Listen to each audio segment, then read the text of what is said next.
Chapter 1: Escape from the Blind Date. The third largest city in Shenlong Country, Qingfeng City. Today there was a big news that shocked the whole country. All online news is shocking. A man from Qingfeng City went on a blind date, and after eating and drinking, he actually ran away. Two people went on a blind date, and the man ran away. What do you think? When a man and a woman go on a blind date, does the man have to pay? Another weird blind date incident: the man actually ran away from the party. The cause of this incident was a post on Weibo. The content of the post said that a woman named Lily in Qingfeng City went on a blind date with a man named Wu. In the end, the man actually ran away. As soon as this post was released, it swept across the country at the speed of light, causing a sensation across the country. Blind date, running away alone. These words firmly capture people's curiosity. As of today, the number of people discussing this post on Weibo has exceeded 100 million. Now let's go back a day and see what happened. A day ago, in a restaurant called Zichuan Hotel in Qingfeng City, Wu Ran is on a blind date with a girl. Now sitting in front of him was a middle-aged woman in her 40s with a sarcastic look. Make no mistake, this middle-aged woman is not Wu Ran's blind date. This middle-aged woman with a pointed chin and monkey-like face is the girl's mother. She came here with her daughter for a blind date today. The girl sitting next to her who looked plain and vulgar was the real culprit. The girl's name is Wan Lia, and she is Wu Ran's blind date today. She and Wu Ran work in the same company, but in different departments. She is in the public relations department and Wu Ran is in the RD department. The girl brought her mother with her. Xiao Wu, where do you work now? How much do you make a month? Wan Lia's mother spoke first and asked about the procedures for blind dates, including checking the family background. Aunt, I'm working at Warwick Group now, and my monthly salary is just over 20,000. Wu Ran spoke the truth. Just over 20,000, barely worthy of my daughter. Wan Lia's mother was delighted when she heard Wu Ran's answer, but she didn't show it on her face. Have you bought a house? I haven't bought a house yet. No house? When Wan Lia's mother heard that Wu Ran hadn't bought a house yet, her face turned ugly and her voice became a few degrees higher. Why are you going on a blind date if you don't have a house? Will my Yor rent a house from you when the time comes? I'm currently looking for houses and am planning to start buying one. Wu Ran answered cautiously. After hearing this, Wan Lia's mother's expression became better, and she asked again the key question that everyone would encounter during a blind date: will your house be named after your wife? Of course. A woman who marries me, is willing to help me bear children, wash clothes, cook, and take care of the housework is worthy of me adding her name to the property certificate. What? I can't have children, and I can't wash clothes or cook. I can't do housework. Before Wu Ran could finish his words, a screaming soprano interrupted him. Wu Ran took a closer look and saw that the person who spoke was Wan Lia, the blind date for today. As soon as she heard what Wu Ran said, she stood up in a hurry and proposed her conditions. Wu Ran was shocked to hear Wan Lia's words. No children, no laundry or cooking. Honestly speaking, it is understandable not to do the laundry or cooking. If a man really loves his wife, he will not let his wife do the laundry or cooking. Many of Wu Ran's friends treat their wives in the same way. But reproduction is a sacred and inviolable responsibility of women. Not having children is too much. I am here to meet my ancestors, not to have a blind date. When Wu Ran heard Wan Lia say with certainty that she would not have children, he knew that there was no need to continue with this blind date and he did not argue with her. Since you refuse to have a baby, I will definitely not marry you, so today's blind date can end. Seeing the faces of these people, Wu Ran didn't want to stay here for a minute.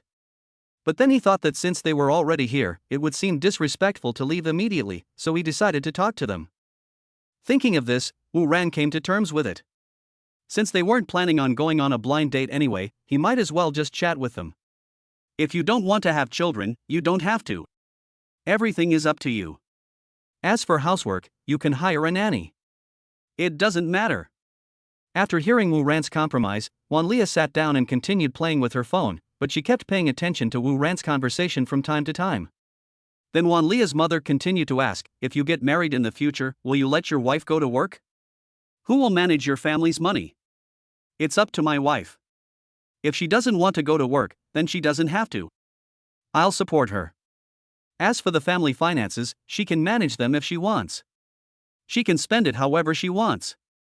She can give it to whomever she wants. She has full authority over it. Hearing Wu Ran's words, Wan Leah was delighted.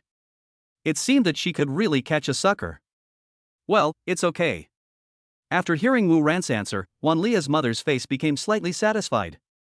Also, if we want to get married, the custom here is to stay still and be surrounded by green.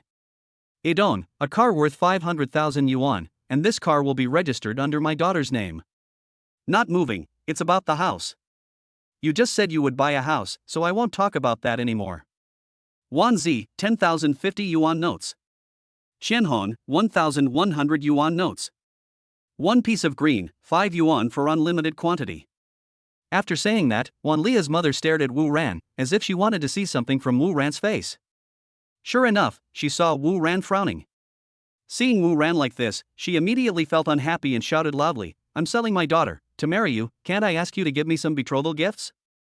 When Wu Ran heard the sarcastic voice of Wan Leah's mother, he said lightly, "Aunt, don't be anxious, that's not what I meant." "That's not what you meant. What does that mean?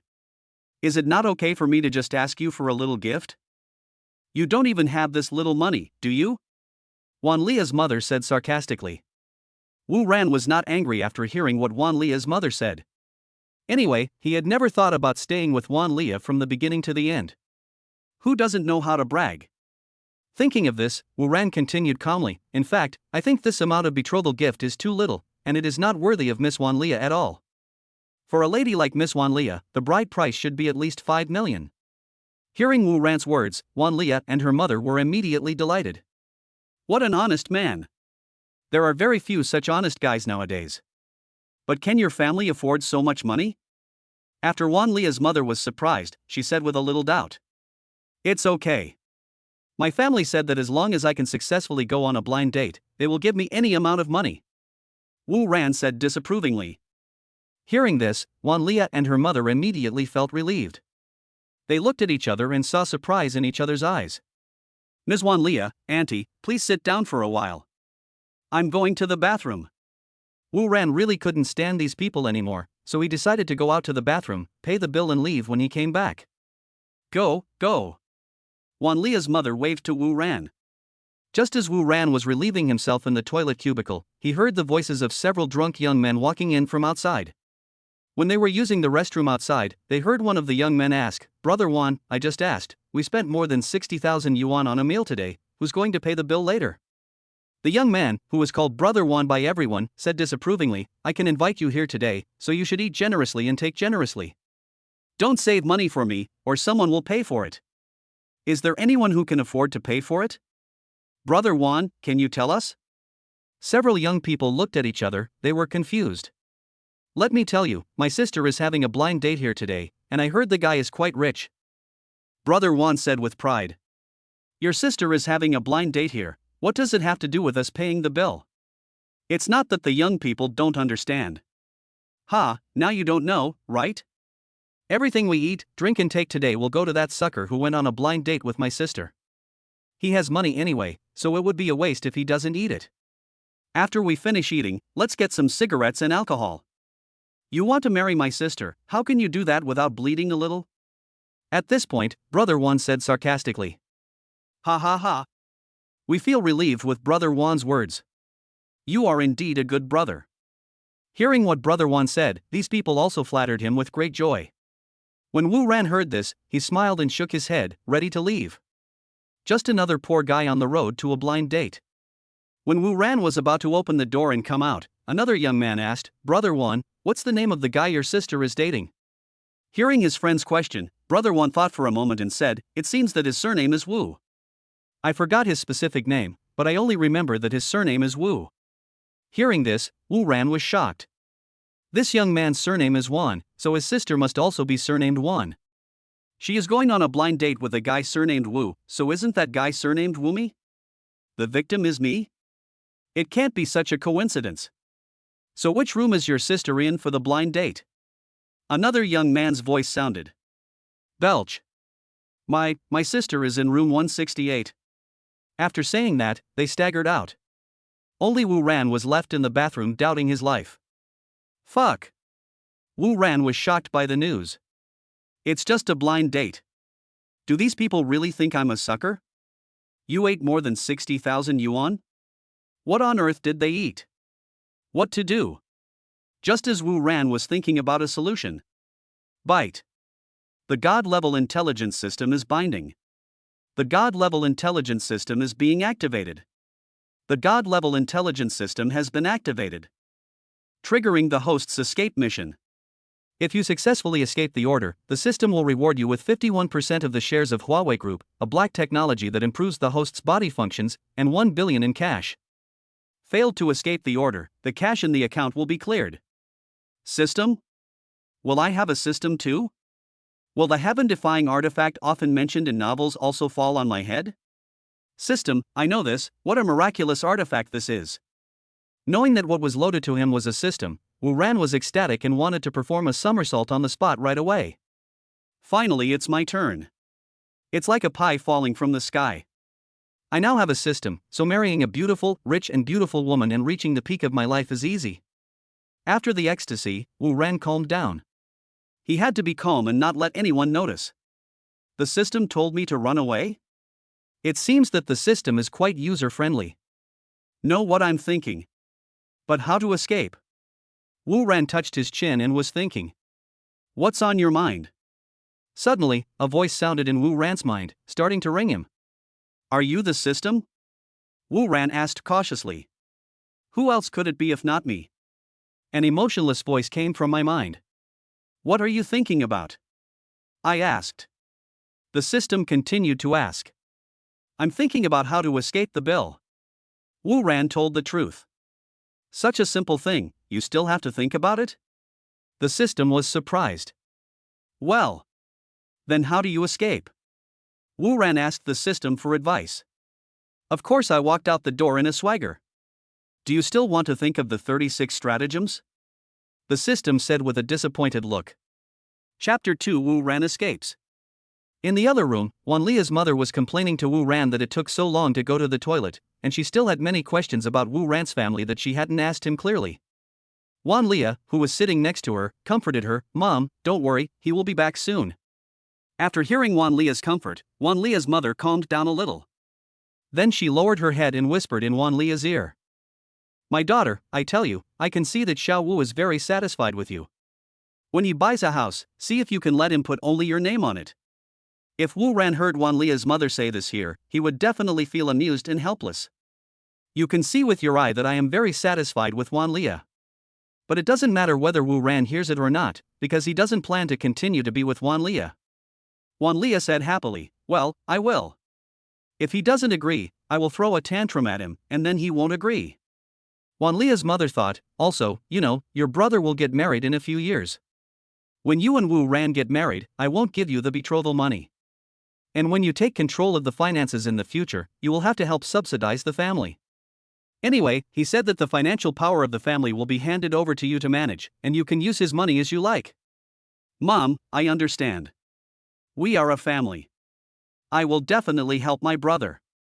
Although Xiao Wu is not very rich, I don't think you can find anyone better than him in your situation. Don't be picky anymore. I think he's the one. Mom, how can someone say that about their own daughter? Wanlia rolled her eyes at her mother. Wanlia's mother said angrily, why, did I say something wrong about you? Who told you to do those things back then? If it weren't for what happened back then, you wouldn't be able to find a rich husband today. You still have to look for someone like Wu Ran who was neither here nor there.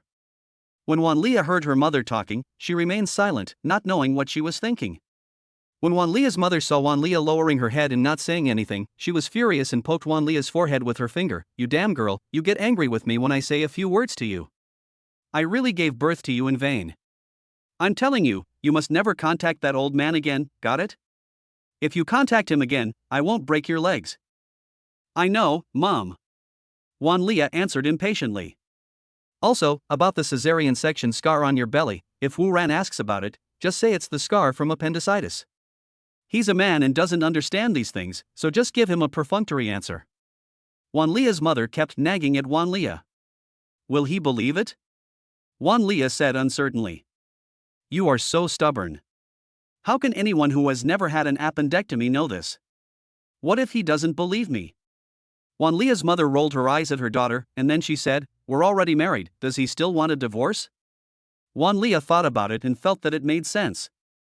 Also, you must remember not to let him take advantage of you before you get married, okay?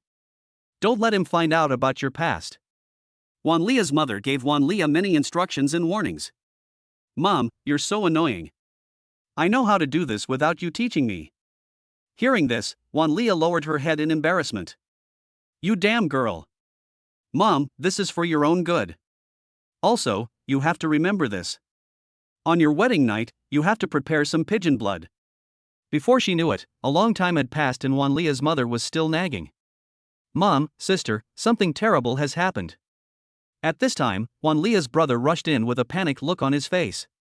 Wan Lia's mother saw him in a panic and said lovingly, Li Chang, run slower and be careful not to fall. Mom, something terrible has happened. Wan Liqiang ran in and said breathlessly. Come, drink some water first and then talk slowly.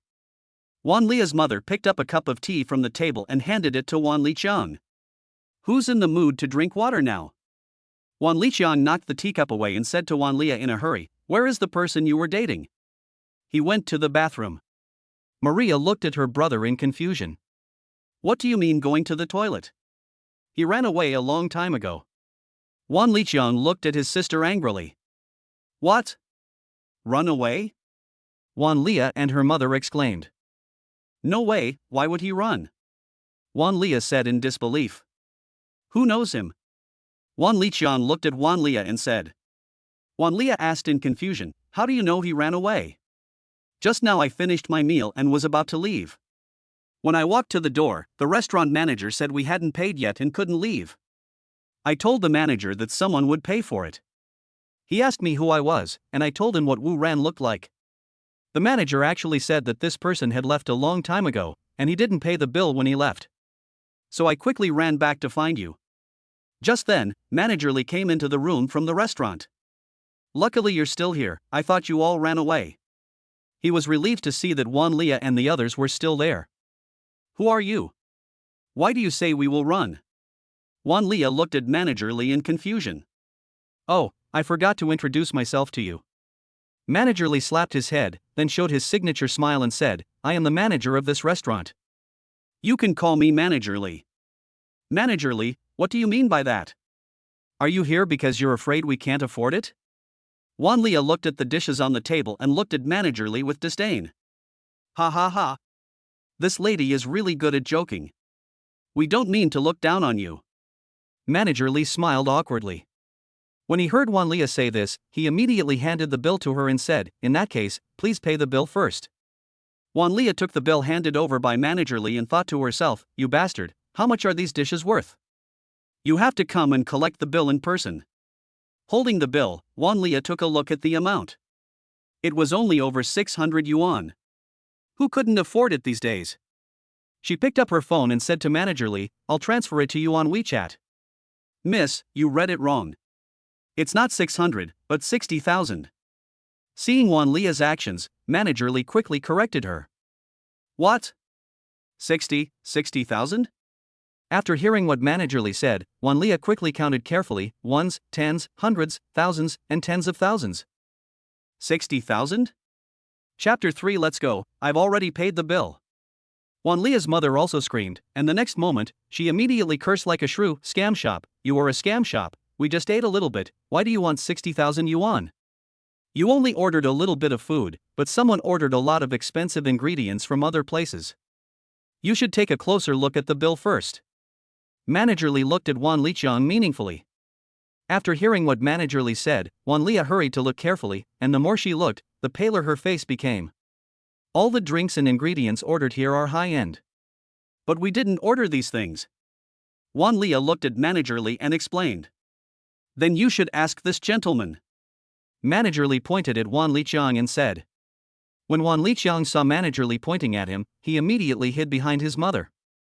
When Wan Lia saw this, she immediately understood what was going on. She was so angry that she pointed at Wan Liqiang and cursed, Look at what you have done. You have spent so much money. What should we do now? I heard you say he was very rich, so I thought it would be a waste if I didn't eat, so I called a few friends over for dinner. Who knew this man would actually run away? Wan Liqiang defended himself while hiding behind his mother. He is still young and doesn't understand. Please don't talk about him. Wan Lia's mother quickly protected her son and said. Anyway, I don't have any money. I really can't afford more than 60,000 yuan. Mom, he's your son, please help him give it to him. He ordered these dishes. Wan Lia said angrily to her mother. I don't have that much money, what should I do now? Wan Lia's mother was also very anxious. Suddenly, her eyes lit up and she said to Wan Lia in a hurry, why don't you call Wu Ran and ask him to come back to pay the bill? Hearing her mother's words, Wan Lia couldn't help but stroke her forehead and said weakly, they have already run away, will they come back to pay for us? I guess everyone's cell phones are turned off now. To be honest, if I had known how much the bill was going to be, I would have run away a long time ago. Wan Lia looked at Wan Liqian thoughtfully, brother, how did Wu Ran know that it would cost so much money? I don't know that either. Wan Liqian was also confused.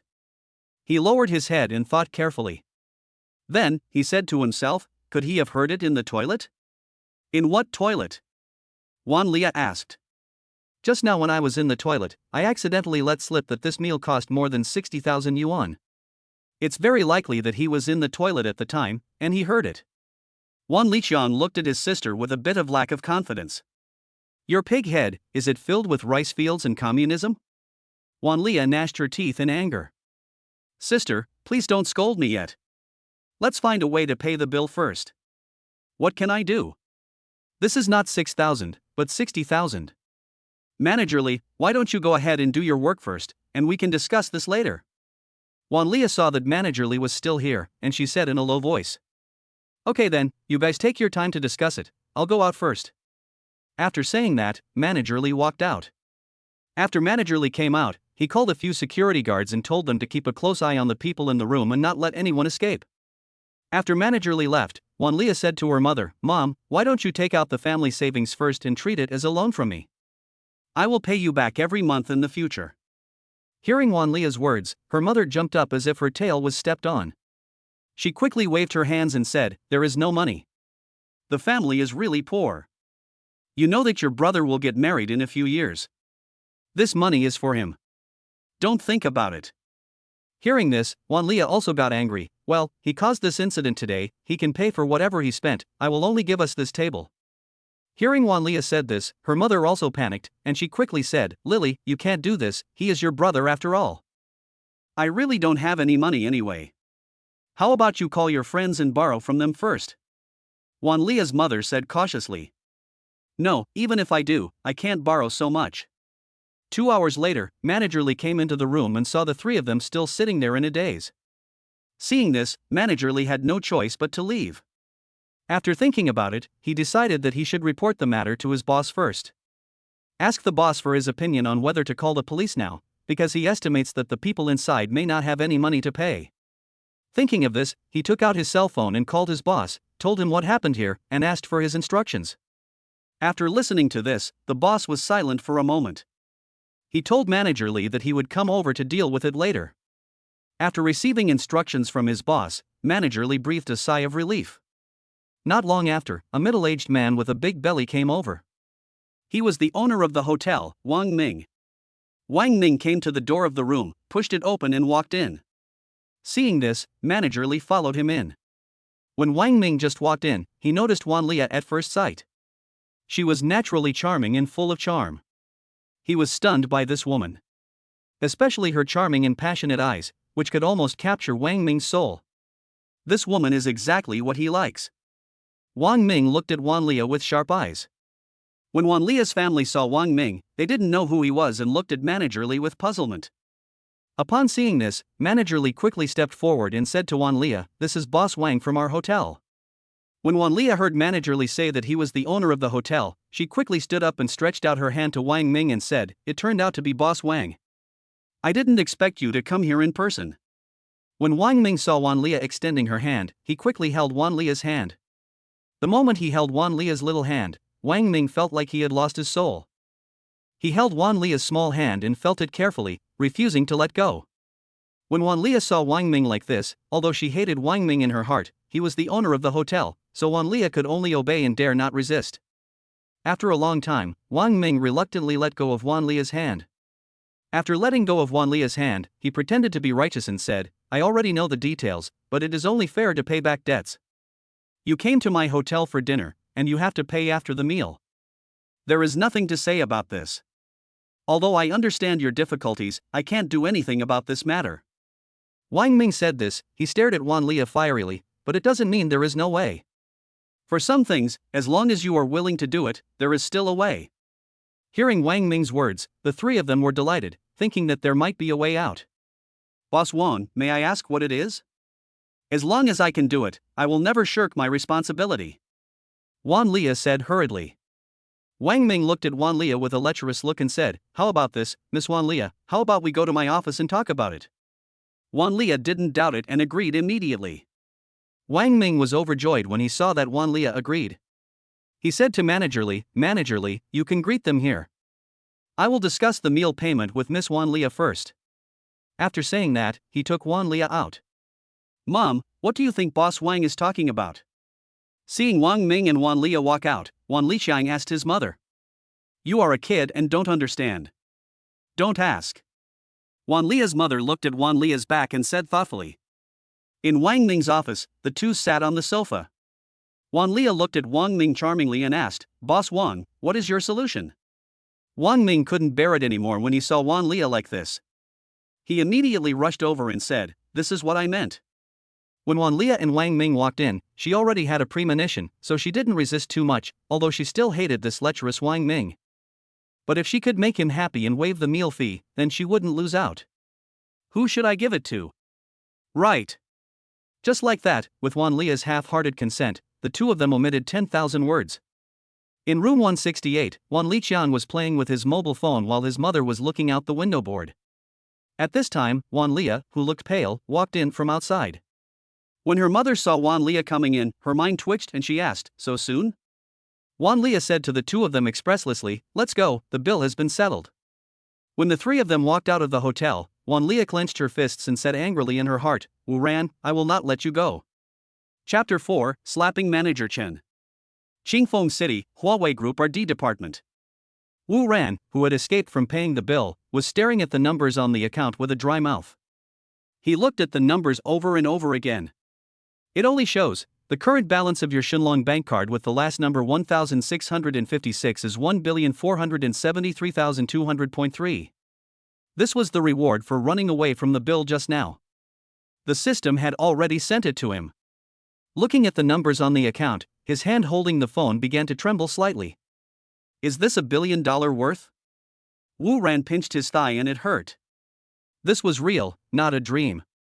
After looking at the money in the account, Wu Ran remembered that his body had been strengthened by the system. He felt his body strengthened by the system, and felt full of strength.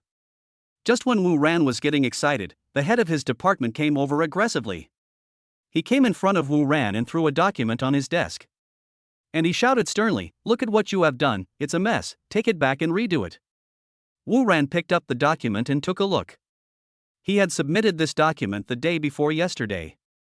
He had checked it repeatedly before submitting it and made sure there were no mistakes. Manager Chen, I have checked this document several times, and I am sure there are no mistakes. Wu Ran said calmly. If I'm wrong, I'm wrong. Do you dare to refute me? Manager Chen looked at Wu Ran angrily. Since you are wrong, Director Chen, please tell me where I am wrong. All wrong.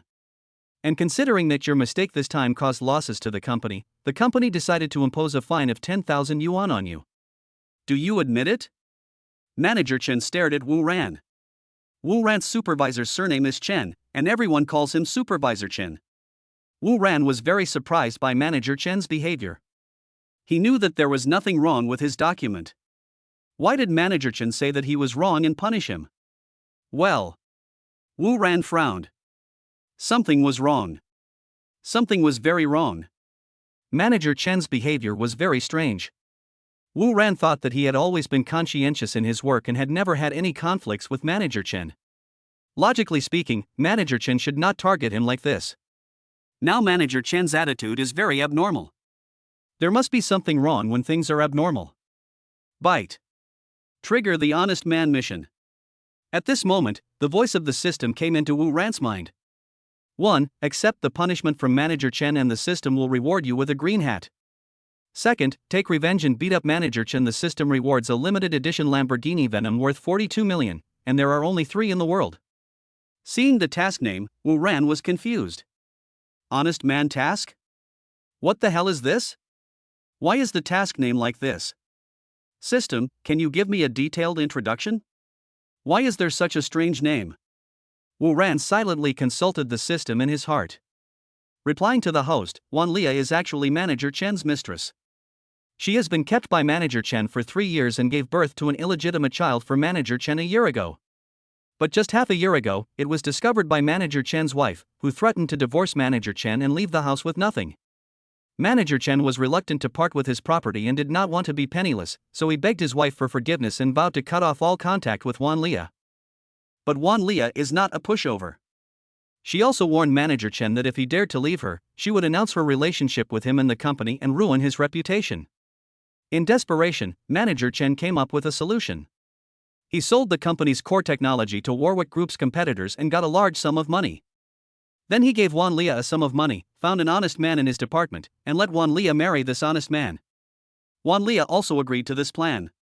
So the blind date thing happened later. You are the honest man that Manager Chen carefully selected. After he identifies you as his target, he will find the person who introduced you to Wan Lia's blind date and ask him to introduce you to Wan Lia's blind date. But I didn't expect you to run away from your blind date today, so Manager Chen targeted you. Fuck. So there rests this layer. After reading the introduction of the system, Wu Ran was so shocked that he couldn't recover for a long time. Wu Ran, how is it? Have you thought about it? When Manager Chen saw that Wu Ran was speechless for a long time, he thought that Wu Ran was shocked. He couldn't help but laugh triumphantly. You little bastard, you are just a small employee and you dare to disobey my orders? You are a rebel. Hearing Manager Chen's voice, Wu Ran smiled strangely and looked at Manager Chen thoughtfully. Manager Chen, please come closer. I didn't hear you clearly just now. Wu Ran hooked his finger at Chen Jun. Chen Jun walked forward impatiently, but before he could get to Wu Ran. Beep, beep, beep. 3 loud slaps were heard in the courtroom, accompanied by Wu Ran's angry rebuke. I asked you to punish me. I asked you to find an honest person. I'll ask you to find someone to take over. 5 finger marks were clearly visible on Manager Chen's face, and both cheeks were swelling at a visible speed. He stood there in a daze with stars in his eyes. He was stunned by the sudden slap. Wu Ran, you dare to hit me? Manager Chen, who had just reacted, looked at Wu Ran angrily and yelled. Wu Ran looked at Chen Jun with disdain. Waste, why shouldn't I dare to hit you? I'm going to beat you to death. Manager Chen raised his hand and wanted to slap Wu Ran. Who knew that before his hand even touched Wu Ran, he was caught by him? Manager Chen was struggling. Let me go. Wu Ran, whose body has been strengthened by the system, is extremely powerful. A light grip is enough to make Manager Chen unable to move. The next moment, Wu Ran grabbed Manager Chen's hand and twisted it behind his back, then kicked him out. Bah! Manager Chen lay on the ground like a dog. It took a long time. You've gone too far. I want to fire you. Manager Chen was so angry that he yelled at Wu Ran with gritted teeth. Get lost, it's still unclear who will be fired. Wu Ran found it funny to see Manager Chen, the pig head, acting like a fool. Okay, wait a minute. I'll have the Human Resources Department fire you right away. Seeing that he could not gain any advantage now, Chen Jun could only stand up dejectedly and return to his office. Walk slower or I'll break your legs. After hearing Wu Ran's harsh words, Manager Chen left in a hurry. He didn't dare to stay here. He knew that Wu Ran really dared to hit him, but he couldn't beat Wu Ran. Bite. The mission has been completed and the rewards are being distributed. The Lamborghini Veneno is already parked in the company parking lot. A system prompt sounded in Wu Ran's mind. Wu Ran felt relieved only when he heard that the task had been completed. At this time, the system's voice sounded again. Master, do you want me to help you get through to the police station? Why are you calling the police? This Manager Chen is selling out company secrets. We're calling the police to arrest him. Oh, if you say this, don't call the police or touch him for now. Why? This guy sold out company secrets. Just call the police and arrest him. For selling out company secrets, the most he would get is a few years in jail. That's too easy for him. So you want to? I've thought of something that could kill him. From now on, help me monitor the conversation between Manager Chen and Wan Lia, and notify me if there is any situation. System, okay. A plan to make Manager Chen and Wan Lia despised and disgraced was slowly forming in Wu Ran's mind. Manager Chen, who was furious, returned to the office with his face swollen all over. Then, he took out his cell phone from his pocket and pressed a few buttons. When the call was connected. Hey! Honey, no, Wu Ran is stubborn. I wanted to fine him, but he slapped me 3 times. Wan Lia's surprised voice came from the phone. You are his supervisor, and he doesn't even listen to you? Manager Chen touched his red and swollen face and said sinisterly, I don't know what happened to this kid today. He actually dared to hit me. I used to think he was a submissive person. Wan Lia asked anxiously, what should I do now? I don't care, I spent 60,000 yuan, you must help me get it back. Chen Jun also always thought that Wan Lia paid the bill with 60,000 yuan herself. What Chen Jun could never have imagined was that Wan Lia did pay the bill, but she didn't use money. However, there was no way Wan Lia would let him know about this.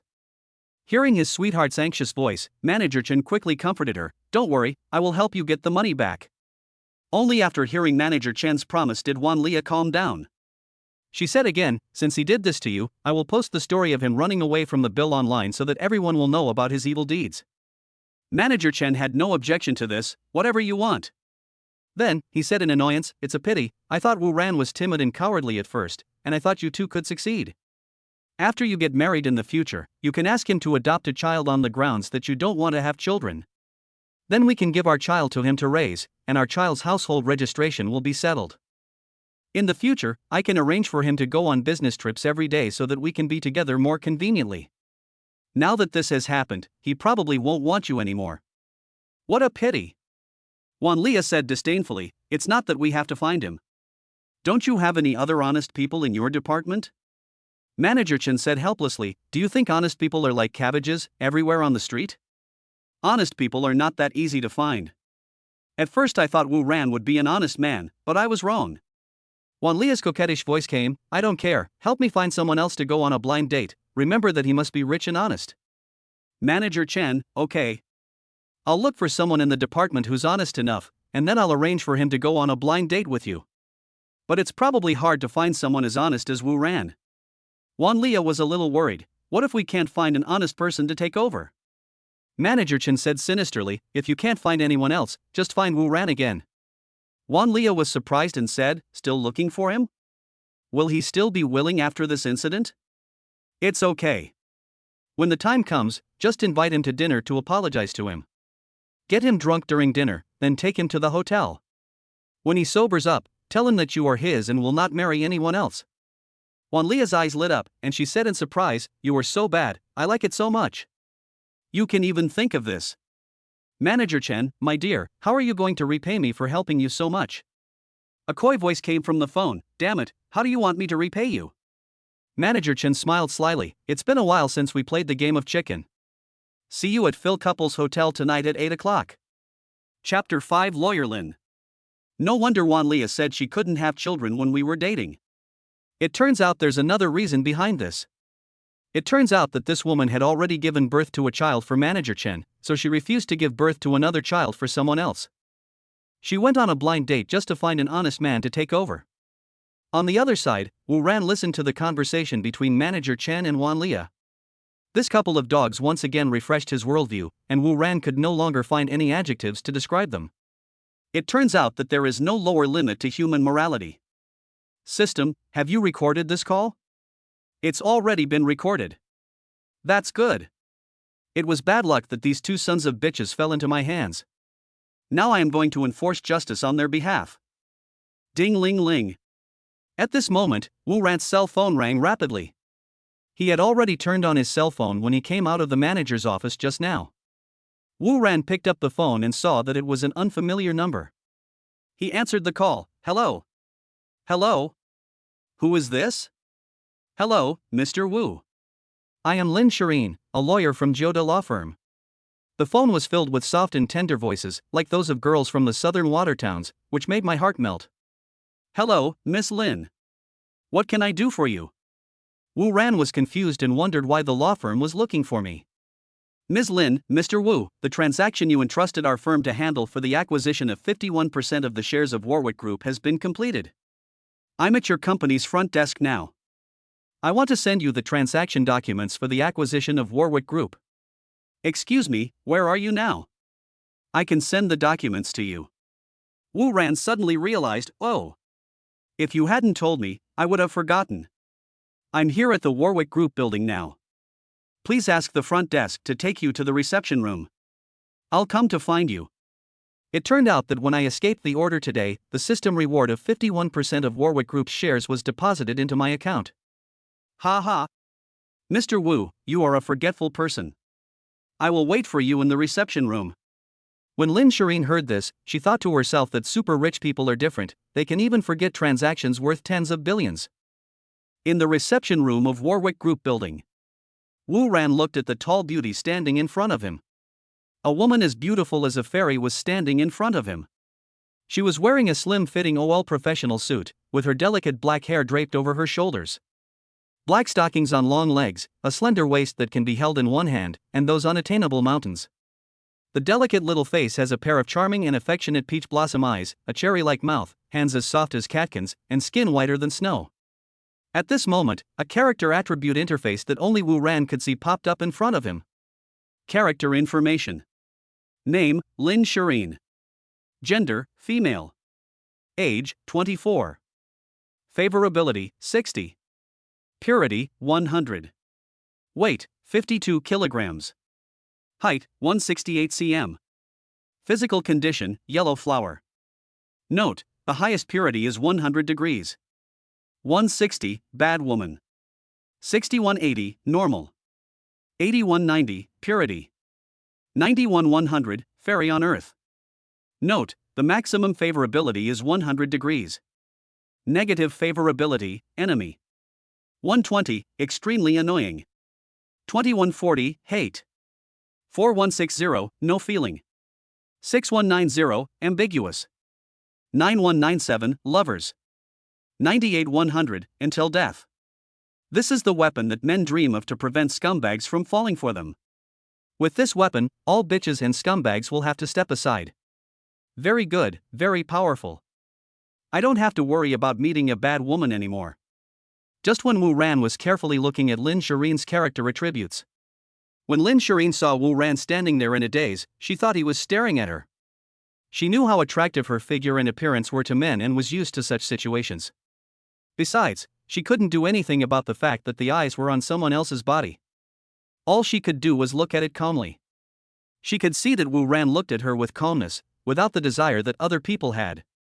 Before coming to Warwick Group, she thought that the person who could come up with more than 80 billion to acquire Warwick Group should be an old man. Looking at him now, I didn't expect that he was such a young and handsome guy. Seeing the handsome guy standing in front of her, Lin Shireen couldn't help but sigh. He was wearing a set of casual clothes, and all the clothes on his body cost no more than 400 yuan. A man worth hundreds of billions is actually dressed so simply and low-key, and he doesn't have the arrogance and domineering air of those other kids from wealthy families. I really don't know where he comes from. Mr. Wu? Lin Shireen carefully reminded Wu Ran. After all, this young man was already a super rich man at such a young age, she dared not act rashly in front of him. Ah. You called me? After hearing Lin Shireen's gentle reminder, Wu Ran came to his senses and smiled awkwardly. Lin Shireen stretched out her hand and shook hands with Wu Ran. Let me introduce myself first, my name is Lin Shireen. I graduated from the law school of Tsinghua University in Shenlong State, and I am currently a property lawyer at Jioda Law Firm. I handled all the documents related to your acquisition of Warwick Group. When Wu Ran saw Lin Shireen reaching out her hand, he quickly held Lin Shireen's soft little hand and said, Hello, Attorney Lin Shireen, my name is Wu Ran, and I'm a junior employee of the Warwick Group. Hearing Wu Ran's self-introduction, Lin Shireen couldn't help but smile. Mr. Wu, you can come up with tens of billions to acquire the Warwick Group, and you are still a small employee? This joke is not funny. Hearing Lin Shireen's words, Wu Ran smiled and did not refute her. Anyway, he said that he was just an employee before today, and no one would believe him. People will just think he is pretending to be a pig to eat the tiger. Seeing that Wu Ran just smiled, Lin Shireen didn't think much about it. She then took out 2 copies of Warwick Group's equity transfer certificate and pointed to the blank space for Wu Ran to sign. After signing, Lin Shireen gave 1 copy to Wu Ran and took the other copy back to Joda Law Firm for safekeeping. After that, Lin Shireen said, "Mr. Wu, today is your Huawei Group's board of directors meeting. Do you need me to accompany you?" "Board meeting?" Wu Ran asked in confusion.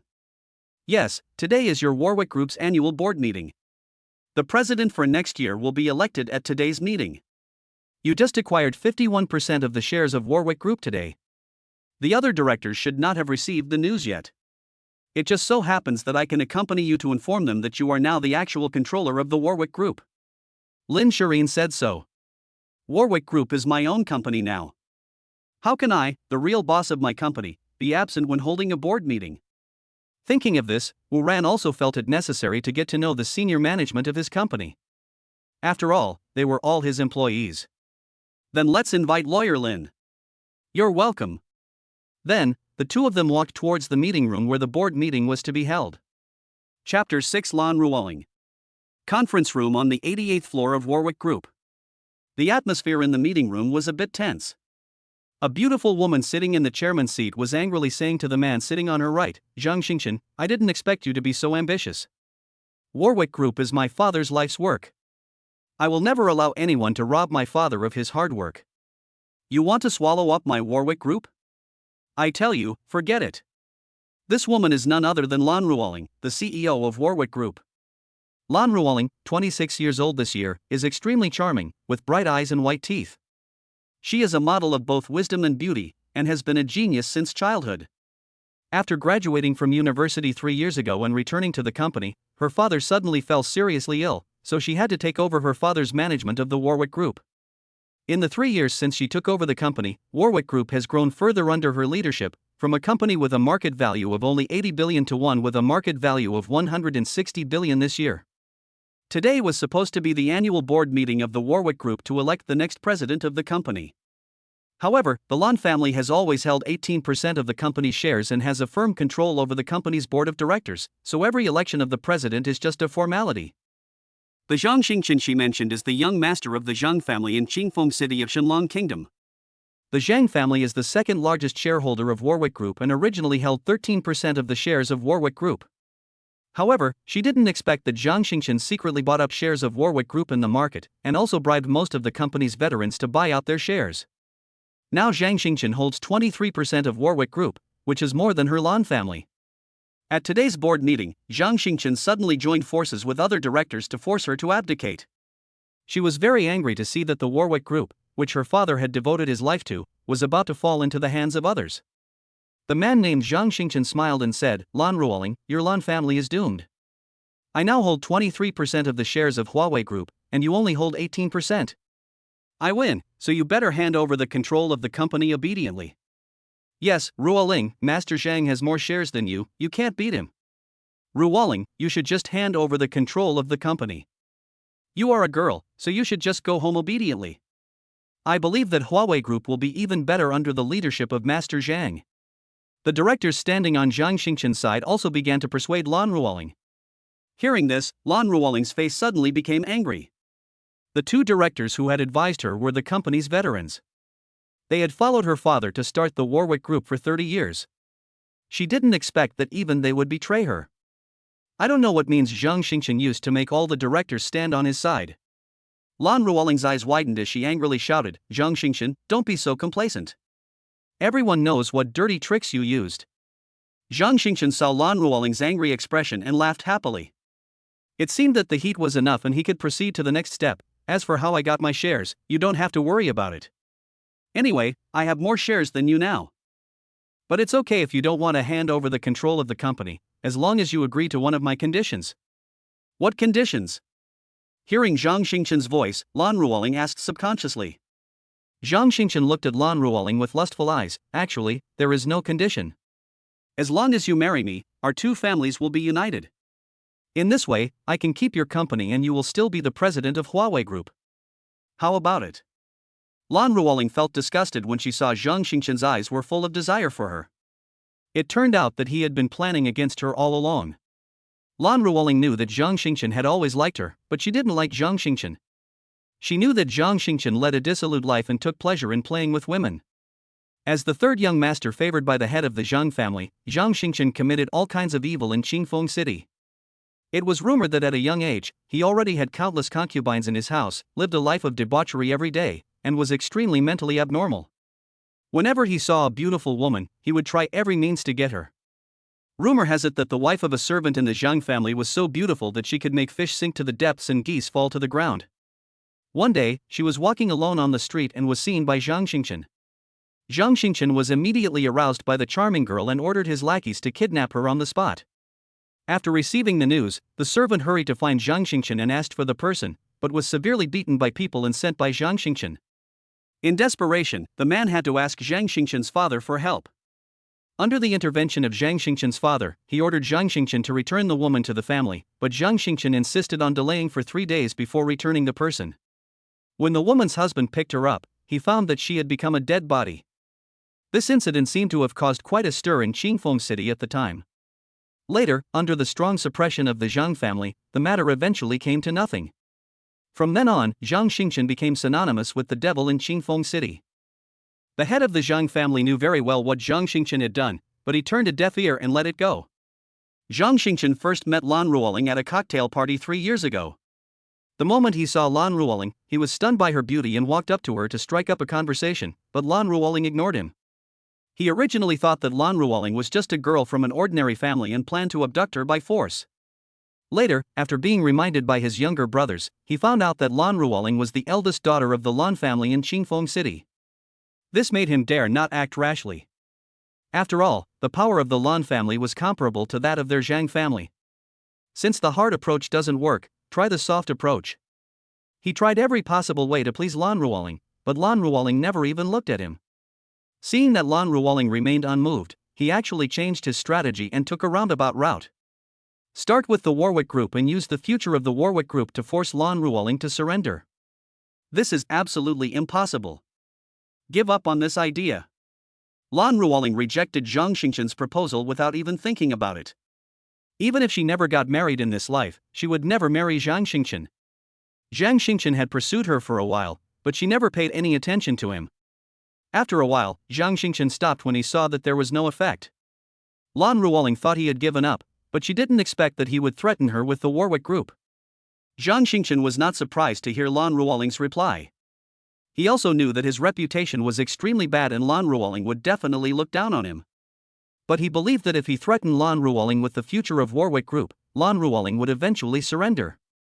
I know the group is facing a big crisis right now. Without the help of my Zhang family, the company will go bankrupt in 2 days. Now only my Zhang family can help the company. Are you sure you don't want to marry me? Zhang Xingchen dropped another bombshell. What? The company is facing a big crisis?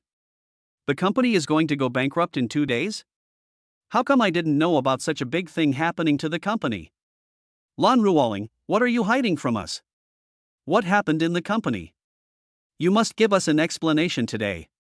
The directors who heard the news were immediately excited and started asking Lan Ruoling questions. Lan Ruoling didn't know how to answer them. The company was indeed facing a major crisis. The business of Warwick Group involves real estate, manufacturing and service industries, among which the battery business accounts for 60% of the company's business. When she took over the company 3 years ago, she saw the booming development of the new energy industry, and the core industry of new energy is batteries. New energy vehicles, mobile phones, drones, all require large capacity batteries. Take mobile phones as an example. Modern mobile phones need to be charged once a day. If used frequently, they may need to be charged several times a day. As we all know, battery technology has not made much progress in the past few hundred years. If anyone can develop technology that can revolutionize the battery industry, they will be able to dominate the industry. Therefore, Lan Ruoling decided to vigorously develop new battery technology and borrowed 50 billion from the bank to develop new batteries. After more than 3 years of research and development at all costs, the new battery developed by Warwick Group has a capacity 20% larger than the best battery on the market. But there are unexpected changes in the weather and people are subject to misfortunes and blessings at any time. Just half a year ago, the company's new battery technology was sold to competitors. As a result, the new battery developed by the company was no longer the only one in the market, and the imagined monopoly in the battery market did not occur, which caused the company to suffer heavy losses. The repayment period for the bank loan taken out 3 years ago is due in 2 days. If Lan Ruoling cannot repay the bank loan within 2 days, the bank will sue him in court for bankruptcy liquidation. Because of this matter, Lan Ruoling has been extremely worried for the past 6 months. Dear directors, I have been negotiating with Shenlong Bank, and their president has verbally promised me that he will give me some time. Seeing the directors so angry, Lan Ruoling could only try her best to appease them. Zhang Xingchen smiled sinisterly and said, Lan Ruoling, you may have forgotten that the president of Shenlong Bank is from my Zhang family. As long as I give the president a heads up, the bank will not give you any leniency. I'm telling you, the bankruptcy and liquidation of the Warwick Group is a foregone conclusion. No matter how hard you struggle, it will be useless. Unless you agree to marry me, I can go back and ask my father to inject capital into the company. Lan Ruoling angrily shouted, Zhang Xingchen, don't forget that your Zhang family also has shares in the group. If the Huawei Group goes bankrupt and liquidates, your Zhang family will also suffer heavy losses. Zhang Xingchen said with disdain, although the Zhang family will suffer losses if the group goes bankrupt and liquidates, we don't care about this loss. Ruoling, for the sake of the company, you should agree to Master Zhang's proposal. Yes, Ruoling, if you can't pay back the bank loan, the company will go bankrupt and liquidate. You don't want your father's hard work to be destroyed in your hands, do you? Mr. Zhang is a handsome man, and the Zhang family is a wealthy family in Qingfeng City. It won't be unfair for you to marry him, and you can also save the company. This is a win-win choice. When the directors heard Zhang Xingchen's words, they persuaded Lan Ruoling even more excitedly. Stop talking, I would never marry him even if I die, so just give up on this idea. Lan Ruoling firmly rejected the advice of the directors. Since you refuse to marry me and refuse to hand over control of the company, I have no choice but to initiate the removal process and remove you as the president. He stared at Lan Ruoling with fiery eyes, already imagining the situation when Lan Ruoling stepped down, had no other options and came to him for help, and was pinned down by him. After that, Zhang Xingchen said to the many elders of the company, now, as the company's largest shareholder, I propose to initiate the removal of President Lan Ruoling. What do you think? Agree. Agree. Agree. All the directors present had been bribed by Zhang Xingchen, so his proposal was of course passed unanimously. Seeing this situation, Lan Ruoling felt sad and angry. She actually knew in her heart that Zhang Xingchen did have more shares than her. This was an indisputable fact. However, she was unwilling to give up the control of the company. After all, Warwick Group was her father's life's work. Her father worked hard to build Warwick Group to such a scale step by step. He gave everything for the company, but he never expected that he would lose the company in her hands today. She didn't know how to face her father. Lan Ruoling looked out the window, taking in the sight of Qingfeng City, and whispered in his heart, I pray to God to bless my Lan family. If the Lan family can survive this disaster and retain control of the company, I am willing to pay any price. At this moment, the door of the conference room was pushed open, and a young man with short black hair and a lazy smile on his lips walked in. He looked at everyone calmly, his whole body exuding a domineering aura, and said, I object. Chapter 7 I object. I object. This sudden sound shocked everyone, and everyone in the conference room was in an uproar. Who was so bold as to object loudly? When Lan Ruoling heard the voice, she also looked towards the door. She found that she did not know this person and she had never had such a person in her memory. Today is the board meeting of Warwick Group. Generally, unimportant people are not allowed to enter here. Now this young man actually comes here to oppose Zhang Xingchen's removal of him. Who is he? Why would he come to help me? Doesn't he know that Zhang Xingchen is already the largest shareholder of Huawei Group? Even if he objects, it's useless. Looking at the current situation, Lan Ruoling didn't know whether it was good or bad for Wu Ran to stand up. What if he was another Zhang Xingchen? She decided to just stand by and watch the situation develop. Zhang Xingchen is initiating the process of removing Lan Ruoling, and has received support from everyone, so he is very excited.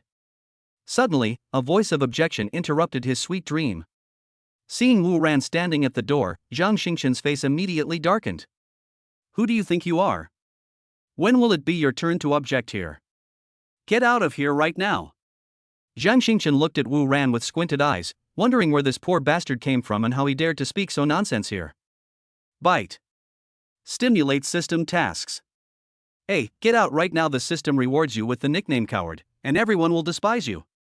B. Kick Zhang Xingchen out of the board of directors, system reward of 50 billion, and Lan Ruoling's favorability of 70 plus. Fuck. The prizes are so rich. When Wu Ran saw the reward, he became excited again. Oh. You want to kick me out? Wu Ran smiled evilly, looking at Zhang Xingchen, who looked like he was hollowed out by alcohol and sex. Wu Ran recognized him, Zhang Xingchen, a notorious villain in Qingfeng City who did all kinds of evil. He still remembered the news that shocked Qingfeng City a few years ago. He didn't expect to meet him here today.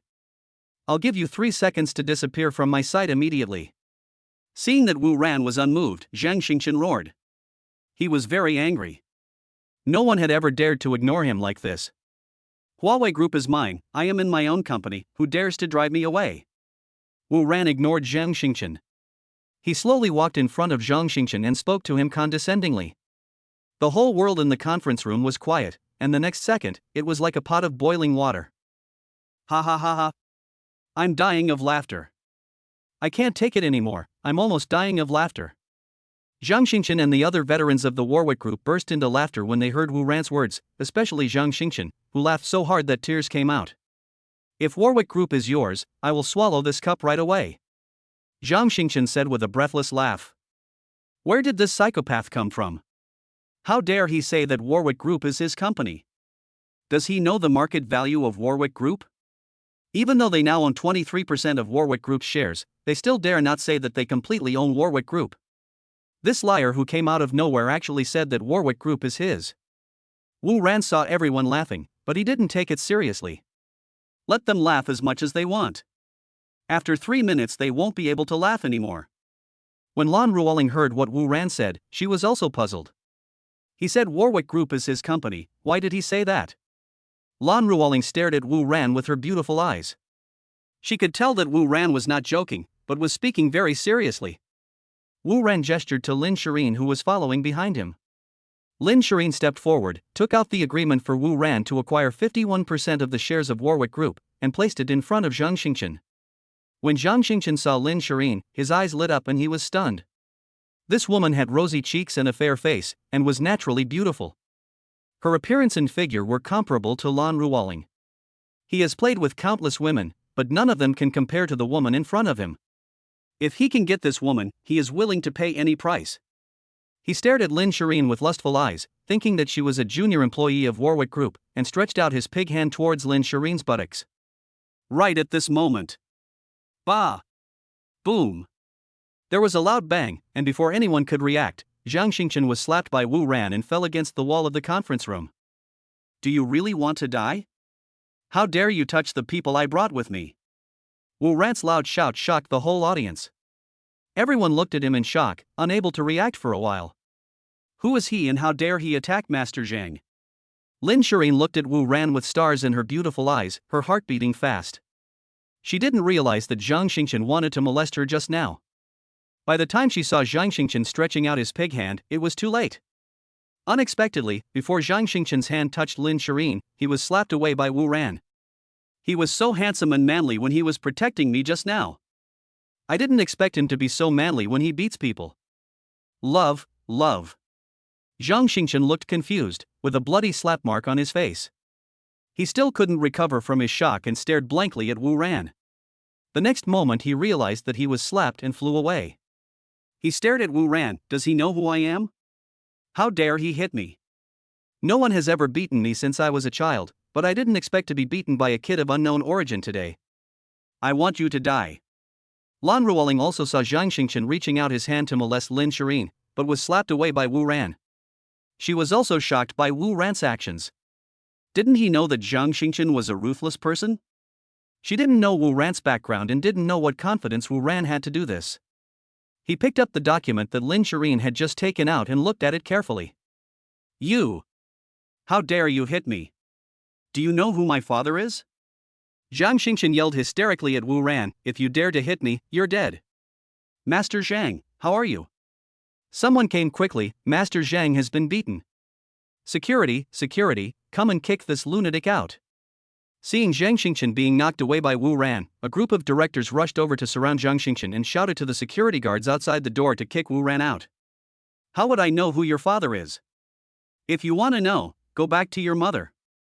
Wu Ran smiled evilly and teased Zhang Xingchen. Others may be afraid of you, Zhang Xingchen, but I am not.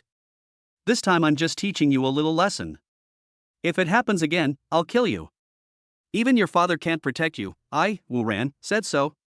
At this time, a group of security guards rushed in from outside the door, surrounded Wu Ran, and prepared to drive him out. Security, help me catch him. And this woman, catch her too. I'll give a huge reward to whoever catches them. Zhang Xingchen looked at Wu Ran like a venomous snake. He was convinced that Wu Ran was a swindler who was cheating people and swindling people. He beat me and dared to threaten me. He would wait until he caught them both. The man broke the woman's hands and legs and then humiliated her in front of him. He would not be able to vent his hatred if he didn't do this. What? Just then, a female voice exclaimed. You acquired 51% of the shares of Warwick Group? How did you do that? Lan Ruoling looked at Wu Ran in amazement with the document in her hand. The current market value of Warwick Group is about 160 billion yuan, and 51% of its shares are worth more than 80 billion yuan. Anyone who can come up with more than 80 billion yuan is definitely not an ordinary person. Even if we could come up with more than 80 billion, we might not be able to acquire so many shares of Warwick Group. As we all know, as a listed company, its shares are very scattered. Some institutions or individuals may hold thousands to tens of thousands of shares. In this way, the number of individuals or investment companies holding company stocks may range from hundreds of thousands to millions. It would be as difficult as climbing to the sky to buy all the shares of Warwick Group from so many people. But this young man did it. Who is he? He must have a very deep background, otherwise not everyone can do this. No wonder Lan Ruoling was so shocked. What? He holds 51% of Warwick Group's shares? He must be lying. There's no way anyone can do that. How is this possible? We all know how difficult it is to buy back the shares of Huawei Group in the market. Hearing Lan Ruoling's question, a group of directors started discussing. Zhang Xingchen also stared at Wu Ran in a daze. He would never believe that Wu Ran would hold 51% of the shares of Warwick Group. Acquiring 51% of Warwick Group is theoretically possible, but in practice it is very difficult. Wu Ran lowered his head to tidy up his clothes, then raised his head and said to everyone, "Let me introduce myself to you all. My name is Wu Ran, and I own 51% of the shares of Huawei Group. Since I own more than half of the company's shares, I now officially announce to you that I have automatically become the company's CEO. Zhang Xingchen, get out of here." Zhang Xingchen grabbed the document from Lan Ruoling's hand and looked at it carefully. That's impossible. I don't believe it. Your documents are fake and forged. Seeing that the document clearly stated that Wu Ran had acquired 51% of Warwick Group's shares, Zhang Xingchen roared hysterically. At this time, Lin Shirin stepped forward and said, "Everyone. I am Lin Shirin from Jiuda Law Firm. Jiuda Law Firm is the largest law firm in Shenlong country. Our firm is responsible for all the documents related to Mr. Wu's acquisition of Warwick Group. I can confirm with you that this document from Mr. Wu is legal." After saying this, Lin Shirin continued to stand next to Wu Ran. She felt very safe being next to Wu Ran. "Security, I am now formally ordering you as the company's CEO to kick this idiot out. I will be responsible for anything that happens." Wu Ran pointed at Zhang Xingchen, who had turned into a pig's head, and said to the security guards. The security guards looked at each other, not knowing whether they should obey the young man's orders. They had no choice but to look at Lan Ruoling until Lan Ruoling nodded to them. Then two security guards stepped forward, ready to hold one of Zhang Xingchen's arms and drag him out. Zhang Xingchen saw two tall and strong security guards walking towards him. He knew that he would not get any benefit if he stayed here today, so he shouted at the security guards, "Get lost." With his face swollen like a pig's head, he walked out the door. When he passed by Wu Ran, he stared at him fiercely and said, "Just wait, I won't be named Zhang if I don't kill you. But I don't think you know that Warwick Group is facing a bankruptcy crisis. You paid a huge price to buy a company that is about to go bankrupt. I'll wait and see you get chased by the bank for debt in 2 days." Ha ha ha. After saying that, Zhang Xingchen prepared to leave in a swagger. Wait a moment. At this time Wu Ran called out calmly. What's the matter? Are you trying to beg me? When Zhang Xingchen heard Wu Ran asked him to wait a moment, he thought Wu Ran wanted to beg him for mercy. But it's too late for you to ask me for help now, Zhang Xingchen said proudly. Wu Ran smiled evilly and said to Zhang Xingchen, who told you that I asked you to stay? I asked you to stay because someone just said that if I were the boss of Warwick Group, he would have eaten the cup. Hearing Wu Ran's words, Zhang Xingchen's face turned pale. Wu Ran didn't wait for Zhang Xingchen to answer. He picked up a cup on the table and smashed it, then appeared in front of Zhang Xingchen. Wu Ran, what do you want to do? I tell you, if you don't let me go, my father will not let you go. Wu Ran ignored Zhang Xingchen's nonsense, reached out and pinched Zhang Xingchen's mouth, and stuffed the broken pieces of the cup into Zhang Xingchen's mouth. Zhang Xingchen had his mouth pinched by Wu Ran, unable to move. He could only watch Wu Ran stuff the cup fragments into his mouth, with blood dripping from his mouth. Security, take him out. After a long time, he stuffed all the fragments into Zhang Xingchen's mouth before letting him go. Good. Okay, President. Seeing the miserable state of Zhang Xingchen's mouth, the security guards were terrified. They never expected that the new president who looked harmless in front of them was actually such a ruthless person. Bite. Mission accomplished. System rewards are being settled. DD. After receiving the text message, Wu Ran took out his phone from his pocket and took a look. There was a transaction on your Shenlong bank card with the last number 1656 at 1611, transferring in 50 billion yuan. Wu Ran put away his phone, turned around and said to the stunned Lan Ruoling, Miss Lan Ruoling, do you have time now? I want to talk to you. Ah. Okay. Okay, come to my office. Lan Ruoling looked at Wu Ran incoherently. She was also frightened by Wu Ran's action. Chapter 8 I'll give you 50 billion. Office of the President of Warwick Group. President Lan Ruoling, what did Zhang Xingchen just say? Wu Ran looked at Lan Ruoling and asked straight to the point. Wu Ran did not hear what Zhang Xingchen had just announced at the board meeting. He was not clear about the debt of Warwick Group. Mr. Wu, before I answer you, can I ask you a few questions first? Wu Ran picked up the teacup, took a sip of tea slowly, and said, ask. But I can't guarantee that I will answer you. Upon hearing this, Lan Ruoling's face froze. Lan Ruoling, today you made Zhang Xingchen swallow the fragments of the cup. Have you ever thought about the consequences? Wu Ran said calmly, I have thought about it, but I can't figure out why I should be afraid of him. In the end, I'm not afraid. Lan Ruoling was stunned. After a moment, Lan Ruoling stared at Wu Ran with her beautiful eyes, as if she wanted to see through him. The next question was, Mr. Wu, what is the reason for you to take over our Huawei group? You. What? Mr. Wu, please stop joking. I still have self-awareness. Wu Ran replied calmly, I think Warwick Group has great development prospects. I think it's very good, so I bought Warwick Group's shares. Is that the reason? Lan Ruoling didn't believe Wu Ran's answer. Believe it or not, I've already answered you. Wu Ran continued to answer slowly. Then you're out of luck. Lan Ruoling said this with a hint of meaning. Wu Ran raised his eyebrows, why do you say that? Has the company encountered any crisis in its development? Lan Ruoling said helplessly, alas. It's hard to put it into words. Wu Ran, I have time to listen. Then Lan Ruoling told Wu Ran everything, including the fact that there was a traitor in the company who sold out the company's technology, the bank debt was due, and the company's capital chain was broken.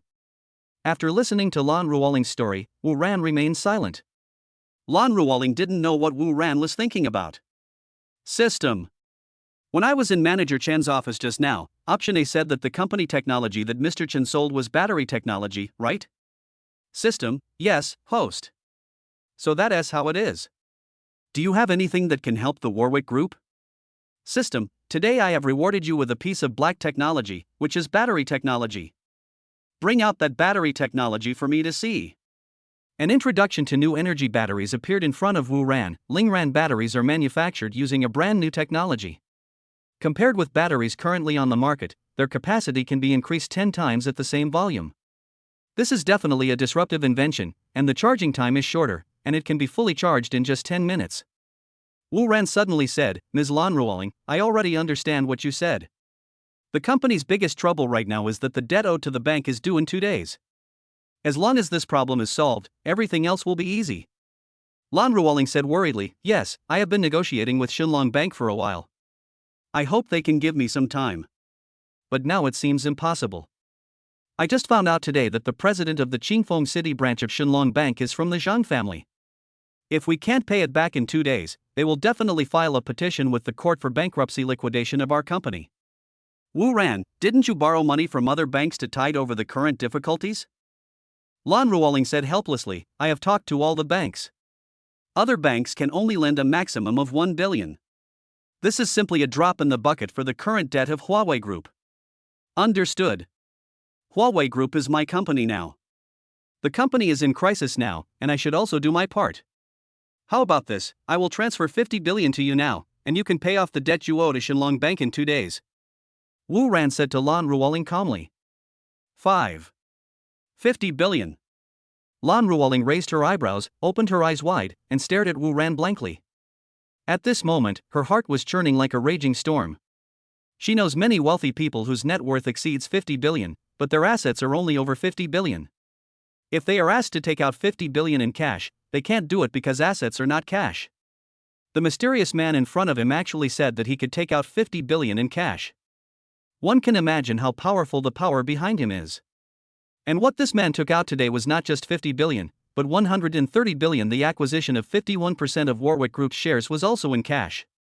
I was worried about him just now because he had offended Zhang Xingchen, but it seems that I was worried about him for nothing. If Wu Ran knew what Lan Ruoling was thinking, he would definitely be at a loss whether to laugh or cry. What huge power did he have? The 50 billion was just a reward from the system, and his entire fortune consisted of more than 50 billion. Hey, beautiful lady, are you stupid? Give me your account number and I'll transfer the money to you now. Wu Ran stretched out his hand and waved it in front of Lan Ruoling. Ah. Oh well. Lan Ruoling came to her senses and quickly took out the company account and handed it to Wu Ran. Wu Ran took over the company account and took out his mobile phone to prepare for the transfer. At this time, he asked the system in his mind. System, help me enable the ultra-large transfer function for my bank account. 3 seconds later. Ding, the host's bank account has opened the super large amount transfer function. Wu Ran then operated on his phone, and 5 seconds later, a sound came from Lan Ruoling's phone that 50 billion had been deposited into the account. You really give me 50 billion? Lan Ruoling couldn't believe it and confirmed it again. I'm not giving it to you. I'm lending it to the company. Wu Ran corrected Lan Ruoling. Yes, it was loaned to the company. Sorry, I'm so excited. Lan Ruoling smiled shyly at Wu Ran embarrassedly.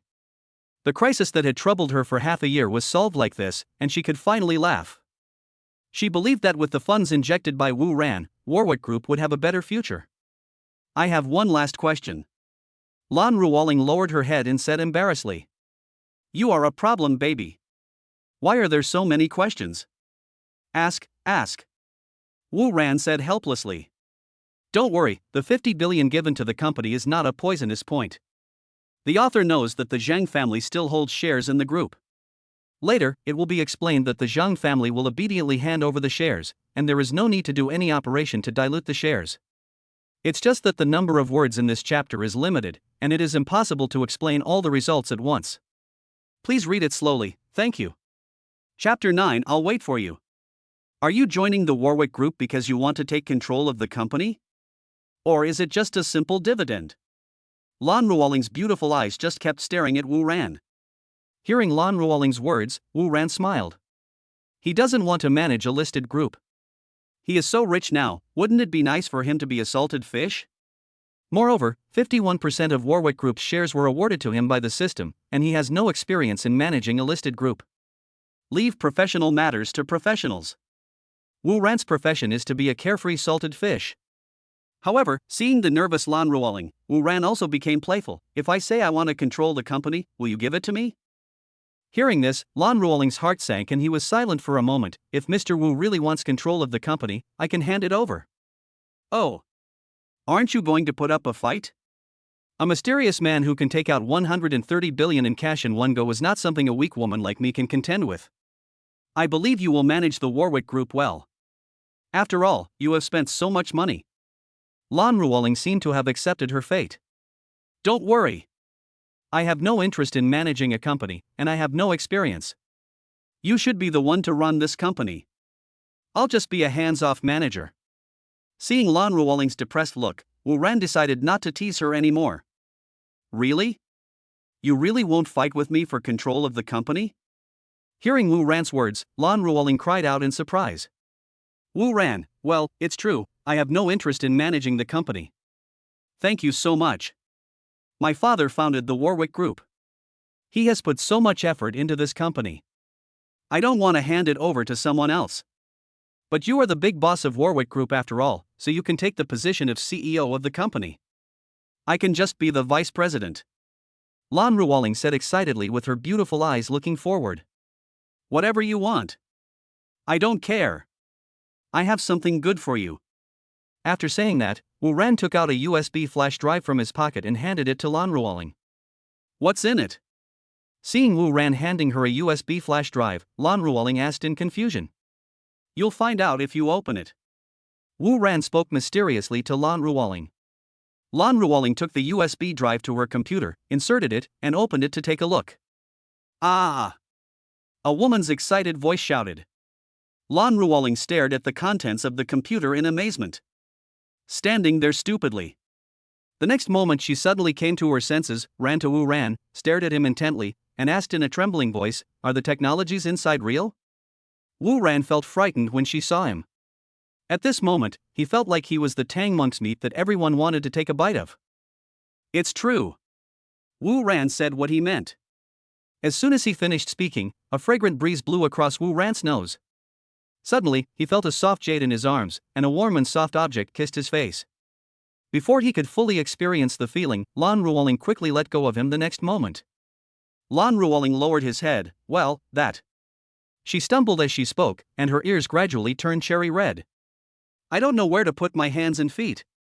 When Wu Ran saw Lan Ruoling's shy look, he couldn't help but touched his nose and smiled awkwardly. The office was silent, and neither of them spoke. Sorry. I'm so excited. Lan Ruoling spoke as if she had used up all her strength. It doesn't matter. Wu Ran pretended nothing happened. Lan Ruoling calmed down and whispered, Where did you get the technology here? Wu Ran raised his eyebrows. Where it came from, I can't tell you. But just make sure you can use it. Lan Ruoling said excitedly, It can be used. This technology is very useful for our company. I believe that with this new battery technology, our company will definitely become the top company in the battery industry. Wu Ran just needs to be sure that this technology will be of great use to the company. Lan Ruoling looked at Wu Ran lovingly and asked shyly, Why are you so nice to me? He helped him drive Zhang Xingchen away and injected 50 billion into the company, allowing the company to avoid bankruptcy crisis, but he did not covet control of the company. Now he has come up with technology that can make the company a top enterprise. Is he sent by God to save me? Wu Ran thought to himself, Can I say that these are actually rewards given to me by the system? Of course not. Sometimes white lies are necessary. Wu Ran showed an expression of deep affection. Why do I treat you like this, can't you feel it? Ah!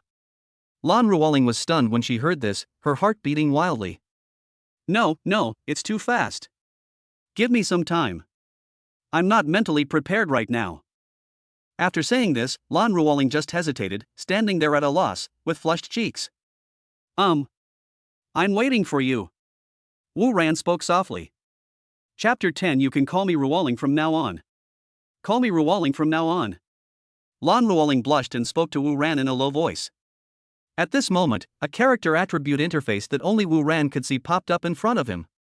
Character information. Name, Lan Ruoling. Gender, female. Age, 24. Favorability, 90. Purity, 100.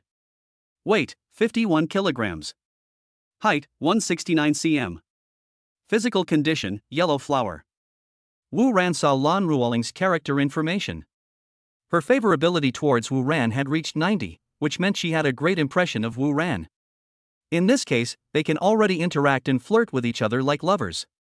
Okay, then you can call me Brother Ran from now on. Wu Ran said jokingly.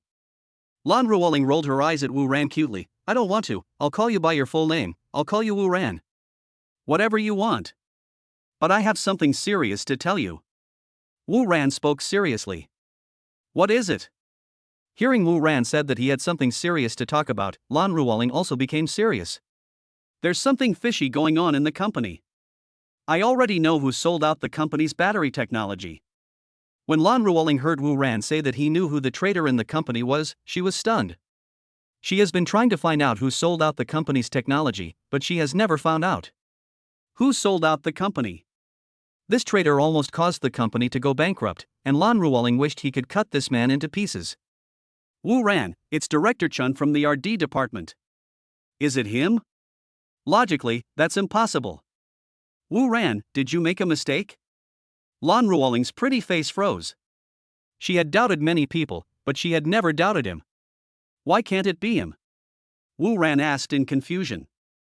Lan Ruoling said in disbelief, because he has been in Huawei Group for 20 years. He followed my father from a company with only a dozen people to where it is today. They are the company's true veterans. They have always had deep feelings for the company. Lan Ruoling could never have imagined that he would betray the company's interests. People change. Wu Ran said disdainfully. Then he told Lan Ruoling the information he had learned from the system, like pouring beans from a bamboo tube. Are you an employee of the RD department of our Warwick Group? Lan Ruoling cried out in surprise. Wu Ran, are you going on a blind date today? The woman also brought 58 people with her? And you ran away in the end? Ha ha ha ha ha ha ha. I am dying of laughter. There was a very unladylike laugh in the office. Wu Ran touched his head embarrassingly. Hey, hey, hey. You are focusing on the wrong thing. I am telling you about the traitor in the company now. Wait a minute, my stomach hurts from laughing so hard. Lan Ruoling laughed until she was out of breath. 5 minutes later. Okay, I won't laugh at you anymore. If you keep laughing, I'll run out of oxygen. Lan Ruoling forced herself to calm down. You mean you've been lurking in our company's RD department for 3 years? Lan Ruoling asked. Wu Ran said helplessly, I say, my lady, you are focusing on the wrong thing. This is not the point, and you used the word lurking wrongly. It should be called observation. Okay. I know Chen Jun is the traitor. After saying that, Lan Ruoling took out his cell phone and prepared to call the police. Why are you calling? Wu Ran saw Lan Ruoling was about to make a phone call. Call the police. Since I know it was Chen Jun who sold out the company's core technology, I will call the police to arrest him. Lan Ruoling said puzzledly. Don't call the police, keep him for now, he may be of great use to you. Wu Ran smiled mysteriously. Lan Ruoling, what's the use? Come here and I'll tell you. Then Wu Ran whispered his plan in Lan Ruoling's ear, and the two of them were in ambiguous postures at this time. The hot breath exhaled by Wu Ran blew on Lan Ruoling's ears. Feeling the hot breath exhaled by Wu Ran, Lan Ruoling had never had such close contact with a man since she was a child. This made Lan Ruoling's body temperature soar, her whole body became weak, and she almost couldn't stand. In the end, she could only rely on her strong willpower to calm herself down. She listened attentively to Wu Ran's plan and forced to listen to the end. Lan Ruoling's eyes lit up. You are so bad, I like it so much. Lan Ruoling gave Wu Ran a charming smile. Haven't you heard a saying? Women don't love bad men. Wu Ran said so. Ha ha ha. What kind of perverted logic is this? After solving the company's crisis and finding out the traitor, the heavy burden on Lan Ruoling's head was finally lifted, allowing Lan Ruoling to finally smile happily. She is now becoming more and more interested in the mysterious Wu Ran. Wu Ran, you are not a native of Qingfeng City. After laughing happily, Lan Ruoling tried to find out Wu Ran's background. Oh. How do you know I'm not from here? Wu Ran asked back. Lan Ruoling, because no family in Qingfeng City can come up with 130 billion in cash. I see. I thought you had checked me out. After hearing Lan Ruoling's explanation, Wu Ran suddenly understood. Lan Ruoling, I wanted to check you, but I didn't have time yet. Chapter 11 Lin Shirin's Hero. Lan Ruoling, I wanted to check you, but I didn't have time yet. Wu Ran turned around and said, then you can check it slowly. I have something else to do, so I'll leave first. After saying that, he walked towards the door. Hey! Wait a minute. Lan Ruoling hurriedly called Wu Ran to stop. Wu Ran, anything else? Lan Ruoling, I'll leave the CEO's office to you. I'll go to the other room. Wu Ran thought for a moment and said, no, you can decorate another room for me. After all, you have used this office for so many years, and it would be troublesome to move it back and forth. Lan Ruoling, alright, I'll have someone renovate one for you. You are already the new president of Warwick Group. I plan to hold a high-level meeting tomorrow to introduce you to them. Wu Ran, there's no rush, let's wait a few days. After saying that, he left Lan Ruoling's office. Lan Ruoling silently looked at Wu Ran's back, thinking in her heart, Wu Ran, no matter how mysterious you are, I will find out everything about you. System. I have now taken over the Warwick Group. When this news is announced to the world, all parties will definitely pay attention to me. Can you help me clear my information? System, no big deal. 5 seconds later. System, done. I only keep a few of your online accounts. All other information including your and your parents' information is top secret. No one can find any of your information on the internet now. Good. This makes me feel relieved. When Wu Ran came out of Lan Ruoling's office and passed by the living room of the president's office, he saw Lin Shireen sitting there in a daze, wondering what she was thinking about. Wu Ran thought Lin Shireen had left, but he didn't expect her to be still here. Seeing her, Wu Ran pushed the door open. Seeing Wu Ran push the door open, Lin Shireen stood up and said to Wu Ran, "Are you done talking?" Wu Ran, "Well, we finished talking, why are you still here?" "I thought you had left." Lin Shireen's beautiful eyes revealed a grateful look as she said to Wu Ran, "I was waiting for you." At this moment, a character attribute interface that only Wu Ran could see popped up in front of him. Character information. Name, Lin Shireen. Gender, female. Age, 24. Favorability, 90. Purity, 100. Weight, 52 kilograms. Height, 168 cm. Physical condition, yellow flower. Wu Ran was also surprised to see that Lin Shireen's favorability towards him had reached 90. Is this possible? It seems that after getting the system, my love luck is getting better and better. The favorability level is already 90%. Does that mean that if I work harder I can do what all men love to do? It's exciting just thinking about it. Wu Ran was puzzled. Why are you waiting for me? I just wanted to say thank you to you in person. Thank me for what? Just now in the meeting room, thank you for helping me. Lin Shireen said gratefully.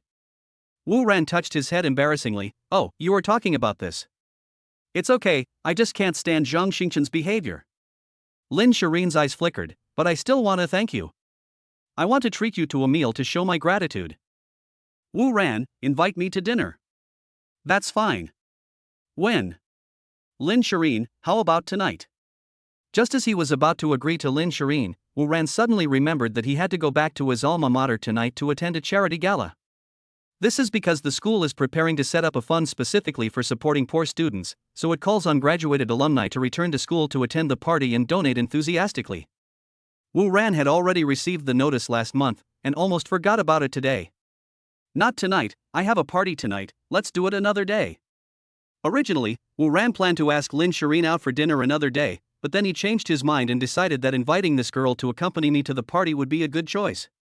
But if you really want to thank me, why don't you accompany me to the party tonight? When Lin Shireen first heard Wu Ran's refusal, she felt a little disappointed. Then it's settled. I'll go to the party with you tonight.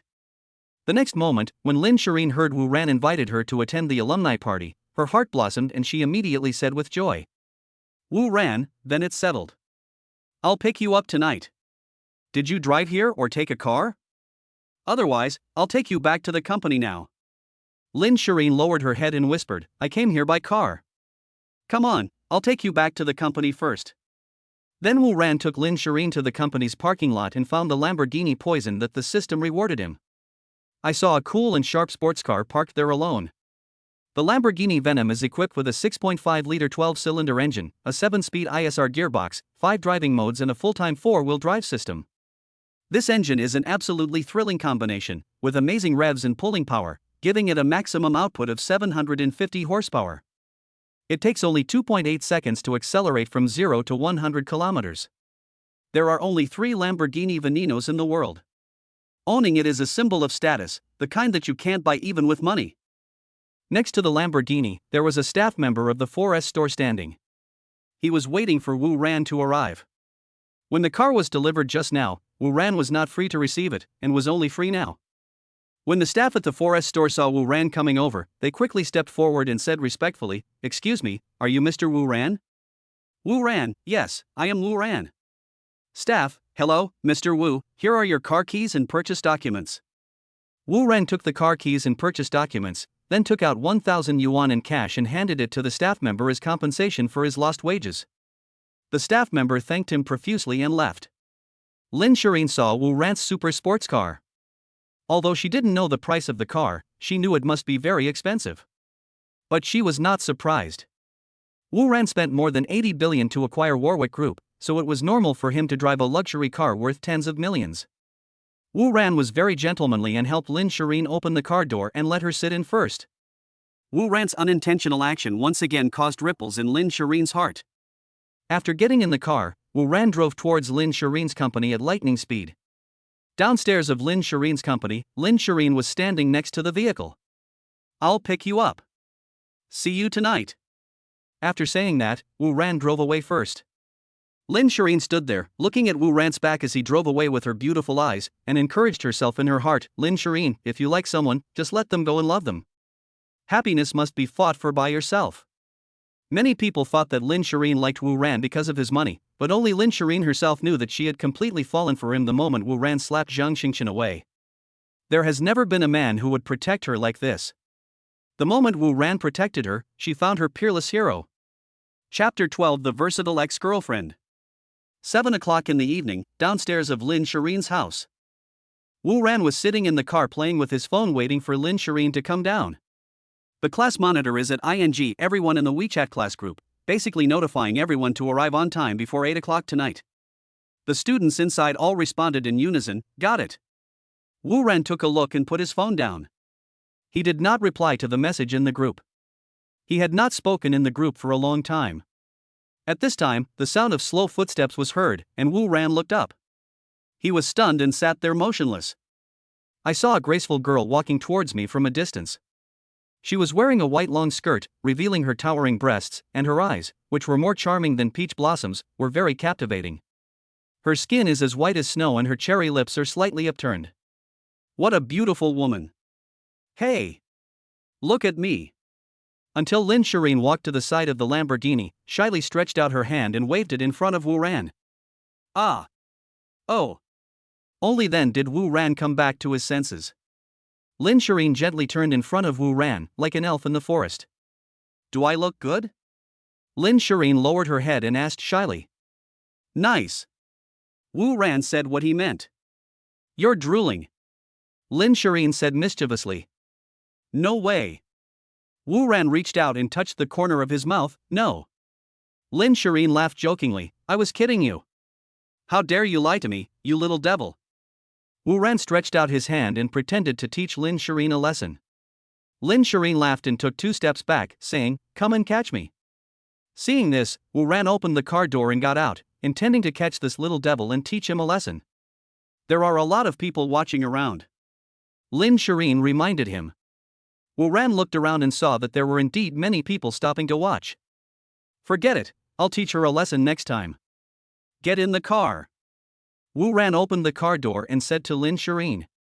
By the time Lin Shirin got into the car, Wu Ran's heart had not yet completely calmed down. Although he doesn't have a girlfriend yet, he has seen quite a few beautiful women, but he has never met any who could make his heart beat faster. This little devil is the first one. Qingfeng City, Qingfeng University Gymnasium. The school gymnasium has been decorated tonight and can accommodate tens of thousands of people. At this time, the gymnasium was crowded with people coming and going. Most of the students in Wu Ran's class have arrived, and boys and girls are sitting together. At the table at the head of the class, a group of male classmates were surrounding the class monitor who was sitting in the main seat, flattering him. The class monitor surrounded by a large group of classmates is called Lu Hai. His family is quite wealthy and owns a factory. His family's factory has been producing for the Warwick Group on an OEM basis, making millions every year, so Lu Hai is quite popular among his classmates. As soon as he arrived and sat down, he was immediately surrounded by a group of flattering classmates. He also enjoyed the feeling of being surrounded by his classmates and being the center of attention. I only heard a classmate with a pointed face and monkey cheeks flatteringly said, "My class monitor, I heard that your family's factory has been doing OEM for the Warwood Group in recent years and has made a lot of money. It should make a lot of money this year." Lu Hai responded proudly, "Not much, only about 10 million. Hiss. Hiss. The people around gasped when they heard Lu Hai's response. Their salary is mostly more than 10,000 yuan a month. Even if they don't eat or drink, they will only make more than 100,000 yuan a year. 10 million is enough for them to earn for a lifetime. No wonder they are so shocked. Now the classmates surrounding him became even more enthusiastic. Even if you become rich, don't forget your old classmates. I said it back then, the monitor is the real tall, rich and handsome guy in our class. Yes, monitor, I will follow you to make a living from now on. Lu Haiyang smiled proudly, of course, we have been classmates for so many years, I will definitely take you with me. After saying that, Lu Hai inadvertently put his car keys on the table. The sharp-eyed classmate saw Lu Hai's car keys and exclaimed again, "Class monitor, have you changed your car again?" Hearing the exclamation, the students looked at the car key. A student who knew cars recognized the car and whispered, "This looks like a Porsche key." "Squad leader, these are your Porsche keys. I heard this car is very expensive." "Yes, I've heard of this car. My boss also drives this brand of car. He said it costs almost 1 million. Squad leader, is this car worth 1 million? Lu Hai accepted the admiring gazes of his classmates, with the corners of his mouth twisted, and said casually, "It's not very expensive, just over 900,000. You said it's not expensive, but I have to go without food and drink for 10 years to buy this car." Some classmates were calculating the price in a low voice. At this time, Lu Hai looked around carefully, as if he was looking for someone. A classmate with a pointed face and monkey cheeks saw it and quickly asked, "Monitor, are you looking for someone?" Lu Hai asked the sharp-faced classmate, "Huang Yu, did you see Yang Yuqin and Wu Ran coming?" A classmate named Huang Yu also looked up and looked carefully, and hurriedly said to Lu Hai, "Class monitor, isn't Yang Yuqin your girlfriend? Aren't you two here together?" The Yang Yuqin they were talking about was their classmate and a famous beauty in the school. Wu Ran and Yang Yuqin were once a couple, but later they broke up for unknown reasons. After they broke up, Yang Yuqin immediately hooked up with Lu Hai. Lu Hai said with disdain, "I've been tired of her for a long time. I dumped her a year ago." Huang Yu said with a lewd smile, "Squad leader, you snatched her from Wu Ran, and we all thought you would marry her, but I didn't expect you were just playing with her." Lu Hai said disdainfully, "I snatched her away just to strike a blow to Wu Ran, but I didn't expect this woman to be sick, and her whole family is sick. After this woman followed me, seeing that my family was rich, she actually asked my family for a betrothal gift of 1.08 million with her parents. She has 2 younger brothers, and she asked me to help each of them buy a house in their county town, saying that this is the custom in their Haidong prefecture. They really took me for a fool, so I pretended to agree to her, played with her for 2 years and then dumped her." Huang Yu said with a lewd smile, "At the party tonight, if Wu Ran knew that Yang Yuqin had broken up with you, I wonder if the two of them would rekindle their old love." Hearing this, Lu Hai grinned and said, "If that's the case, then Wu Ran is blessed. During the years that Yang Yuqin has been with me, I have passed on everything I have learned throughout my life to her. If Wu Ran wants her again, he won't have to teach her again after marrying her." As soon as Lu Hai finished speaking, all the male classmates around him burst into laughter. Chapter 13 Is Huawei Group yours? One of the male students said, "Class monitor, I just saw Yang Yuqin at the school gate. She should be here by now." Sure enough, as soon as the boy finished speaking, Yang Yuqin came from a distance. She came here, found a seat and sat down by herself without talking to anyone else. Everyone saw that she was dressed like a rich woman, and it seemed that she was doing well. But she was in a very depressed mood. It gives people a listless feeling.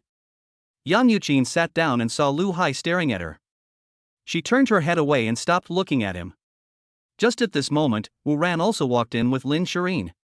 Wu Ran saw all the classmates there and happily walked towards them. The moment Lin Shirin walked in, the area where Wu Ran's classmates were suddenly quiet. Both male and female students were staring at Lin Shirin. The male students were stunned. They dared to say that they had never seen such a charming girl before. The female classmates were surprised at Lin Shirin's temperament.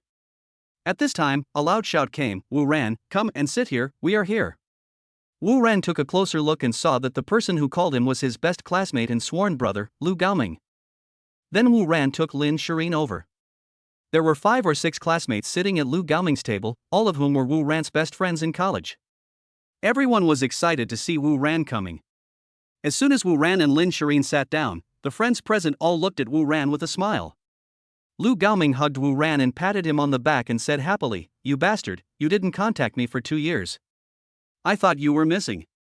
Wu Ran responded to him, "Don't you want to contact me? You have to make me contact you first, right?" Lu Gaoming said happily, "I don't care, we haven't seen each other for 2 years, tonight we 2 brothers are going to get drunk." Wu Ran said unhappily, "You can drink any time, but not tonight." Lu Gaoming thought for a moment and said, "That's fine. Tonight is a charity party organized by the school. It's not good to get drunk here." After saying that, Lu Gaoming saw Lin Shireen sitting next to Wu Ran and grinned again. "You are really good. You found such a beautiful girlfriend and you didn't introduce her to us." "Yes. Wu Ran, won't you introduce us? I didn't expect you to find such a beautiful girlfriend without saying anything." "Beauty, do you have any younger sisters? They don't have to be as pretty as you. As long as they are 70% as pretty as you, I'll be satisfied." The other friends present were all cheering. "No, she's not my girl." Wu Ran was about to explain to them. "Hello, my name is Lin Shireen, nice to meet you all." Before Wu Ran finished speaking, Lin Shireen, with a blushing face, introduced herself to Wu Ran's friends. "Hello, Miss Lin, my name is Lu Gaoming, and I'm Wu Ran's best friend and classmate." "Hello, Miss Lin, my name is Liang Weiming, and I'm Wu Ran's best friend and classmate." "Hello, Miss Lin, my name is Zhang Rongfu, and I'm also Wu Ran's good friend and classmate." Ms. Lin. At this time, Wu Ran's friends introduced themselves one after another, and some even stretched out their hands to shake hands with Lin Shireen. Seeing this, Wu Ran slapped his hand away and said, "Get your hand away." When Lin Shireen saw Wu Ran's actions, she felt a little shy. After everyone exchanged greetings, Wu Ran asked, "Lu Gaoming, where have you been working in the past 2 years?" "Lu Gaoming, I went abroad a few years ago and worked in a high-tech company abroad. This company focuses on new energy batteries, and I am responsible for battery development." Wu Ran was surprised. "No wonder you didn't contact me, you went abroad. Is your company also engaged in battery production?" Lu Gaoming, "Yes. The mainstream of the global market now is to develop new energy, so companies with technology will develop in this direction." Wu Ran, since you have already gone abroad, why did you come back to attend the party tonight? Don't tell me you came back specially, I won't believe it. Lu Gaoming smiled bitterly and said, "I'm unemployed and no longer work for the original company." Wu Ran asked in confusion, "Unemployed? How could you be unemployed when you were doing well?" Lu Gaoming said helplessly, "It's hard to explain in a few words. I'll tell you when I have a chance. Let's not talk about me. What about you? What kind of job have you been doing in the past few years?" Wu Ran smiled and said, "Me. I have been working at Warwick Group for the past few years, and I get paid 998 yuan every day." Lu Gaoming, I've also heard of the Huawei Group. It's one of the top 10 companies in Qingfeng City. I heard the benefits there are pretty good. Well, the benefits are pretty good. Wu Ran thought for a moment and said, "Do you still want to study in the battery industry? Huawei Group is in urgent need of talents in the battery industry. If you want, I can introduce you to Huawei Group." Lu Gaoming, join Huawei Group? Is that okay? Wu Ran, don't worry. I'm the big boss of Huawei Group. It's just a matter of a word for me to recruit you. Coo. Are you the big boss of Warwick Group? Lu Gaoming smiled and said, "Student Wu. This is where you are wrong.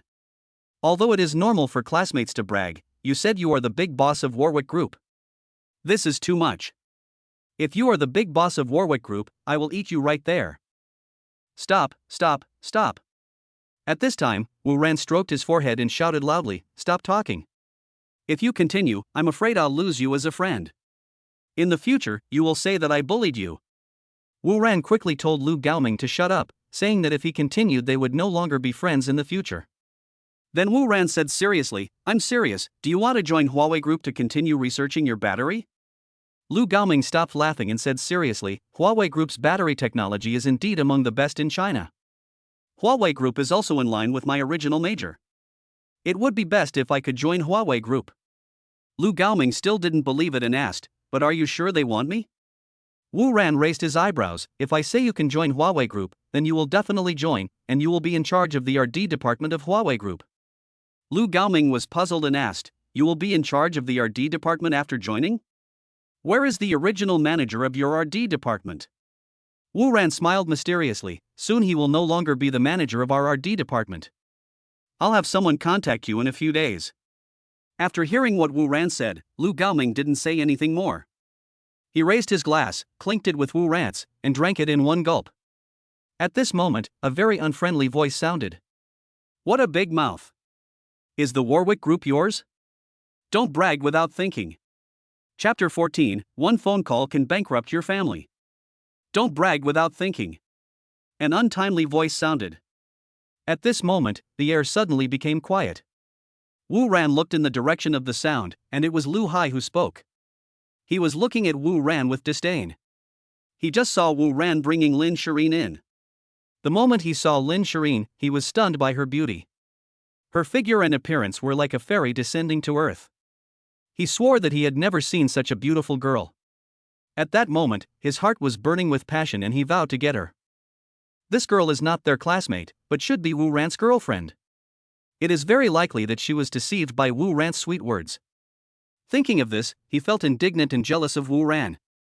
Why could a poor guy like Wu Ran get such a beautiful girl? It was the same back then. At the beginning, he was the one pursuing Yang Yuqin, but Yang Yuqin chose Wu Ran. Later, under his sugar-coated inducements, Yang Yuqin finally fell into his arms.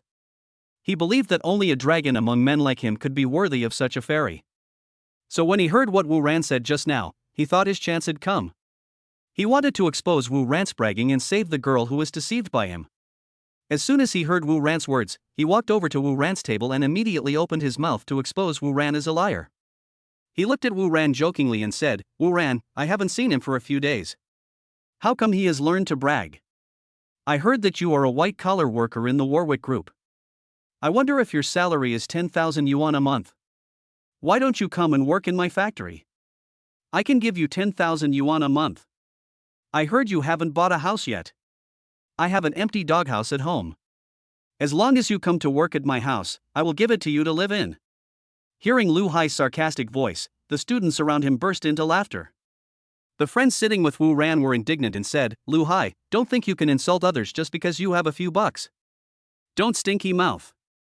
Mountains and rivers meet each other, and sooner or later you will kill yourself. Bite. Trigger the mission to confront Lu Hai. A. Ignore Lu Hai, the system will reward you with the title of coward.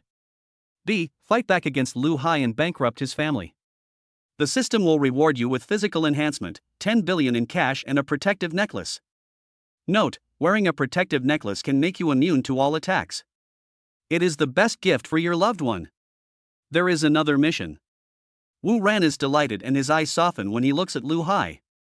What a good man! Seeing that Wu Ran remained silent, Lu Hai thought he was right. He looked at Lin Shireen passionately and said, My beautiful lady, I don't know if you know Wu Ran's background, but don't be fooled by his sweet words. He was very poor when he was studying. He had no idea where to put his food. He had to work several jobs just to make ends meet. How could such a person be the boss of Warwick Group? Unlike me, my family's factory is doing OEM production for the Huawei Group, and I can easily make tens of millions a year. After saying that, he stared at Lin Shireen. He thought that when Lin Shireen heard that he was so rich, she would leave Wu Ran and throw herself into his arms just like Yang Yuqin did back then. Huang Yu, Lu Hai's #1 lackey, saw Lu Hai's admiration for Lin Shireen and helped to stir up trouble. Yes, young lady, you see our master Lu Hai has a rich family and is also very handsome. Wu Ran is just a liar, how can he be worthy of you? After hearing what Lu Hai and his people said and seeing his ugly face, Lin Shireen looked at him with disdain and thought to herself, You idiots, if you knew that the person standing in front of you had just spent tens of billions to acquire the Warwick Group today, I wonder what you would think. Lin Shireen said to Lu Hai with a look of disdain, Sir, it seems to be none of your business who I become friends with. Who do you think you are? I don't need your approval to be friends with anyone. And please stay away from me. Lu Hai thought that Lin Shireen would leave Wu Ran after hearing this, but he was unexpectedly rejected. On the other side, after Wu Ran finished reading the system task introduction, he glanced at Lu Hai and said slowly, You want me to work for you? Are you qualified? And what I want to say is, how do you know that you are not working for me? Ha ha ha. Wu Ran, you are not sick. It really made me laugh to death. He actually said that Master Lu worked for him. Do you know how much Master Lu makes a year? Yes, the money that Master Lu earns in a year is enough for him to earn for a lifetime. You don't look like you've had any alcohol yet. How come you're drunk so quickly? Before Wu Ran finished speaking, Lu Hai, who had a gloomy face, and his group of lackeys burst into laughter again. Seeing them laughing wildly, Wu Ran's face remained calm. You think I'm bragging? I can bankrupt your family with just one phone call. Do you believe it? Wu Ran said disdainfully again. Ha ha ha. Believe it, I believe it. Wu Ran, your tone is really getting louder and louder. Please call me soon. I really want to see if you can bankrupt my company with just one phone call. I can't wait any longer. Lu Hai laughed again. Well, why doesn't anyone believe me when I tell the truth? How can anyone want their company to go bankrupt these days? Sure enough, we don't understand the stupid world. Wu Ran shook his head and muttered, then took out his cell phone and pressed a few buttons on it. Beep beep beep. Lan Ruoling, hello, who is it? Wu Ran, it's me, Wu Ran. Lan Ruoling asked in surprise, Wu Ran. Why did you call me? Wu Ran, nothing, there's just someone who pissed me off, and I want to bankrupt his company. Lan Ruoling asked in confusion, you can bankrupt a company with the power behind you. Why did you call me? Wu Ran, this company is the agent of our Huawei group. Lan Ruoling, I see. What is the name of this company? Wu Ran, wait a minute. Wu Ran turned around and asked Lu Hai, what is the name of your company? When Lu Hai saw Wu Ran's actions, he thought he was pretending. When Wu Ran asked him, he answered without hesitation, my company is called Dongtao Manufacturing Company, Ltd. Okay, thank you. Wu Ran thanked Lu Hai politely, and then said calmly to Lan Ruoling on the phone, did you hear that? Lan Ruoling said on the phone, I heard you, give me 5 minutes. Good. Also, remember to tell the boss of Dongtao Manufacturing that his son has offended someone outside that he can't afford to offend. After saying that, Wu Ran hung up. He turned to Lu Hai and said, wait 5 minutes, and said no more. When Lu Hai saw that Wu Ran ignored him after the call, he felt insulted. How dare he ignore me? Chapter 15, There is always something hateful about pitiful people. Lu Hai glanced at Yang Yuqin, who was not far away, and said with a smile, your old lover is here today, too. You two can relive your old dreams tonight. During the years she's been with me, I've taught her a lot of skills. And this year, I believe her skills must have reached perfection. You're in luck tonight. At this time, Yang Yuqin angrily yelled at Lu Hai, fuck you, you're done with me and you're just going to leave, is that how you behave? I came here today and I haven't said a word yet, and you come up to provoke me again.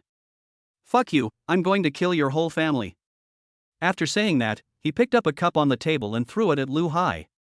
A group of male and female classmates were stunned when they saw Yang Yuqin cursing like a shrew. How come after just a few years not seeing her, Yang Yuqin had become like a shrew, swearing all the time? Lu Hai dodged the cup thrown by Yang Yuqin in a very awkward manner and said angrily, you bitch, don't think I don't know what you have been doing for more than a year. A young lady from a rich family like you is destined to be ridden by thousands of people. A wealthy family? After hearing what Lu Hai said, Wu Ran and everyone present were puzzled. Everyone knows that Yang Yuqin is from Haidong Prefecture. She has 2 younger brothers and her family seems to be quite poor. When she was in college, Wu Ran worked part-time to support her. When she graduated, she turned to Lu Hai. All her classmates knew about this. Why did Lu Hai say that she was a lady from a wealthy family? Huang Yu, Lu Hai's number 1 lackey, asked Lu Hai with doubt, squad leader, isn't Yang Yuqin's family very poor? How can you say that her family is rich? Lu Hai was almost hit by the cup thrown by Yang Yuqin just now. He hated Yang Yuqin so much in his heart that he no longer gave her any face. The wealthy family I'm talking about is the name of a club. Lu Hai released a shocking news. No way. She actually did that. She is indeed a vain, lazy, and greedy woman. There were bursts of exclamations all around. Upon hearing this, Wu Ran was also surprised. He also couldn't believe that Yang Yuqin actually worked in these places. But it was her own choice. No one else has the right to interfere. Lu Hai, go to hell. I'm going to kill you. As soon as Lu Hai finished speaking, Yang Yuqin rushed forward, grabbed Lu Hai's hair and started tearing it, then bit Lu Hai's ear. Seeing this, the flatterers surrounding Lu Hai tried to pull Yang Yuqin away. But Yang Yuqin bit Lu Hai's ear tightly and refused to let go. Every time Yang Yuqin pulled away, Lu Hai would scream. Finally, Lu Hai slapped Yang Yuqin in the face with his backhand, and a blood-red palm print immediately appeared on Yang Yuqin's face. The pain from the blow on her face made Yang Yuqin open her mouth. As soon as she opened her mouth, she was pulled away by her classmates. Yang Yuqin, who was held by the classmates around her, was staring at Lu Hai, as if she wanted to cut him into pieces. Lu Hai said angrily, "Since you chose to do it, why are you afraid of me saying it?" "You won't let me say it, but I will." When I was with her, her parents knew that my family was rich, so they came to my house and told me that since she had 2 younger brothers, if I wanted to marry Yang Yuqin, I would have to pay double the betrothal gift, which was 1.08 million yuan. She also asked me to help her 2 younger brothers buy houses in their county town. I definitely didn't agree to this, so we broke up later. Later, I heard that she returned to her hometown and got married. Later I heard that her husband spent more than 800,000 yuan to marry her. Her husband borrowed money from the bank to get her the betrothal gift.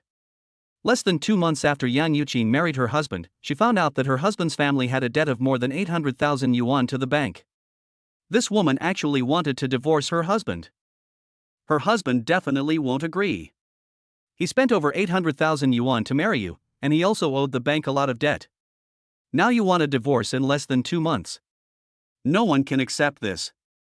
Her husband refused to divorce, so Yang Yuqin made a scene at home every day. Later, her husband couldn't stand it anymore and said he could divorce her, but he wanted to return the betrothal money. But Yang Yuqin's parents insisted that they had no money to return. "You must be kidding. The money is already in my hands, how can I return it?" The more her husband thought about it, the angrier he got.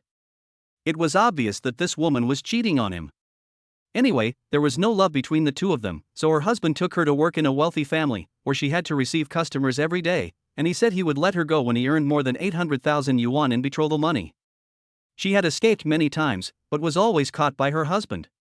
She once asked her parents for help, but her parents said they had received over 800,000 yuan in betrothal gifts and they couldn't do anything about it. Her husband also said that her parents were selling their daughter, not marrying her off, and that they had already sold Yang Yuqin to him, so her parents no longer had any right to control her. "Yang Yuqin, am I wrong?" Lu Hai finished talking non-stop. Yang Yuqin felt hopeless as she looked at her classmates who were looking down on her. She struggled to get away, covered her face and ran outside. After hearing Lu Hai's words, everyone present sighed. At this moment, a soft little hand held Wu Ran's big hand. Wu Ran looked sideways and found that it was Lin Shireen. Lin Shireen said to Wu Ran, after hearing this, "Will you feel heartbroken?" Wu Ran said calmly, "No, she is already an adult, and adults must be responsible for their own actions." She could have resisted her parents for accepting a high amount of betrothal gifts, but she didn't do it. There must be something hateful about pitiful people. Chapter 16. Who did you offend? Thanks to user 3979869 for the reward. Just when everyone was still sighing over Yang Yuqin's experience, there was a rapid phone ring. Everyone looked in the direction of the sound and saw that it was Lu Hai's cell phone ringing. He took out his cell phone and saw that it was his father calling. Lu Hai answered the phone, and an angry voice immediately came out. "Where are you now? Get back here right now." Lu Hai was confused when he received the call. "Dad, I'm attending a party at school." "What happened?" Lu Hai looked in the direction of Wu Ran and had a bad feeling. "You still dare to ask me? Did you grow up eating shit? Get back here right now. What did your dog, mother, do out there?" Now Warwick Group called and said that you have offended the wrong people, and they are going to cancel our company's substitute qualification. The bank also called and asked us to repay the loan early. Who did you offend? How could I have given birth to a fool like you? You've ruined our family. Our family is going bankrupt. We are finished now. When Lu Hai heard his father's roar, he shouted excitedly, "What? Our family is bankrupt? How is this possible? Bankruptcy? Did I hear it right? The monitor said his family went bankrupt?" Everyone present exclaimed. Just now they all heard Wu Ran say that he could bankrupt Lu Hai's family by just making a phone call. Now the class monitor's family is really bankrupt. Could it really be Wu Ran who did it? Does he really have that much power? Bite. The mission has been completed, and the rewards are being calculated. At this moment, the voice of mission completed came into Wu Ran's mind. A breeze blew by, and Wu Ran once again felt a warm current flowing through his body. His whole body was filled with even greater power. He felt that he could now kill 10 Hulks. DD. After receiving the text message, Wu Ran knew without even looking at his phone that the 10 billion yuan reward from the system had arrived in his account. In addition, the necklace rewarded by the system has been placed in the system's storage compartment. Wu Ran opened the storage compartment and saw a beautiful necklace lying there. It was a purple round crystal jade necklace that emitted a pure light. See the necklace's introduction. Star Tears Fairy Crystal. It is made of the crystal core of a 7th level alien beast in the Doji. Wearing this necklace can make you immune to all attacks. It is the only one of its kind in the Shenlong Kingdom and is truly a priceless treasure. After reading the introduction, Wu Ran was wondering what the system meant rewarding by this female necklace. Do you want me to protect someone? On the other side, Lu Hai was staring at Wu Ran. Why is this happening? The last moment, he was still a favored child in the eyes of everyone. At this moment he had already fallen into the dirt. Is this what we call excessive joy leading to sorrow? He stood there, staring blankly at Wu Ran. Is my family really bankrupt? How is this possible? Is this a coincidence? But how could there be such a coincidence in the world? Was it really Wu Ran who did it? This is the question in the minds of Lu Hai and his classmates. Even Wu Ran's friends who were sitting at the same table had the same question. Only Wu Ran and Lin Shireen maintained a calm expression on their faces. Lu Hai looked at Wu Ran bitterly. Wu Ran, is it you? Wu Ran came back to his senses and looked at Lu Hai calmly. Don't you believe it? Lu Hai said excitedly, I have no grudge against you. Why do you want to bankrupt my family? Wu Ran looked at Lu Hai with deep eyes. Who told you to try to take advantage of my people? Lu Hai was stunned for a moment, then said, Are you talking about Yan Yuqin? She is such a vain woman. Even if Lu Hai, wasn't there, she would have found someone else, Zheng Hai. Wu Ran, it's not her.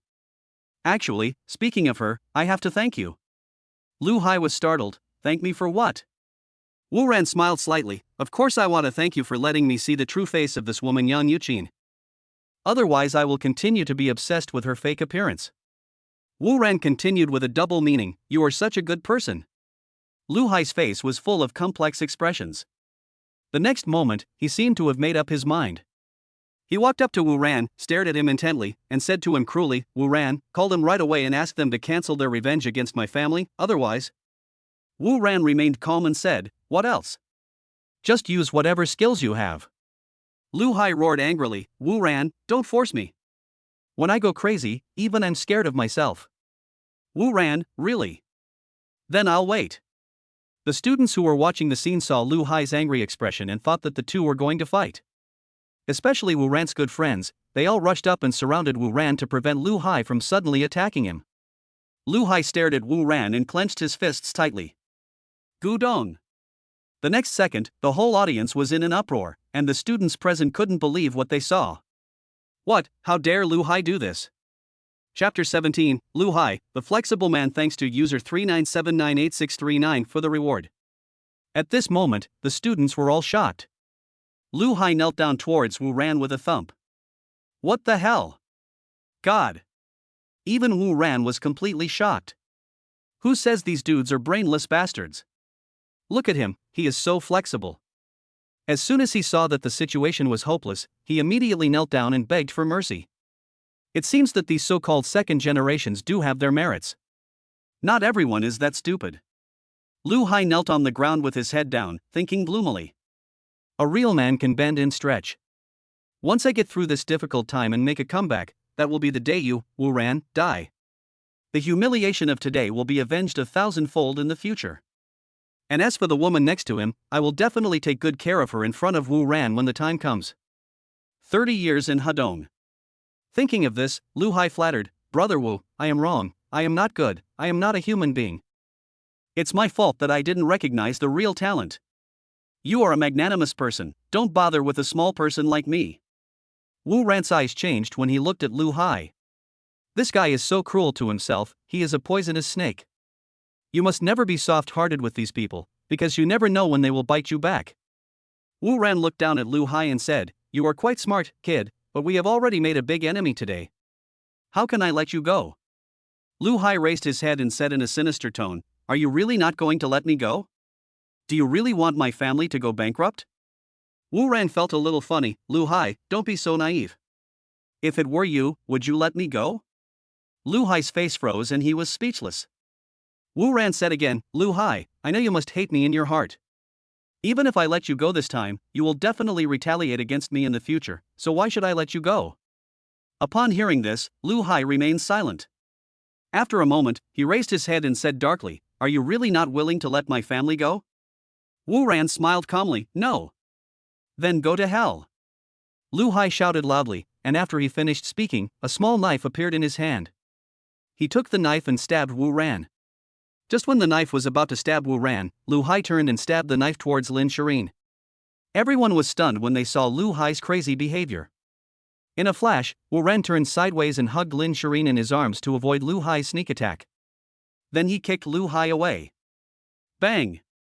Lu Hai was kicked by Wu Ran and flew more than 10 meters away to the ground, spitting blood. Lin Shireen, who was held in Wu Ran's arms, had not yet come to her senses. What happened just now happened too quickly. She stared blankly at the knife stabbing towards her, and was so panicked that she had no time to react.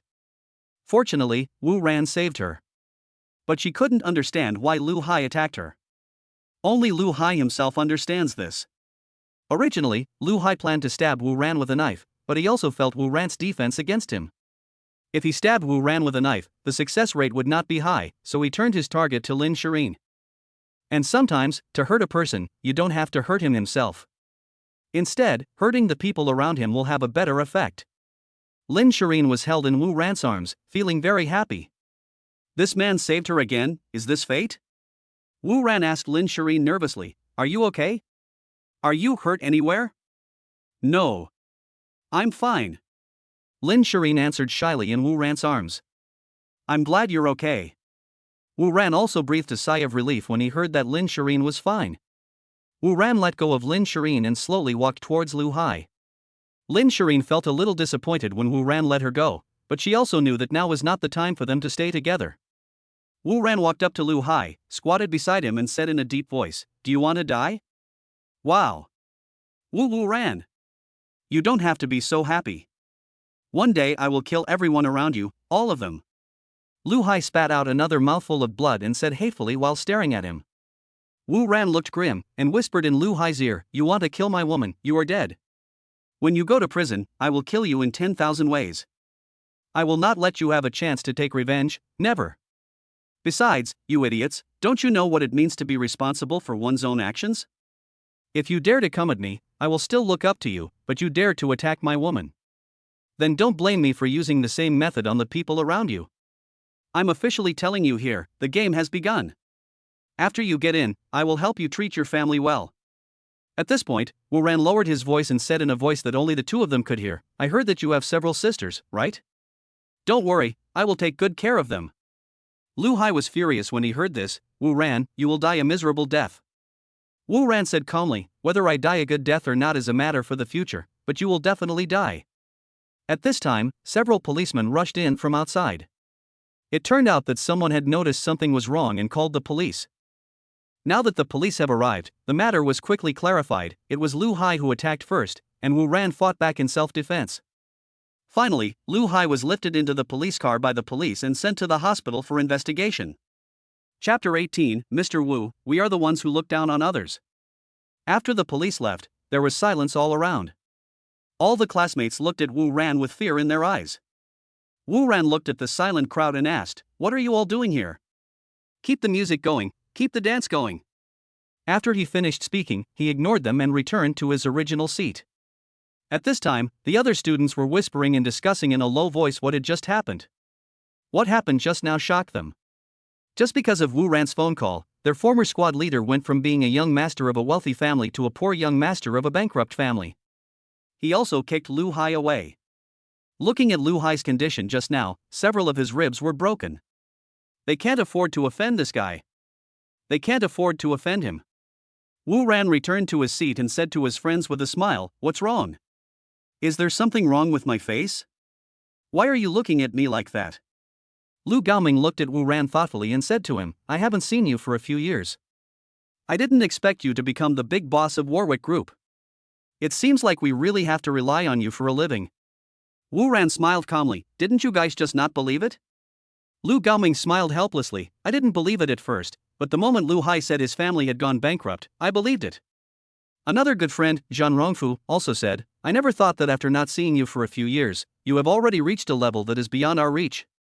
Wu Ran laughed happily, picked up the teacup and took a sip of tea slowly. No matter who I am, we are the best classmates. Right. Let's have a drink to our friendship. Lu Gaoming picked up the teacup and spoke loudly. Everyone picked up their teacups and drank tea instead of wine. Student Wu Ran, I'm here to offer you a glass of tea instead of wine to apologize to you. At this time, a flattering voice sounded behind Wu Ran. Wu Ran looked back and saw that they were the students who had just surrounded Lu Hai and shouted the loudest, especially Huang Yu, who was Lu Hai's #1 lackey. Now his heart was in turmoil. One phone call from Wu Ran can make Lu Hai fall from heaven to hell. It's not a piece of cake to deal with people like them. They finally realized that Wu Ran was not someone they could mess with. But it's too late to regret. Why was I so obsessed with licking Lu Hai's stinky feet just now? Trying to lick the dog won't work and will only cause you to get into big trouble. The only thing to do now is to apologize to Wu Ran immediately. So they all came up together, ready to apologize to Wu Ran. Oh, what are you apologizing for? When did you ever offend me? When Wu Ran saw that it was them, he didn't look happy and spoke slowly. Student Wu, we are the ones who look down on others. Please forgive us if you are magnanimous enough. These people all fawned over Wu Ran. Seeing their humble and submissive looks, Wu Ran thought to himself, never mind, since we are classmates, there is no need to kill them all. Then he said, I understand that you want to curry favor with the rich and powerful, but please remember not to mess with me in the future. Today I am being magnanimous and will let you go. You can go now. Upon hearing this, these people felt as if they had been granted amnesty and left with many thanks. Not far from Wu Ran's class, there is an area for other classes. This incident just now caused quite a stir, and many people are paying attention here. One of the women was watching everything with great interest. She saw everything that happened just now. This woman had skin whiter than snow, eyebrows and eyes as beautiful as picturesque, a cherry mouth that was gorgeous but not vulgar, and she was wearing a light goose yellow long skirt. Her waist was barely slender enough to be held in one hand. She was so flawless and so otherworldly that, as the saying goes, this woman should only exist in heaven. A man sitting next to her said disdainfully, these lowly people are really vulgar. They actually touched her in such a serious scene. Students are so vulgar, no wonder these second-rate schools are so poor and still ask students for donations. I really don't understand why you have to come to these parties, Cici. The woman called Cici looked at the man with disgust and said, Li Si, please stay away from me.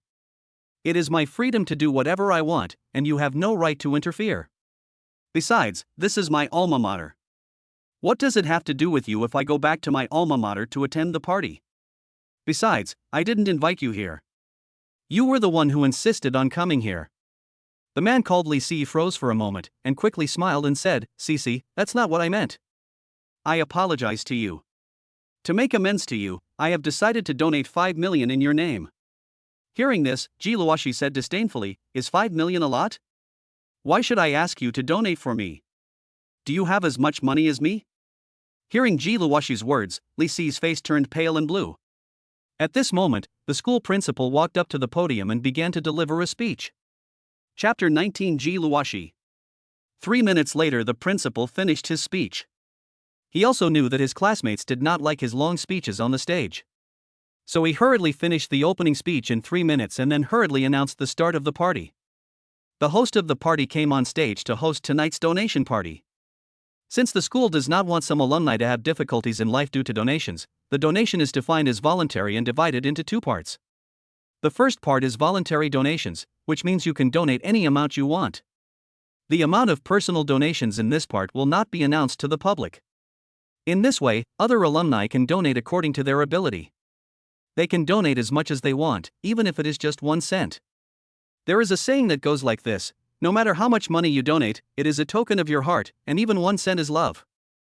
The second part is the auction model, where the school will offer the naming rights of, for example, a teaching building, a library, or a cafeteria. The host then announced the QR code for collecting payments to all alumni for free donations, so that every alumni could scan the code and make a donation. After the payment QR code is announced, the auction will begin next. Host, as we all know, if you want to name a building, you can only name it if you donated the building yourself. Donating a building would cost at least tens of millions. But today, you don't need tens of millions, you only need to spend millions to get this honor. What are you waiting for, fellow alumni? The opportunity to make your name famous is right in front of you. Opportunities like this don't come around every day. If you miss this opportunity, you'll never get it again. Raise your hands and bid enthusiastically. The first item to be auctioned is the naming rights of the library in Building C in the east area of the school. The starting price is 1 million yuan, and each bid starts at 100,000 yuan. The host just finished speaking. The alumni, fully excited, rushed to bid. 1,100,000. One of the alumni spoke up. 1,200,000. Another alumnus followed immediately. 1.5 million. Once again, an alumnus made a bid. 1,600,000. 1,700,000. 2 million. 3 million. The first auction of the naming rights of the library has already brought tonight's party to a small climax. Finally, the naming rights of this library were sold to a fat man wearing glasses for 5.2 million. Wu Ran watched them bidding leisurely from the audience, but he did not join in. Because he knew that if he participated in the auction, tonight would be his one-man show. So he doesn't intend to bully others, just let others take the limelight. He just plans to donate some money to the school anonymously when the end comes. When Wu Ran saw the alumni bidding enthusiastically, he thought to himself that he had no idea that these alumni were quite wealthy. On the other side, Ji Luoshi saw the auction price of the naming rights of the library and said to Li Si indifferently, "Look. This is what you call a second-rate school. The naming rights of just one library have been auctioned for more than 5 million. What can you do with that 5 million? I feel ashamed for you." Li Si's face turned pale and blue when he heard this, and he didn't dare to refute. Before I knew it, time had passed quickly and it was almost 8 o'clock in the evening, and the auction was coming to an end. What is being auctioned now is the naming rights of the school's main teaching building. The honor of naming the main teaching building is more noble, so the auction for the naming rights of the main teaching building is also more intense. Host, this student has bid 23 million. Is there anyone who bids higher than him? 23 million for the first time. 23 million the second time. The last person to bid was a tall and thin alumnus. He was looking at the host on the stage nervously, hoping that he could make the final decision as soon as possible. But the next moment, his hopes were dashed. 30 million. A melodious and beautiful female voice came. Wow. There was an uproar at the scene. 30 million is a sky-high price. Who is it? Everyone looked in the direction of the voice and found out it was the goddess of the class of 2017, Ji Luoshi. Ji Luoshi, Jingfeng University's 2017 Goddess of the Year, is the dream lover of many male students. No matter her appearance, figure or temperament, she is the best choice. She could make every male classmate who saw her lose their appetite and think about her day and night. Of course this does not include Wu Ran, because he was already with Yang Yuqin in school. Ji Luoshi has many suitors in Jingfeng University, but no one has ever been able to win her heart. Ji Luoshi always kept to herself when she was in school. She never made friends with anyone and rarely appeared in public, which made her look a little mysterious. The rumor in the school was that she was the little princess of the Ji family in the imperial capital. Such rumors made her look even more mysterious and ethereal, like a fairy in the sky, who was out of reach. When the tall alumnus saw that it was Ji Luoshi who raised the placard and bid, he stopped raising the placard. The bid of 30 million did exceed his psychological expectations, so he stopped bidding and gave the naming rights of the main teaching building to Ji Luoshi. After all, he was once one of Ji Luoshi's admirers. After Ji Luoshi raised her sign and bid 30 million, no one competed with her for the naming rights of the main teaching building. Host, is there anyone who offers a higher price than this? 30 million for the first time. 30 million for the second time. 30 million for the third time. Make a deal. In the end, Ji Luoshi acquired the naming rights of the main teaching building for 30 million yuan. With the completion of the auction of the naming rights of the main teaching building, tonight's auction has finally come to an end, and the finale of the night is about to be auctioned. The host shouted excitedly on the stage, "Dear alumni, What is about to be auctioned is not the naming rights of the building, but an opportunity that all male students dream of. That. At once. Yes. A chance to have dinner with Miss G. Luoshi. The host hasn't finished speaking yet. What? A chance to have dinner with Miss G? The last item up for auction was actually the chance to have dinner with Miss G. Luoshi. This news shocked the alumni present. This news was totally unexpected for them. Unexpectedly, the last item for auction was the opportunity to have dinner with G. Luoshi. This news also made the male classmates who admired G. Luoshi excited. Being able to have dinner with the goddess of Qingfeng University was an opportunity that many people had dreamed of back then. I didn't expect that G. Luoshi would actually put it up for auction today. This gave the male classmates who admired G. Luoshi an opportunity. G. Luoshi's admirers are gearing up to seize this opportunity. When the excited voices of the crowd gradually died down, the host once again dropped a shocking piece of news. The host continued in his trembling voice, "Back then, there was a rumor in the school that G. Luoshi was the little princess of the G family in the imperial capital, and everyone was skeptical. Today I can tell you clearly. This rumor is true." The host just finished speaking. Boom. The school gymnasium was completely boiling. Robbery, let's not mince words, show me your 5-star reviews. Chapter 20, I'll pay 1 billion.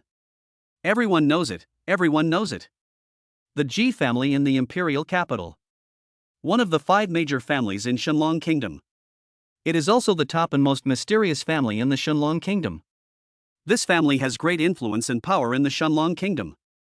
Elder Ji Lingchen, one of the 5 elders of the Shenlong Kingdom, is also from the Ji family. G. Luoshi in the audience looked at the host calmly. The opportunity to auction off a dinner with her tonight was something she took the initiative to propose to the school. G. Luoshi studied at Qingfeng University for 3 years. She has deep feelings for Qingfeng University. The school invited her back to attend the charity gala, and she gladly accepted. She also wants to help the school raise more funds. Although she is the only little princess in the G family, as long as she opens her mouth, her grandfather and father will definitely support her to the utmost. But she just wanted to help the school with her own strength. So after she donated the 30 million yuan she had earned in the past few years, she also put up for auction a spot to have dinner with her. She believed that the attraction of having dinner with her would definitely attract many classmates. She still has this confidence. Li Si, who was sitting next to Ji Luoshi, was also shocked when she heard the news announced by the host. He hurriedly said to Ji Luoshi in a deep voice, "Cici, is this true? Are you really going to have dinner with them? You are the high and mighty fairy of the Ji family, how can you just eat with these people casually?" Ji Luoshi looked at Li Si with disdain. "Li Si, I warn you again, you and I are not that familiar with each other. Don't call me Cici anymore. Please call me Ji Luoshi. Besides, it's none of your business what I do. If you don't want me to eat with them, then just offer a higher price than them."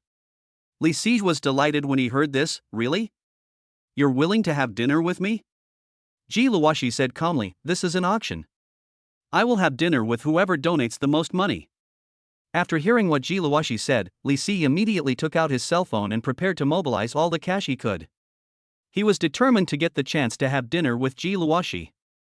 On the stage, the host said, "The auction for the opportunity to have dinner with Miss Ji Luoshi is now officially open. The starting price is 5 million, and each increase is 500,000. Seeing that everyone's emotions had been fully aroused, the host immediately announced the start of the auction. 6 million. As soon as the host announced the starting price, students immediately raised their signs to bid. Host, "Okay, 6 million, someone called 6 million. 7 million. Before he finished speaking, someone else raised a sign and called out a price. 10 million. Host, 10 million, the student bid 10 million, is there anyone who can offer a higher price? 15 million. Host, 15 million, any more? 20 million. Host, 20 million, very good, someone bid 20 million. 25 million. 30 million. 32 million.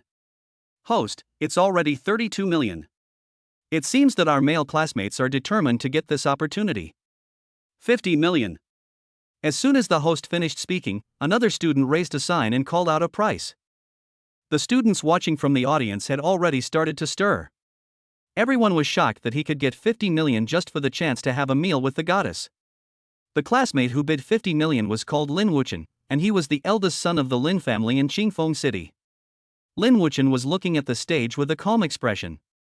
The Lin family is considered a wealthy family in Qingfeng City. Lin Wuchen had also pursued Ji Luoxi madly in the past, but the result was the same as for others, he failed to see the beauty. Now I have the opportunity to have dinner with the little princess of the Ji family, one of the 5 major families in Shenlong Kingdom. Such an opportunity certainly cannot be missed. 55 million. Someone raised a sign and bid again. The auction price reached 50 million, and there were only a few students who were able to follow suit. Now there are only 6 students left bidding. 100 million. Suddenly a shocking voice rang out. Everyone looked towards the voice. It turned out to be the young man sitting next to Ji Luoxi. He just looked at everyone with pride. As he called out the price, there was silence. No one made another offer for a long time. This sky-high price made many students back off. When the host saw that the students had not raised their placards to bid for a long time, he used his devilish voice to seduce everyone. Host, the auction price has reached 100 million now. Is there anyone who can bid higher than him? Everyone, is this the only thing worth having dinner with the little princess of the Ji family? That's one of the 5 major families in Shenlong country. What an honor it is to have dinner with Miss Ji. Having dinner with Miss Ji is equivalent to becoming friends with Miss Ji. Is the opportunity to get close to the Ji family of Shenlong country only worth 100 million? 110 million. Before the host finished speaking, another student raised his sign and bid again. 150 million. Li Si glanced at the classmate who was bidding with the placard and made another bid. 200 million. The person who made the offer this time was Lin Wuchen. The host's words just now woke him up. If I can establish a relationship with the Ji family, any amount of money I spend will be worth it. 210 million. Li Si spoke next. 250 million. 300 million. 350 million. 400 million. 850 million. When Li Si bid again, his voice was trembling a little. This price has exceeded his psychological expectations. 900 million. Lin Wuchen immediately quoted a price that made him feel a little sad. When Li Si heard Lin Wuchen's offer, sweat started to appear on his forehead. The cash he could mobilize was only 950 million yuan. At first he thought it could be bought for a maximum of 100 million yuan, but he didn't expect that the price has now reached 900 million yuan. If he keeps shooting, he won't be able to hold on any longer. 950 million. Soon, he gritted his teeth and made another bid. On the other side, Lin Wuchen also fell silent after hearing Li Si's offer. He was thinking in his mind whether he should follow again. Although having dinner with Ji Luoxi would indeed be of great benefit to the Lin family behind him, the price he would pay was too high. But you can't catch a wolf without sacrificing a lamb. If you want to succeed, you have to pay the price. Thinking of this, he gritted his teeth and was about to raise the sign to bid again. Just at this moment. My friend, could you please do me a favor tonight and give me this opportunity? Lin Wuchen looked over and saw that it was his competitor who spoke. Why should I give it to you? Isn't this what you get for the high price? Lin Wuchen rolled his eyes at Li Si. Li Si's face froze when he heard this. He knew that if he continued the auction, he would definitely lose. Now he could only reveal his identity, hoping to use his identity to force Lin Wuchen not to compete with him.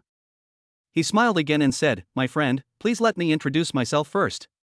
My name is Li Si, and I am from the imperial capital's Li family. If you are willing to give me this opportunity, you will gain my friendship. Otherwise..." What?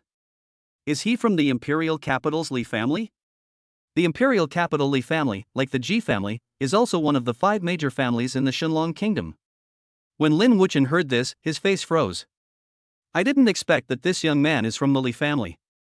After knowing the identity of this young man, Lin Wuchen no longer dared to make an offer. If I get into trouble with another top family just because I want to have a meal with Ji Luoxi, this deal will never be worth it. Seeing this, Ji Luoxi angrily said to him, Li Si, what do you mean by this? Do you want to bully me with your power? Li Si smiled at Ji Luoxi and said, You are wronging me. I just told him who I am. I never said how I wanted to treat him. After Li Si finished speaking, he turned to the host and said, No one has made any bids now, so hurry up and make the final decision. Just now Li Si said that he was from the Li family, and everyone in the audience heard it. The host was no exception, and he didn't dare to say anything more at this moment. Host, okay, now the auction price has reached 950 million. Is there anyone who offers more? 950 million for the first time. 950 million for the second time. Suddenly. Bite. Trigger a new face slapping task. A. If you ignore Li Si, the host will be punished by the system. Ding ding will be half as short. B. Go crazy with Li Si. The system will return 30 times the amount of money the host spends. Seeing this, everyone knows what to choose. Wu Ran also heard Li Si's self-introduction just now. To be honest, Wu Ran didn't want to get involved with these wealthy families. But this is a task issued by the system. He also had to execute. Because he cannot afford the punishment from the system. The thought of being half as short made him shudder. So Wu Ran immediately raised his hand to make an offer. I'll give you 1 billion. A very inopportune voice sounded at this moment. Chapter 21 My cell phone signal is not good. I'll give you 1 billion. A very inappropriate voice sounded at this moment. This sentence has just been said. The world was completely quiet at this moment. Both alumni and school leaders were shocked by the sound. Everyone stared at Wu Ran in a daze. Lin Shireen, who was sitting next to Wu Ran, was also stunned. She felt mixed emotions. Why did he make the offer? Did he like Ji Luoxi too? It should be, otherwise who would spend 1 billion to have dinner with a woman? Lin Shireen looked at Wu Ran thoughtfully. Ji Luoxi on the other side had the same idea as Lin Shireen. She also thought Wu Ran was her suitor. For this, she was a little excited. When the auction reached 900 million yuan just now, she didn't feel anything. But now it is 1 billion, which is enough to make her a little excited, but just a little, small excitement, that's all. I just don't know who he is. Can he really come up with 10 billion? You are not bragging. Ji Luoxi looked at Wu Ran with her beautiful eyes and confirmed from the look in his eyes that he was not someone she disliked. Wu Ran, who was watched by everyone, had a calm look on his face. In fact, Wu Ran himself felt speechless. Just now when Li Si threatened Lin Wuchen, he was watching coldly. Just when Li Si was proudly fantasizing about having dinner with Ji Luoxi, the sound of 1 billion shattered his beautiful dream. This scene was like a bolt from the blue for him. He stared at Wu Ran with gritted teeth. Who is this person? How dare he ruin my good thing? Li Si stood up and shouted at Wu Ran angrily, who are you and why are you quoting so much? Wu Ran sat there and slowly picked up the teacup, took a sip of tea, and said slowly, it doesn't matter who I am, now it's my turn to bid. If you still have money, follow me. If you don't have money, shut up. Li Si said angrily, I suspect you are making trouble, how can you come up with 1 billion? Li Si's words also expressed the doubts of everyone present. Only Wu Ran's classmates knew that Wu Ran could come up with 10 billion, and they could still remember clearly what had just happened. Wu Ran smiled calmly and said, just because you can't come up with 1 billion doesn't mean others can't either. Hearing this, Li Si's face froze and he thought to himself, this is impossible, he definitely can't come up with so much money. How old is he? He looks to be in his 20s. How can someone of this age have so much money? Even if he was the young master of some aristocratic family, his family would never allow him to spend money like this. So he must be lying. Thinking of this, Li Si calmed down and decided to expose Wu Ran's lies. Thinking of this, Li Si said to Wu Ran arrogantly, I, a descendant of the Li family in the imperial capital, can't even come up with that much money, and you, an unknown person, say you can come up with 1 billion. Who would believe it? If you can come up with 1 billion right now, I will kneel down and apologize to you immediately. If you can't take it out, kneel down and apologize to me. What, do you dare? After Li Si finished speaking, he looked at Wu Ran with a righteous face, thinking to himself, you kid want to ruin my good things, today I will ruin your reputation. Wu Ran looked at Li Si and also found it quite funny. Why do these playboys like gambling so much? Especially this guy, he dared to gamble with me without knowing my background. This guy's IQ is really shockingly low. Oh. You said that if I could come up with 1 billion, you would kneel down and apologize to me? Wu Ran looked at Li Si playfully and spoke. Li Si looked at Wu Ran arrogantly, yes, but if you can't take it out, you have to kneel on the ground and apologize to me. Wu Ran smiled and said, okay, I accept it. Upon hearing this, Li Si's face froze. Wu Ran's reaction was so unexpected to him. He thought Wu Ran would be reluctant, but he didn't expect him to agree so readily. Will this be a problem? There shouldn't be any problem, Li Si comforted herself. Just when Li Si was comforting herself in her heart, a text message reminder sound was heard from the venue, and the sound was played through the loudspeakers in the gymnasium. All alumni can hear it, which is of course the credit of the system. Your Shenlong bank card with the last number 1656 had a transaction at 1957, transferring 1 billion yuan. This message was sent to the principal. The principal took out his cell phone and opened the message. The content of this message was also displayed on the big screen in the stadium. The principal stood there blankly, holding his cell phone. Especially the female classmates, they looked at Wu Ran with stars in their eyes. The school beauties looked at Wu Ran with even more naked eyes. They felt extremely regretful at the thought that a super young rich man had been hiding in the school for 4 years without being discovered. But it's okay, it should still be in time. Li Si was completely confused.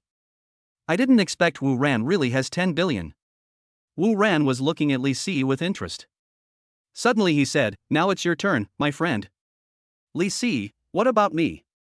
Wu Ran, of course I should kneel down and apologize. Li Si was stunned. He had just made a boast and it was going to come true so soon. He didn't think so much when he was betting with Wu Ran just now. He was sure that Wu Ran couldn't come up with so much money. But what now? It was impossible to get him to kneel. He is a member of the Li family, he has his pride, not to mention that Ji Luoshi is watching him. But now it is too late to back down. Seeing that Li Si didn't move, Wu Ran urged him again, "My friend, you don't want to default on your debt, do you?" Li Si's face turned pale and blue. After a moment, he once again asked the soul-searching question that every playboy would ask, "Boy, you dare to go against me? Do you know who my father is?" Wu Ran slowly picked up the teacup, took a sip of tea, and then said slowly, "My friend, you made this suggestion yourself. Besides, I don't know who your father is. And I'm not interested in who your father is. For this question, you should go home and ask your mother. She should know." At this moment the whole audience burst into laughter. Li Si saw everyone laughing and said angrily, "What's your name? You dare to insult me, you are dead." Wu Ran glanced at Li Si and said, "Remember, my name is Wu Ran. I advise you not to come out and embarrass yourself if you don't have money." Li Si pointed at Wu Ran, you. Wu Ran, what are you talking about? I'll admit defeat." Li Si was left speechless by Wu Ran's retort. He still doesn't know who Wu Ran is, but since he can spend 1 billion to auction a chance to have dinner together, he must be no ordinary person. In desperation, Li Si did something that no one expected. He picked up the phone and put it to his ear. "Hello? It's me." "What? Speak louder. I'm in the room right now and the signal is not good. Wait a minute, I'll talk to you outside." Then Li Si walked out with a natural look on his face. Then he disappeared. Everyone was left looking at each other in bewilderment. Next moment, there was a loud bang in the gymnasium. Everyone burst into laughter. When Wu Ran saw the scene, he was also shocked. What a talent! Nowadays, anyone who is not thick-skinned enough cannot be a dandy. When Wu Ran saw that Li Si had escaped and was no longer participating in the auction, he reminded the host who was still there. The host was also refreshed by Li Si's actions.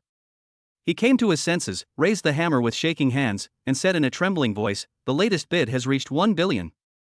Is there anyone who can bid higher than this? 1 billion. He will never be able to earn so much money in his lifetime. I never thought that he would host an auction worth 10 billion today.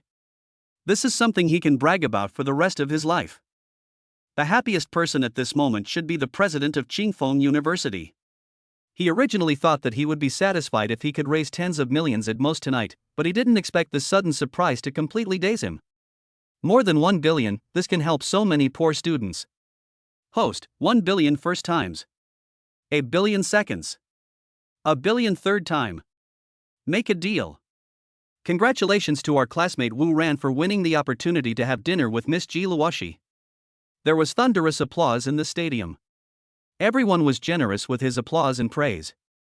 Then the overjoyed principal came to the stage and emotionally praised Wu Ran for his generous donation. We also invited Wu Ran to come on stage to give a speech and share his secret to success with everyone. Host, now let's welcome our classmate Wu Ran. Host, please welcome our classmate Wu Ran. Host, is Wu Ran here? Chapter 22. He actually brought me to the hotel. Our classmate Wu Ran just said goodbye to a few good friends and secretly left with Lin Shireen while no one was paying attention. Wu Ran brought Lin Shireen and walked towards the parking lot. Lin Shireen walked behind and said to Wu Ran with a sour tone, "Why are you leaving so early? You spent 1 billion to make a beautiful woman smile, why don't you stay and build some relationship with her?" Wu Ran turned around and looked at Lin Shireen with a faint smile. "You think too much. I didn't spend this billion for her. I have other reasons." After hearing Wu Ran's explanation, Lin Shireen was delighted and said no more. "Come to the parking lot and get in the car."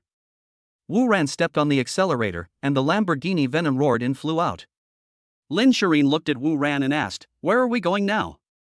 Wu Ran looked mysterious and said with a sly smile, "I'll take you to a place that's very fun." Lin Shireen had a confused look on her face. She sat in the passenger seat, silently looking at Wu Ran's profile as he concentrated on driving. She can look at this face for the rest of her life. He is handsome, rich, has good temperament, and has a chest that can give you a sense of security. This is the dream lover that girls dream of. When Lin Shireen thought about how he held her in his arms just now, her face became hot and she felt a little excited in her heart. Lin Shireen has been an orphan since childhood. She has never seen her parents. She grew up in Qingfeng City orphanage. I never thought that being protected by someone would feel so wonderful. 10 minutes later, Wu Ran parked the car and said to the dazed Lin Shireen, "We're here, let's go. Hurry up, I'm afraid I won't be able to catch up." When Lin Shireen got out of the car and looked up, she was stunned. My face turned red and my whole body felt hot instantly. She stood there, not daring to move.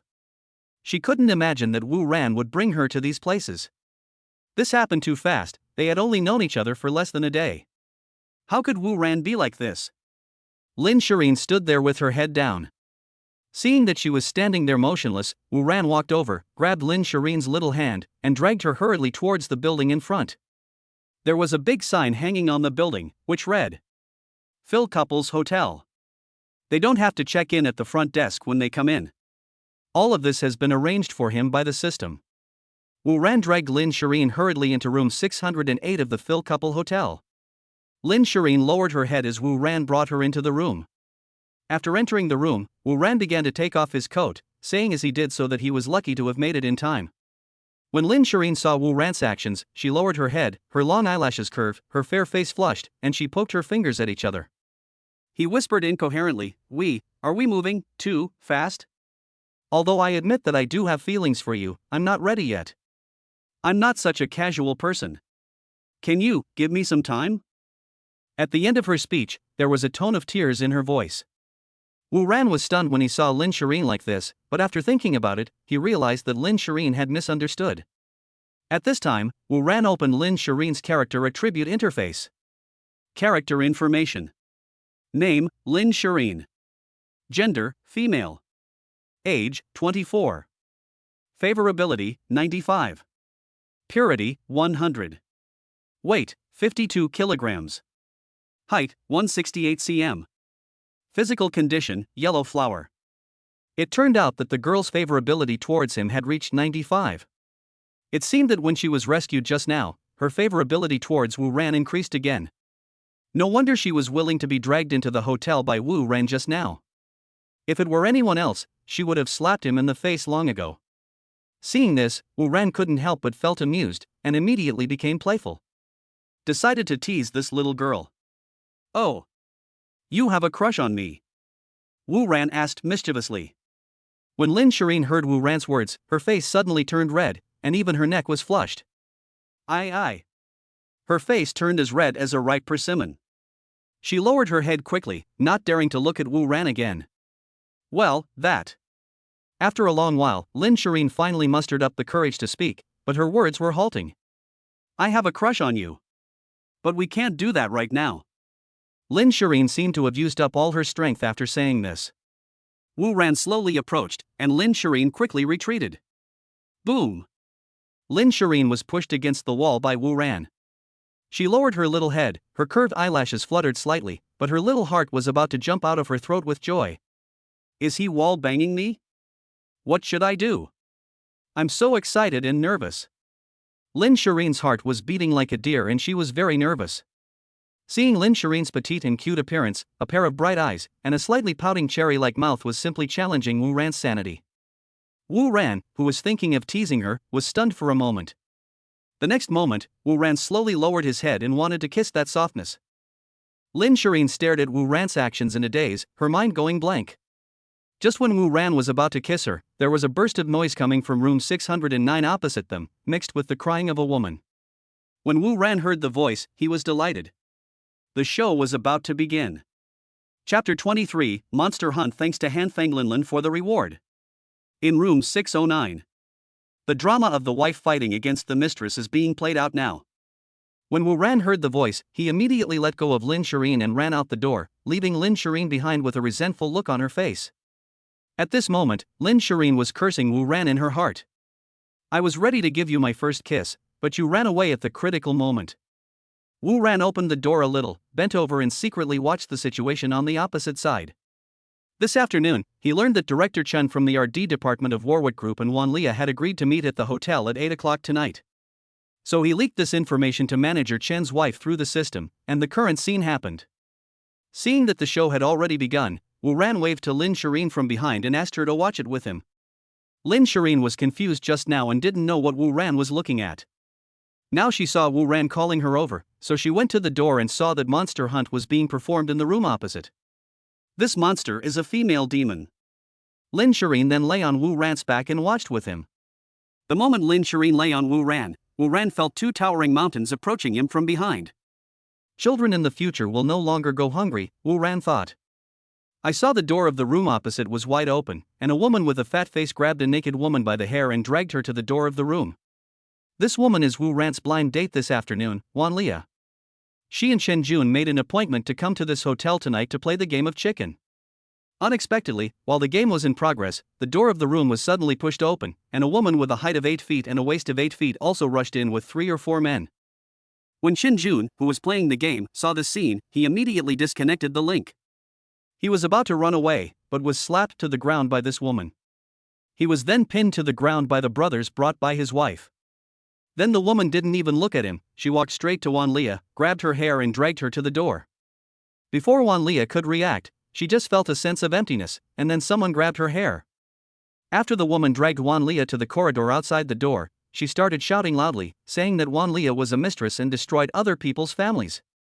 When Wan Lia was caught by this woman, she tried hard to resist, but she was no match for Chen Jun's wife. The surrounding guests and hotel staff heard the noise and came over to watch. A hotel staff member tried to persuade Chen Jun's wife to let go of Wan Lia, but Chen Jun's wife ignored him. The hotel staff member then called the police. Wan Lia was dragged into the corridor with nothing on her body and was being watched by many men. She lowered her head and covered her face with her hands, afraid that others would see her face. But her actions actually bring more benefits to other men. Some even took out their cell phones to take pictures. Wu Ran was also watching there with great interest. Also comment from time to time.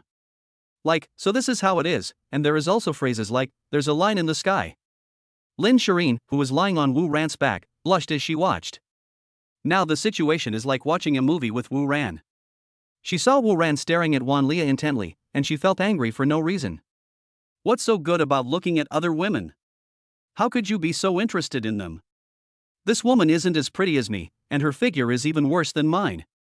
It seems that all men are pigs. 3 minutes later, the police arrived. Only then did Chen Jun's wife let go of Wan Lia.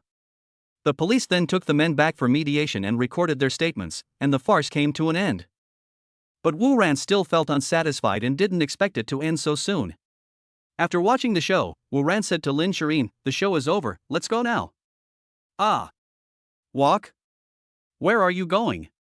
Lin Shireen spoke up before she could react. Wu Ran tapped Lin Shireen's cute little head and said, "Of course we have to leave here. Do you still want to stay here tonight?" After saying that, Wu Ran took Lin Shireen and left the hotel. When walking out of the hotel, Lin Shireen realized that Wu Ran brought her to this hotel not to do anything to her, but to watch Monster Hunt. When she thought of this, she realized that she was wrong, and her face turned red with shame. Outside the hotel, Wu Ran saw Lin Shireen's face turn red again. He was puzzled as to why this little girl blushed so easily. But women's hearts are like the sea, and we men don't understand. Then Wu Ran no longer cared why Lin Shirin's face turned red again.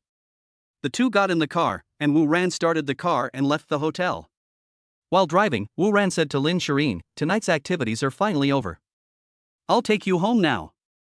Lin Shirin, who was sitting in the passenger seat, felt a little disappointed when she heard this.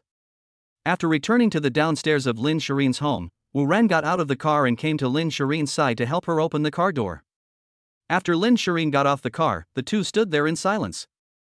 3 minutes later, Lin Shirin said, Well, I'll go back first." "Wu Ran, do you need me to take you upstairs?" Lin Shirin was touched. "No need, I'm safe here." Wu Ran, "Okay, then be careful." Lin Shirin turned and walked upstairs. "Ms. Lin, wait a moment." Before Lin Shirin took a few steps, Wu Ran behind her suddenly spoke. Lin Shirin stopped and looked at Wu Ran puzzledly. "Anything else?" Wu Ran walked back to the car, took out a small box from his body and pretended to take it from the car. He walked up to Lin Shirin, handed her the box and said to her, "This is for you." Lin Shirin asked in confusion, "Give it to me? Why would you give something to me?" Wu Ran, "No reason, just send it if you want." Lin Shirin, "What's inside?" Wu Ran, "You'll know once you open it." Lin Shirin opened the box and found a beautiful necklace inside. "Wow! So beautiful. Is this really for me?" Lin Shirin's eyes lit up when she saw this beautiful necklace. "Yes. It's specially for you. Do you like it?" Wu Ran asked. "Yeah, I like it very much. It's so beautiful." Lin Shirin replied happily. "Let me help you carry it." Wu Ran spoke up. "Okay." Wu Ran took the box, took out the necklace, and helped Lin Shirin put it on. When she was wearing the necklace, Wu Ran's body was very close to her. She smelled the masculine scent on Wu Ran, and her face couldn't help but feel hot again. When Wu Ran was helping Lin Shirin put on the necklace, he whispered in her ear, "Once you put this necklace on, don't take it off. Remember, don't take it off at any time." Lin Shirin was puzzled. "Why can't I take it off?" Wu Ran said helplessly, "Be good, just remember not to take it off at any time. I will tell you other things later." "Okay then. I got it." After putting on the necklace, Lin Shirin turned around in front of Wu Ran and asked, "Does it look good?" "Wu Ran, it's so beautiful." Just when Wu Ran wasn't paying attention, a fragrant breeze suddenly came, a soft figure approached his arms, and he was pecked gently on the face. The next moment, Lin Shirin ran away like a lark on the snow. Wu Ran stretched out his hands and touched his face, thinking to himself, "I've been kissed forcibly twice today, so I'm not going to wash my face." Lin Shirin returned home and walked to the balcony so that Wu Ran could see her. Wu Ran got into the car and went back only after he saw that she had returned home safely. Chapter 24, Beautiful Girl, Do You Want to Fall in Love? Thanks to the inspiration capsule sent by Received Judge. The Zhang family mansion in Qingfeng City. In the Zhang family's conference hall, a dignified middle-aged man sat at the first seat. He is the head of the Zhang family, Zhang Xingqian's father, Zhang Yongkang. This afternoon, his son Zhang Xingqian went to attend the board meeting of Warwick Group, preparing to seize control of Warwick Group. He was fine when he left, but when he came back, he could no longer speak. His tongue was cut by the glass fragments. The person who sent his son back said that he was beaten by a young man named Wu Ran. When his son was sent back, Zhang Yongkang saw his son's mouth full of blood. He was so angry that he vowed to kill Wu Ran to vent his hatred. He then sent someone to investigate Wu Ran's background. The person who went to investigate the news was the captain of the Zhang family intelligence team. Now that the investigation is completed, come back and report to him. The captain said respectfully, "Master, I have investigated this person, but I don't have much useful information yet." There was no emotion on Zhang Yongkang's face. Hearing the captain's words, he was slightly stunned. "Oh, how do you do your job? It's been so long and I still can't find out where he came from." "Then tell me, what useful information have you found so far?" The captain said bitterly, "Now we only know that his name is Wu Ran, he studied at Qingfeng University, and he acquired 51% of the shares of Warwick Group at noon today. There is no other information." Zhang Yongkang was furious. "This means that nothing has been found." "What are you doing?" The captain's forehead was covered with cold sweat, and he agreed timidly, "Yes, master, I will check again right away." Zhang Yongkang waved his hand and asked the captain to step back. After the captain left, Zhang Yongkang called the housekeeper. The housekeeper stepped forward and said respectfully, "Master, are you looking for me?" Zhang Yongkang said calmly, "Well, I asked you to come here to give you a task. Go and say hello to the president of the Qingfeng City branch of Shenlong Bank and ask him to bring people to Huawei Group to collect debts the day after tomorrow. If Huawei Group has no money to repay its debts, it will file for bankruptcy liquidation in court." Upon hearing this, the housekeeper said, "What if Lan Ruoling can raise the money the day after tomorrow?" Zhang Yongkang looked outside with deep eyes and said calmly, "It's impossible for these things to happen. I have already informed all the banks in Qingfeng City. No one will lend her money. So the Huawei Group will definitely go bankrupt and be liquidated the day after tomorrow." When the butler heard this, he took the order and left. Zhang Yongkang stared out the window, not knowing what he was thinking. After thinking for a moment, he left the conference hall and walked towards Zhang Xingchen's residence. As soon as I walked outside Zhang Xingchen's room, I heard the sound of a cup being thrown to the ground. He pushed the door open and saw Zhang Xingchen throwing the cups on the table to the ground one by one. The nurses sent to serve him huddled aside, not daring to make a sound. When Zhang Xingchen saw his father coming in from outside, he rushed to Zhang Yongkang and excitedly said, "Dear Ku, I am blinded by Ding Yao." Zhang Yongkang waved his hand, signaling him not to speak. "Don't worry, I have already arranged for someone to investigate him. It won't be too late to retaliate against him once we have found out everything about him. Before we know his background, we should not act rashly. Just rest and recover from your injuries." Zhang Yongkang comforts his son. Zhang Xingchen calmed down only after hearing his father's words. On the other side, Wu Ran, who had just returned home, had finished his shower and was lying on the bed getting ready to go to sleep. He was not used to the sudden transformation from a humble white-collar worker to a lucky man with a system. He recalled his experiences of the day and still felt like he was dreaming. At this moment, a message came from the mobile phone WeChat. He picked up his phone and saw that it was a message from Lin Shireen. "Lin Shireen, are you home yet? Wu Ran, I just finished taking a shower and am lying on the bed, ready to sleep." Lin Shireen sent a smiley face. "Wu Ran, why haven't you slept yet? Are you thinking about me?" Lin Shireen sent back an emoji of a hammer hitting the head. Then another blushing emoticon was sent. Wu Ran also became playful. He typed a long message on his phone and sent it over. "Girl, I feel like with someone like you, I have nothing to talk about except falling in love with you." Wu Ran looked at his phone. 3 seconds later, 10 seconds later, 1 minute. "Why haven't you replied to my message yet?" DD. The phone rang again. "Lin Shireen, really? Wu Ran, I hope the first thing I see when I wake up every morning is you." Lin Shireen, rogue. "Wu Ran, has anyone told you that you look like my next girlfriend?" Lin Shireen, slippery tongue. "Wu Ran, since I met you, I know the sweetness of love." Lin Shireen, have you said this to all the girls?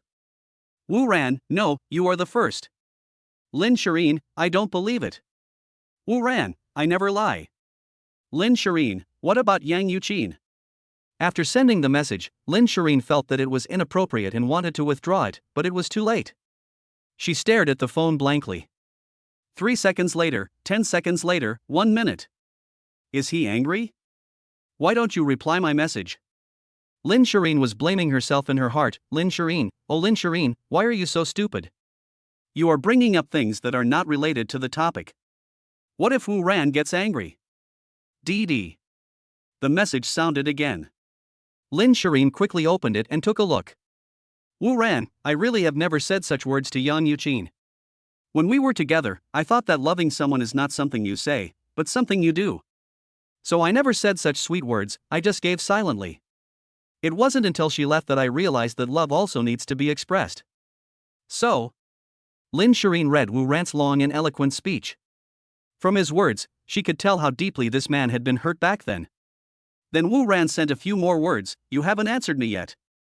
Lin Shireen, answer what? Wu Ran, want to talk. Lin Shireen, what to talk about? Wu Ran, don't play dumb in front of me. Lin Shireen, what are you talking about? You're playing dumb. If you don't explain yourself clearly, how can I know what you want to say? Wu Ran, you know. Lin Shireen held the phone and saw the message sent by Wu Ran, her eyebrows raised. I thought to myself, what a fool.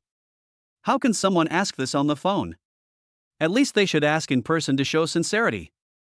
Lin Shireen thought for a long time, and finally typed a few words on her phone and sent it over. Okay. Wu Ran replied immediately, really? Lin Shireen, I never lie to anyone either. While Wu Ran and Lin Shireen were chatting, Wu Ran didn't know that the topic about him running away from a blind date was fermenting on the internet.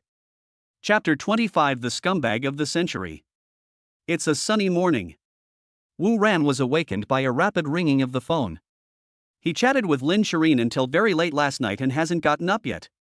He picked up the phone and the caller ID showed Lan Ruoling. This woman called me early in the morning. Could she be trying to urge me to go to work? I own a group with a market value of over 100 billion yuan. Why should I go to work? My ideal is to be a carefree salted fish. Eating, drinking, having fun every day, and picking up girls. By the way, this is how a god's life would be. Thinking of this, Wu Ran answered the phone. Wu Ran, where are you now? Before he could even open his mouth, Lan Ruoling's anxious voice came from the phone. Wu Ran yawned and said, where else can it be? I haven't even gotten up yet. Lan Ruoling, you haven't gotten up yet? Did you steal last night? Wu Ran said angrily, yes. I went to steal jade and steal fragrance last night. Why did you call me so early in the morning? I tell you, I will not go to work. Lan Ruoling rolled her eyes. I'm not asking you to go to work, I just want to tell you that what you did yesterday has been exposed. Wu Ran was confused. What happened yesterday? What happened? Lan Ruoling said coldly, go to Weibo and see for yourself. The biggest scumbag of the century. After saying that, he hung up the phone. The biggest scumbag of the century? Wu Ran was stunned. What did this mean? Confused, Wu Ran opened Weibo. As soon as he opened Weibo, Wu Ran saw that the story of him running away from a blind date yesterday was posted online. Hashtag the biggest scumbag of the century ran away from a blind date hashtag. Wu Ran clicked in to take a look. It was a post from a netizen named Lily. The content of the post was that the person had a blind date with a man named Wu, and when he was about to pay the bill after the meal, the man actually ran away. However, Lily's description avoided the main point and did not write how many people she brought with her. She just kept emphasizing that Wu Ran ran away without paying, turned off his phone, and blocked her. In the post, Lily wrote with rich literature and tearful words, and described Wu Ran as a scumbag who ate and drank for free. Finally, Lily called on Wu, who ran away without paying, to take the initiative to admit his mistake and return the meal money to her. If Wu doesn't contact her to pay back the money after 3 days, she will make all of Wu Ran's information public. After this post was published, it quickly rose to the top 3 in popularity on Weibo. I met a weird guy on a blind date, and he even ran away. Such words quickly caught people's curiosity and immediately became the biggest topic in the Dragon Kingdom. All the comments below the post are: is he still a man? He can even run away from a blind date. It's really embarrassing for us men. Oh my god, I can't stand it even though I'm a man. No wonder a man like this has to go on a blind date. It can only be said that there are all kinds of men in the world. I feel sorry for this young lady. She actually met a scumbag. Please, sister, make this person's information public, and we will help you get your meal money back. Yes, such a scumbag should be exposed so that he can never cheat again. Can I ask timidly, what on earth did you eat that cost more than 60,000 yuan? I suspect that the young lady has encountered a kind of wine tout, who specifically tricks you into going to a hotel and ordering the most expensive drinks. Yes. I suspect so too. Maybe Mr. Wu is in cahoots with the hotel. I think the young lady should call the police about this kind of thing. There are actually over 1 million comments under this post, almost all of which are condemning the scumbag of the century, Mr. Wu. The single man Wu has become the new generation of the century's biggest scumbag. It seems that Wan Lia heard what Shin Jun said yesterday and learned to use the power of online public opinion to put pressure on Wu Ran. Now it seems that her strategy was quite successful, and she has successfully created the image of Wu Ran as a scumbag. But unfortunately, Wu Ran is no longer the same Wu Ran as before. With the system in hand, the world is mine. Wu Ran was not panicked when he saw the one-sided condemnation of him on the internet, because he knew that if he made the whole story public, netizens would not unanimously support Wan Lia. After last night's drama, I wonder if this woman will dare to show up today. Just as Wu Ran was thinking about how to announce this matter to the majority of netizens, his phone rang again. He picked up the phone and saw that the caller was Lin Shireen. Lazy pig, are you up yet? Lin Shireen's soft voice sounded. Not yet. Wu Ran smiled knowingly. Come and pick me up, Lin Shireen urged. After hearing Lin Shireen's words, Wu Ran remembered that he and Lin Shireen had made an appointment to buy a house today. After hanging up the phone, Wu Ran got up, washed up, and sprayed some perfume. Driving to the downstairs of Lin Shireen's house, Wu Ran leaned against the car waiting for Lin Shireen to come downstairs. In less than 2 minutes, a figure swooped over like a young swallow. Wu Ran wanted to pull away the soft jade that was tightly hanging on his body, but she was holding him too tightly. Be good and come down quickly. There are a lot of people watching. No. Let me hold you first. Chapter 26 Buying a House. After they had done their lovemaking, Lin Shireen reluctantly got off Wu Ran. The two got in the car, and Wu Ran started the car and drove towards Qingfeng City's largest real estate project, Wanjing Shanlin. After parking the car, Wu Ran dragged Lin Shireen's hand to the sales office of Wanjing Shanlin. Good morning, both of you. Excuse me, do you have any familiar sales consultants? As soon as I walked through the door, a receptionist came up to me and asked politely. No, this is our first time here today. Wu Ran answered politely. Then please sit down and wait for a moment. I will arrange a sales consultant for you right away. After the receptionist finished speaking, she left to arrange for a sales consultant. Hello, my name is Lu Yuhua, and I'm your sales consultant. Excuse me, what kind of house do you want to see? After a moment, a sales lady came over. Lu Yuhua's service attitude was not very enthusiastic. When she saw Wu Ran's clothes, she could tell that he came from a poor family.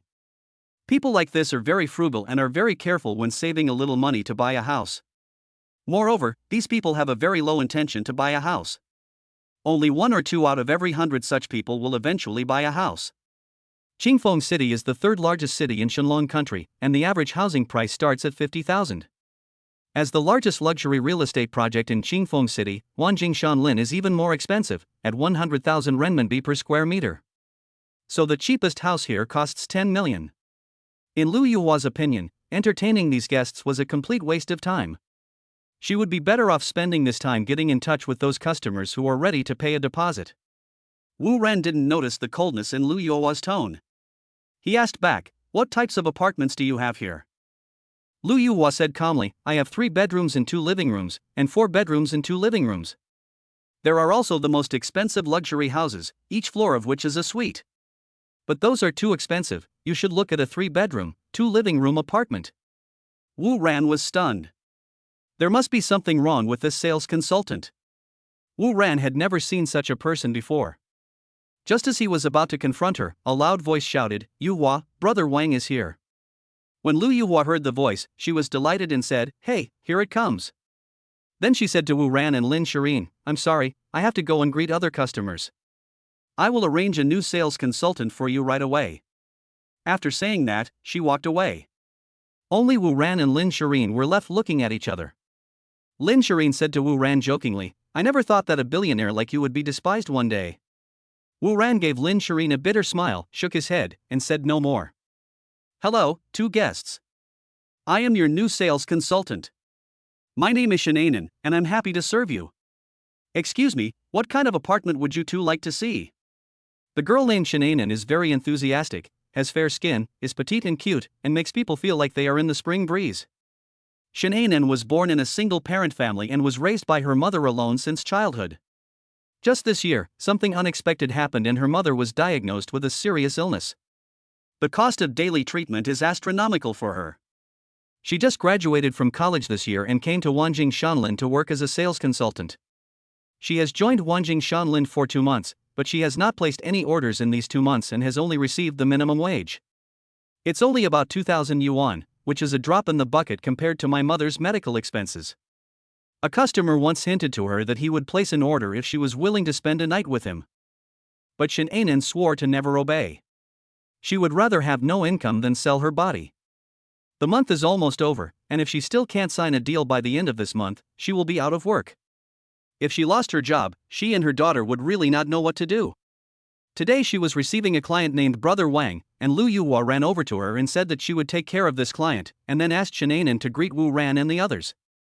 Seeing Shananan's enthusiasm, Wu Ran smiled and said, I want to see the most expensive and luxurious ones here. Shannon looked at Wu Ran in surprise. The most expensive property here is Wanjing Shanlin No. 1. Because this building is close to the sea, each floor is a unit, unlike other buildings where there are 7 or 8 households on one floor. Shannon brought Wu Ran and Lin Shirin to the model of the building and introduced it to them. This is our super high-rise luxury house in Wanjing Mountain Forest. Each floor is a unit, and each unit is 800 square meters. Each unit has a sky swimming pool, sky garden, and 8 free private parking spaces. Standing on the balcony, you can see the endless sea view. Now only floors 26 to 30 of Wanjing Shanlin No. 1 have not been sold, the rest have all been sold. The current price of Wanjing Shanlin No. 1 is 200,000 per square meter. An apartment of 800 square meters would cost 160 million yuan. Are you sure you want to buy it? Shannon's voice trembled a little at the end of her speech. Wu Ran turned to Lin Shirin and asked, "What do you think?" Chapter 27. Give me 5 sets. Lin Shirin heard Wu Ran ask her. She said, "It feels okay, but I still need to go and investigate it in person." "Then please take us to see the house." Hearing Lin Shirin said it was okay, Wu Ran told Shannon that he wanted to go see the house. Shannon looked at Wu Ran with her silky eyes and said like a frightened little rabbit, "Brother, 160 million. After saying this, he looked at Wu Ran cautiously, afraid that Wu Ran would be angry. After hearing what Shannon said, Wu Ran was not angry. This was human emotion. The way he was dressed today did not look like he could afford such an expensive house.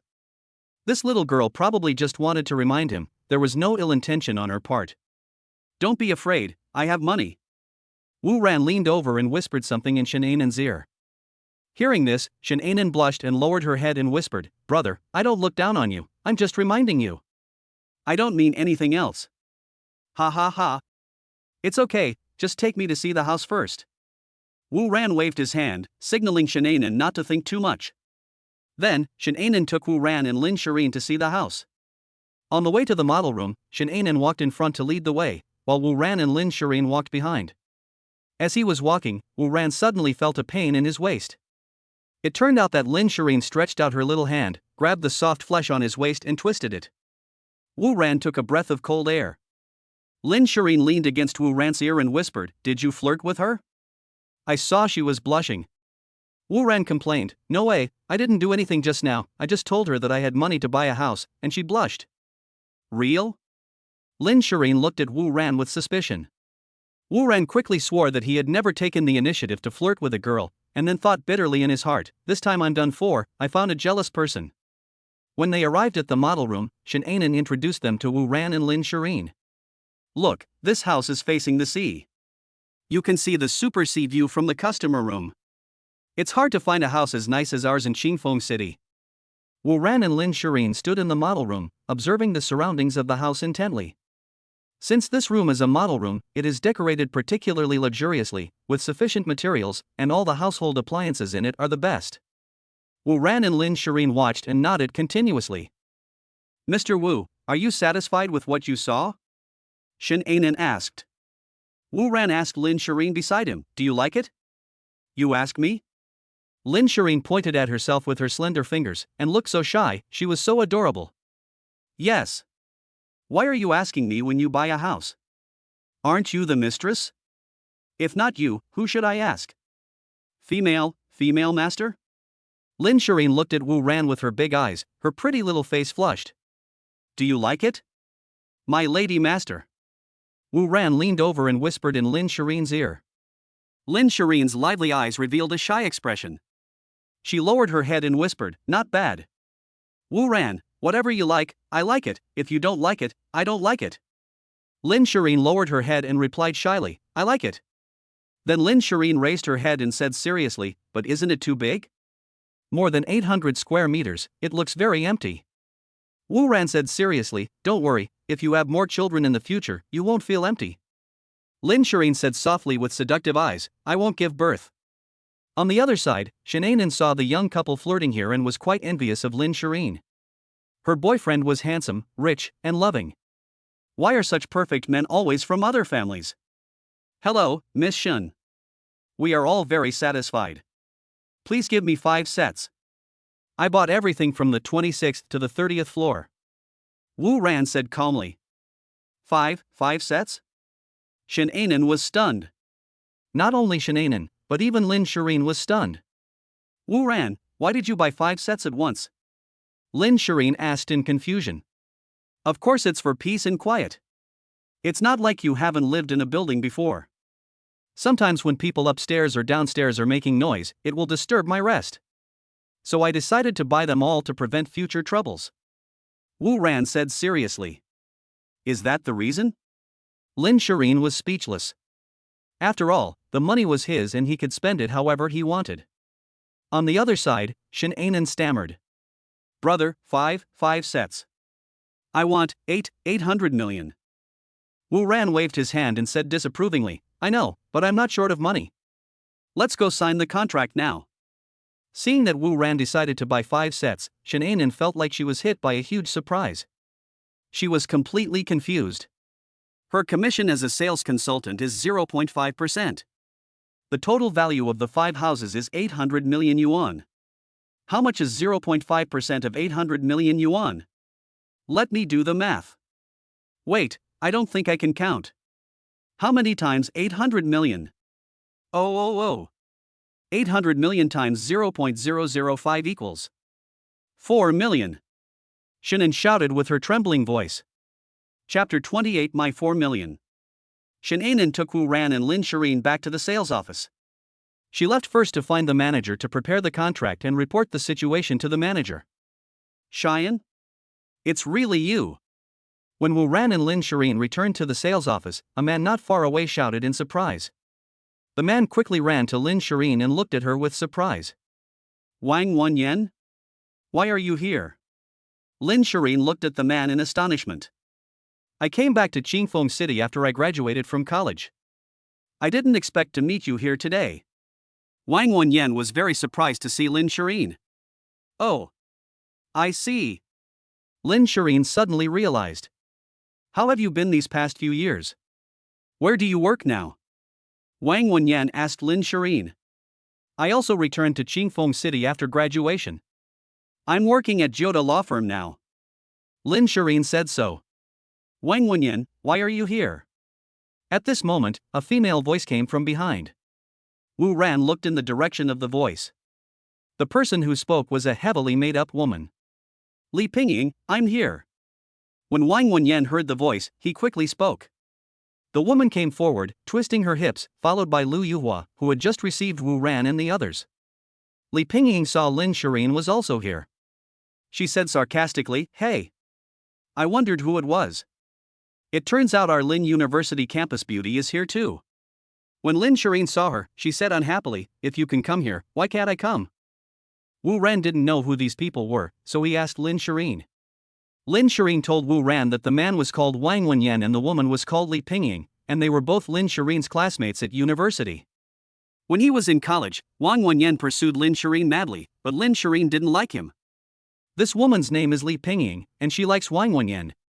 But Wang Wenyan liked Lin Shireen. So this woman hated Lin Shireen and compared herself with Lin Shireen in everything when she was in school. I didn't expect to meet them here today. All I can say is that enemies often meet on a narrow road. What are you doing here? Are you planning to buy a house here? Let me tell you, the houses here are very expensive. Even we can only buy the smallest unit, and even that costs 10 million. Can you afford such an expensive house? Li Pingying said to Lin Shireen sarcastically. Hearing Li Pingying's sarcastic remarks, Lin Shireen raised her eyebrows and said, It's none of your business whether I can afford it or not. Am I eating your rice?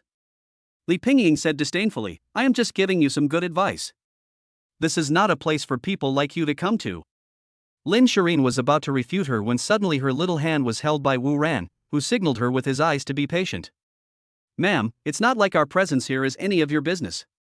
Do you need to be like this? Wu Ran stepped forward to defend Lin Shireen. Who are you?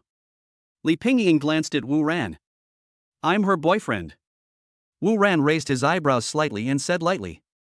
On the other side, when Wang Wenyan heard Wu Ran claiming to be Lin Shireen's boyfriend, his eyes narrowed and he hurriedly asked, Lin Shireen, have you found a boyfriend?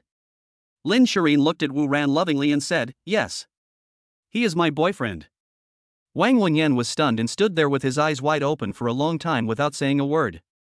When he saw Lin Shireen for the first time when he was in school, he was struck by her beauty and vowed to get her. Lin Shireen was one of the 3 most beautiful women in their law school and was the dream lover of countless classmates, including Wang Wenyan. Then Wang Wenyan began to pursue Lin Shireen passionately, but Lin Shireen was like a rose with thorns and never accepted the love of others. Wang Wenyan pursued Lin Shireen for 3 full years without success. After graduation, he returned to Qingfeng City and founded his own company. He is now successful in his career, but it has always been a regret in his heart that he did not pursue Lin Shireen back then. Today he and Li Pingying came here to buy a house, but he unexpectedly met Lin Shireen here. This surprised him greatly. He thought it was God's blessing to him that he could meet Lin Shireen again. Just when he was about to show Lin Shireen that he was now successful in his career, he actually heard someone say that he was Lin Shireen's boyfriend, and Lin Shireen shyly admitted it. This made him furious. In his 4 years at college, he had never seen Lin Shireen look so shy. He asked himself why he could not compare to this young man, who had founded his own company at a young age and achieved success at a young age. Looking at the person in front of me, he doesn't have a single good piece of clothing on him. He is probably a poor guy with no money. Wang Wenyan stared at Wu Ran and said to Lin Shireen, "Shireen, you really disappoint me. You didn't agree to my pursuit back then, I don't blame you. I also think that my conditions back then were indeed not worthy of you. It is understandable that you are so arrogant and look down on me. But how could you choose such a person as a boyfriend? You fell. You've changed. You're no longer the same Lin Shireen." At the end of his speech, Wang Wenyan looked very disappointed. Li Pingying also said with a look of disgust, "Lin Shireen, I thought you would find a better family, but I didn't expect you to find a poor guy. Where is the arrogant Lin Shireen from back then?" When Lin Shireen heard these 2 people mocking her beloved, she raised her eyebrows and angrily shouted, "You guys are too nosy when it comes to who I should be my boyfriend." Wang Wenyan, "Shireen, I'm doing this for your own good. You won't be happy following him. He looks like a poor guy and he can't bring you happiness. Unlike me, I have founded my own company now. I have a few $1,000,000 and I am considered successful in my career. As long as you leave him and follow me, I will love you well." After saying that, he looked at Lin Shireen expectantly. Wu Ran was watching from the side with a confused look on his face. "What the hell? You're stealing my woman right in front of me? How can this world be so crazy? If I don't hit you, would I still be considered a man?" Thinking of this, Wu Ran was about to slap Wang Wenyan. At this moment, the sales manager came running towards them, followed by Shananan. When Wang Wenyan saw the manager coming, he looked at Wu Ran proudly. He thought to himself, "I didn't expect that when I was planning to buy a house, the manager would actually come out in person to receive him." The manager came in front of everyone and did not bother to wipe the sweat off his face because of excitement. He said respectfully, "Excuse me, who is Mr. Wu?" Wang Wenyan saw the manager running over and was about to say hello when he suddenly heard the manager ask. He quickly said, "Manager, my last name is Wang, not Wu." Shananan, who was still trembling with excitement, quickly pointed at Wu Ran and said to the manager, "Manager, he is Mr. Wu." The manager ignored Wang Wenyan and said to Wu Ran in a flattering tone, "Mr. Wu, we have already drafted your contract, but these 5 top-level luxury houses are 160 million each, with a total amount of 800 million. It may take some time to draft this contract. Please go to the VIP room and rest now." "All right." After hearing what the manager said, Wu Ran took Lin Shireen and followed the manager to the VIP room. 5 sets. 160 million per set. A total of 800 million. Wang Wenyan and Li Pingying were shocked and looked at each other in amazement. Of course, the most shocked person was Lu Yuhua, the sales consultant who first received Wu Ran. She muttered to herself in dismay. 4 million. 4 million. My 4 million is gone. No, I was the one who received them just now. I just asked Shananan to help greet them. They are still my clients." After saying that, Lu Yuhua ran hurriedly to the VIP room. Chapter 29. You're fired. Thanks to El Changle for the reminder. In the VIP room, Wu Ran and Lin Shireen were drinking tea leisurely. Shananan is helping Wu Ran deal with the house purchase documents. The manager was greeting Wu Ran respectfully. At this time, Lu Yuhua ran in hurriedly. As soon as she came in, she immediately said to Wu Ran in a flattering manner, "Mr. Wu, I'm so sorry, I just had something to deal with. Now I'm free, let me take over and help you with the contract matters." As he spoke, Lu Yuhua came to Shannon and snatched the document from her hand. "Anan, thank you for helping me greet my guests temporarily. Now that I'm free, let me take over." When Shannon saw Lu Yuhua snatch the documents away, she was stunned for a moment, then she opened her eyes wide and said aggrievedly, "Sister Yuhua, this is my guest. Just now you said that Mr. Wu is a man who cannot afford to buy a house. It would be a waste of your time to greet him. You should go and greet your brother Wang. Then you let me serve Mr. Wu. Now that you see Mr. Wu about to sign the contract, you come over and say you're his client. Is there anyone like that in this world?" When Lu Yuhua heard Shannon's words, she immediately exploded, pointed at Shannon, and said angrily, "You are slandering me. When did I ever say that? I just said that I had something to do and asked you to greet Mr. Wu for me first. I will be back soon. I just asked you to help greet Mr. Wu. I didn't say I would give this client to you. It was you who wanted to steal my customers.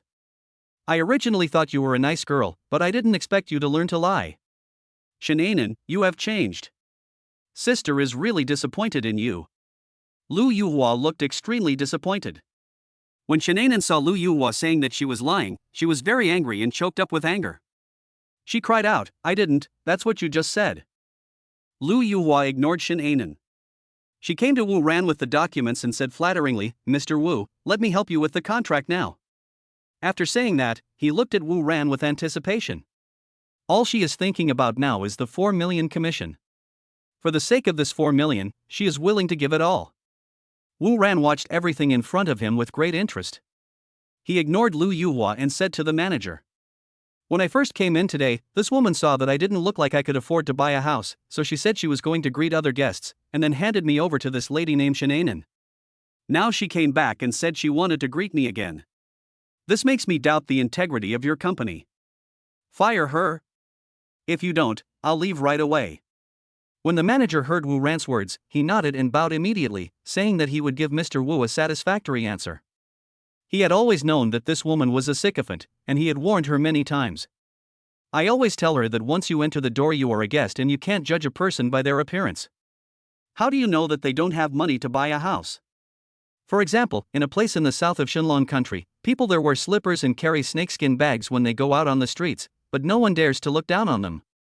Because they are most likely wealthy people with a net worth of over tens of millions." But this woman always turned a deaf ear to his words, and she didn't expect to hit a wall today.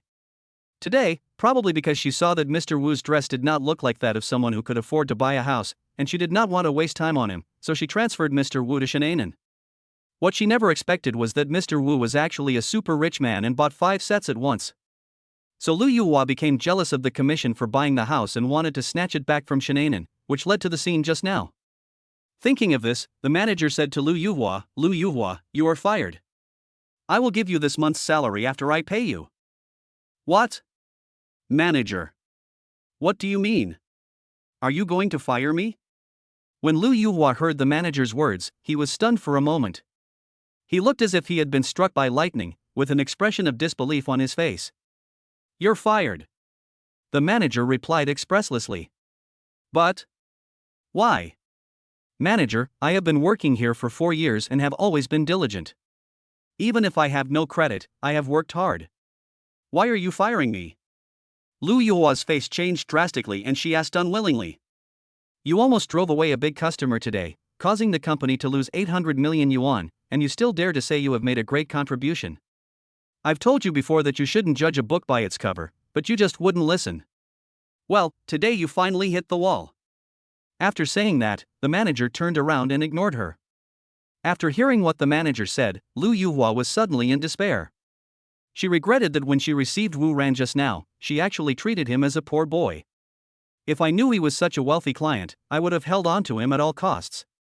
Her eyes subconsciously turned to Wu Ran, who was leisurely drinking tea. She wanted to ask Wu Ran for mercy, but after thinking for a long time, she didn't dare to speak. He could only walk out with a deathly pale face. Chapter 30 is for you. After driving Lu Yuhua away, Shannon took over the handling of the house purchase contract again. Shannon took a deep breath to calm her excitement. "Mr. Wu, do you want to pay the full amount at once? Or do you want a loan? If you pay in full, you can get a 3% discount, which means you can save 4.8 million per unit and a total of 24 million for 5 units. Of course it's the full amount. Wu Ran said lightly. Okay, Mr. Wu, we can sign the contract first. Excuse me, are all these houses in your name? Shenanen's face was full of bright smiles. As long as Wu Ran signed the contract and paid the money, she would get a commission of 4 million. She seemed to see the 4 million commission flying towards her. My mother's medical expenses are finally settled. When she thought of this, she looked at Wu Ran with more gratitude. Write Lin Shireen's name on one of them. Wu Ran said calmly. What did you say? Write my name? Lin Shireen screamed. She pointed at herself with her slender jade fingers. Her innocent look was so adorable. Of course, you are the mistress. Whose name should I write if not yours? Wu Ran saw Lin Shireen's silly look and spoke seriously.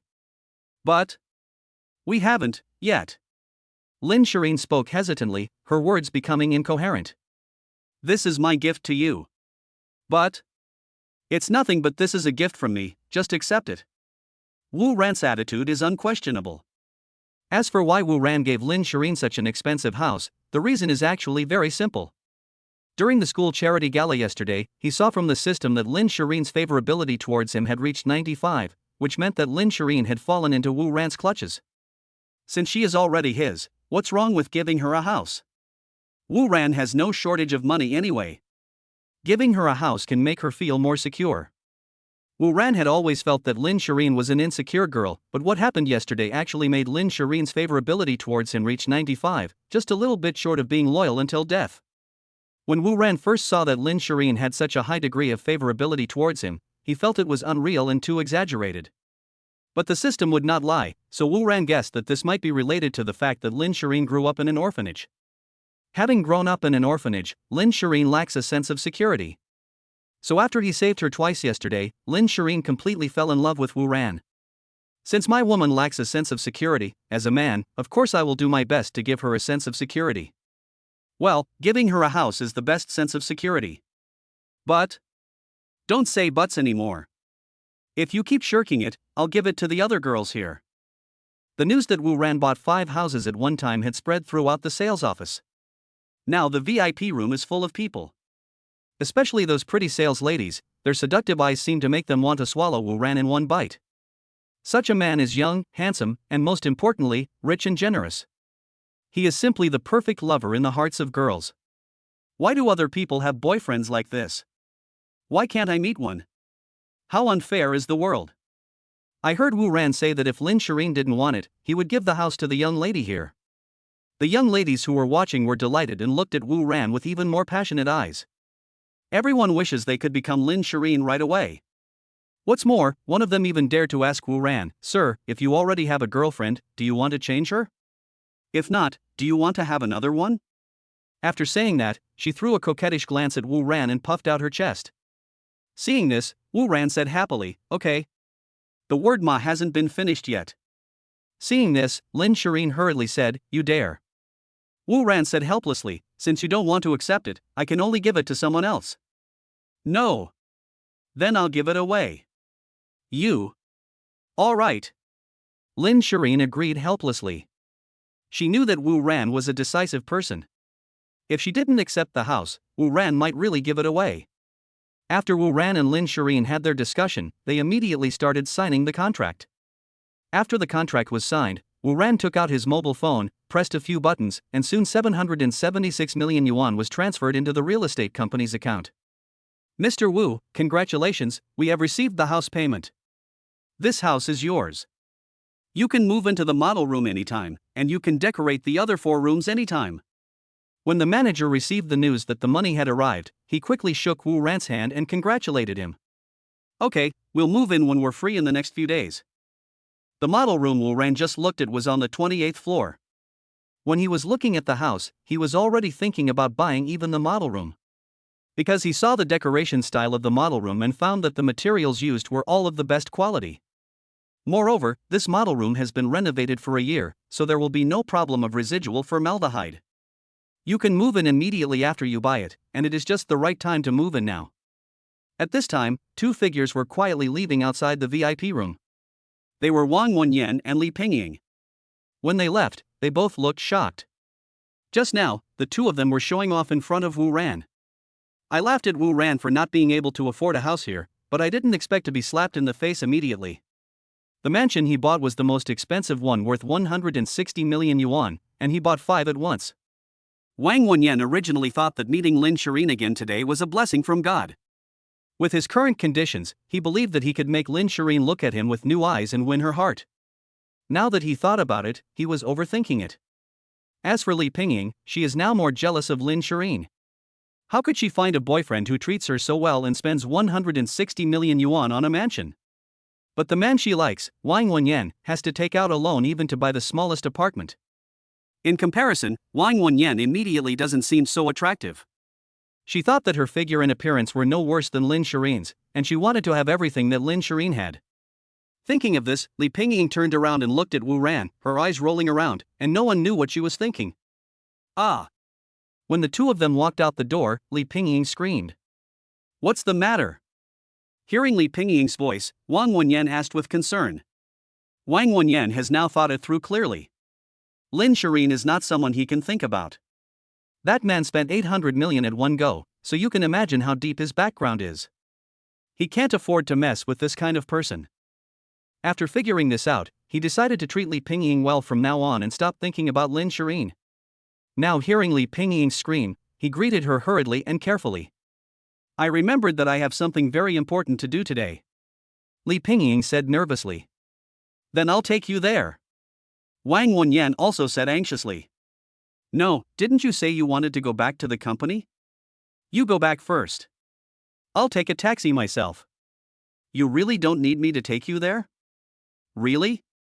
Are you annoying me? I can just go there by myself. Okay. Then you better be careful. Seeing that Li Pingying was firm in her attitude and had no doubts about it, Wang Wenyan stopped trying to persuade her. After saying that, Wang Wenyan drove away by himself. Li Pingying stood there, and when she saw that Wang Wenyan had left, she turned around and walked back. Chapter 31. Why don't you move here too? After handling the house purchase matters, Wu Ran and Lin Shirin walked out of the sales department together. Why don't we move in tonight? When he said this, Wu Ran's face was full of anticipation. If you want to move it, do it yourself. I will not live with you before marriage. Lin Shirin was so angry that her eyebrows raised. Wu Ran smiled awkwardly. It seemed that he needed to work harder to reach the state of I am part of you. If you don't come live with me, I'll be scared to be alone. You deserve it. Who told you to buy such a big one? And 5 sets at that. I think you have too much money to spend. Isn't this because I'm worried that when there are more children in the future, there will be no place to live? Wu Ran said with a flattering look on his face. You still say that? I've been thinking about indecent things all day long. Lin Shirin raised her little fist and said viciously to Wu Ran. Who said my wife is so beautiful? She is so beautiful that she can topple a whole city and a whole country. I also want to be a Liu Xiaohui, but reality doesn't allow it.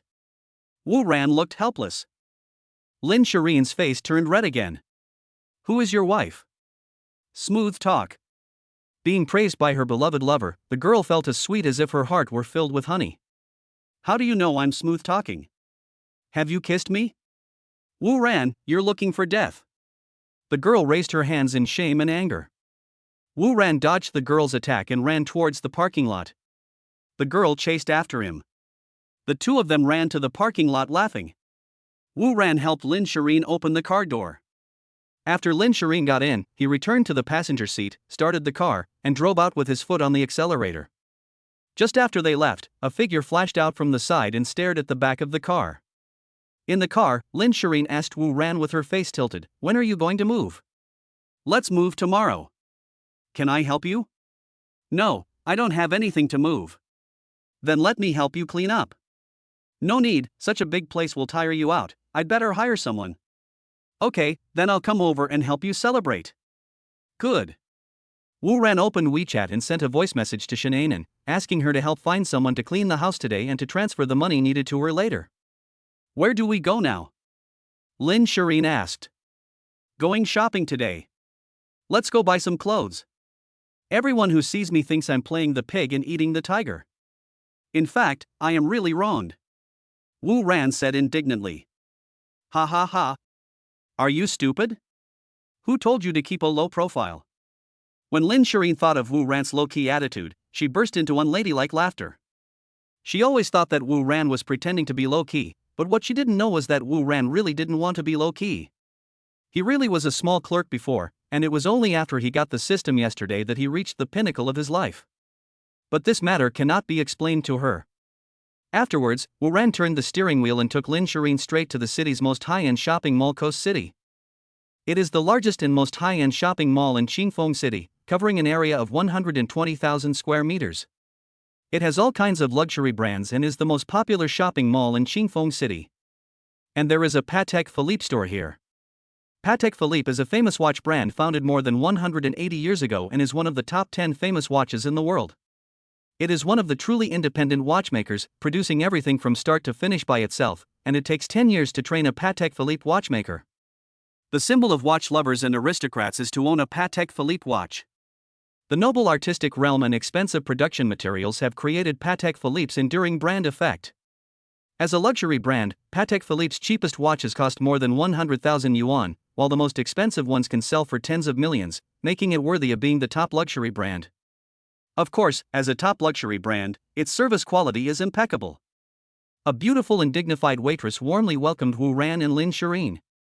Please recommend me some of the most expensive watches. Wu Ran said with a smile. Okay, sir, please follow me. These are our latest models that we just released this year and they are limited edition. The waiter took Wu Ran to the front of the counter and pointed at several exquisite watches. Bring it out for me to try. Wu Ran pointed to one of the pieces and said, I'm really sorry, these hands are the treasures of our store. If you want to try them on, we still need to check the customer's qualifications. The waiter looked at Wu Ran apologetically. Do I need to verify my qualifications just to sell a watch? Yes, sir. I didn't expect you guys to be so snobby. Wu Ran exclaimed. Hello, sir, actually we were not like this originally. But since some so-called WeChat merchants appeared 3 years ago, they didn't buy watches, but just came to try on watches, take photos and post them on WeChat Moments. After taking the photos, they left. This annoyed us so much that we had to implement the capital verification method. I hope you can understand. The waiter explained with a smile. Chapter 32 Chicken Soup for the Soul. Understood. I understand. If everyone is coming to take pictures and not buying anything, it does have an impact on you. And this is not just something worth a few $100s, but a watch worth hundreds of thousands or even millions. Everyone comes over and says they want to try it on.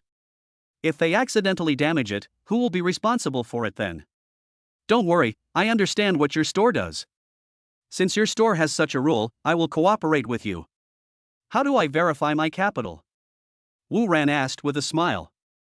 Sir, this is the one you want to see. Patek Philippe. 6188 or 008.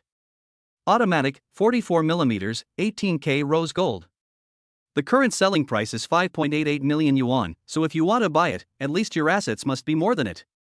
The waiter still had a smile on his face. Okay, I understand. Wu Ran took out his cell phone, opened his bank account and handed it to the waitress to show her. 1, 10, 100, 1,000, 10,000, 100,000, 100 billion. The waiter was completely stunned. It took him a long time to react. He took out the watch Wu Ran wanted and respectfully helped Wu Ran put it on. Please help me get the most expensive women's watch in your store so that my girlfriend can try it on. Wu Ran said with a smile. Send me something again? Lin Shireen asked calmly. She had been shocked too many times since she had been with Wu Ran. Now that Wu Ran said he would buy her a watch worth several million, she was no longer shocked. Well, you are my girlfriend, how can you not have a decent watch on your wrist? Wu Ran had a serious look on his face. Lin Shireen didn't want to talk.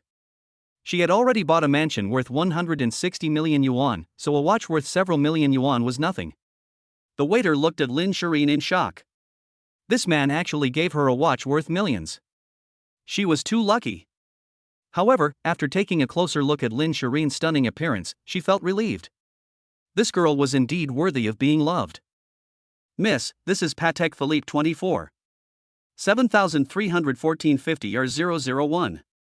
Automatic, 36mm, 18K rose gold, inlaid with 351 diamonds. This watch is worth 3.2 million and is a pair with the one this gentleman has. It is a couple's watch that the brand just launched this year. The topics are: creating a lifetime commitment, enjoy a lasting relationship, a collection of beautiful classics to embellish your alluring love. The waiter took out the watch and looked at Lin Shireen with envy. Do you like it? Wu Ran looked at Lin Shireen expectantly. I like everything you give me. Lin Shireen puts the watch on her hand, which is soft and graceful, matching her style. You can tell from her delighted expression that she likes this watch very much. Just these two. Seeing that Lin Shireen liked this watch very much, Wu Ran said to the waiter. Okay, sir, the total is 9.08 million yuan. Please follow me over here to swipe the card. The waiter's face was full of smiles, and there were stars in his eyes when he looked at Wu Ran. If she completes today's order, her commission this month will be equivalent to her salary for a year. After swiping the card, Wu Ran and Lin Shireen walked out of the Patek Philippe store. Turned around and walked into Givenchy's store. Now that I have a watch, I can't be without a set of clothes. In the store, Lin Shireen went to try on clothes, leaving Wu Ran waiting for her boredom.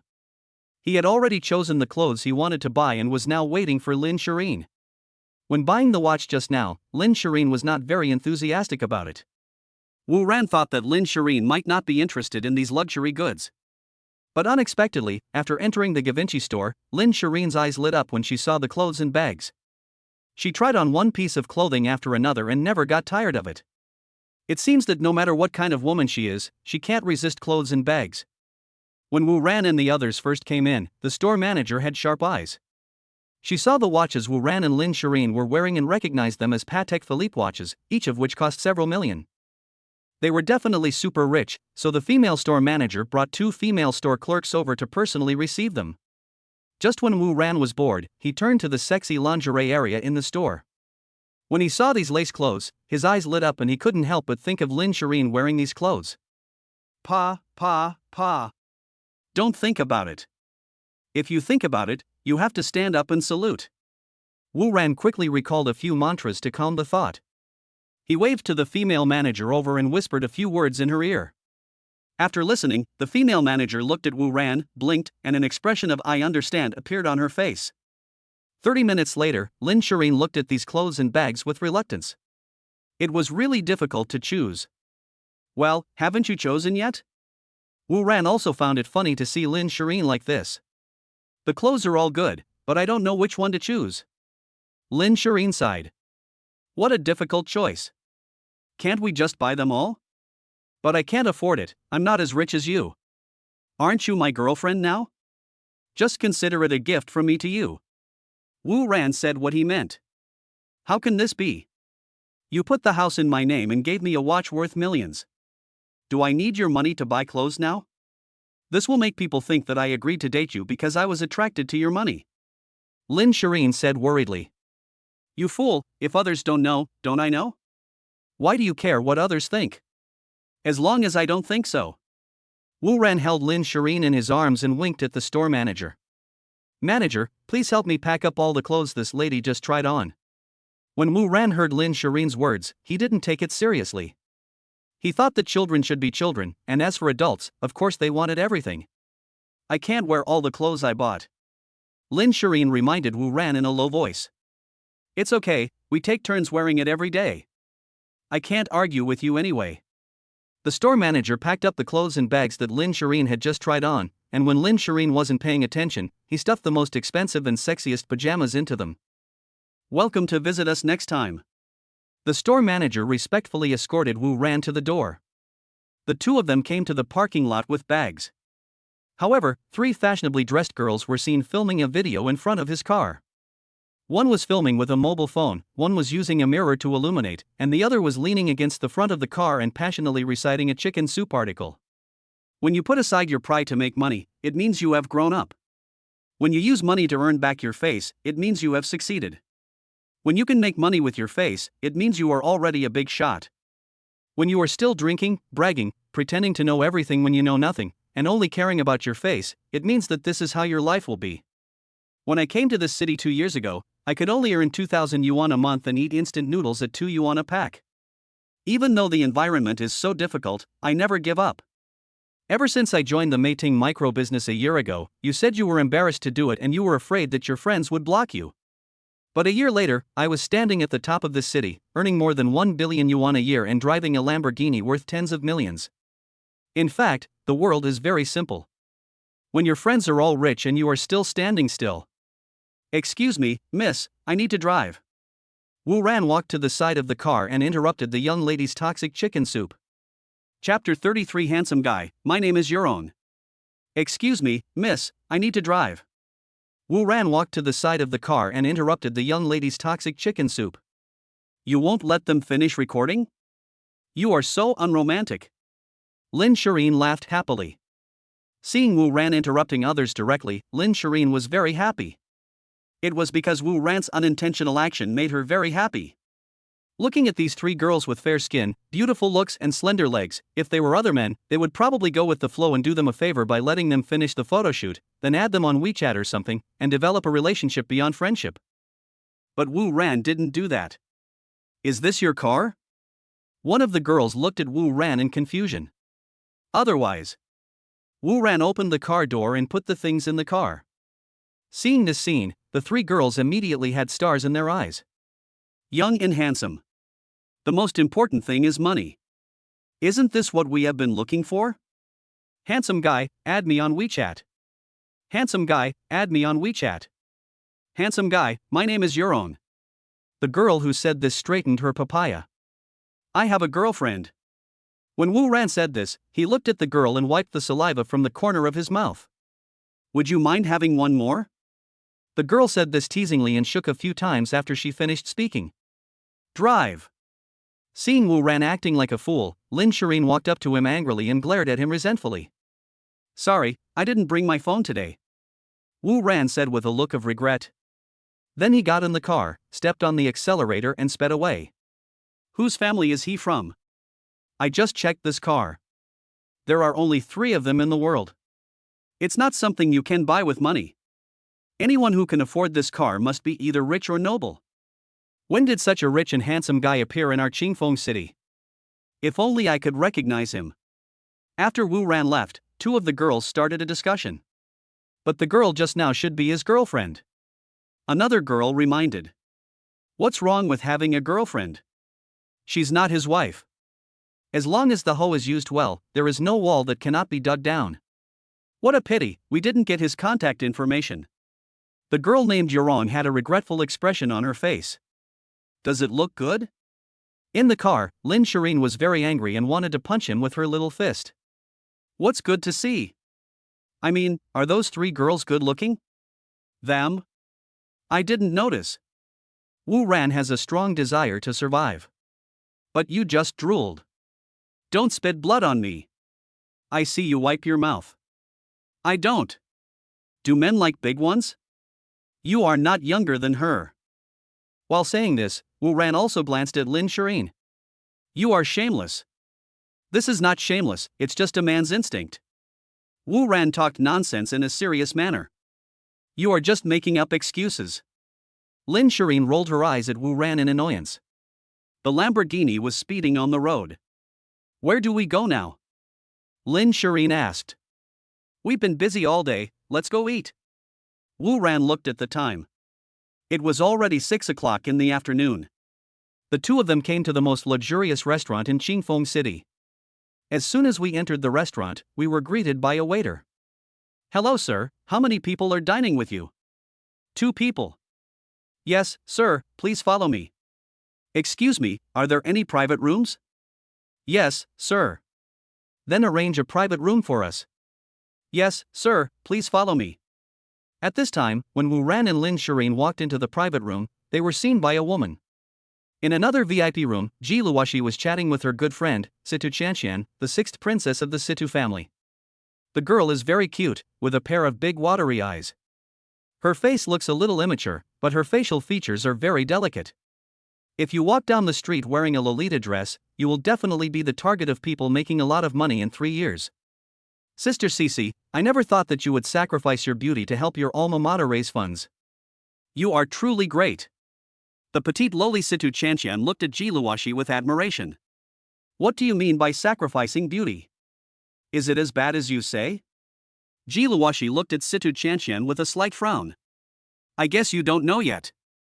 This news spread back to the imperial capital last night, and those noble family children who admired you went crazy. Everyone said they wanted to find this guy and give him a good lesson. Situ Chanshan had a look of watching the fun. These people are really boring. Who I eat with is none of their business. These people are really sick. Lan Ruoling was very disdainful of what these people did.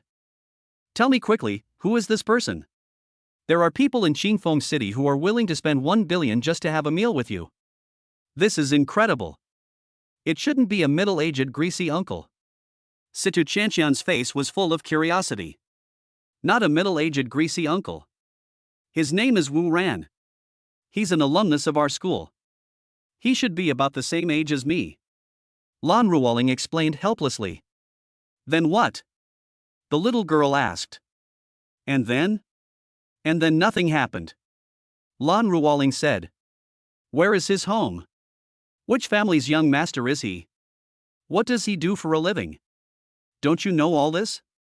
Situ Chanshan asked several questions in a row. Have no idea.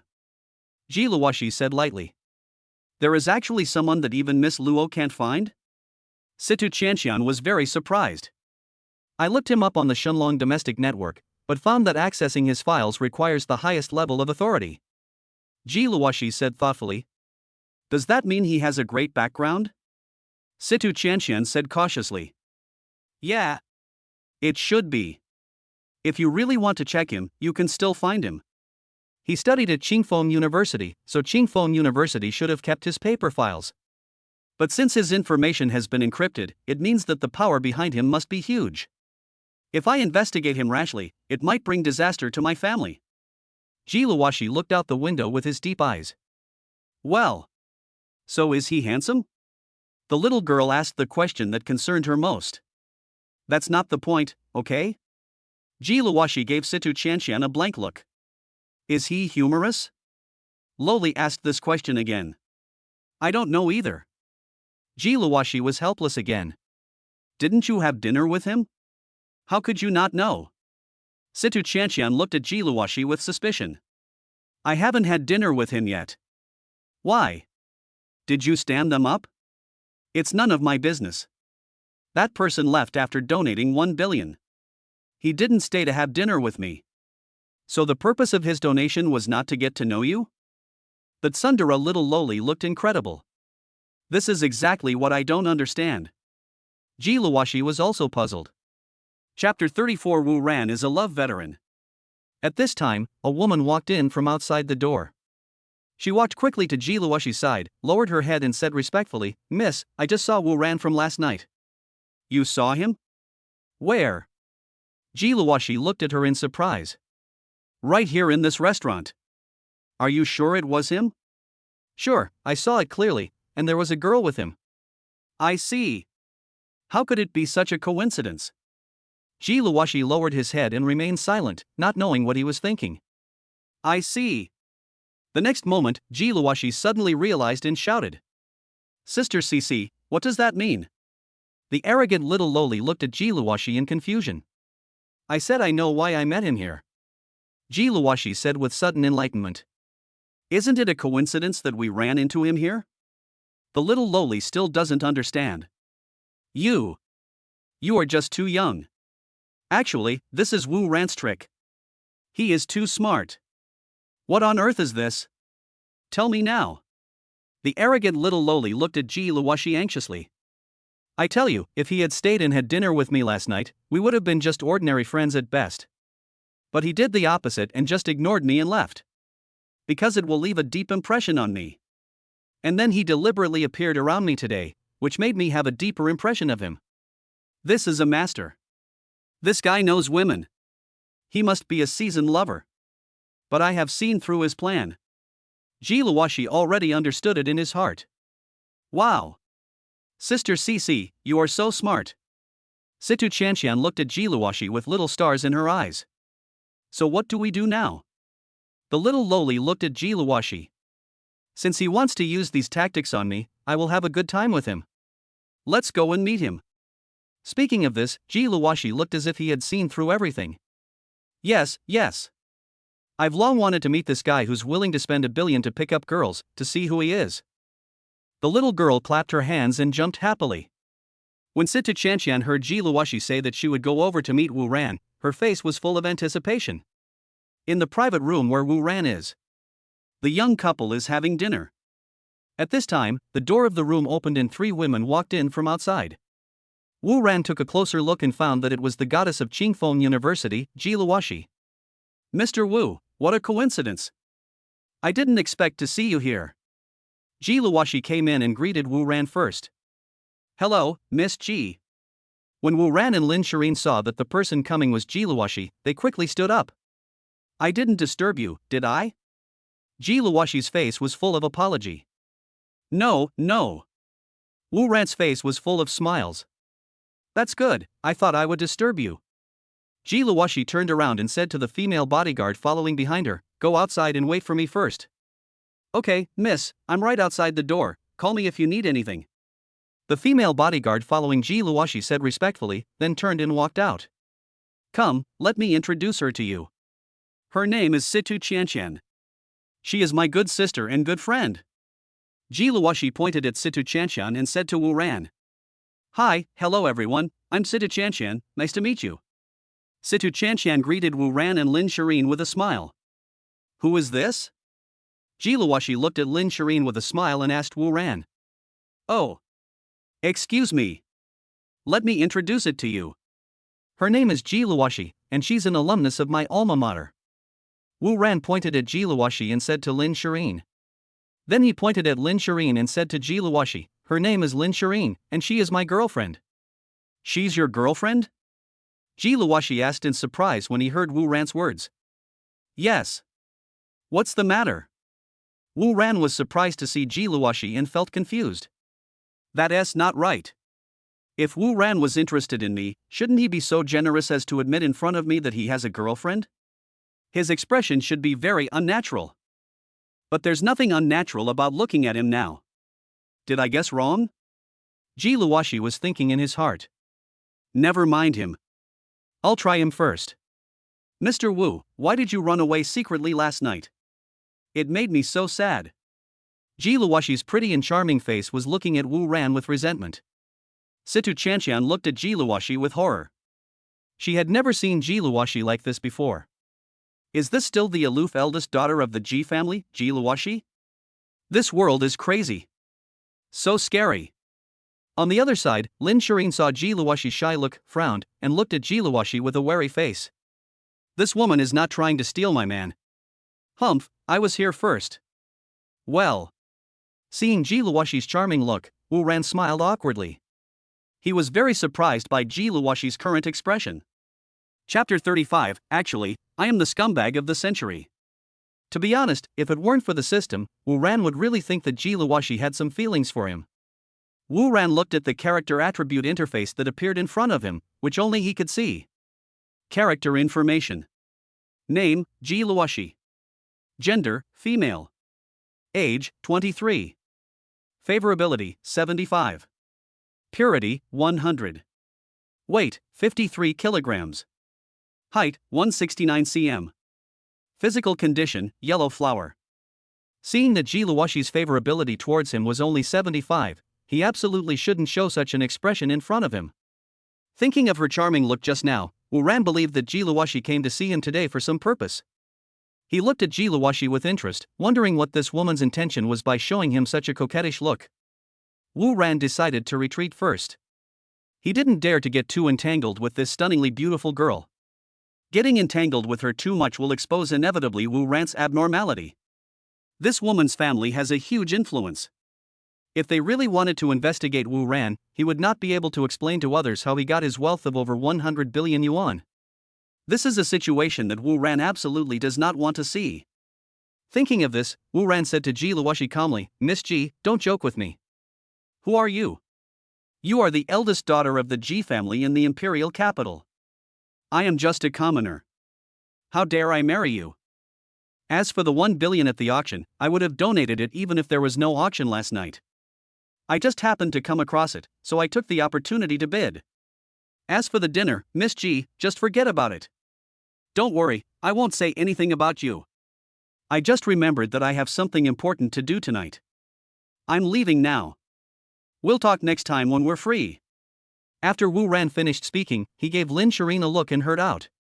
Seeing Wu Ran's hint, Lin Shireen picked up her handbag and followed him out. Only two beauties, one big and one small, were left staring at each other. Sister, he ran away. The little lowly lowered her head, poked her two cute little fingers at each other, looked at Ji Luoxi and said resentfully. And when he walked away, it looked like there was a ghost chasing him. Does he dislike us so much? The little girl's eyes were red and her face looked pitiful. Ji Luoxi ignored Situ Chanshan's words. She still hasn't come to her senses. This is the first time she has encountered such a guy. Am I that scary? Ji Luoxi looked in disbelief at the direction Wu Ran left. Ji Luoxi was confused by Wu Ran's behavior. At first, she thought that this was Wu Ran's trick of playing hard to get. But she had just observed carefully and found that Wu Ran really didn't like her. Ji Luoxi could see that this was not Wu Ran pretending, but his real thoughts at the moment. Ji Luoxi firmly believed that he was not mistaken. Interesting, it seems like you have a secret. Miss Ji muttered to herself thoughtfully with her pretty face. Chanshan, let's go. Ji Luoxi grabbed Situ Chanshan's hand and walked out of the VIP room. In the car, Lin Shireen looked at Wu Ran's face with a smile as beautiful as a flower. Wu Ran's actions just now made her very satisfied. She finally believed that Wu Ran's talk of donating 1 billion last night was not for Ji Luoxi. But she still felt a little uneasy. The charming look that Ji Luoxi gave Wu Ran just now made her feel very uneasy. If Ji Luoxi really likes Wu Ran, what should she do? She lowered her head to look at her own assets, and asked herself whether her appearance and figure were worse than Ji Luoxi's. The only thing that was inferior to her was her family background. This is the happiness given to her by God, and she must hold on to it firmly. Thinking of this, Lin Shireen lowered her head and pondered how to continue to maintain her status as the queen. After all, Wu Ran is really outstanding, handsome, good-tempered, caring, and a super rich man. This means that he is destined to have good luck and love in the future. Just this afternoon, he encountered 3 fair-skinned and beautiful girls chasing him for his contact information. Now he saw Ji Luoxi giving him a resentful look, which made Lin Shireen feel a strong sense of crisis. The car returned to the downstairs of Lin Shireen's house, but she hadn't thought of any good solution yet. Wu Ran stopped the car and helped Lin Shireen open the door. Lin Shireen got herself out of the car, said goodbye to Wu Ran and walked upstairs. After walking a few steps, she turned around and ran back and threw into Wu Ran's arms. Wu Ran smelled a refreshing body fragrance coming towards him, and a wet and soft kiss came towards his cheek. It took a long time for Lin Shireen to leave Wu Ran's arms. How about coming to my house and sitting down? She looked at Wu Ran and shyly extended an invitation to her lover. Wu Ran waved his hand and said with regret, "No, I have something else to deal with tonight." Lin Shireen felt a little disappointed. What is it? Is it urgent? Lin Shireen looked at Wu Ran, her face full of concern. Wu Ran looked at Lin Shireen and said hesitantly, "It's not a big deal." When Lin Shireen saw Wu Ran hesitating, alarm bells rang in her heart. Did he want to go back to find Ji Luoxi? What are you hiding from me? Did you regret leaving in such a hurry just now?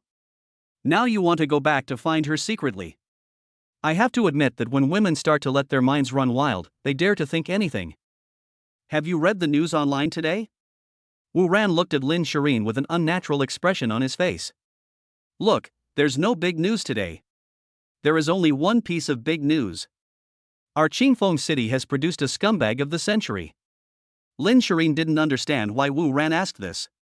Actually, that scumbag of the century is me. Wu Ran said hesitantly. What? Are you the scumbag who ran away from the blind date online? How is this possible? Lin Shireen cried out in surprise. There was no other way. Wu Ran had to tell Lin Shireen the whole story again. You went on a blind date yesterday at noon? Over 60,000 yuan? And you ran away in the end? Ha ha ha ha ha ha ha. I am dying of laughter. As expected, Lin Shireen also laughed in an unhappy-like manner. Afterwards, Lin Shireen stopped laughing and asked Wu Ran, "So what are you going to do?" Wu Ran smiled mysteriously, "You will find out if you go online tonight." Lin Shireen, okay. I'll see how you can get rid of the title of scumbag tonight. Go up quickly. Wu Ran waved his hand. Chapter 36 Debate. 7:30 in the evening. A piece of news appeared on the Shenlong Kingdom internet. Wu, the biggest scumbag of the century who has been making headlines on the internet in the past 2 days over the blind date scandal, has decided to appear on the Douyin live streaming platform at 8 o'clock tonight. He invited the poster, Wan Lia, the heroine of the blind date scandal, to debate on the Douyin live broadcast platform. As soon as this news came out, it immediately caused a sensation on the internet. Everyone wants to know who the scumbag of the century is? Why did he do the act of running away? After releasing the announcement, Wu Ran picked up his phone and made a call. Beep. Hello? Have you arranged everything? Everything has been arranged, we're just waiting for him to come and get it. Good. After the call, Wu Ran asked the system in his mind, System, have you collected all the evidence? System, I am an omnipotent system. Please don't ask me these meaningless questions in the future. Wu Ran, when we start the video later, can you help me edit it to be more honest? System, no need to change it. You are exactly what those green tea girls call an honest person. Otherwise, why would your department manager introduce you to be Wan Lia's successor? Well. 8 o'clock sharp. Wu Ran logged into the Douyin live broadcast platform on time. In the live broadcast room announced by Wu Ran, there are already millions of netizens inside. As soon as Wu Ran showed up, the netizens below went wild. He is the scumbag of the century? He looks like an honest guy. How could such a guy run away from a blind date?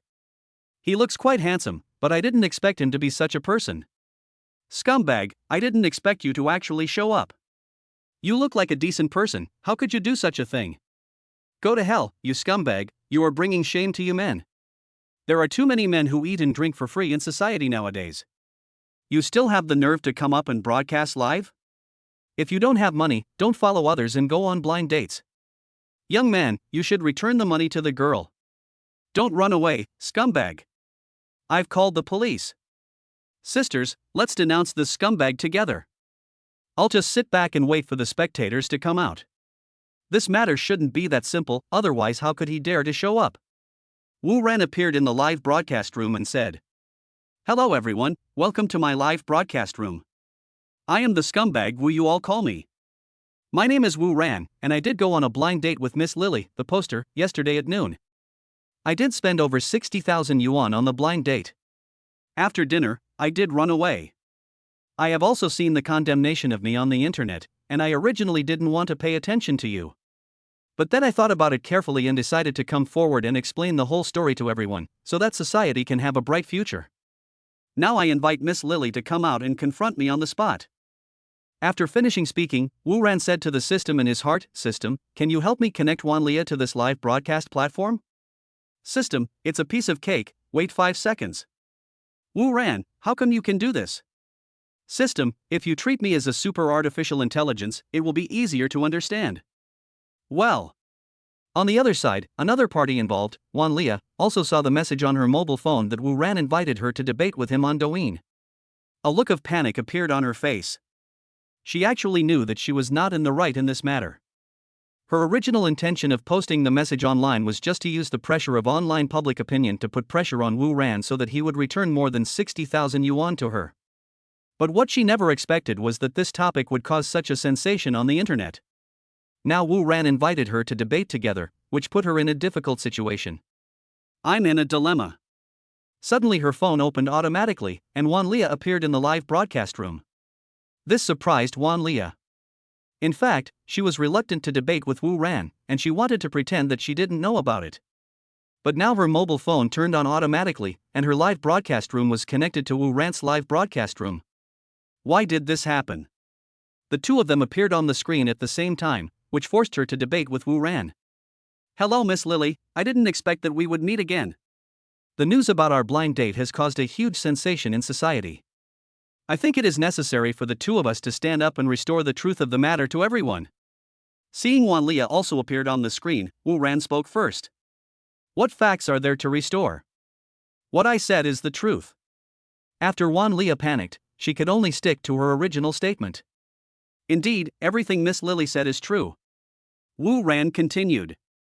Look, this scumbag himself admitted it. I'll see what this scumbag has to say this time.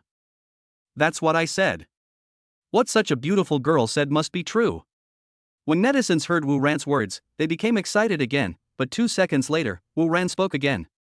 Wu Ran, but why don't you tell everyone how many people you brought to the blind date? Hearing Wu Ran's words, Wanlia immediately panicked and stammered, I brought. Chapter 37 Reversal. I brought 3 or 4. Things have come to this point, Wanlia can only grit her teeth and persevere. Ha ha ha. When Wu Ran heard Wanlia's words, he burst into laughter. Okay, Miss Lily said she only brought 3 or 4 relatives and friends, so let's see if she only brought 3 or 4 relatives and friends. After saying that, Wu Ran instructed the system in his mind to insert the surveillance video of the hotel lobby yesterday into the live broadcast room for display. Everyone, this is the lobby of the hotel where we had our blind date yesterday. You can see how many people are here. When Wanlia saw the video played by Wu Ran, she was completely shocked. Her best friend told her that the hotel's videos cannot be leaked, and the hotel will only hand over the videos to individuals with the approval of the police. It is because of this confidence that Wanlia dares to talk nonsense online. But how confused come Wu Ran has the hotel video in his hands now? This change made Wanlia. Next time there is such a good thing, remember to notify me, I am always free. Ha ha ha. I haven't come across such a wealthy person in a long time. It's all thanks to Talia that we have the opportunity to dine in such a high-end hotel. Since the hotel's surveillance cameras are all high definition and have sound, the images captured are very clear. From the video, we can clearly see that Wanlia was negotiating with the hotel's manager Lee at the time. Why are there so many people? Oh my god, are these people following her on a blind date? I just counted, and there are 59 people in total, including Miss Lily. She really dared to bring 58 people to a blind date. Didn't she just say that she only brought 3 or 4 people? Why are there so many people now? I see. When this woman published the bill, I was already skeptical. How could a few people come up with a bill of over 60,000? It seems that this woman is lying. Ha ha ha. What a plot twist. As soon as I saw the bill for over 60,000 yuan, I knew something was wrong. And you guys still don't believe it. Now we can give this young man some justice. A world-renowned news, bringing 58 relatives and friends to a blind date to eat at a wealthy restaurant. Look carefully, the bags these people are holding look like cigarettes and alcohol. Really? These people left with lots of bags. It's not enough that they eat and drink for free, but when they leave, they also take cigarettes and alcohol. How can these people be so weird? I just want to know how shameless one must be to do such a thing. I just heard clearly that someone said that they haven't encountered such a big family for a long time. These people are really here to eat the big family. Have these people never eaten in their lives? Let me be honest. If it were me, I would run away too. I have to run away. I feel sorry for this little brother, he met a weird girl on a blind date. Wanlia, do you still have any shame? You have ruined the reputation of us women. Birds of a feather flock together. It seems this woman is not a good person either. He is right. He supports this young man in running away with the bill. After seeing the video released by Wu Ran, netizens in the live broadcast room immediately went wild. Various messages cursing Wanlia were refreshed rapidly, and in an instant there were hundreds of thousands of messages. Wanlia was at a loss and looked pale for a moment. She didn't know how to deal with this matter for a while. After the video was released, public opinion on the internet immediately turned to Wu Ran's side. Taking 58 people to a blind date, anyone with normal values would say Wu Ran did a good job. Especially the male compatriots, they all unanimously supported Wu Ran. Miss Lily, I'm not well educated, so don't lie to me. Can you help me count and see if there are 3 or 4 of them? When Wu Ran saw Wanlia panicking, he asked her soul-searching questions. This. I didn't bring all these people here. I don't know most of the people inside. Are they the ones who followed me, the ones I brought with me? Wanlia gritted her teeth and continued to deny. Okay, it seems you won't give up until you reach the Yellow River. Then let's watch another video. Wu Ran mentally instructed the system to play the video from room 168. The video clearly shows the scene of Wu Ran and others eating at that time. You can see Wanlia greeting her close friends and relatives. Ms. Wanlia, do you know these people in the video? If you don't know them, then why would you bring them to dinner? I don't need to introduce you to the people here. Wu Ran stared at Wan Lia and questioned her. Faced with the mountain of evidence, Wan Lia had nothing to say and could only keep a gloomy face and remain silent. Let's take a look at the videos of the other two rooms. The screen switched and a new screen appeared, which was the video of the other two rooms.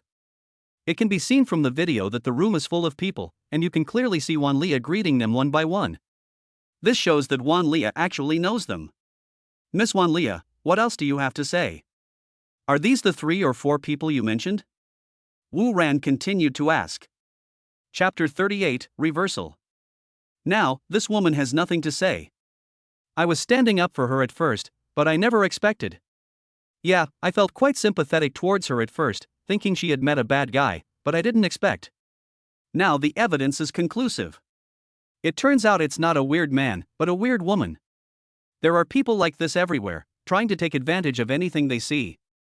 We have wronged this young man. Alas. I encountered something similar on my last blind date, but mine wasn't this exaggerated. Only 11 people showed up, but I still spent several thousand yuan. Yes. You said blind dating is a matter between 2 people, so what's the big deal about the girl bringing so many people with her? Seeing that the number of people was undeniable, Wan Lia's face turned pale and she was thinking about how to turn the situation around. Gnashing his teeth, he continued to argue, just because I brought so many people here, does that mean you don't have to pay? When 2 people go on a blind date, isn't it you men who should pay? Look at you, you actually ran away without paying. This is simply unforgivable. Seeing that the situation was turning unfavorable to her, Wan Lia no longer cared about her image and started to act like a shrew. First of all, I want to refute your wrong idea. When 2 people go on a blind date, there is no rule that the man must pay the bill. The man paying the bill just shows a gentlemanly demeanor. Theoretically, we are strangers to each other. I have no obligation to pay for you. Of course, if it's just 2 people eating a meal or sitting down for a cup of coffee, and it costs 200 or 300 yuan, I believe any man will pay the bill. If he doesn't pay, we all look down on him. But Miss Lily, look at how many people you brought here. To be honest, if we just eat normal food and spend a few $1,000s, I'll accept it. But look, what did you guys order? As Wu Ran spoke, he showed everyone yesterday's bill. Look, what did they order? 12 bottles of mutai. 20 supreme rulers. Abalone, lobster, shark fin. TSK. These people really dare to order. FK. Do these people have any shame? Is this something a human would do? These people must be crazy because of poverty. What her relative just said is right, they are here to eat the rich. It's not my own money anyway, so of course I'll order whatever's most expensive. This has once again refreshed my worldview. It turns out that people can be so shameless. I won't say anything. If it were me, I would run away too. After seeing the bill, Wan Lia was completely speechless. She was very angry and furious, and her anger had made her lose her mind. But who is she? She is an indestructible cockroach and she won't give in so easily. In this case, she decided to go all out. She immediately put on a pitiful look and cried to everyone. I know this is my fault, and I really regret it. But I want to tell you all about this here, please judge for me. After saying this, the woman exposed her arms and thighs, allowing people to see the scars on her body. Then she showed the scars on her head to everyone, and continued to cry while showing them to everyone. Everyone, look at these scars on me. In fact, these scars were caused by this man. After he ran away with the bill yesterday, I was so angry that I posted a post online. This man saw the post I made. He asked me to go to a hotel last night and said he wanted to discuss deleting the post with me. I went without thinking too much. Who would have thought that as soon as I got there, this man started punching and kicking me, and even grabbed my hair and pulled me. Later, he actually wanted to force himself on me. At the end, Wan Lia burst into tears and was heartbroken. As the saying goes, those who hear it are sad and those who listen to it cry. The scars on Wan Lia's body were caused by being beaten by Qin Jun's wife in the hotel last night, but other people didn't know that. There were 7 or 8 people watching in the hotel last night, and many of them took videos. But later, under the warning of the police, those who took videos deleted the videos from their phones. The hotel must have surveillance video of what happened last night, but Wu Ran didn't know what happened in the hotel last night, and he didn't know where to find the video if he wanted to. So Wan Leah was not afraid that Wu Ran could come up with any other videos to refute her. Anyway, in this incident where she was beaten and almost raped by Wu Ran, she is a weak woman and everyone will sympathize with her. This society sympathizes with the weak. This will reverse public opinion. Of course, this was just her wishful thinking. If Wan Leah knew that Wu Ran was also at the show last night and saw everything she was wearing, I wonder what her expression would be. The netizens who were watching were all stunned. They didn't expect there would be such explosive news. At this moment, netizens in the live broadcast room were once again shocked and excited by this astonishing news. Is this true? Wu Ran looks quite honest. Could she be lying? That's hard to say. As the saying goes, you can never know a person's heart, even if you know his face. But the injuries on this woman do look real. The injuries on this woman's body are real, but that doesn't prove that Wu Ran did it. I still say the same thing, everyone should have some common sense. If this man did it, he should be in detention now, not here live streaming with us. But what if this young lady was bullied by Wu Ran and didn't dare to speak out? You are both right. Let's see what Wu Ran has to say. Wu Ran saw Wan Leah showing off the scars on her body to win everyone's sympathy. He was so shocked that he was completely speechless. Wan Leah once again refreshed his worldview. To be honest, when a person loses his mind, he can really do anything. He now believes it completely. Wu Ran also let go completely. Since you are unkind, don't blame me for being unjust. Thinking of this, Wu Ran spoke again. Ms. Wan Leah's accusation against me is very serious. Since you said that I did this to you last night, then I want to ask, why didn't you call the police? Wan Leah said with a pitiful look, you threatened me, saying that if I dared to call the police, you would kill me. I was scared under your threat, so I didn't call the police. But tonight I decided not to remain silent anymore. I will expose you as a social scum. Save more sisters from your murderous hands. When Wan Leah said this, she looked very righteous. Okay. Good scolding. What a scum of society. Hearing Wan Leah's words, Wu Ran said 3 good words loudly. In that case, I won't say much. I'm going to let you guys listen to a recording now. I'll show you what the scum of society is. After saying that, Wu Ran asked the system to play the recording of the phone call between Chen Jun and Wan Leah yesterday. Chapter 39, The Honest Man. Hey! Honey, it's done. Wu Ran has agreed to pay. Now go post something online to denounce him for running away from a blind date, and put pressure on him. But what a pity, this would make it easier for the two of us to be together. I'll see who in the department is honest enough, and then I'll arrange for him to go on a blind date with you. What if we can't find an honest person to take over? See you at Phil Couples Hotel tonight at 8 o'clock. After listening to the recording, the internet was completely blown up, especially the men. After hearing this recording, they were afraid that they would become the honest people mentioned in the recording. The word honest man completely hits the pain points of many people. He arranges his subordinates to go on a business trip, and then secretly meets his subordinates' wives at home. He doesn't want to have children and wants his subordinates to adopt his bastard. This is the most unbearable thing for men. This recording made the male compatriots completely angry. All the comments on the internet are asking Wu Ran to disclose the information of the man in the phone recording. Wu Ran's debate with Wan Leah tonight has set the entire internet on fire, especially when Wan Leah accused Wu Ran of wanting to rape her, which has become the #1 hot topic on Weibo.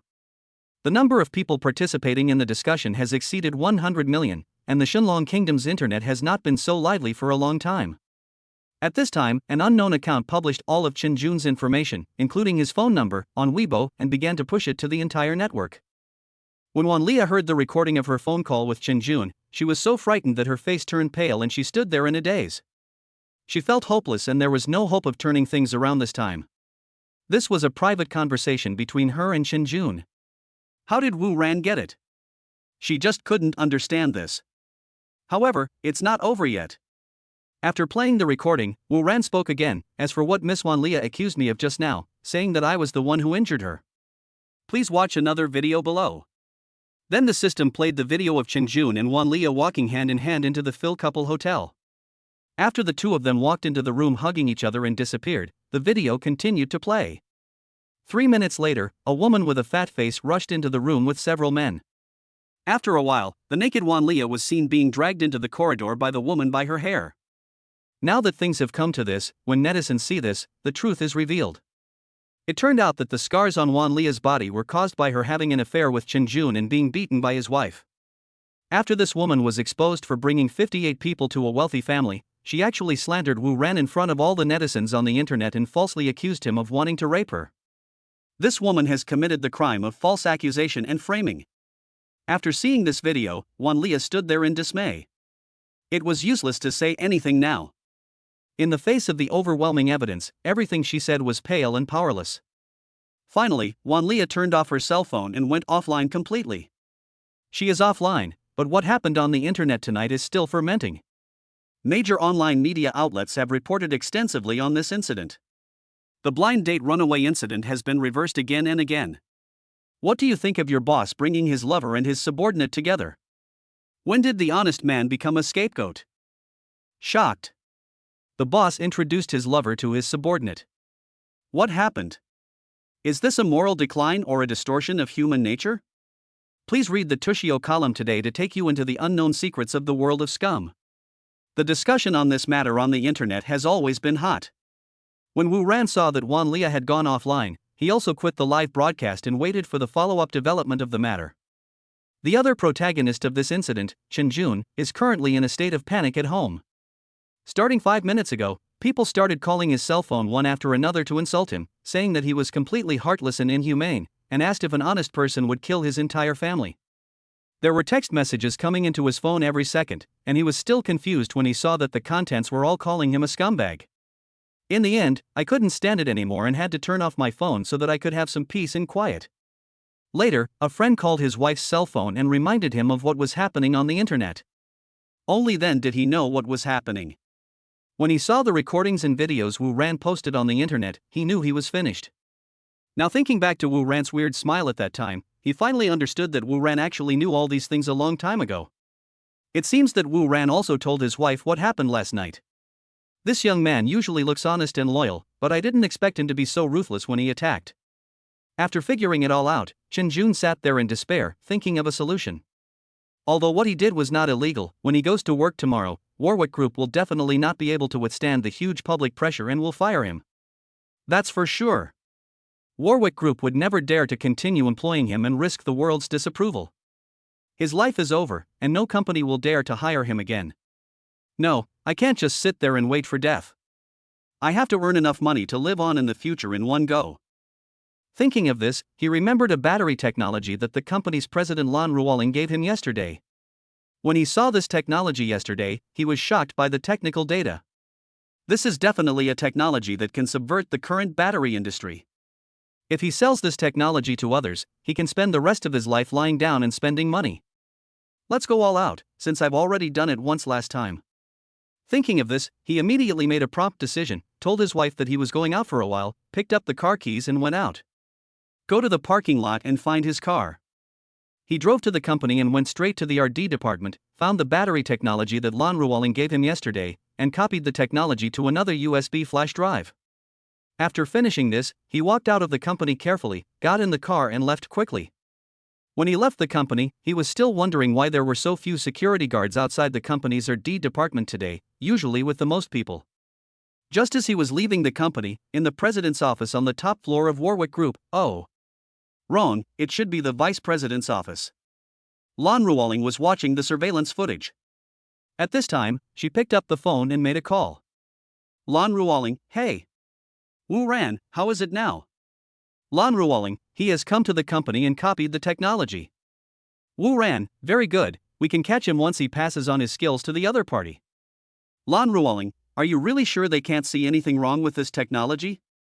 Wu Ran, don't worry, with their current technology, they won't be able to detect it even if they are given another 10 years. Lan Ruoling, then I'm relieved. I really can't wait to see our competitors buy this fake technology. Then he threw himself into production without hesitation, only to find out in the end that the batteries he produced would explode.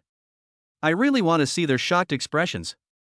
Chapter 40 A lively day. Thanks to Caillou for marrying me for the like. Wu Ran, did you arrange for someone to follow him? Lan Ruoling, it has been arranged. They are 2 retired veterans from the company's security department. They served as scouts in the army for several years. Wu Ran, that's good. I forgot to ask you yesterday, who did Chen Jun sell the company's technology to last time? Lan Ruoling, it was sold to a company called Sansang. I checked and found that the company was established less than a year ago. Its legal representative is a man named Li Kai. I am sure that this man named Li Kai is just a puppet and not the real boss of the company. I cannot find out who the boss behind the scenes is for the time being. Wu Ran, no need to check, just look at who Chen Jun traded with tonight and you'll know. Lan Ruoling, well. So are we going to wait for Chen Jun gang to finish the deal tonight and then arrest him right away? Wu Ran, I thought about it and decided to wait until he gets to work tomorrow before catching him. He just stole the technology tonight, and we found out right away. It's too obvious. Lan Ruoling, okay, I'll listen to you. Wu Ran, tomorrow is the last day to pay for the loan owed to Shenlong Bank, right? Lan Ruoling, yes, tomorrow is the last day for repayment.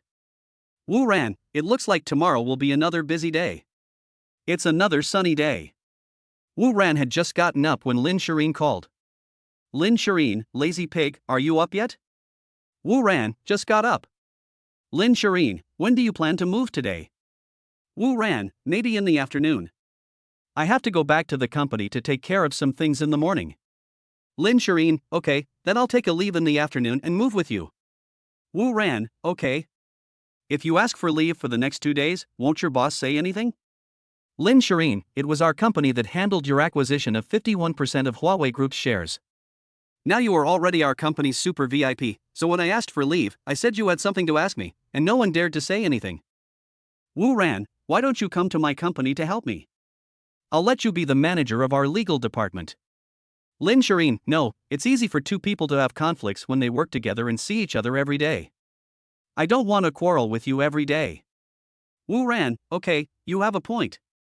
Lin Shireen, then I'm going to work. See you at noon. Wu Ran, see you at noon. After washing up, I drove to the company.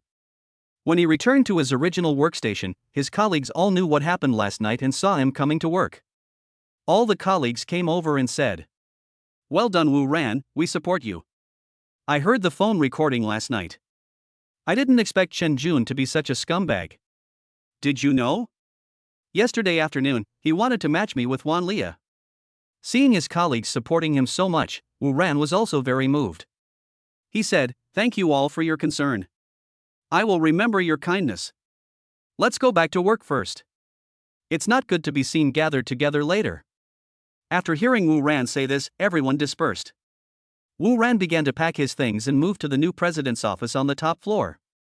In the RD manager's office, Chen Junzheng was also packing up his things. He could guess that someone would come and tell him about the decision to fire him. So he packed his things first. Thinking of the large sum of money in the account, he was no longer as panicked as he was at the beginning of last night. After working hard for so many years, I can finally live a life of luxury starting today. As he was collecting the things, he thought of something very important. He had actually forgotten about Wu Ran. He is not a gentleman if he does not avenge this. If he does not have a good life, Wu Ran will not have an easy life either. While he has not been fired yet, he is still the manager of the RD department, which means he still has the power to fire Wu Ran first.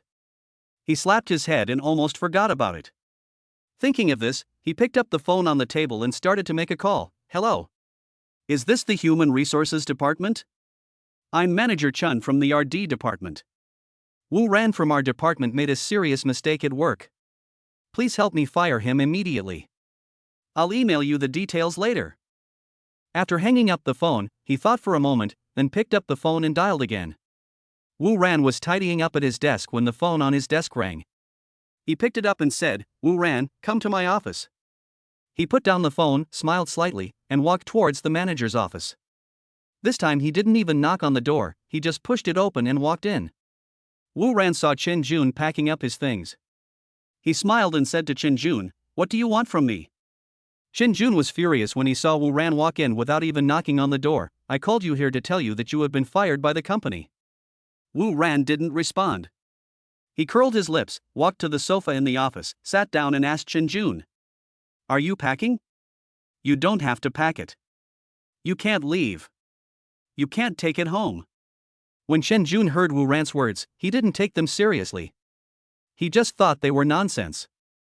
He shouted again, Wu Ran, you have been fired by the company, get out of here right now. Wu Ran found it quite funny, you told me to get out? Isn't it you who should get out? Seeing that Wu Ran was unmoved, Chen Jun picked up the phone and said, hello. Is this the security department? I'm Manager Chun from the RD department. Send a few people to help me kick out an employee. After finishing the call, he looked at Wu Ran with a sneer, if you fight me, I will kill you before I leave. Chen Jun sat in the chair behind the desk, and the two of them remained silent. At this time, the office door was pushed open. Chapter 41. If there is something to do, let the secretary do it. If there is nothing to do. The person who walked in from outside was Lan Ruoling. Several policemen followed her. After Lan Ruoling came in, she saw Wu Ran was there too, and she nodded to him. When Chen Jun saw Lan Ruoling walking in, he was shocked. Lan Ruoling was the president of the company. He didn't expect that the matter between him and Wan Lia would alarm Lan Ruoling to come in person. He was about to say hello to Lan Ruoling, but Lan Ruoling ignored him. Lan Ruoling pointed at Chen Jun and said to the policeman behind him, he is Chen Jun. Then one of the policemen walked up to Chen Jun and said to him, Mr. Chen, right? I received a report from your company saying that you sold out the company's core technology. Now please come back with me to assist in the investigation. After saying that, without caring what Chen Jun wanted to say, he waved his hand and asked the two policemen behind him to come forward and put handcuffs on Chen Jun's hands. When Chen Jun was handcuffed, he hadn't reacted yet, it was so sudden. He originally thought that Lan Ruoling came to personally announce to him the news of his dismissal, but he heard the police say that he had sold out the company's core technology.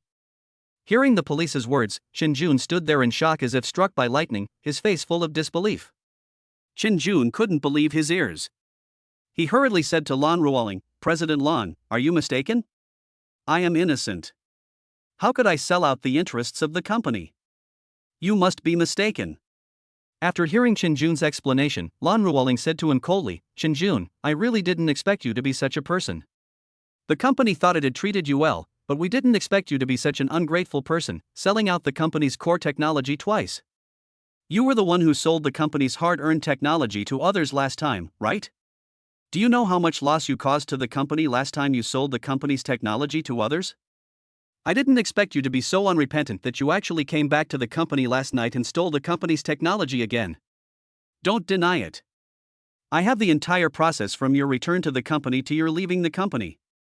After hearing Lan Ruoling's words, Chen Jun showed a look of despair on his face. Lan Ruoling had made her words so clearly, and his further explanation would be futile. After the police took Chen Jun away, Lan Ruoling muttered to himself, this time the evidence is solid, enough for him to spend the rest of his life in jail. When Wu Ran heard Lan Ruoling's words, he smiled calmly, he won't stay in prison forever. Lan Ruoling was stunned, you mean he will be rescued? Wu Ran looked thoughtfully at the direction where Chen Jun was taken away and said coldly, no, he will die. Lan Ruoling was shocked, you want to kill him? Wu Ran smiled strangely and asked back, let me ask you, if you bought the technology he stole last night, took it back for large-scale production, and finally found out that the technology was fake, causing you to suffer heavy losses and almost go bankrupt, what would you do? Lan Ruoling lowered her head and thought for a moment, then raised her head and looked at Wu Ran and said, if that's the case, I might kill him. Wu Ran, yeah, they will too. Lan Ruoling smiled at Wu Ran, let's go. I'll take you to your new office. In the new president's office of Warwick Group, Wu Ran looked around with great interest. The grandeur of this office had exceeded his expectations. I didn't expect Lan Ruoling to be so efficient. The renovation started the day before yesterday and was completed today. I didn't expect you to be so efficient. The decoration was completed in just over a day. Wu Ran praised Lan Ruoling. Lan Ruoling smiled and said, as long as you have money, nothing is impossible. Wu Ran looked around, frowned, and said to Lan Ruoling, I always feel like something is missing. When Lan Ruoling heard Wu Ran's words, she looked around carefully and said, no way. I have asked someone to prepare everything I need. What's missing? I'll get someone to do it right away. Wu Ran, it seems like we're missing a cute secretary. Lan Ruoling's face froze, and he said coldly, do you want a secretary so much? Since I'm the president of the Warwick Group, I should be able to enjoy these benefits. Wu Ran curled his lips, I didn't say that, I heard it from others, what does it have to do with me? Lan Ruoling blushed, anyway, it's your fault. Just as the two were bickering, Lan Ruoling's secretary walked in from outside and said to Lan Ruoling, "Vice President Lan, the president of Shenlong Bank has arrived at the company's conference room." After hearing what the secretary said, Wu Ran and Lan Ruoling looked at each other. Lan Ruoling said to the secretary, "I understand, I'll be there right away." The secretary agreed and left. Lan Ruoling said to Wu Ran, "They are here, do you want to go and see them?" Wu Ran thought for a moment and said, "Okay, I'll go take a look too." Chapter 42 Where do you put your hands? In Wu Ran's office, Wu Ran whispered to Lan Ruoling, "What was the result of your sending someone to follow Chen Jun last night?"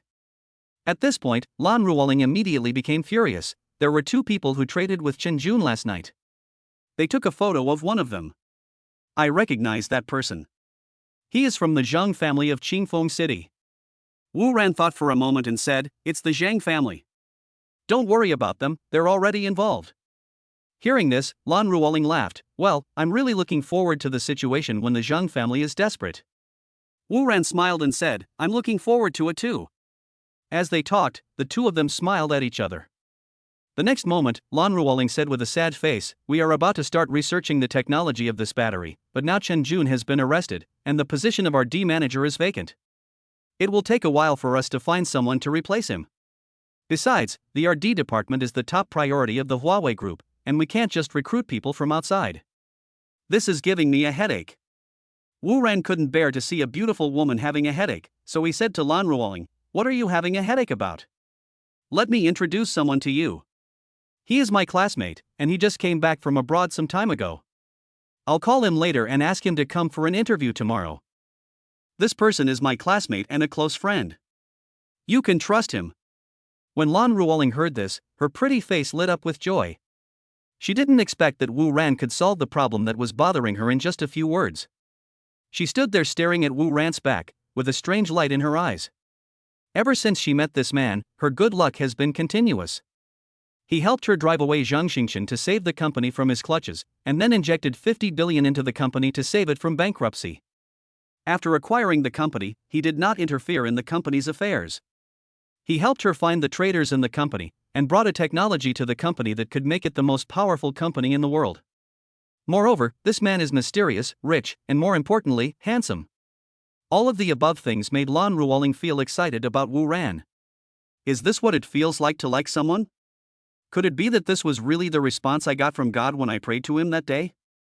Was he really sent to me by God? And was what he said in the office that day true?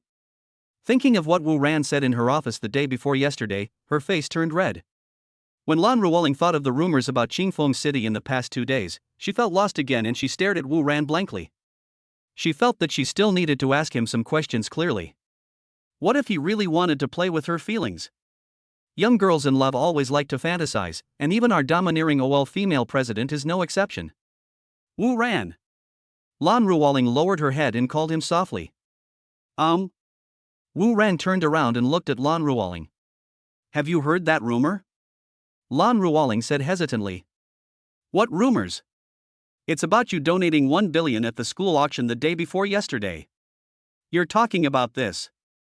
"Yes, I did donate 1 billion, is there any problem with that?" Wu Ran was very confused. "Rumors outside say that you like Ji Luoxi very much. In order to get close to the Ji family in the capital, you donated 1 billion at all costs just to win her favor. Is this true?" Lan Ruoling looked at Wu Ran anxiously. "Oh. You're talking about this. Money, I did donate 1 billion. But the 1 billion I donated was not for Ji Luoxi, but for another reason, but I can't tell you this reason." Wu Ran said disapprovingly. "So you really don't have any thoughts about her?" When Lan Ruoling asked this question, her heart began beating rapidly. She was very afraid that Wu Ran would say something she didn't want to hear. "No. I have no interest in her at all. And I didn't even go to dinner with her. I'm only interested in a certain female office lady." As he said this, Wu Ran slowly walked over until he was only 2 centimeters away from Lan Ruoling, and looked at her lovingly.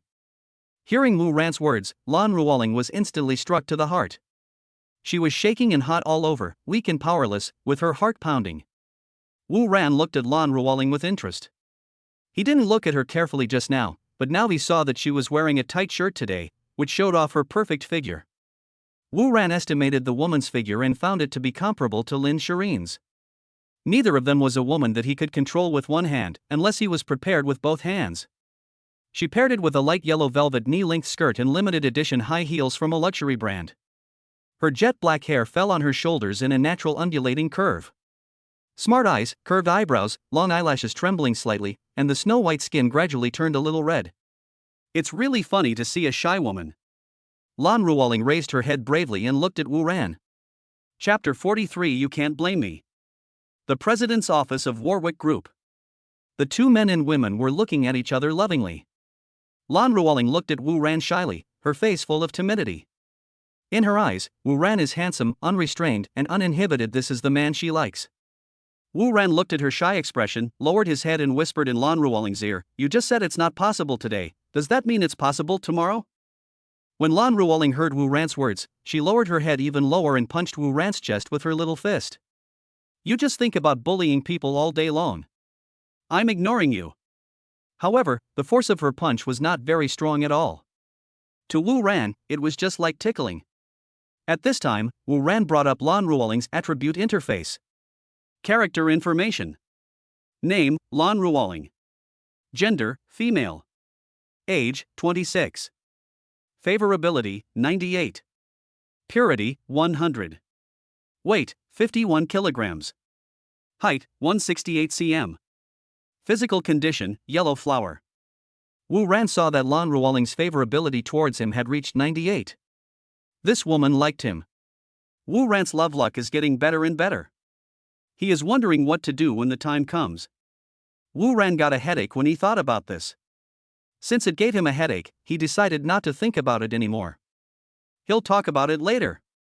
Wu Ran said to Lan Ruoling, "Ruoling, we should go to the meeting room. They have been waiting for a long time." Lan Ruoling was awakened when she heard Wu Ran's words. She had forgotten all these things when they were so passionate just now. She hurriedly left Wu Ran's embrace and gave him a charming look. "Bad guy, it's all your fault." In the meeting room of Warwick Group, Zhang Lin, president of Shenlong Bank, was sitting there in deep thought with a calm expression on his face. He brought people here today to collect the money. He didn't want to come at first, but the day before yesterday, the head of the Zhang family sent someone to pass a message to him, telling him to come in person. He knew that Warwick Group would not be able to raise the loan today, and his original intention was to relax Warwick Group's repayment period.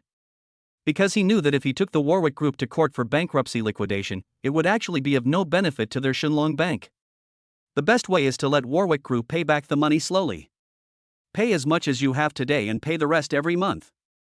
This way, it won't take long to pay it off. If Shenlong Bank applies for bankruptcy liquidation in court, it may not be able to get back the debt. This is simply a practice of killing 1,000 enemies and injuring 800 of your own. But he had no choice, as the head of the Zhang family had already greeted him. He is from the Zhang family's branch, so he must listen to the words of the Zhang family's head. If he doesn't, he will be expelled from the family. The consequence is too serious, so he doesn't dare to act rashly. Sitting on his left was a pig head. Oh, no, not a pig head. It was Zhang Xingqian, the third young master of the Zhang family. He was sitting next to the president of Shenlong Bank with a fierce look on his face. If Wu Ran hadn't shown up unexpectedly, Warwick Group would be his today, and Lan Ruoling would have been taken into his room. Now all of this has been ruined by the man named Wu Ran. The thought of all this made Zhang Xingqian furious. After being beaten by Wu Ran last time, he spent 2 days at home recuperating from his wounds, but he became more and more angry and kept looking for an opportunity to take revenge. But his father didn't let him go out to find Wu Ran, because Zhang Yongkang hadn't found out Wu Ran's background yet, so he didn't dare let his son cause trouble for Wu Ran now. But unexpectedly, Zhang Xingqian would sneak out today. Zhang Xingqian knew that the president of Shenlong Bank would bring people to Warwick Group to collect debts today, so he followed him here today. In order to prevent the situation like last time where he was beaten by Wu Ran and no one came to help him, this time he brought along several of the Zhang family's most capable men. Let's see how they deal with this today. Thinking of Lan Ruoling's charming appearance, Zhang Xingqian felt a surge of heat in his heart. He was looking forward to today's drama. When they couldn't pay back the money and the president of Shenlong Bank threatened to sue Warwick Group, he would jump out as a savior and propose marriage to Lan Ruoling again. Being forced to this point, Lan Ruoling would definitely agree. The only variable now is the man named Wu Ran. After investigating for so long, we still haven't found out his background. But even if Wu Ran has great abilities, as long as Warwick Group cannot pay the money today, nothing can help him. Thinking of this, he felt slightly relieved. Zhang Xingchen looked at the door of the conference room from time to time. They had been here for nearly 20 minutes, but Wu Ran and Lan Ruoling had not appeared yet. Could it be that these two knew that someone was coming to collect debts today and hid themselves? Very likely. Zhang Xingchen thought with his mean mind. He knew that if he encountered these things, he would definitely hide. Since he would hide, Wu Ran and Lan Ruoling would most likely hide as well. Thinking of this, he said to Zhang Lin, "Uncle Zhang, do you think they are hiding? Otherwise, why don't they come out to see you?"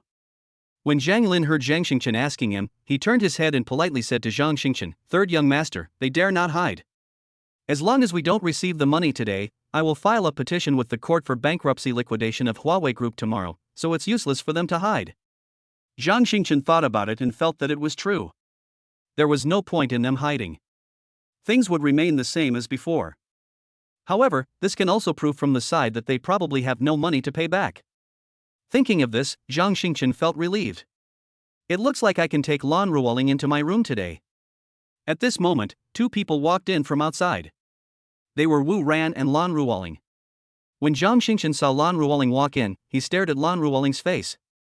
He found that Lan Ruoling's expression was very unnatural and very red. Zhang Xingchen wondered why Lan Ruoling's face looked so red. Seeing this, Zhang Xingchen's eyes shrank. This redness seemed like a blush of embarrassment. Could it be that they were just? Chapter 44 President Zhang thanks to Lan Mujian from Guang'an for the like. Wu Ran and Lan Ruoling, who looked shy, walked into the meeting room. When Lan Ruoling walked in, she saw Zhang Lin, the president of Shenlong Bank, sitting there. Lan Ruoling walked up quickly and said politely to Zhang Lin, "President Zhang, thank you for coming here. I'm sorry for not welcoming you in person." When Zhang Lin saw Lan Ruoling coming up, he stood up and stretched out his hand to shake hands with Lan Ruoling. The next moment, a pair of big men's hands reached out to him and grasped his hands. Zhang Lin took a closer look and found that it was the young man who had just walked in with Lan Ruoling. He didn't know this man, but since he walked in with Lan Ruoling, it seemed that he was the new owner of Warwick Group, Wu Ran. Zhang Lin saw Wu Ran holding his hand, turned around and asked Lan Ruoling in confusion, "Who is this?" Lan Ruoling saw Wu Ran reaching out his hand first to shake hands with Zhang Lin, and she rolled her eyes at Wu Ran. Of course, she understood what Wu Ran meant by this move. She didn't expect this man to be so jealous.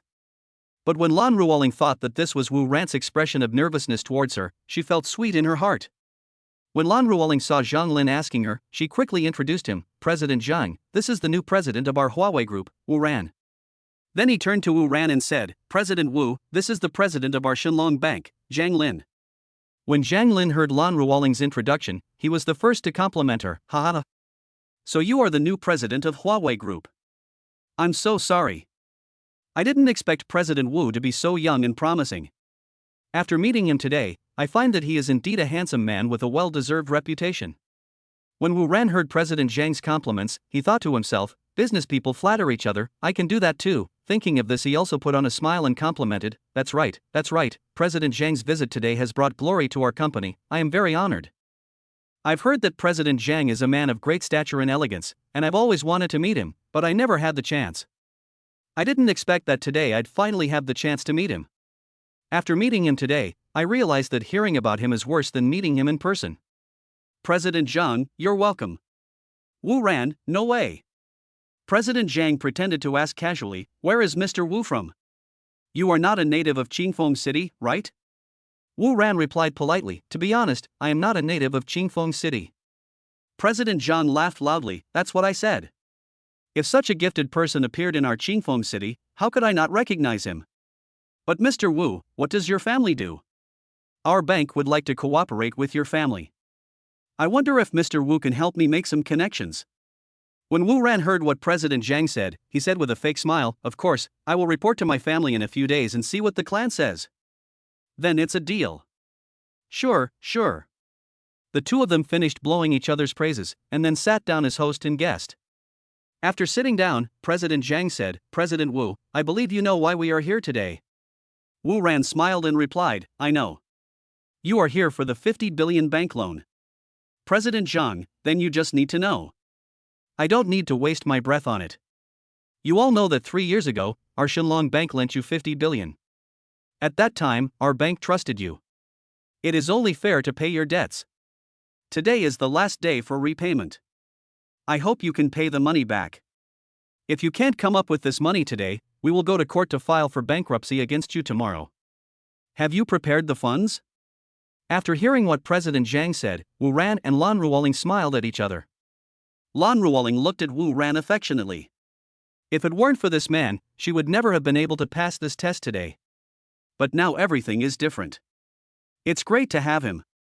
Lan Ruoling turned around and said to President Zhang calmly, "We have prepared the funds and will transfer them to your bank account shortly." What? What? Two voices screamed, one was President Zhang, the other was Zhang Xingchen. Zhang Xingchen looked at Lan Ruoling in shock. He said to Lan Ruoling in panic, "This is impossible. How can you come up with such a large sum of money?" Wu Ran glanced at him and said calmly, "How do you know I can't afford this money?" Zhang Xingchen said in despair, "This is impossible. You have already spent more than 80 billion to acquire Huawei Group. How can you come up with so much money now? It costs more than 80 billion to acquire Huawei Group, and now you can only come up with 50 billion. How can you possibly have so much money?" Wu Ran rolled his eyes at him and said, "Just because you can't come up with that much money doesn't mean I can't either." After hearing Wu Ran's words, Zhang Xingchen sat there with lifeless eyes and muttered to himself, "This is impossible, this is impossible." Seeing Zhang Xingchen like this, Wu Ran ignored him and said to President Zhang, who was still stunned, "President Zhang? President Zhang? Ah. Oh. You called me." President Zhang woke up from his shock. President Zhang seemed surprised that we could pay back the money. Isn't President Zhang happy? Wu Ran stared at President Zhang and said, No, I just stayed for a while because I was very happy." Hearing Wu Ran's words, President Zhang laughed awkwardly. Wu Ran signaled Lan Ruoling to transfer the money to the account of Shenlong Bank. Bite. The secretary behind President Zhang took out her cell phone and looked at it, then nodded to President Zhang. When President Zhang saw the secretary's actions, he knew that Warwick Group had already repaid the money. It seems that there will be no trouble for Warwick Group today. Such a result also made him feel relieved. After all, from a business perspective, the best outcome would be for Warwick Group to repay the money and for Shenlong Bank to make money. Moreover, he did not really agree with the decision of the Zhang family's head Zhang Yongkang, but he was also a member of the Zhang family, and he had to obey the orders of the Zhang family's head Zhang Yongkang. Today's result was very good. Thinking of this, he prepared to leave. There was no point in staying any longer. Moreover, if he leaves now, the family head Zhang Yongkang will have nothing to say. After all, the loan has been repaid, and he has no excuse to take action against the Warwick Group. "Mr. Wu, Ms. Lan, since the purpose of my coming here today has been accomplished, I will leave first. We can talk again when we have time." Thinking of this, he stood up and said goodbye respectfully to Wu Ran and Lan Ruoling. This young man can come up with more than 130 billion. One can imagine how powerful the family behind him is. As a businessman who puts profit above all else, President Zhang must be crazy to mess with Wu Ran.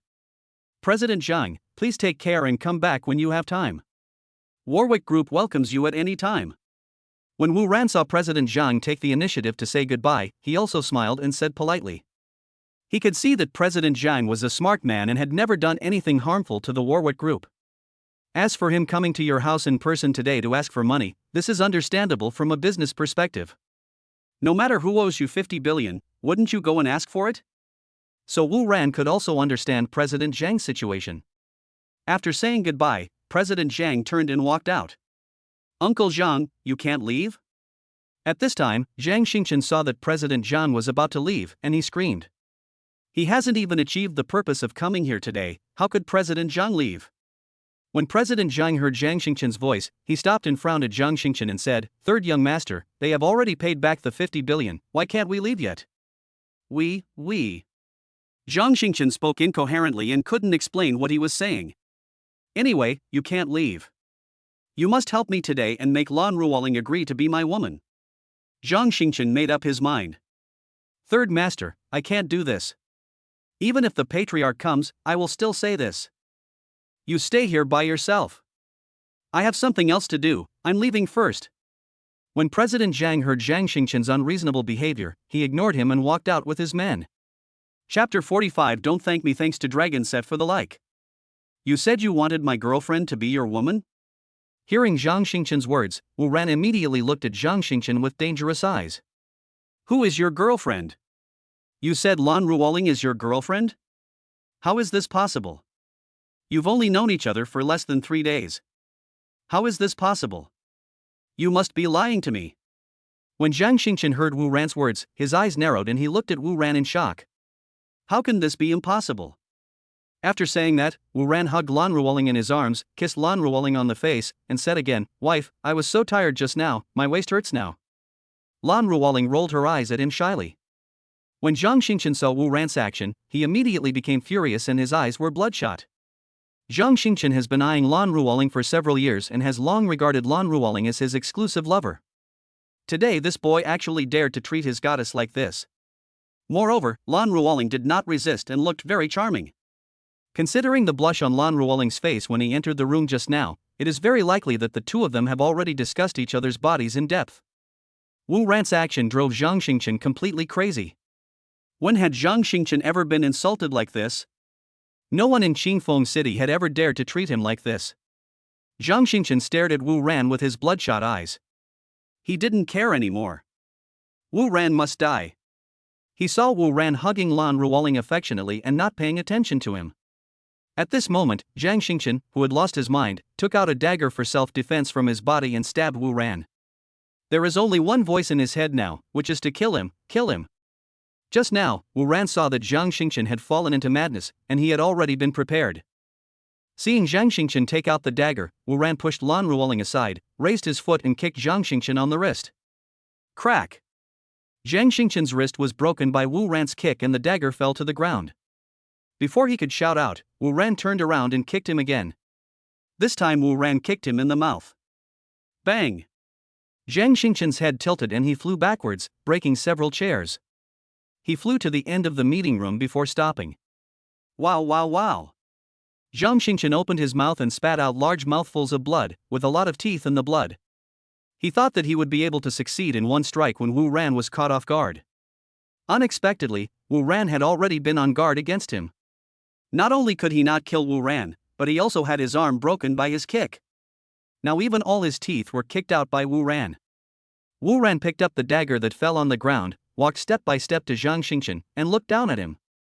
Zhang Xingchen, with disheveled hair and blood on his face, looked at Wu Ran in horror. He opened his mouth and wanted to say something to Wu Ran, but when he opened his mouth, he found that all his teeth had been kicked out by Wu Ran, and he could only make mmm sounds. Have you forgotten what I told you a few days ago? I said, if there is a next time, I will kill you, even if your father comes it will be useless. Wu Ran, said so. Do you really think I dare not kill you? Having said that, Wu Ran raised his foot and kicked Zhang Xingchen in the lower body with all his strength. Crack! The sound of eggs breaking could be heard. Ah! Zhang Xingchen covered his lower body and screamed. Wu Ran squatted down and looked at Zhang Xingchen expresslessly, then raised the dagger and stabbed towards Zhang Xingchen. Wu Ran, don't! When Lan Ruoling saw Wu Ran's actions, she screamed. Zhang Xingchen, who was screaming, saw Wu Ran holding a dagger and preparing to kill him. His eyes went dark and he fainted. It's really not fun. I get dizzy so easily. When Wu Ran saw that Zhang Xingchen had fainted, he curled his lips and put down the dagger. When Lan Ruoling saw Wu Ran put down the dagger, she said worriedly, "Just now I thought you wanted to kill him, you scared me to death." I'm not that stupid. I know very well that killing him here will cause me a lot of trouble. Wu Ran smiled slightly. It's good that you know. You make people worry about you all day long. Lan Ruoling rolled her eyes at him. What to do with him now? Lan Ruoling frowned on her pretty face. Tell the people he brought with him to take him away. Wu Ran said nonchalantly, and then he said to the Zhang family servants who had just heard the noise and rushed in, "Take him away." The servants of the Zhang family heard the noise and rushed in, ready to rescue Zhang Xingchen, but when they saw Wu Ran's ruthless look, they were all stunned and stood there looking at each other. Hearing Wu Ran's voice, he didn't dare to say anything more and quickly walked forward to carry Zhang Xingchen away. Wait! Just as they reached the door, Wu Ran suddenly spoke. The Zhang family's servants turned around and looked at Wu Ran in horror. They didn't understand why Wu Ran called them. Go back and tell your master that I was the one who injured this idiot. Since he doesn't know how to teach his son, I will help him teach. If there is a next time, I will kill this bastard. Wu Ran said so. Let him not thank me. Remember, you must tell him every word. Get lost. After hearing Wu Ran's words, the Zhang family's servants were pardoned and left quickly. Chapter 46. Is it you? Lan Ruoling watched them leave, a worried look on her pretty face as she said, this time you severely injured Zhang Xingchen, and you crippled him. What will you do if Zhang Yongkong wants to deal with you? Seeing Lan Ruoling's worried expression, Wu Ran pulled Lan Ruoling into his arms and comforted her, don't worry. Zhang Yongkong wouldn't dare to do anything to me. Zhang Yongkong doesn't dare to attack you? How is this possible? You beat his son like this, how could he let you go? Lan Ruoling said in disbelief. Wu Ran, I said he wouldn't dare, and he wouldn't dare. Lan Ruoling, just brag. I'm not bragging, but Zhang Yongkong definitely doesn't dare to attack me now before he finds out my background. He doesn't know what kind of power is behind me. If he confronts me rashly, it will bring huge trouble to the Zhang family. Anyone who can sit in his position cannot be a fool. He will think of this truth. He doesn't dare take such a risk. Wu Ran looked at Lan Ruoling and said confidently. That's good. I was really worried that they would cause trouble for you. I don't want you to get hurt. Having said that, Lan Ruoling looked at Wu Ran with love. Lan Ruoling broke free from Wu Ran's arms and ran out the door like a lark. Wu Ran looked at Lan Ruoling's running back and touched his nose. Ring, ring, ring. Wu Ran's phone rang. He took out his cell phone and saw that it was Lin Shireen calling. It turned out to be noon, and he had to move house this afternoon, so Lin Shireen called him to have lunch with him. After hanging up the phone, Wu Ran walked out of the conference room and came to Lan Ruoling's office. He saw Lan Ruoling and said to her, I have to move this afternoon, so I won't be back to the company. When Lan Ruoling heard that Wu Ran was moving, she took the initiative to ask, do you want me to help? Hearing that Lan Ruoling was coming to help him move, Wu Ran was shocked. No, you can just go back to work at the company. The company is working on a new battery project now, so you should be very busy. I don't have much luggage, so you can move it yourself. After saying that, he quickly left Lan Ruoling's office. Why? Why are you running so fast? My father knew that someone had acquired 51% of the company's shares, and he wanted me to invite him back for dinner. Lan Ruoling saw Wu Ran running away quickly, as if he was being chased by a ghost. She shook her head and put the matter behind her. Wu Ran came to the downstairs of Lin Shireen's company, picked up Lin Shireen and went to have lunch together. After lunch, they got in the car and rushed to the house where Wu Ran used to live.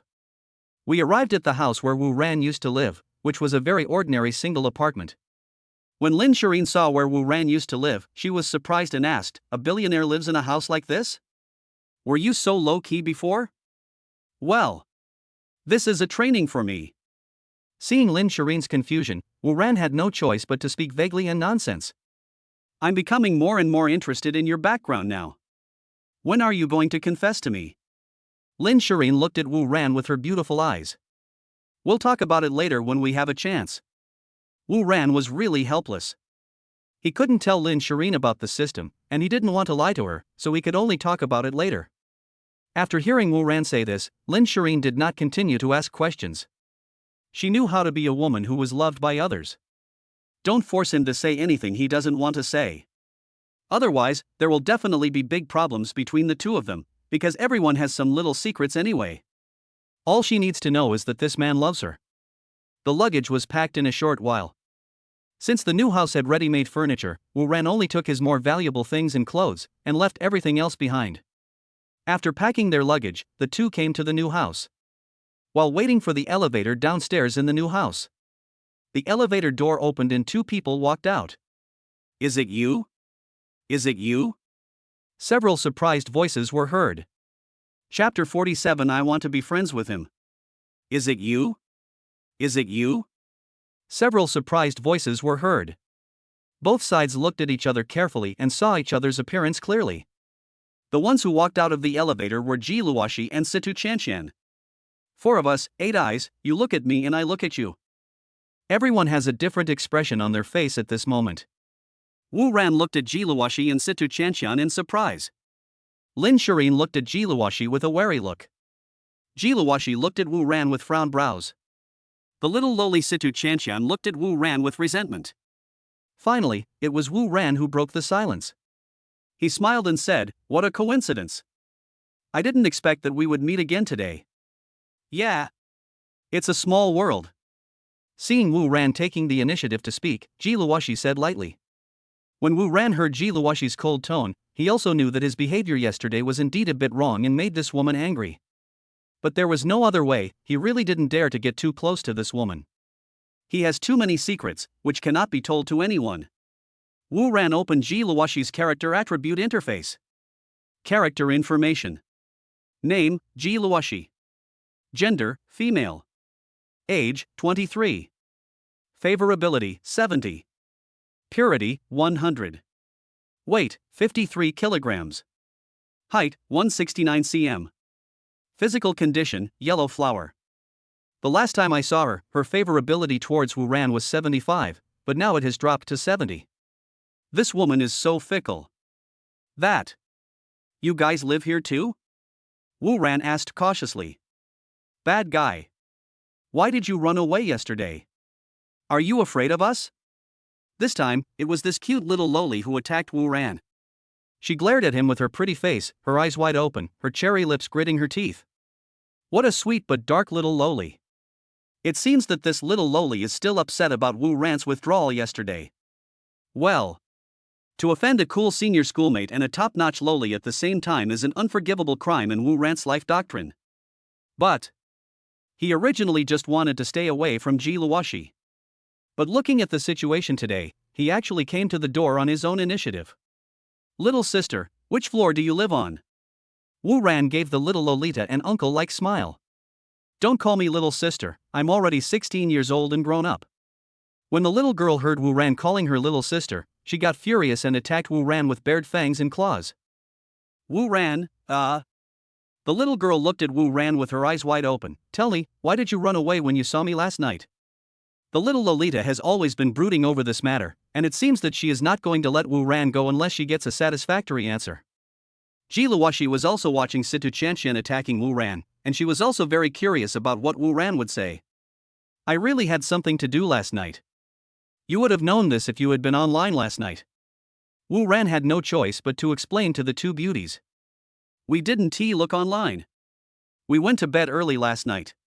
What happened last night?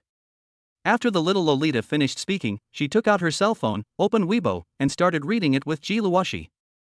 Until today, the popularity of the no checkout incident remains high. The little girl clicked in and read it carefully. As she slowly read the news, her face was sometimes excited and sometimes angry. When seeing Wan Lia accusing Wu Ran of trying to rape her, the little lowly raised her head and looked at Wu Ran in horror. She pointed at Wu Ran with her slender fingers and said in a trembling voice, You are such a person? Wu Ran saw the little girl's expression and knew that she was thinking the wrong thing. He said to her helplessly, Keep reading. Don't think you know everything just because you have seen a little bit at the beginning. After hearing Wu Ran's words, the little lowly continued to look with her head down. A few minutes later, after the two finished watching, the expressions on the faces of the two beauties, one big and one small, finally looked better. So you really had something going on last night. We wronged you. We thought you were hiding from us. The little lowly looked at Wu Ran and said sincerely. No. It is my honor to meet two beautiful women with bright eyes, white teeth, graceful demeanor, and graceful figure.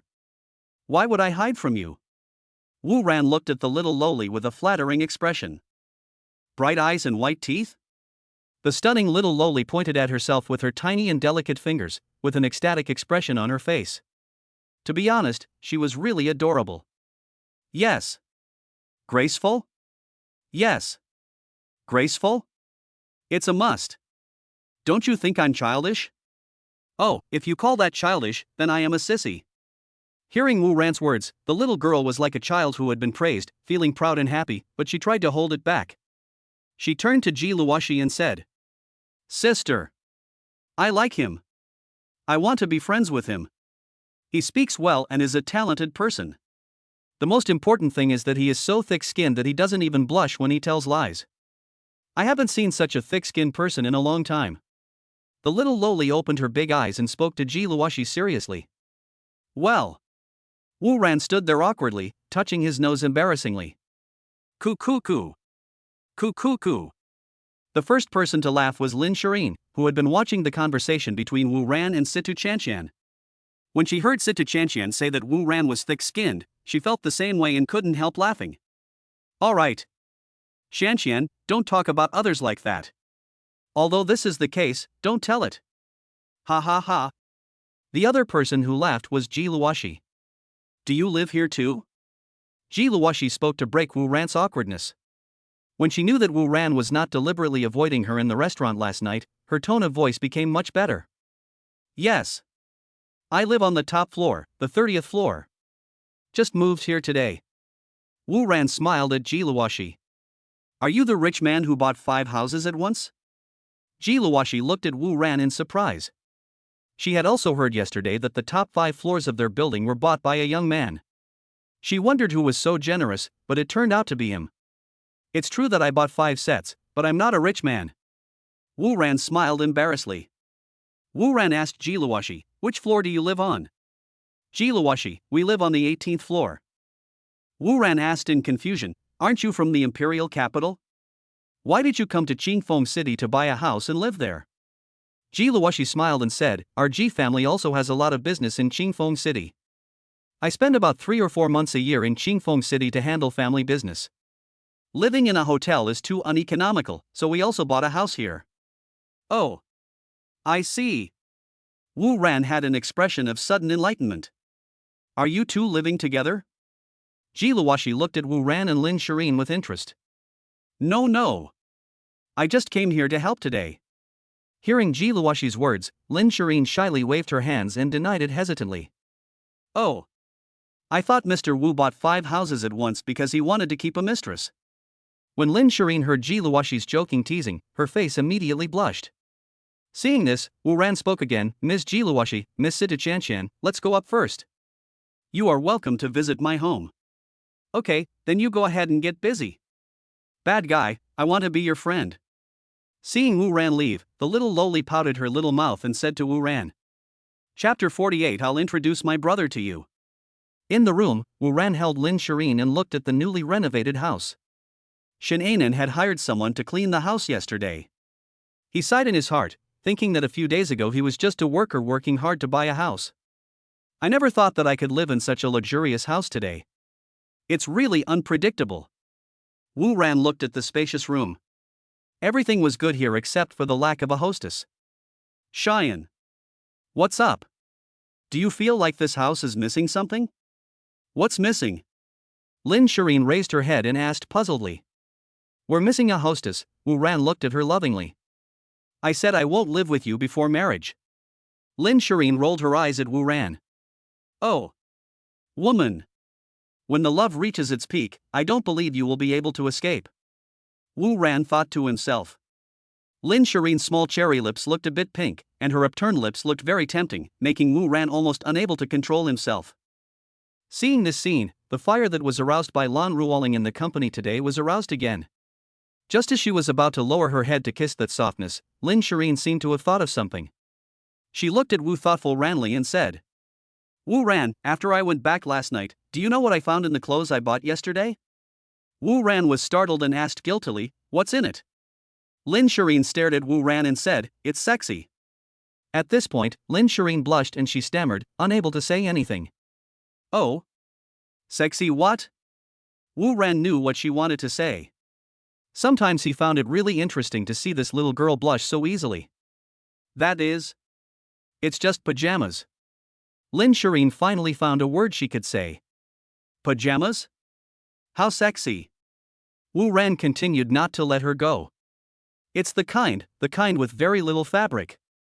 Lin Shireen lowered her head and spoke in a low voice. You wore it? Wu Ran's face was full of anticipation. How can I wear it? That's too embarrassing. When she said this, Lin Shireen was so shy that she stammered and couldn't speak. I see. Why don't you wear it for me tonight, and if it really doesn't look good we can return it. Wu Ran was like a big bad wolf, patiently tempting Lin Shireen, the little lamb. Good. Wu Ran, you are looking for death. Lin Shireen, who was about to agree to Wu Ran, finally reacted. She raised her shameful iron fist and hit Wu Ran's chest. Wu Ran grabbed Lin Shirin's hand and put his mouth towards Lin Shirin's face. It took a long time for the two to separate. Lin Shirin rolled her eyes at Wu Ran, who was still unsatisfied. When Wu Ran saw Lin Shirin's charming eyes, he almost couldn't control himself and was ready to explore her again. When Lin Shirin saw the fire in Wu Ran's eyes, she quickly broke free from his arms and moved away. When Wu Ran saw Lin Shirin running away, he said with a distressed expression on his face, "Wife, are you so afraid of me?" "I'm not afraid of you, I'm afraid of your brother." Lin Shirin lowered her head and said weakly, "Are you afraid of my brother? You haven't even met him, how can you be afraid of him? How about I ask him to come out and meet you now?" Wu Ran walked towards Lin Shirin with a sly smile on his face. Don't come over here. Chapter 49 Time Management. In the end, Wu Ran still didn't have the chance to introduce his second brother to Lin Shirin. But there is still a long time to go, and there will always be an opportunity next time. After all, the two have only known each other for less than 3 days. After tidying up the house, Wu Ran took out a key to the house and handed it to Lin Shirin. "Why give me the key?" Lin Shirin looked at Wu Ran and asked in confusion. "This is our home. Aren't you the mistress of this house? How can you be a hostess without a key?"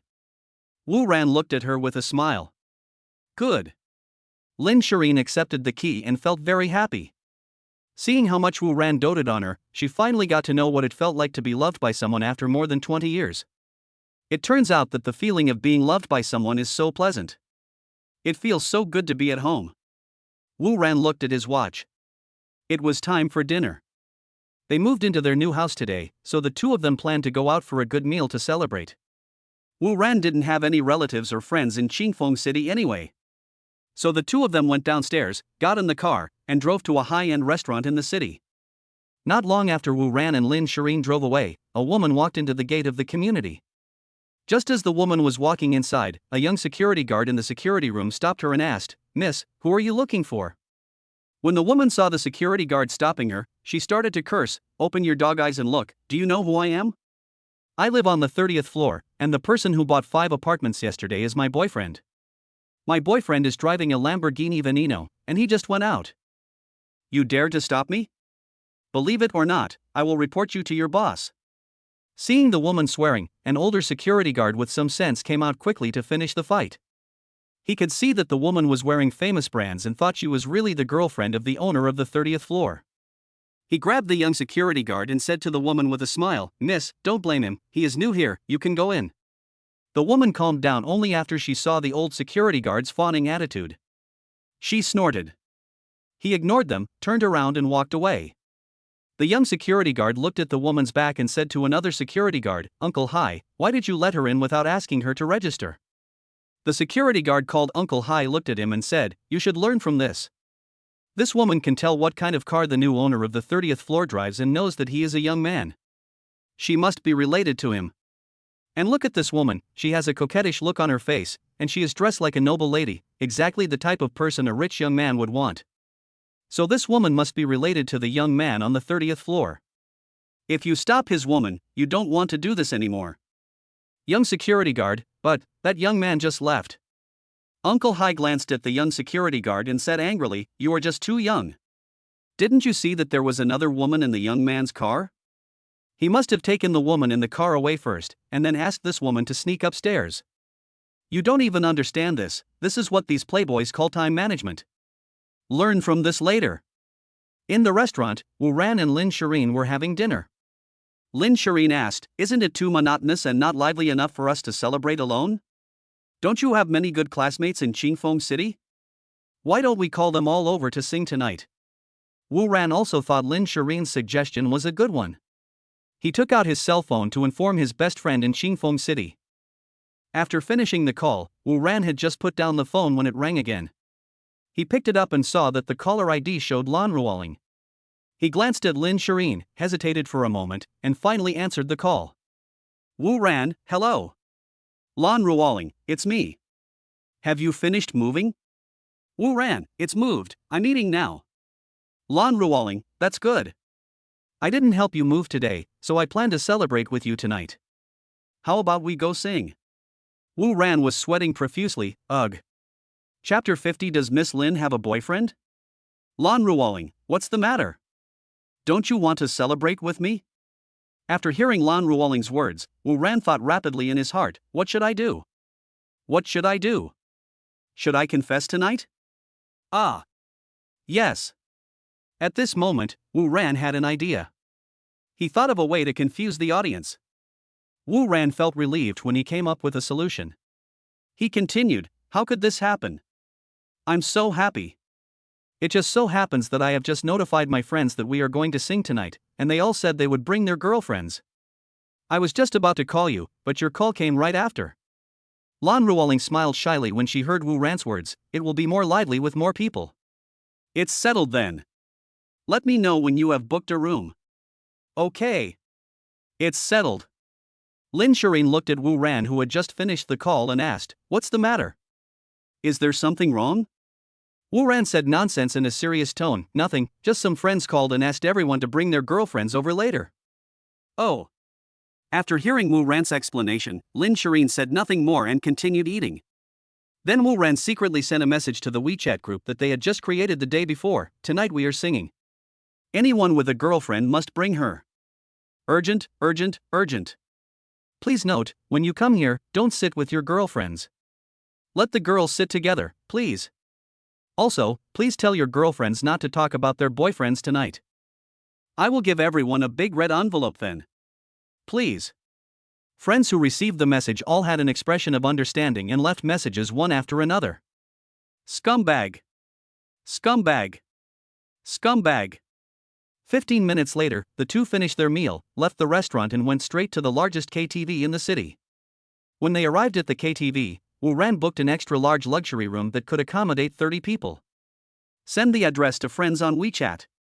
Before long, friends started coming over with their girlfriends to the party one after another. Wu Ran asked Lin Shirin to greet their female compatriots. He greeted his friends. The last person to arrive was Lan Ruoling. As soon as she entered the door, Wu Ran went to greet her. He welcomed Lan Ruoling in and said to her, those who have girlfriends, please bring them here, so please help me greet them. Wu Ran emphasized the word all. He thought to himself, I have already confessed to you, but you just couldn't hear it. Don't blame me in the future. Hearing Wu Ran's words, she smiled shyly, nodded like a well-behaved wife, and then went to the woman's side. Wu Ran breathed a sigh of relief. Everything was fine for now. I hope the harem god will protect me and nothing will go wrong. Lan Ruoling came to the women's side. When Lin Shirin saw her, she stood up and said to her, I didn't expect President Lan to be here too. Come and sit down. Lin Shirin had met Lan Ruoling last time when she and Wu Ran were in the conference room of Warwick Group, so she recognized Lan Ruoling.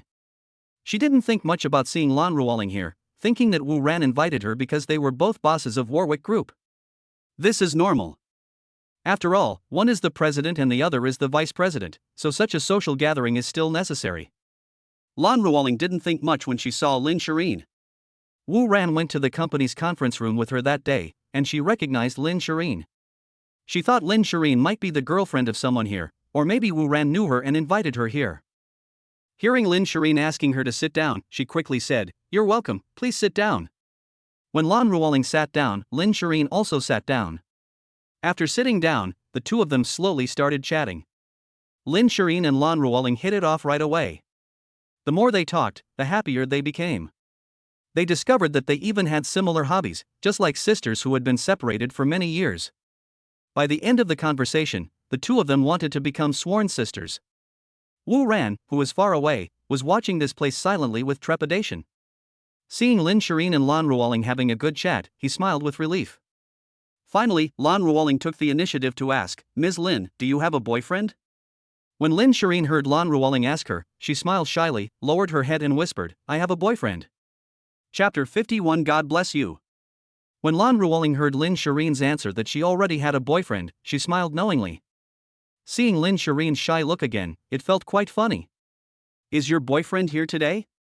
After chatting for such a long time, the two of them had become familiar with each other, so Lan Ruoling planned to tease her again. He's here too. Lin Shirin looked towards Wu Ran shyly. It just so happened that Wu Ran and his male compatriots were also gathered together drinking. Seeing Lin Shireen looking over there, Lan Ruoling thought that Lin Shireen's boyfriend was one of the people there. President Lan, do you have a boyfriend? Lin Shireen also asked Lan Ruoling. Don't call me President Lan. I'm older than you, just call me sister. I'll just call you Sister Lin. Lan Ruoling looked at Lin Shireen with a smile. Okay. Sister Ruoling. After hearing Lan Ruoling's suggestion, Lin Shireen changed her tone.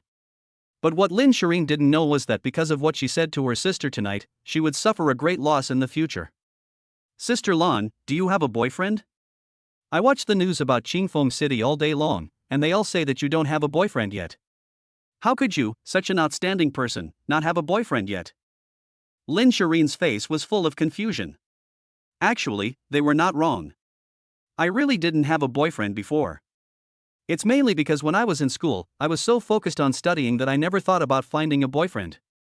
After graduating from university, I immediately took over my father's company. I was so busy every day that I didn't even have time to fall in love. So I've never had a boyfriend, but that was 3 days ago. I already have a boyfriend now. Speaking of this, Lan Ruoling also blushed slightly. Really? This is big news in Qingfeng City. Which young man is so lucky to be favored by the #1 goddess in Qingfeng City? Lin Shireen exclaimed in surprise. He's here too. Lan Ruoling couldn't help feeling a little shy when she talked about her sweetheart in front of others. Really? Who is it? Lin Shireen shouted with joy. He's singing over there too. When talking about her sweetheart, Lan Ruoling also became shy. Lin Shireen was surprised. What a coincidence, it seems that our boyfriends are good friends. Lan Ruoling also said happily, yes. What a coincidence. How about inviting them over for a drink? Okay. After saying that, the two of them raised their hands and waved towards Wu Ran, moving Wu Ran to come over. Wu Ran, who had been paying attention to the situation here, saw two people waving at him to come over. Wu Ran patted Liang Ruiming, his good classmate and good friend who was sitting next to him, and whispered in his ear, "Come with me later. When you get there, just lower your head and drink. Don't make any noise." Liang Ruiming gave him a reassuring look. After saying that, he and Liang Ruiming walked over. Lin Shireen and Lan Ruoling both thought that Wu Ran's friend was the other's boyfriend. Seeing the two of them sitting down, Lan Ruoling was the first to speak. "Ms. Lin, this is your boyfriend, right? He is very handsome, he must love you very much. He only knows how to bully people all day long." Lin Shireen looked at Wu Ran with love on her face. "Your boyfriend is pretty good too. It's all the same, all men are like this." Lan Ruoling also looked at Wu Ran lovingly. "I never thought we were destined to be together. Come on, let's have a drink." Feeling guilty, Wu Ran heard the conversation between the two and quickly raised his glass to interrupt their conversation. After drinking, the three of them started chatting slowly. The other one had just received Wu Ran's instructions and was sitting there drinking silently. Since Wu Ran got involved and controlled the topics of conversation, he firmly took the initiative and prevented them from talking about their boyfriends. The three of them became happier and happier as they chatted. Only Lin Shireen and Lan Ruoling were wondering in their hearts, why is her boyfriend so shy? He sat down and said nothing, just drank in silence. But this was someone else's business, and it was not easy for them to ask, so the two girls kept their doubts in their hearts. Since this was the first time Wu Ran had encountered such a thing and he had no experience, he could only drink continuously to hide his inner nervousness. Seeing this, Lin Shireen and Lan Ruoling tried to dissuade Wu Ran from drinking too much. When the two women spoke, they heard each other's dissuasion and thought that the other party was well-intentioned. Both sides looked at each other with gratitude, but did not think much about it. Before she knew it, the time had come to an end. Lan Ruoling looked at her watch and realized it was already very late. It was time for her to go back. Lan Ruoling stood up and said goodbye to Lin Shireen and Wu Ran. "I should go back now, you guys continue to play and have fun." After saying that, he was about to leave, and when he left, he said to Wu Ran, "You continue to accompany them." Wu Ran heaved a sigh of relief when he saw this, and quickly said, "Okay, then you go first. We'll take you there." After saying that, he pulled Liang Ruiming to see Lan Ruoling off. When Lin Shireen saw this, she also wanted to go and see Lan Ruoling off, but Wu Ran quickly told her that it was not necessary. They will be back soon. When Lin Shireen saw that Wu Ran didn't need her to go with him, she didn't say anything more. Wu Ran sent Lan Ruoling downstairs. She brought a driver with her, so there was no need to worry about her driving away after drinking. After sending Lan Ruoling to the car and seeing the car driving away, Wu Ran couldn't help but breathe a sigh of relief. Finally completed the mission without any trouble tonight. In fact, if the two girls had carefully asked each other who their boyfriend was, things would definitely have gone wrong tonight. But for some strange reason, neither girl took the initiative to ask who the other's boyfriend was. This allowed Wu Ran to escape danger, but Wu Ran also knew that this was not a solution. I will definitely confess to them when the time comes, but not today. After seeing Lan Ruoling off, Wu Ran returned to Lin Shireen and continued to drink with her. Since he had survived a disaster tonight, Wu Ran was in a good mood, so he kept drinking. In the end, he was too drunk to handle the alcohol and had to leave early with Lin Shireen. When we got downstairs, we both drank tonight and couldn't drive, so we could only call a Didi car with our phones. After getting in the car, Wu Ran sent Lin Shireen home first. After Lin Shireen got out of the car, she looked at Wu Ran a little worriedly. "You drank so much tonight, how about I take you home first?" "No need. How long will it take to deliver it like this? I'm a man, what are you afraid of?" Wu Ran waved his hand and said, "I'm not drunk yet," and asked Lin Shireen to go upstairs quickly. Seeing this, Lin Shireen said with concern, "Then be careful, I'll go up first." "Go up," Wu Ran urged her. After Lin Shireen returned home safely, Wu Ran got in the car again and returned to the entrance of the community. When they got back to the gate of the community, Wu Ran got out of the car and started vomiting on the side of the road. "All I drank tonight were foreign liquors. They were fine just now, but the after effects of the liquor are only now starting to show." After vomiting, he staggered into the community, took the elevator and returned to the 30th floor. After drinking these drinks, the after effects became stronger and stronger. It took the staggering Wu Ran 5 minutes to open the door. When he opened the door and came in, a woman's figure followed him in. Chapter 52, Passionate Tonic. Wu Ran, unaware of the situation, returned home and lay on the sofa. He was already drunk and in a dream. Then he shouted, "Water, water, I want to drink water." At this time, a woman's seductive voice sounded, "Mr. Wu, the water is here." Then a bottle of water was handed to Wu Ran's mouth. Gurgle gurgle. Wu Ran drank the water. After drinking the water, Wu Ran suddenly woke up. How could there be a woman's voice in his house? Looking sideways, he saw a charming woman standing next to him. The woman looked familiar. Wu Ran thought about it carefully and found that she was Li Pingying, whom he met when buying the house that day. "Why are you in my house?" Wu Ran said to her sternly. "Mr. Wu, just open the door and I'll come in." Li Pingying threw a coquettish glance at Wu Ran and wanted to walk in front of Wu Ran. "What do you want from me?" Wu Ran took a few steps back and stared at Li Pingying vigilantly and asked. "Ever since I met you that day, I have been thinking about you all the time. I finally realized that you are the one I have been looking for. So I came here uninvited tonight." Li Pingying looked at Wu Ran seductively. "Don't you have a boyfriend? I think his name is Wang Wenyan." "You have a boyfriend, but you still come to me. Are you worthy of your boyfriend?" Wu Ran asked Li Pingying a soul-searching question. "He's not my boyfriend. We're just good friends." When Wu Ran mentioned Wang Wenyan, Li Pingying said disdainfully, "He has no ability and no looks. How can he compare to you, Mr. Wu?" He. What do you think his expression would be if he knew you commented on him like this?" Wu Ran looked at Li Pingying as if nothing had happened. "Li Pingying, even if he was in front of me, I would still say the same thing. Wu Ran, it's really sad that he has a girlfriend like you." "Li Pingying, I've already said that I'm not his girlfriend, we're just friends, and I also know that he doesn't like me, he's always liked Lin Shireen. It's just that after he found out that Lin Shireen was hooking up with you, he knew that he had no hope at all, so he wanted to be nice to me." "Wu Ran, this is between you two, I don't need to know. Mr. Wu, do you think I look pretty today?" When Li Pingying said this, she came in front of Wu Ran and gently turned around. "Get out. Leave now. Otherwise I won't be polite later." Wu Ran pointed at the gate and said to Li Pingying, "This woman didn't even find a good reason to flatter him, she just wanted his money." Wu Ran knew this very well. "Mr. Wu, don't be so angry. I just admire you. Let me serve you tonight. What Lin Shireen can do, I can do too, and you can do whatever you want tonight. Although I'm not a virgin anymore, I have very good skills. I have 8 years of work experience." Li Pingying's sweet voice made Wu Ran feel numb all over. Go away, I don't want to talk about it again. Wu Ran walked to the gate, opened it and gave Li Pingying an ultimatum. Mr. Wu, don't be impatient. You will be reluctant to send me away later. After hearing Wu Ran's words, Li Pingying remained unmoved and continued to tease Wu Ran. After hearing Li Pingying's words, Wu Ran remained silent. At this time, Wu Ran felt that something was wrong with him. How could this happen? Wu Ran sensed the change and asked Li Pingying fiercely. Do you think it's starting? It must be very uncomfortable, let me help you take off your clothes. As she spoke, Li Pingying stepped forward again and extended her hand to help. What did you feed me? Wu Ran stared at Li Pingying. I didn't need anything.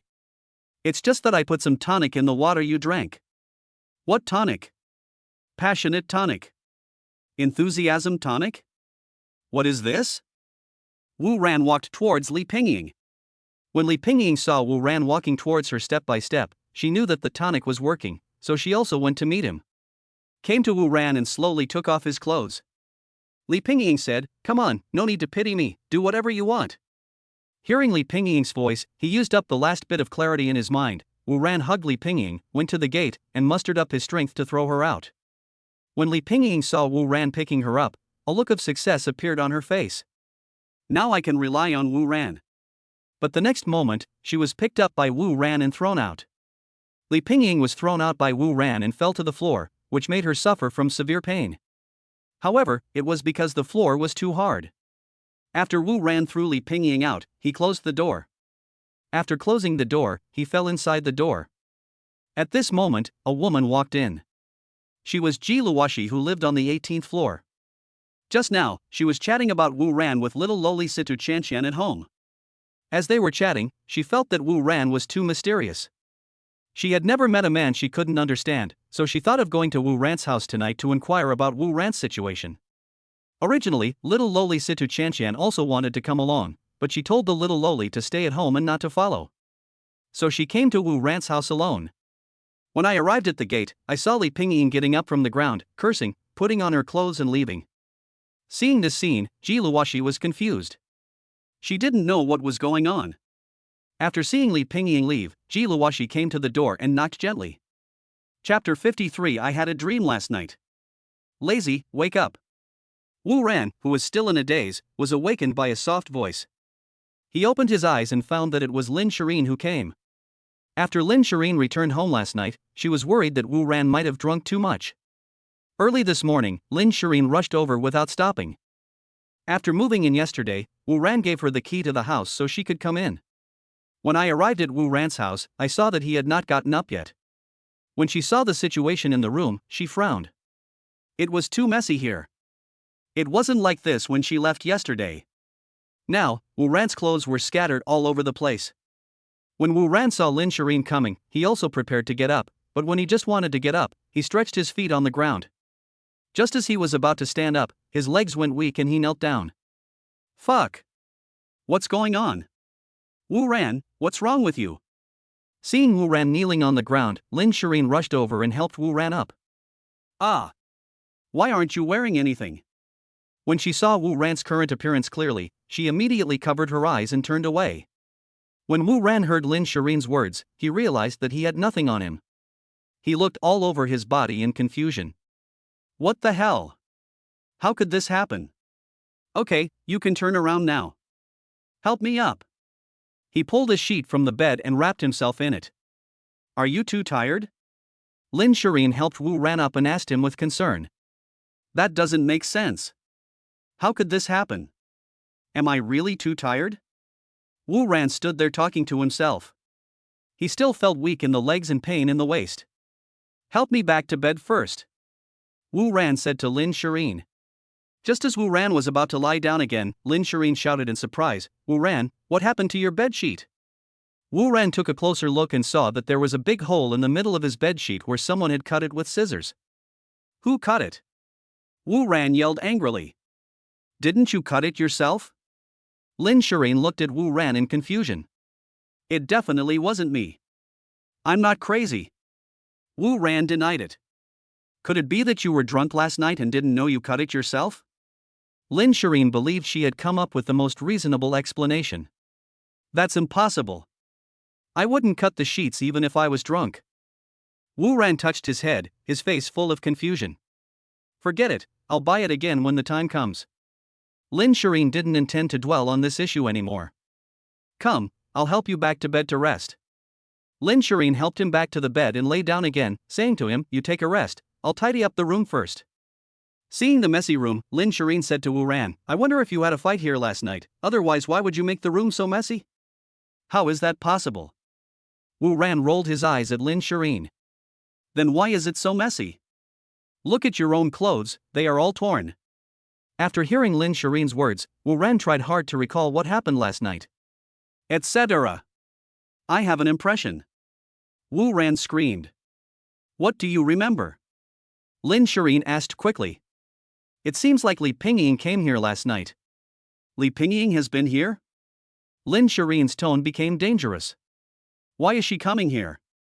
Lin Shireen continued to ask. It's like she wants to deliver it to me. Wu Ran said weakly. She delivers it to you. Lin Shireen narrowed her eyes as she looked at Wu Ran. She really did come to my door, and she even gave me something. Wu Ran was not going to hide it from Lin Shireen. She gave you why? Did you drink it? Lin Shireen covered her mouth and screamed, Then were you? Speaking of this, Lin Shireen burst into tears. This was the person she had set her eyes on, but she didn't expect that someone else would take advantage of her without her knowing it. No. Though I wasn't paying attention and drank that stuff. But I threw her out.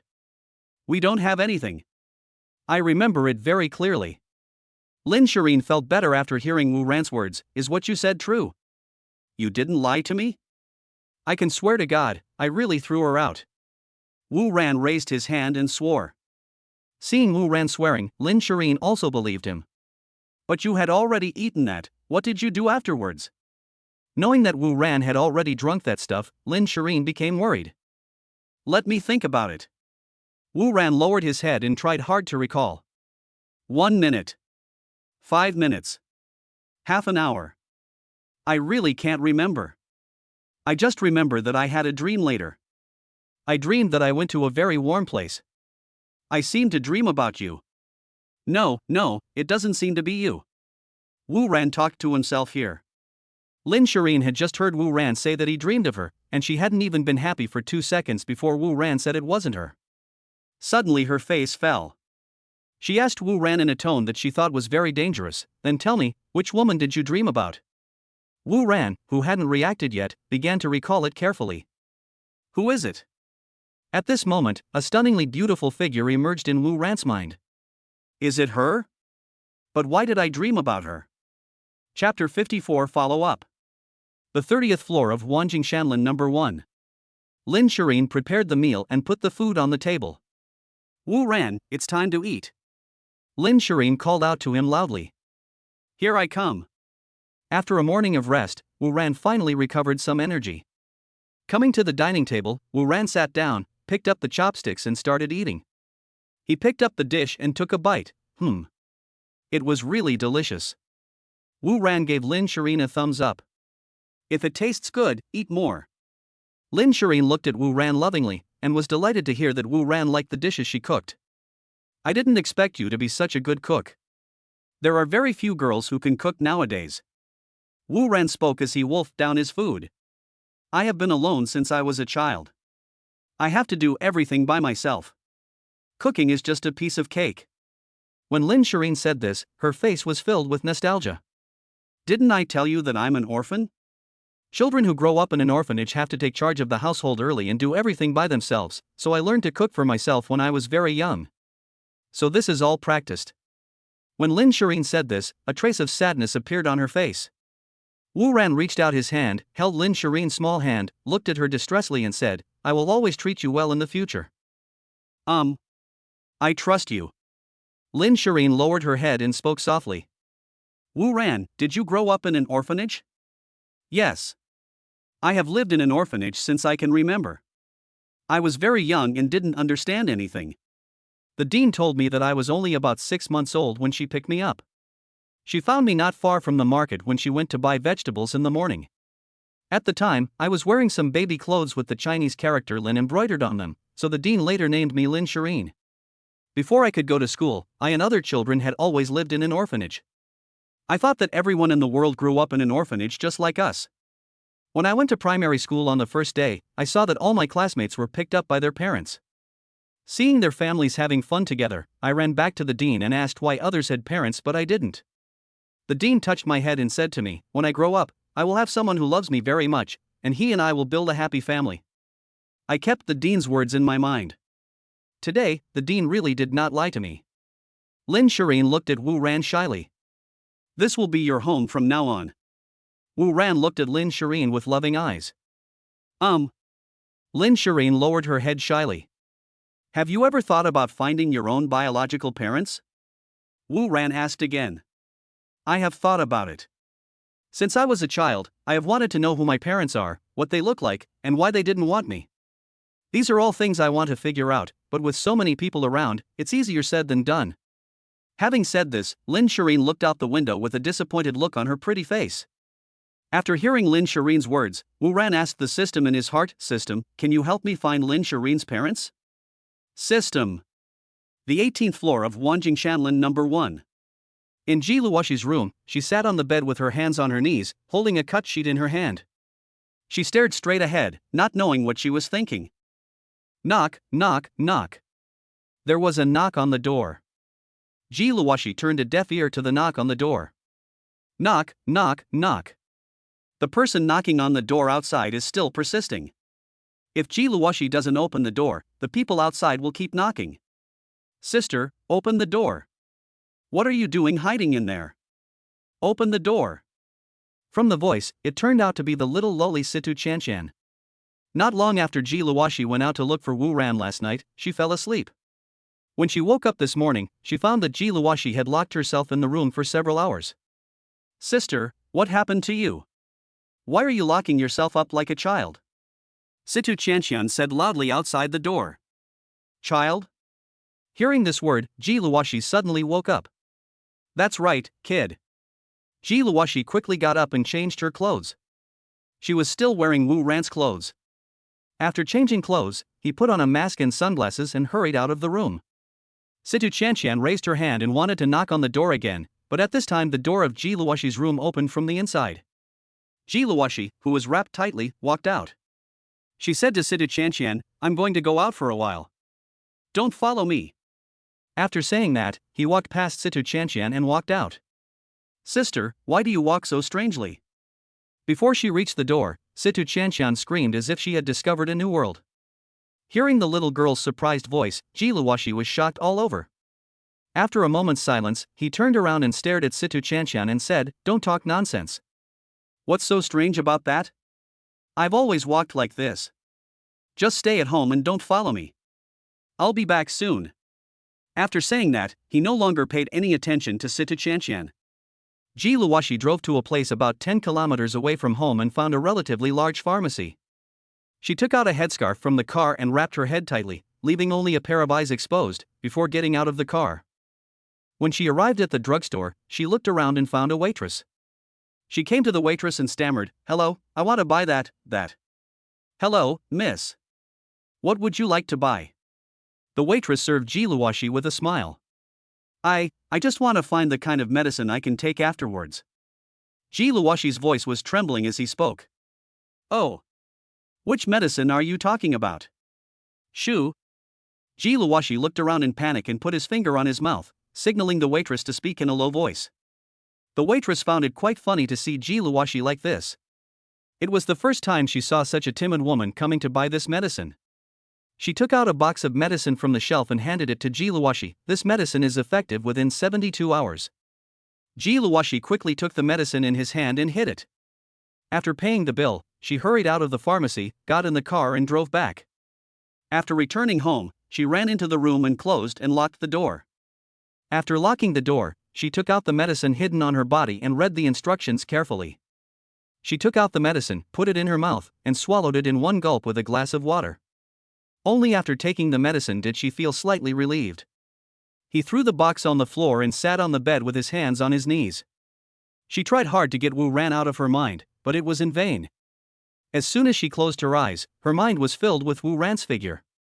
At this time, a small and delicate hand stretched out from under her bed and picked up the box on the ground. Ah! Sister, do you take this medicine? At this time, a little girl with a frightened face jumped out from under the bed. Chapter 55 Situ Chanshan, you are looking for death. The little girl's voice started Ji Luoshi, who was daydreaming. She looked carefully and found that it was Situ Chanshan. Why are you hiding here? Ji Luoshi was startled and looked at Situ Chanshan with eyes wide open. You didn't lock the door when you went out just now, so I came in. The little loli said seriously. Ji Luoshi recalled that she had indeed not locked the door when she hurried out just now. I didn't expect that she would sneak in and hide under the bed. Don't talk about me first, why do you eat this? Situ Chanshan looked at her with confusion. This. When Ji Luoshi heard Situ Chanshan's words, her face was filled with panic. I. Ji Luoshi stuttered and couldn't speak. Seeing Ji Luoshi's flustered look, the little girl had a bad feeling in her heart. Then she glanced at Ji Luoshi and saw a piece of cloth cut from the quilt on Ji Luoshi's bed. When she saw the sheet, Situ Chanshan's eyes narrowed and she rushed over to grab the sheet in her hands. When Ji Luoshi saw the little Lolita's actions, it was too late for her to stop Situ Chanshan. Too careless. I forgot to hide this when I went out just now today. But it's not her fault. No one would think so carefully about something like this. Seeing Situ Chanshan holding the sheet in her hand, Ji Luoshi's face blushed like a cherry. Situ Chanshan picked up the sheet and took a closer look, and found a wine stain on it. Although she has not experienced certain things, she still understands some things because she lives in an era of information explosion. Have you been drinking? Situ Chanshan interrogated Ji Luoshi while holding the quilt. Ji Luoshi turned her face away and ignored Situ Chanshan. Seeing Ji Luoshi like this, Situ Chanshan stopped questioning her.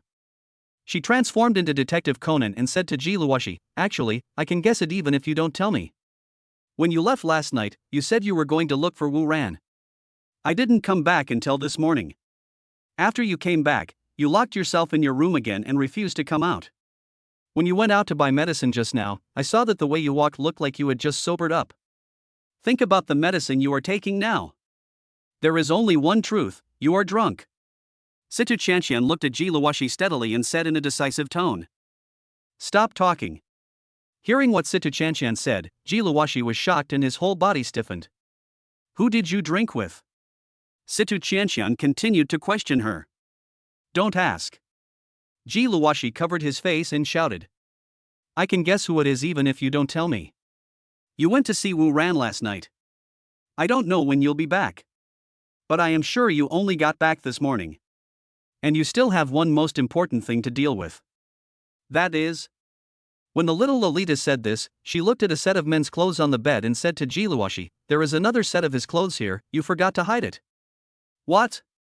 After hearing what Situ Chanshan said, Ji Luoshi saw Wu Ran's clothes on the bed and realized that she had forgotten to hide the clothes she had taken off when she went out to change clothes. This dress belongs to Wu Ran. I recognize it. I saw him wearing it when we were having dinner in the restaurant the other day. Combining all the above clues, the man drinking with you is Wu Ran. Situ Chanshan said this with certainty. After hearing Situ Chanshan's words, Ji Luoshi remained silent. Did he threaten you? Situ Chanshan asked Ji Luoshi a soul-searching question. Hearing what Situ Chanshan said, Ji Luoshi recalled Wu Ran's ferocious look, and a look of horror appeared on her face. When Situ Chanshan saw Ji Luoshi like this, she looked fierce and said angrily, is he still a man? After saying this, the petite little loli was ready to find trouble with Wu Ran. Come back here. Don't go looking for him. Before she reached the door, Ji Luoshi immediately called her. Why? Situ Chanshan looked at her in confusion. No reason. You don't have to go anyway. Situ Chanshan exclaimed in surprise, he gave you that, and you still defended him, do you like him? Ji Luoshi was shocked when she heard what the little girl said. She said in a panic, I didn't. You don't have to deny it. I know what your situation is. You are the one suffering from the legendary Stockholm Syndrome. Ji Luoshi said weakly, no, it's just that he doesn't know about this at all, and I don't want him to know. What? Is there such a situation? He gave you to that and he doesn't even know it. What kind of operation is this? The surprised Situ Chanshan's curiosity was fully aroused. Ji Luoshi, he came back from drinking last night and was unconscious, so he didn't know what happened. Is there such a thing? Tell me what's going on. How did he get so drunk? Tell me more details. Tell me the whole process. Situ Chanxian's pretty little face was filled with a thirst for knowledge. Then, under Situ Chanxian's questioning, Ji Luoshi reluctantly told Situ Chanxian everything that happened last night. The little Lolita listened to Ji Luoshi's words word for word. When telling Ji Luoshi about this, the little girl blushed. I have one last question. After a long time, the little girl asked the question that she really cared about again. What else do you want to know? Ji Luoshi looked at Situ Chanxian impatiently. Is it delicious? Situ Chanxian looked at Ji Luoshi with a thirst for knowledge. Situ Chanxian, you are looking for death. Chapter 56 Watch. Joda Law Firm, it's almost time to get off work. The employees in the office were chatting leisurely and preparing to go off work. Lin Shireen sat in her seat thinking about what to eat with Wu Ran tonight. Next to her, there was a young man talking incessantly to Lin Shireen. He said, Shireen, I know there's a new restaurant nearby that tastes pretty good. Why don't we go there for dinner later? Hearing this person's words, Lin Shireen frowned. No, I don't have time. Hearing Lin Shireen's refusal, he was not discouraged and continued, how about I invite you to sing tonight? I haven't invited you to sing before. No, I really don't have time. Lin Shireen responded calmly. At this time, 7 or 8 women were gathered together chatting not far away. They exclaimed in surprise from time to time. It turned out that one of the charming women showed the watch on her hand to everyone. It makes a bunch of women envy, jealous and hate it. This woman's name is Zhang Balian. She joined Joda Law Firm 2 years earlier than Lin Shireen. This woman is not very capable, but in the company, she is the most popular among male senior executives, simply because she is very capable in certain aspects.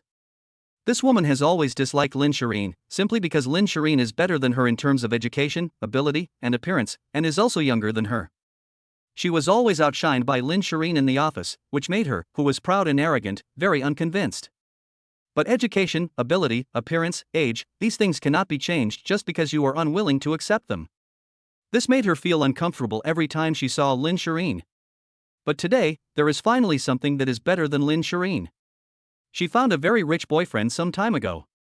She found out that her new boyfriend's family had assets worth over 100 million yuan and was in the import and export business. This news made her ecstatic. As long as she held on to her new boyfriend, marrying into a wealthy family in the future would no longer be a dream. Last night she told her boyfriend that she wanted to buy a watch, but her boyfriend refused to buy it. Then after she tried her best, her boyfriend finally relented and agreed to buy her a watch. Just today at noon, I bought a watch and when I got back to the company, I ostentatiously showed it off to them. The other women saw this and cried out in surprise. One of the women asked, this watch must be very expensive, right? $3,000? Hearing what this woman said, Zhang Balian rolled her eyes at her and said disdainfully. What 3,000? You can tell at a glance that you've never seen a watch. This is this year's Cartier Ballon Blanc de Cartier Series WJBL 0005 watch. This costs $120,000. I told my boyfriend yesterday that I wanted a watch, and he immediately went and bought it for me. Having said that, Zhang Balian looked towards Lin Shireen as if showing off. When the women heard Zhang Balian mention the price of the watch, they exclaimed in surprise again. One of the women with round faces said enviously, your boyfriend is so nice to you. When can I find a boyfriend who is so nice to me? My boyfriend's family is in the import and export business, and their assets are over 100 million. Wow. With assets exceeding 100 million, we can never make that much money in our lifetime. Zhang Balian's revelations aroused waves of envy. Zhang Balian, you are so lucky. You will be the young lady of a wealthy family in the future. Zhang Balian was delighted to hear the compliments from these women. She saw Lin Shireen sitting there unmoved. Then he shouted to Lin Shireen, I saw that you also bought a watch a few days ago? These people don't know the value of things and don't know how to appreciate them. I see you seem to be wearing a watch on your wrist, you must be someone who knows watches. Come on, help me take a look. After saying that, the woman twisted her charming figure and walked towards Lin Shireen. Zhang Balian saw Lin Shireen a few days ago when she seemed to be wearing a watch, but she always hid the watch in her sleeve and never showed it. Lin Shireen's behavior made her extremely suspicious that what she brought was cheap stuff. Otherwise, if she has a nice watch, why doesn't she show it to everyone? Why do you have to hide it? Nowadays, watches are bought to show off. If watches are not bought to show off, then what is the point of buying them? Are you really using it to tell time? Who still buys a watch to tell time nowadays?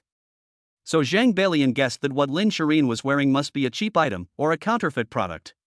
She knew that Lin Shireen had been an orphan since childhood and had grown up in an orphanage. She also heard that Lin Shireen now sends most of her salary back to the orphanage every month. Zhang Beilian couldn't believe that there are still such stupid people today.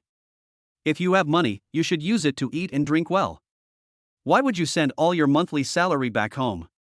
She has always disagreed with Lin Shireen's approach. Considering all the above, she knew that Lin Shireen simply didn't have the money to buy nice things.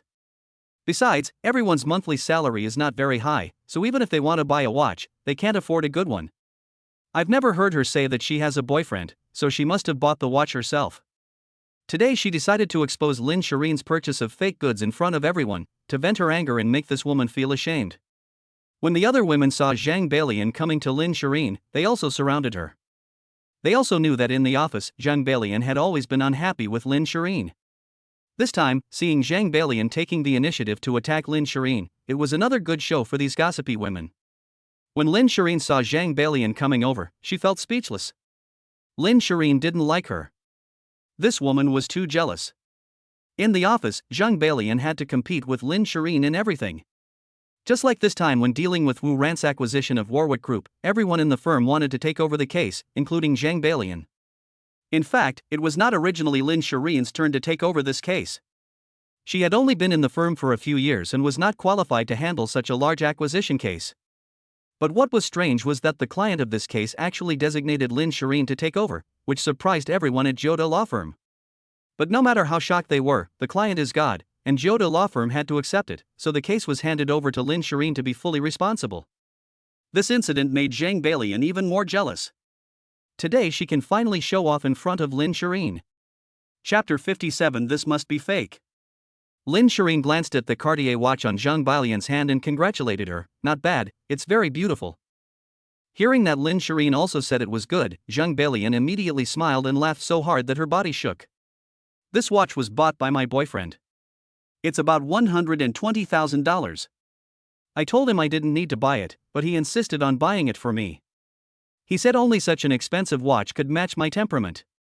When Zhang Beilian said this, she kept staring at Lin Shireen's face, trying to see an expression of jealousy on Lin Shireen's face. But Lin Shireen's face remained expressionless, as if none of this aroused her interest. But it's just average. Before Zhang Beilian finished speaking, Lin Shireen said another sentence. So? Lin Shireen, do you know what you are saying? You said a watch worth 120,000 yuan was just average? Zhang Beilian was so angry that she laughed at Lin Shireen's words. She thought that Lin Shireen was jealous, otherwise why would she say that a watch worth 120,000 yuan was just average? Since Miss Lin said my watch is just average, then what kind of watch are you wearing, Miss Lin? When Zhang Beilian saw Lin Shireen's indifferent expression, she thought to herself, just pretend, I'll see if you can still be so calm later. Thinking of this, she quickly grabbed Lin Shireen's wrist and said with a smile, Lin Shireen, I see you seem to be wearing a watch on your wrist, why are you hiding it? Show it to everyone. After saying that, without Lin Shireen's consent, he rolled up Lin Shireen's sleeves, revealing the watch on her wrist. Zhang Beilian saw the watch on Lin Shireen's hand, but she didn't recognize it and thought it was a cheap item. She said to Lin Shireen with disdain, Ms. Lin, how much is your watch worth? Lin Shireen was not angry when she saw Zhang Beilian's behavior. She said calmly, it's not expensive, just over 300. It's only over 300 yuan? Ha ha ha. Lin Shireen, I didn't expect you to wear such a cheap watch. How dare you wear such a cheap watch on your wrist? Before Lin Shireen finished speaking, Zhang Beilian burst into laughter. When she heard Lin Shireen say it was only more than 300 yuan, she laughed to death. The watch was given to me by my boyfriend, why shouldn't I wear it? Whether it's cheap or expensive, it's all from his heart. Seeing that Zhang Beilian thought the watch was only worth more than 300 yuan, Lin Shireen did not correct her, but just said lightly. What? You have a boyfriend? The women in Zhang Beilian who were standing there screamed loudly. The goddess of the office actually had a boyfriend. This was big news. As the goddess of Joda Law Firm, Lin Shireen is the dream goddess of all the young men in the firm, and there are many young men chasing after her. But I have never heard of anyone who can win the beauty. Now that they heard her admit that she had a boyfriend, the young people who were paying attention to the situation here felt disappointed. This made the young man next to Lin Shireen even more angry. When the man heard Lin Shireen's words, he hurriedly asked, "Lin Shireen, do you have a boyfriend?" The man's name is Yi Chen. He is a team leader in Lin Shireen's department.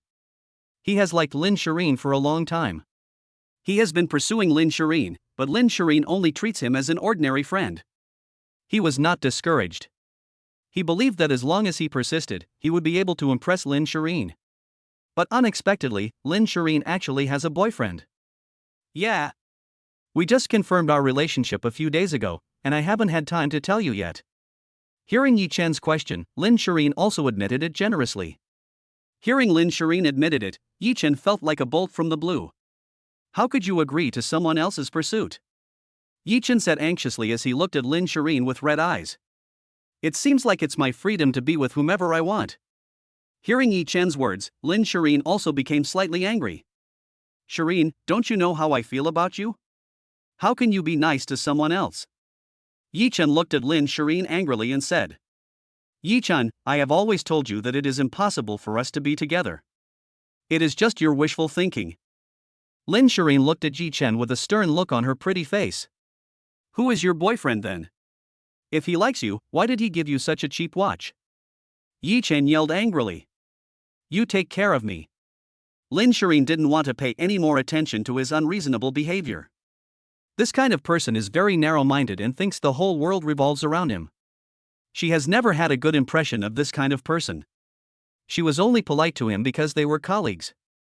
Who knows what he took Lin Shireen's polite attitude towards him as? On the other side, Zheng Balian was watching Yi Chen attacking Lin Shireen with interest. Ha ha ha. Yi Chen, I like to be with a poor boy and wear a watch worth hundreds of dollars, but I don't like you. Hearing Zhang Balian's words, Yi Chen's eyes were bloodshot. He had always regarded Lin Shireen as his exclusive love, and absolutely no one was allowed to touch her. He never expected that someone would take advantage of him first. And this man has already captured Lin Shireen by just giving her a watch worth a few $100s. He couldn't accept this result no matter what. Wrong. I think I've seen this watch online. It seems to be a brand called Patek Philippe. At this time, a woman who was watching shouted. What Patek Philippe? Is it expensive? This brand of watch is very expensive.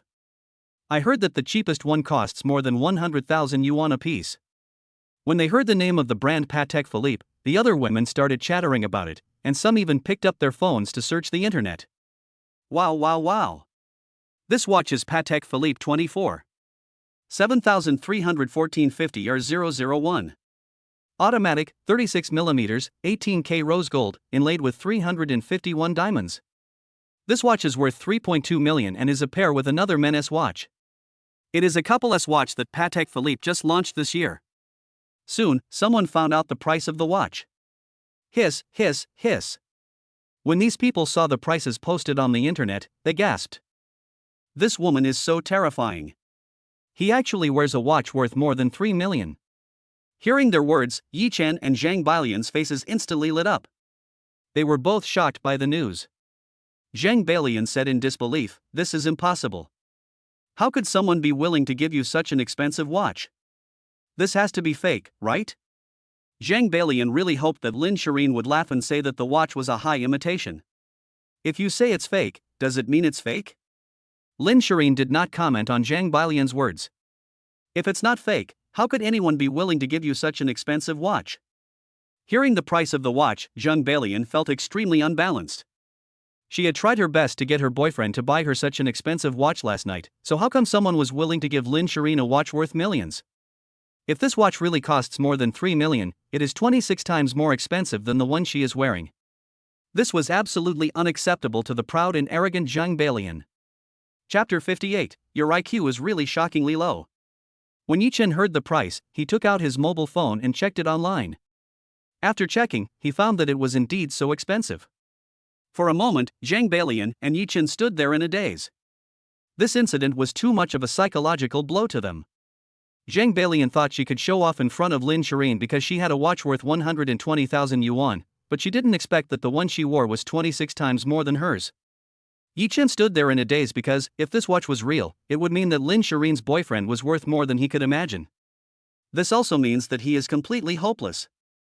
At this time, it was time to get off work, and everyone packed up and prepared to leave.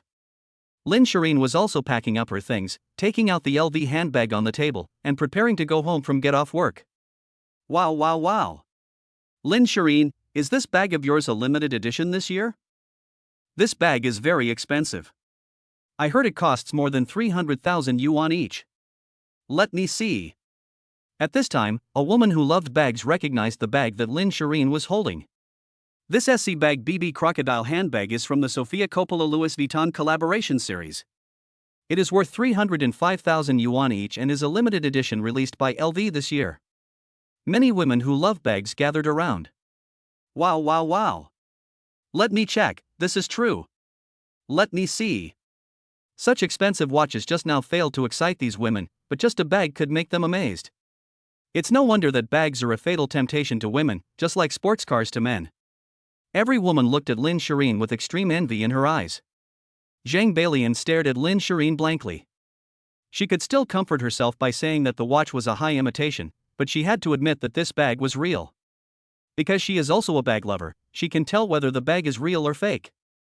I originally wanted to show off in front of Lin Shireen, but I didn't expect to be slapped in the face so quickly. Okay, my boyfriend is coming to pick me up from get off work. Lin Shireen took back her bag, ignored the distraught Yi Chen and Zhang Balian, and went off work. When Zhang Balian and Yi Chen saw Lin Shireen getting off work, they also went off work. Everyone came downstairs to the company and waited for a car on the roadside. Lin Shireen was also waiting on the roadside for Wu Ran to pick her up. Everyone stayed here and didn't leave. Everyone wanted to see who Lin Shireen's boyfriend was. Who was the person who was so generous as to give her bags worth hundreds of thousands and watches worth millions? At this time, Zhang Balian also came downstairs, and she was also waiting for her boyfriend to pick her up. At this moment, a valuable car drove over from a distance and stopped in front of Zhang Balian. A middle-aged man in his 50s got out of the car. He was drunk and bald. He came to Zhang Balian and said to her, "Bai Lian, I'm here to pick you up from get off work." Seeing her boyfriend coming, Zhang Balian also sat on it, but she was no longer in the mood. "How did you get out of the car? Why didn't you wait for me in the car? How many times have I told you that you don't have to get out of the car when you come to pick me up? Just wait for me in the car." She got angry at her boyfriend after getting in the car. Zhang Balian didn't want her boyfriend to get out of the car because everyone would see his greasy look. When her boyfriend saw Zhang Balian like this, he quickly asked her what had happened. Zhang Balian didn't say anything, but told her boyfriend not to drive and to wait a moment. She also wanted to see who Lin Shireen's boyfriend was. At this time, everyone heard bursts of car engine roars coming from a distance, and soon, everyone saw a Lamborghini driving from a distance. The Lamborghini stopped steadily in front of Lin Shireen. At this time, a young man got out of the car and looked at Lin Shireen with a smile. This young man was Wu Ran. He came to Lin Shireen, stretched out his arms and hugged her. Lin Shireen blushed at his actions and whispered, "There are so many people here." Wu Ran smiled and said, "So what if there are so many people? Do I need other people's consent to hug my wife? This guy is so handsome. Is he Lin Shireen's boyfriend? Wow, that's an expensive car he drives. I checked, and it seems that this car costs tens of millions. He's young, handsome, and rich. Wow, I think I'm in love. I'm going to burst." The female colleagues who were watching nearby stared at Wu Ran blankly, with stars in their eyes. Some even went so far as to mentally plan to swing her hoe. Anyway, the man is unmarried and the woman is unmarried, so everything is possible. The male colleagues including Yi Chen looked at this place in despair. They knew in their hearts that there was no hope at all. Zhang Balian, who was sitting in the car, stood there petrified with her mouth wide open. She never expected that Lin Shireen's boyfriend was such a handsome guy. She looked at the greasy middle-aged man next to her and suddenly felt unwell. Comparing yourself to others will make you feel nauseous. How much does the car in front cost? Is it expensive? Zhang Balian asked her boyfriend. This car is called Lamborghini Veneno, and it's worth 42 million, but that's the price abroad. For some reason, this car would be sold for hundreds of millions in China. I can't afford this car even with all my wealth. And there are only 3 of these cars in the world. I didn't expect to see one in Qingfeng City. And the most important point is that this car is not something you can buy with money. Anyone who can afford this car must have a very deep background, the kind that is unfathomable. Zhang Bailian's boyfriend said with envy on his face. What? Hearing her boyfriend's words, Zhang Bailian screamed in panic. What are you flustered about? Zhang Bailian's boyfriend said dissatisfiedly. You said this young man has a deep background? Zhang Bailian looked at her boyfriend in panic. Isn't this obvious? Can ordinary people afford such a car? Then he added, the woman with him seems to be your colleague too? I'm telling you, don't mess with that woman. If you mess with her and her boyfriend finds out, she can make you pay for it with just a flick of her finger. You remember this? Do you know? Zhang Bailian's boyfriend explained to her. What would happen if I messed with her? Zhang Bailian asked weakly. After hearing what Zhang Bailian said, her boyfriend stared at her for a long time. Next moment. Beep. A loud slap was heard. Zhang Bailian's boyfriend was so angry that he pointed at her and said, You stupid woman, you dare to provoke her without knowing her background. Your IQ is really too low. Zhang Bailian covered her blood-red face and remained silent. There was a big palm print on her face. Chapter 59 Are You in Love with Me? In the restaurant, Wu Ran was having dinner with Lin Shireen. The two of them ate and chatted, and Wu Ran made full use of his eloquence, and Lin Shireen was amused by him. Some parts were shaking, which made Wu Ran swallow his saliva. He dreamed of saying hello to these 2 little animals and hugging them personally. Lin Shireen saw Wu Ran staring at her. She lowered her head and gave Wu Ran an angry look. Does it look good? Lin Shireen gave Wu Ran a wink. Good looks good. Wu Ran told the truth. Want to play with them? Lin Shireen flirted with Wu Ran. Is this really possible? That's not good. Wu Ran was overjoyed and asked shyly. You know this is not good, right? What do you think about all day? Lin Shireen looked at Wu Ran with her eyes wide open. It's human nature. You really can't blame me. Wu Ran smiled awkwardly. You are right. Lin Shireen was ready to give this man a rude punch. Let's not talk about this anymore. I have something I want to tell you. Wu Ran said seriously. What's up? You suddenly become so serious. Lin Shireen saw Wu Ran's serious look. I may have found your parents. Wu Ran looked at Lin Shireen seriously. What? Did you find my parents? Lin Shireen immediately stood up, pointed at herself, and looked at Wu Ran with excitement. Don't get excited, sit down first and talk. Having said that, Wu Ran pulled Lin Shireen down. Wu Ran, is this true? Don't lie to me. Lin Shireen sat down and looked at Wu Ran excitedly. Really, I'm not lying to you. Wu Ran looked at Lin Shireen very seriously and said. Lin Shireen was overjoyed when she heard the news from Wu Ran. Then we will go find them right away. She grabbed Wu Ran's hand, pulled him and wanted to run out the door, but Wu Ran held her back. Don't worry, I don't know for sure yet. Wait until it's confirmed in 2 days, then I'll go with you. Wu Ran dissuaded Lin Shireen in a low voice. But I can't wait, I want to see them right away. Lin Shireen's face was filled with nervousness and excitement. Seeing Lin Shireen's nervousness and excitement, Wu Ran said comfortingly, so many years have passed, and these few days won't make a difference. Wait a minute. It won't be too late to meet her after confirmation. Once it's confirmed in a few days, I'll go with you. Wu Ran looked into Lin Shireen's eyes and said. All right. Lin Shireen, who had calmed down, agreed in a low voice. Wanjing Shanlin number 1. Wu Ran was waiting for the elevator. He had just sent Lin Shireen back home after dinner. Now back to my home downstairs. While waiting for the elevator, a little girl came over from a distance. She had 2 long braids on her head today. A pair of lively, bright big eyes are sparkling with spirit. Wearing a JK short skirt, she exudes the aura of an infinite youthful and beautiful girl. When the little girl saw Wu Ran was there, her eyes narrowed, and she slowly walked over and stared at Wu Ran. Wu Ran felt uneasy when being stared at by the little lowly. He didn't know why the little lowly looked at him like that. When Sita Chanshan came over, Wu Ran smiled and waved to the little lowly and said hello. Situ Chanshan ignored Wu Ran and continued to stare at him. Wu Ran touched his face and thought, did he become more handsome again today? Could he have done such a big harm to this little Lolita? Alas! I have nowhere to put my handsomeness. Seeing the murderous look in the little girl's eyes, Wu Ran decided to look at Situ Chanshan's information. He instructed the system in his mind to open Situ Chanshan's character attributes. At this moment, a character attribute interface that only Wu Ran could see popped up in front of him. Character information. Name, Situ Chanshan. Gender, female. Age, 16. Favorability, 40.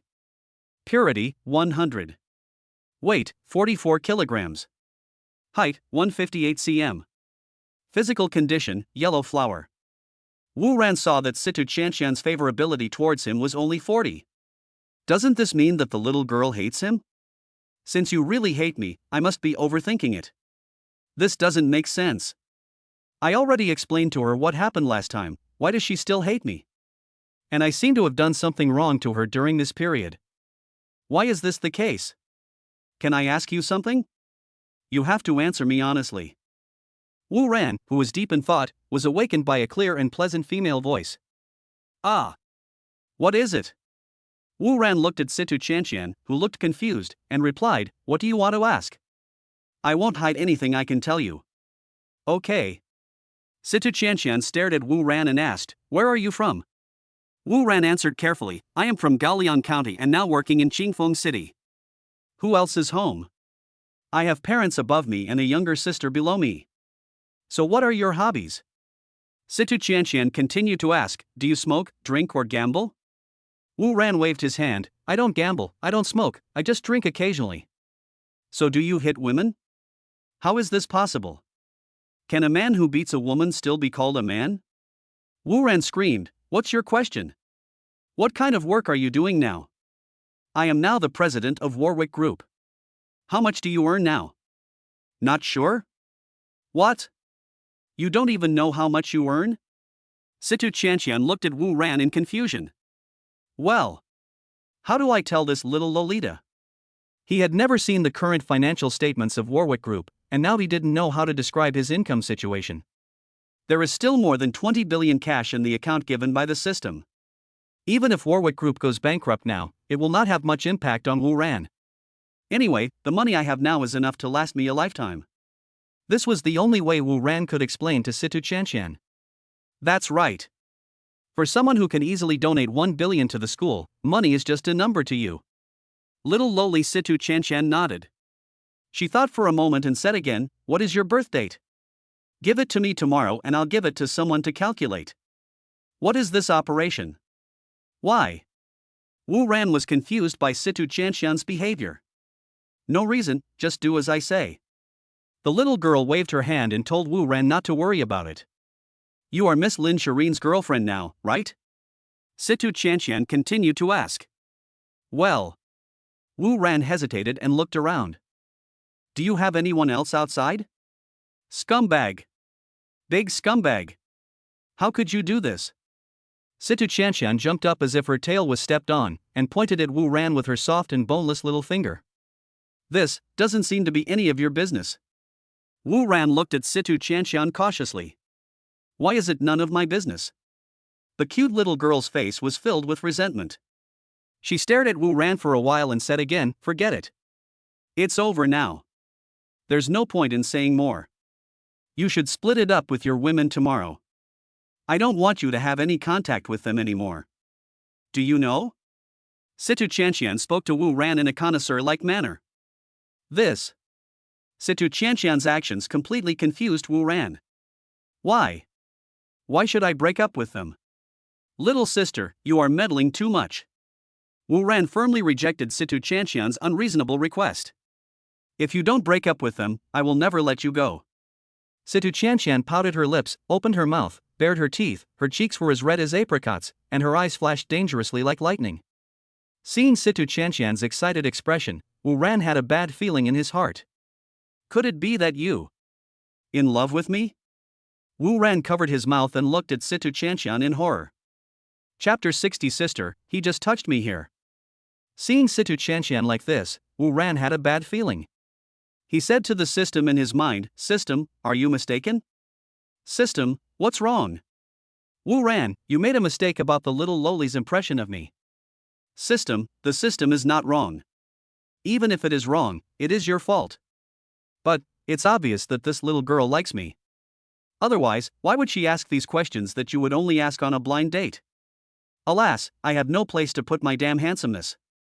It seems that I bought too little house. System, are you a little narcissistic? I have never seen such a shameless person. I was bewitched at the time, how could I choose you as my host? Well, then how do you explain her current behavior?" Wu Ran questioned the system with both confidence and soul. "System, I don't want to talk to you. What have you done? Don't you have any sense of responsibility? Wu Ran. What have I done? Just tell me. If you don't tell me, how would I know?" Wu Ran continued to question the system. "System. It seems that you deliberately changed Situ Chanshan's favorability towards me, right?" Wu Ran shook his head and laughed silently. He never thought that in this world even the system has learned to be jealous. "Wu Ran, have you thought it through?" Situ Chanshan saw Wu Ran lowering his head and thought he was thinking. Hearing Situ Chanshan's words, Wu Ran raised his head and looked at the little lowly shyly. "Miss Chanshan, I admit that I am indeed handsome, elegant, and dignified. But I don't have any feelings for you. Of course, I'm not saying you're not good. In fact, you have bright eyes and white teeth, and you're graceful and charming. You're also a top-notch beauty, but I really don't have any feelings for you. You know, when it comes to feelings, if you don't have any feelings, you just don't have any feelings. You can't force it. You are still young, and there are many things you don't understand. How about you come back to see me in a few years?" After saying that, Wu Ran looked at Situ Chanshan cautiously. "Ah, what nonsense, what are you talking about?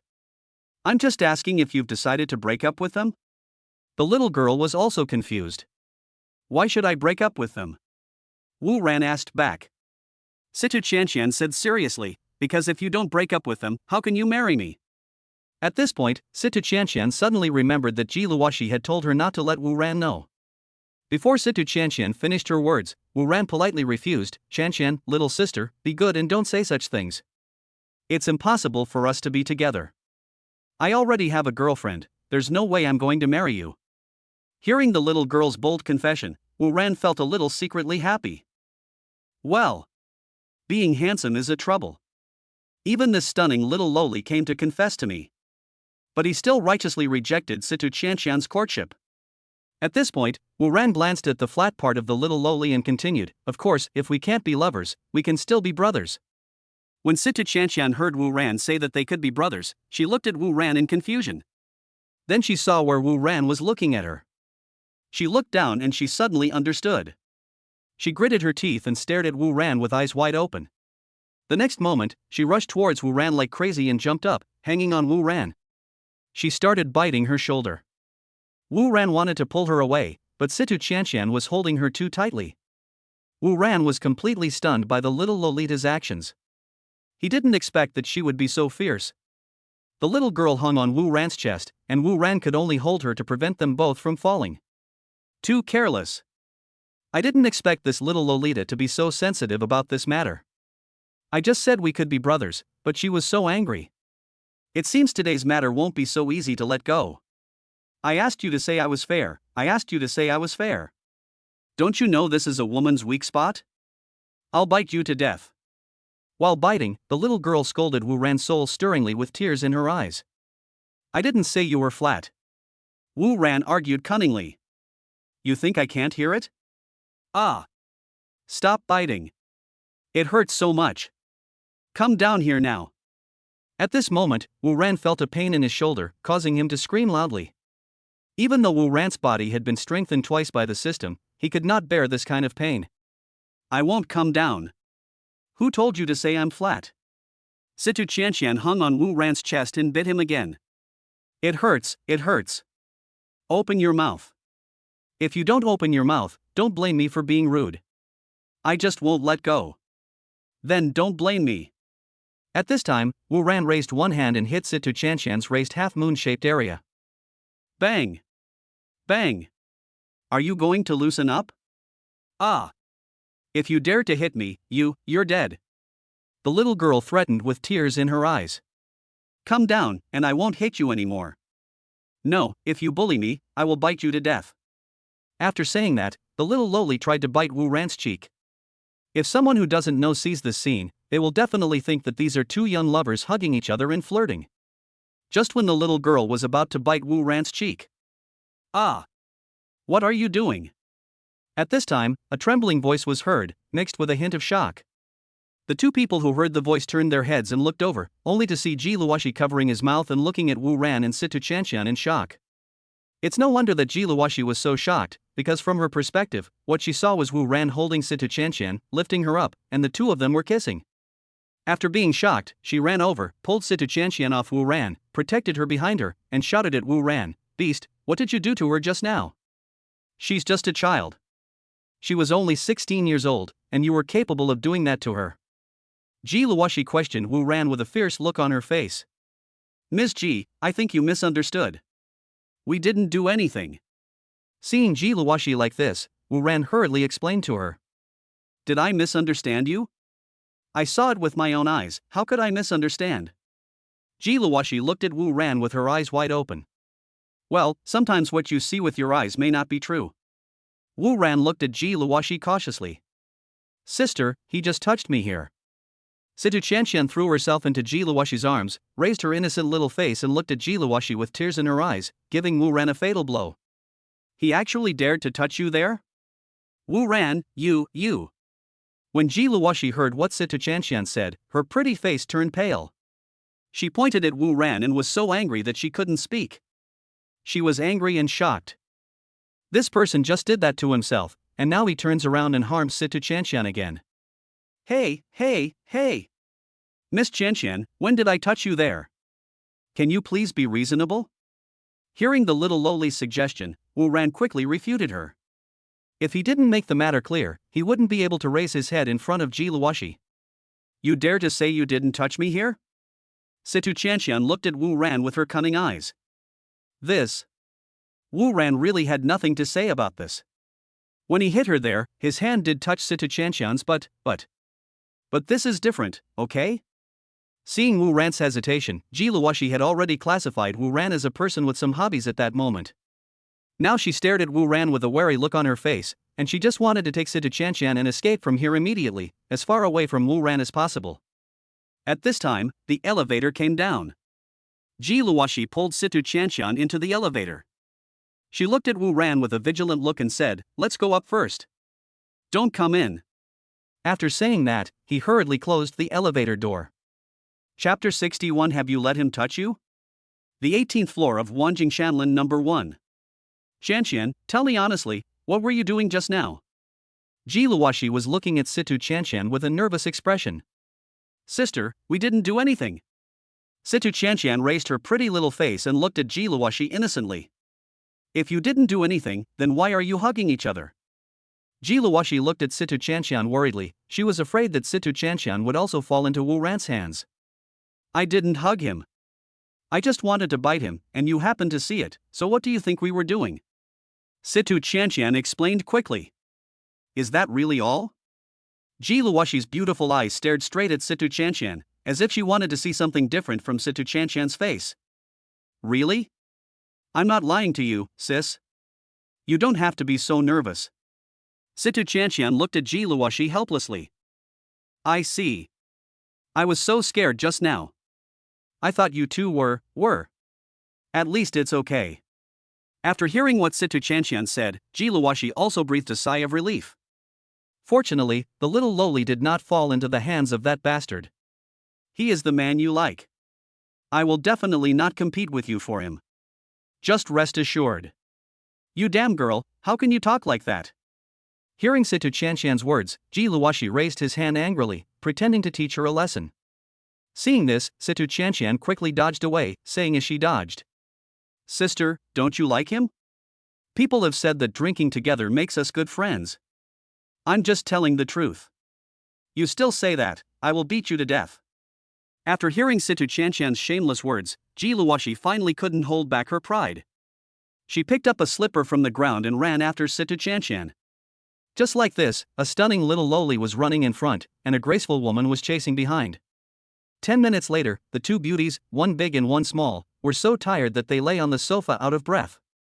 Sister, are you really not going to play with him again? The little girl was always puzzled about this matter. You are a child and don't understand. Don't bother. What don't I understand? You two just had a fight, so just admit your mistake to him? If you don't speak up, you two will never be good friends again. After hearing what Sita Chanshan said, Ji Luoshi remained silent for a long time before she said, I'm very confused right now. Let me think about it. I just heard a very important piece of news. You should be mentally prepared. The little loli looked at Ji Luoshi seriously. What news makes you so serious? Seeing Situ Chanshan like this, Ji Luoshi was also very interested. I just asked Wu Ran, and he admitted that he has a girl he likes. Situ Chanshan continued. You're talking about this, didn't we already know this when we were in the restaurant? Speaking of this, Ji Luoshi didn't know whether to let Wu Ran handle the matter right away. This was also the reason why she refused to tell Wu Ran what happened that night. She also had concerns, fearing that Wu Ran would choose Lin Shirin instead of her, so she would rather remain silent and not say anything. But he has more than one girlfriend. Did he tell you that himself?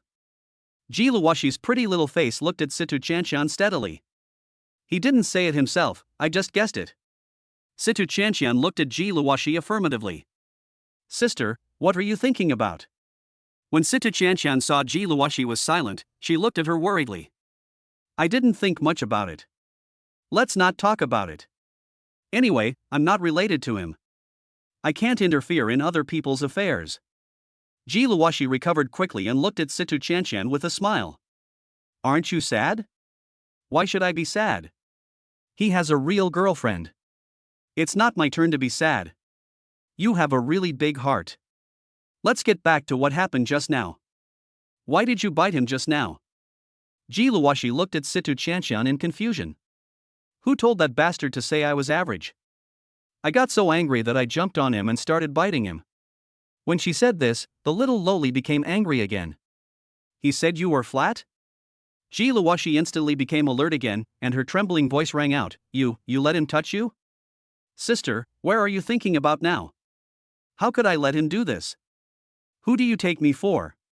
When Situ Chanshan heard Ji Luoshi's imagination, her face turned red instantly. How would he know if he hasn't touched it? Just when she said this, Ji Luoshi saw Situ Chanshan's smooth body, and she realized that she had been overthinking. Such an obvious thing could be confirmed without touching it. It would be best if it weren't like this. Ji Luoshi was completely relieved. Since it was not what she had imagined, she felt relieved. Remember, hide when you see him next time. Don't get entangled with him, okay? Don't have any physical contact with him. Also, don't take the elevator with him when you're alone. Ji Luoshi kept telling Situ Chanshan how to guard against Wu Ran. Sister, don't worry, I know how to handle it. Ji Luoshi's chattering made the little loli very impatient. I'm doing this for your own good. When Ji Luoshi saw that Situ Chanshan didn't appreciate it, she rolled her eyes at the little loli. If you really want to do good for me, then tell me how I can grow to your size. The little loli is still upset about this. She envies Ji Luoshi because she is so feminine. What's going on in your little head all day long? Ji Luoshi stretched out her slender hand and poked Situ Chanshan's head. I want to be like you too. At school they all call me Princess Taiping. Situ Chanshan lowered her head and spoke in a low voice. Do you think this is good? It's tiring to carry two things weighing several kilograms here all day long, okay? Ji Luoshi looked at the little loli with displeasure. But I really envy you. What's there to envy? You'll understand in the future. Let's not talk about this anymore. It's late. Go to bed quickly. Ji Luoshi looked at the time and it was already very late, so he urged the little girl to go to bed. You don't want to sleep? The little loli asked. Ji Luoshi, I still have some documents to deal with, you go to sleep first. Okay, I'll go to sleep first. After Situ Chanshan went back to sleep, Ji Luoshi also returned to the study to deal with the family business documents, but Ji Luoshi picked up a document and looked at it for a long time, but couldn't read a single word. Wu Ran's shadow was everywhere in front of her eyes. Whenever she calmed down these days, the man's image would involuntarily appear in her mind. This man was like a devil planted in her heart, always coming out to tease her.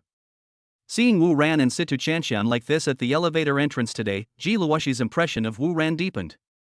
Although I later found out that there was nothing wrong between the two of them, my heart, which had slowly calmed down over the past 2 days, began to surge again like a wave.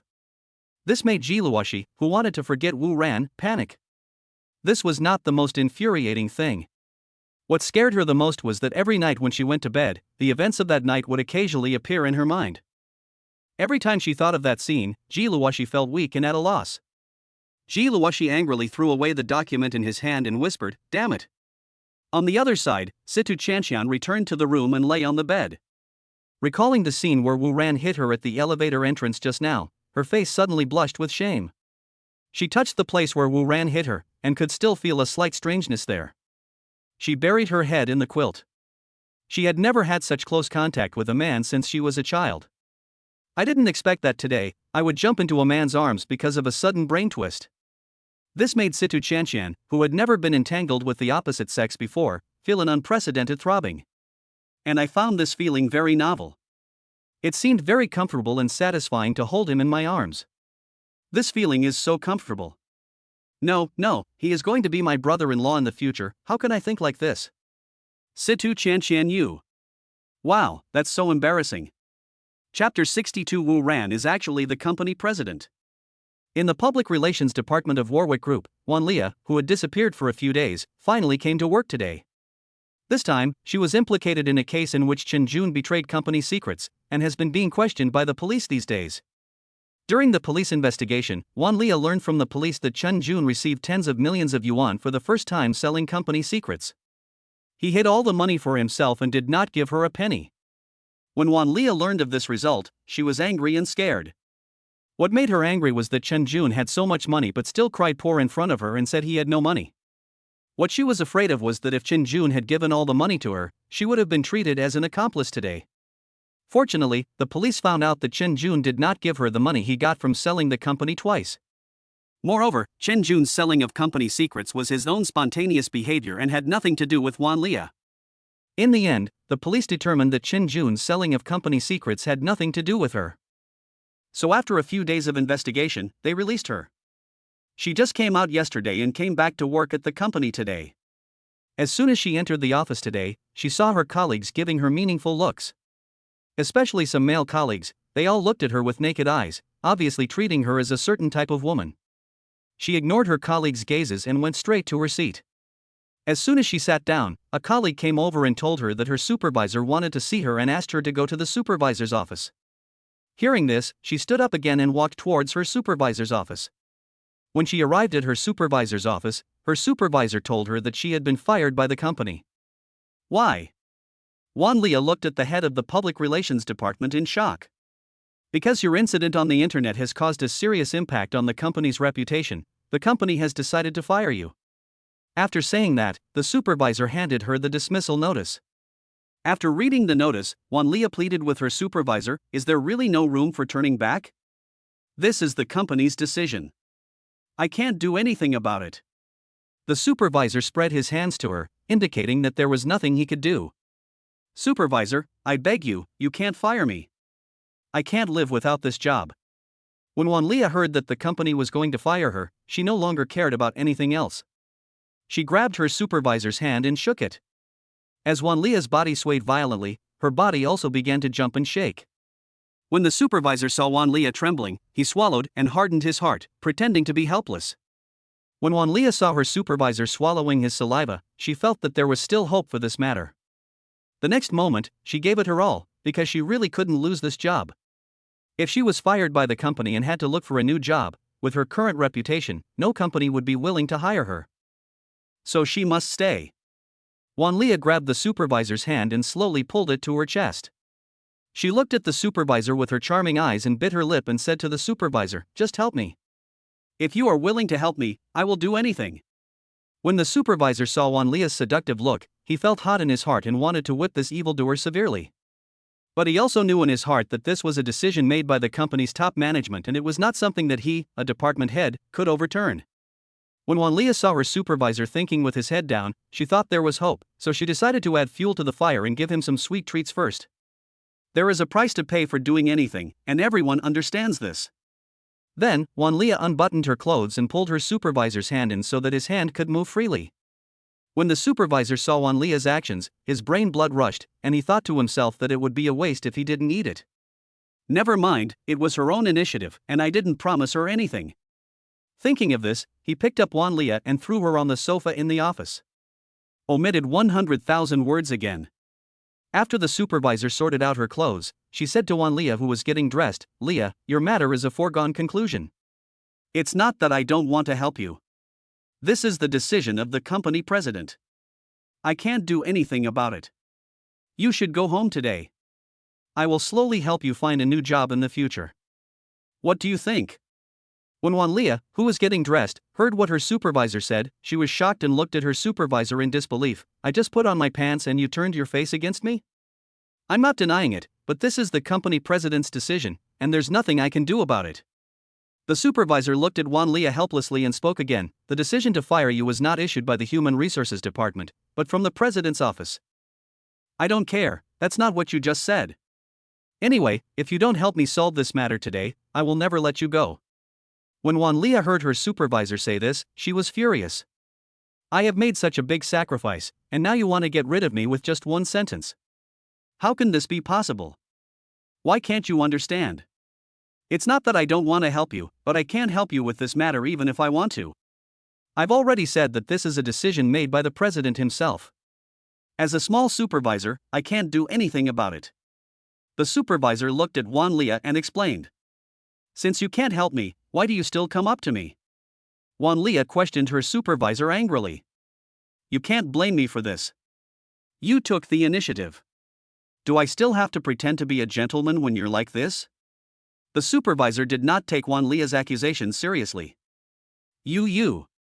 After hearing what her supervisor said, Wanlia was so angry that she couldn't speak. "And it doesn't make sense no matter who you tell it to," the supervisor said again. "I'm going to call the police and tell them you raped me." Wanlia looked at the supervisor and threatened. "Go ahead and report it.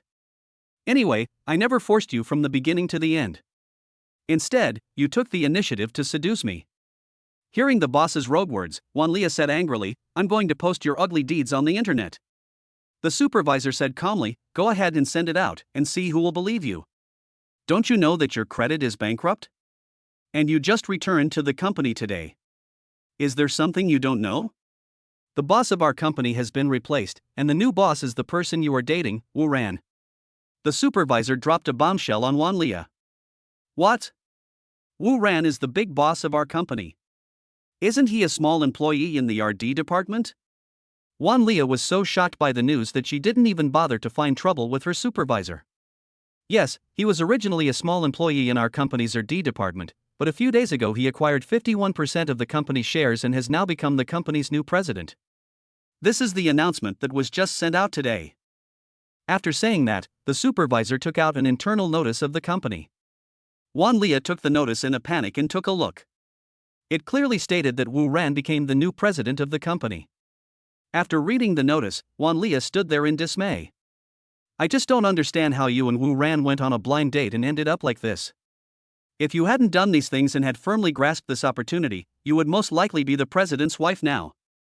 The supervisor sighed when he saw Wanlia's distraught look. Wanlia was shocked by the news, and her heart was filled with turmoil. She ignored her supervisor's words and walked out in a daze. When she found out that Wu Ran was the president of the company, she had absolutely no chance to stay. At this moment, she felt very regretful. "I regret why I did this in the first place, why I hurt these honest people. I regret bringing so many people to eat at the rich man's house. I regret being Chen Jun's mistress. I regret." Chapter 63. Wu Ran recruits a secretary. The president's office on the top floor of Warwick Group. Wu Ran is starting his work for the day, interviewing a secretary. Looking at his excited expression, you can tell how much he is looking forward to today. He excitedly said to a female secretary beside him, "Miss Xiao, you can ask them to come in." The woman whom Wu Ran calls Miss Xiao is Lan Ruoling's secretary. Wu Ran transferred her here today to help with the interview, and he will have to return her after he is done with her. After hearing Wu Ran's instructions, she flattered him, bowed, and walked out. She has been following Lan Ruoling since she joined the company. She understands what has happened during this period and knows the power of this young man. Because she knew more, she was even more respectful to this unfathomable new president. She went to the door and called in the first interviewee according to the list. A heavily made-up woman wearing a low-cut dress walked in from outside. She looked to be around 26 or 27 years old. Wu Ran picked up her information and took a look. Her name was Zhou Yu. She graduated from Crass University of Economics. She was 26 years old this year, and she had worked for another company in the city for a few years before, but later quit. However, it did not state why she quit. When this woman first came in, her eyes lit up when she saw Wu Ran, and she stared at Wu Ran. Wu Ran felt very uncomfortable with her naked gaze. Secretary Zhao saw this and said to Zhou Yu seriously, "Miss Zhou, please introduce yourself." When Zhou Yu heard what Secretary Zhao said, she walked up to Wu Ran, bent down, and showed her most powerful asset to Wu Ran. Then, she cast a coquettish glance at Wu Ran and said, "Boss Wu, I have always admired you. When I heard yesterday that you were going to recruit a secretary, I rushed over early this morning." Wu Ran was stunned by the vast expanse of white in front of him. It was so deep, so white, and so huge. Secretary Zhao interrupted, "Miss, you can leave now. If the company decides to accept you, the company will notify you specifically." Zhou Yu looked at Wu Ran in confusion. She knew that Wu Ran was the president of this company and she had done her homework before coming. When she heard that Wu Ran was going to admit her, she was delighted and felt that she was one step closer to her goal. But before President Wu could finish his words, he was interrupted by this woman, which made Zhou Yu very angry. Who does she think she is? You are just a secretary, how dare you make decisions for your boss? Thinking of this, she looked at Wu Ran resentfully. "Boss Wu, don't you want me to be your secretary? I can do anything. As long as you tell me to, I can do anything." Zhou Yu emphasized the three words, "What's the matter?" As she spoke, she pushed her asset closer to Wu Ran. When Wu Ran saw Secretary Zhao interrupting him, he was not angry. He knew that Secretary Zhao must have come with Lan Ruoling's instructions. It's nothing more than helping Wu Ran screen out some charming women. Secretary Zhao was not afraid that Wu Ran would be angry. She knew that there must be an unclear relationship between Wu Ran and Lan Ruoling. Because several times, she found that when Wu Ran came out of Lan Ruoling's office, there was an expression of unsatisfied expression on his face. Whenever she went in to find Lan Ruoling, she would see a shy look on Lan Ruoling's face. What made her even more certain was that one time when she waited for Wu Ran to come out, she took a document in to give to Lan Ruoling, and she accidentally noticed that there was a hole in Lan Ruoling's black stockings. It was not there before Wu Ran went in, but it was there after he left. This incident also confirmed her guess. However, this is the business of the two big bosses. As a small secretary, it is not her place to interfere in these matters. Besides, Wu Ran and Lan Ruoling seemed to be a good match. Before she came for the interview today, Lan Ruoling told her to keep a close watch and stop all the vixens and not let them in. There is no need to worry about whether Wu Ran will be angry or not. Lan Ruoling will take care of everything for her. That's why she was so confident to interrupt Wu Ran just now. At this time, Wu Ran ordered the system to open Zhou Yu's character attribute diagram. Character information. Name, Zhou Yu. Gender, female. Age, 26. Favorability, 90. Purity, 30. Weight, 52 kilograms. Height, 163 centimeters. Physical condition, Yanghua. Whoa. Seeing Zhou Yu's attribute chart, Wu Ran sighed in his heart. Her purity level is only 30, she is undoubtedly a scumbag. It was the Yanghua that Wu Ran didn't understand. He asked the system in his mind, "System, what does this Yanghua represent?" System, you can understand the idioms that begin with the word water yourself. Well. Understood. After hearing the system's explanation, Wu Ran understood. Then do you know why Zhou Yu quit his job at the previous company? System, in her last company, she was the president's secretary and mistress. As she worked, she became unwilling to be just a mistress. She wanted to move up to the top and become the main wife. Then, she failed in her struggle with the main wife and was finally kicked out by her. I see. I was wondering why she didn't write down the reason why she left her last job. It turns out it was because of this. After hearing the introduction of the system, Wu Ran already had an idea. Then he said to Zhou Yu seriously, "Ms. Zhou, we have understood your situation. You can go back now and wait for notification. We will let you know whether it succeeds or not." Thank you for coming for the interview today. After saying that, he signaled Secretary Zhao to see the guest off. Secretary Zhao was still standing there. How come Wu Ran acted like he really wanted her just now, but asked her to leave in the blink of an eye? They say a woman's heart is as deep as the sea, but I would say a man's heart is even deeper than the sea. It can change in the blink of an eye. When Zhou Yu heard Wu Ran say this, she wanted to fight for it again, but when she saw Wu Ran's look, she had no choice but to walk out obediently. Next. After Secretary Zhao sent Zhou Yu out, he called out the number again. 2 hours later, Wu Ran was sitting there with a look of despair on his face. During these 2 hours, he interviewed 5 candidates in succession, but none of them satisfied him. Although Wu Ran found these people's appearance and figures impeccable, once he opened the magic mirror, their appearance was exposed. The one with the highest purity was only 50, which made Wu Ran very discouraged. He could see that these people were not applying for the secretary position, but were aiming for the position of the president's wife. Is it so difficult to recruit a pure secretary? Secretary Zhao saw Wu Ran's discouraged look, so she comforted him softly. Boss Wu, we have only interviewed 5 people now, there will always be one suitable one later. Wu Ran thought about it and it made sense, so he perked up again. Next. Secretary Zhao called out numbers again. When the 6th applicant walked in, this applicant caught Wu Ran's attention. She stood in front of Wu Ran with her head lowered, and looked at him timidly with her clear eyes. Wu Ran rubbed his hands excitedly and looked at her carefully. Bright eyes, white teeth, fair skin, a playful ponytail on her head, a fitted OL uniform skirt, long beautiful legs with black stockings, and a pair of thin high heels on her feet. Chapter 64, Idiot, the buttons are in the front. Mr. Wu, let's understand it clearly before making a decision. It's okay. I think she's fine. She's the one. President Wu disagreed with Secretary Zhao's persuasion. We don't know anything about her. It's too early for you to make a decision.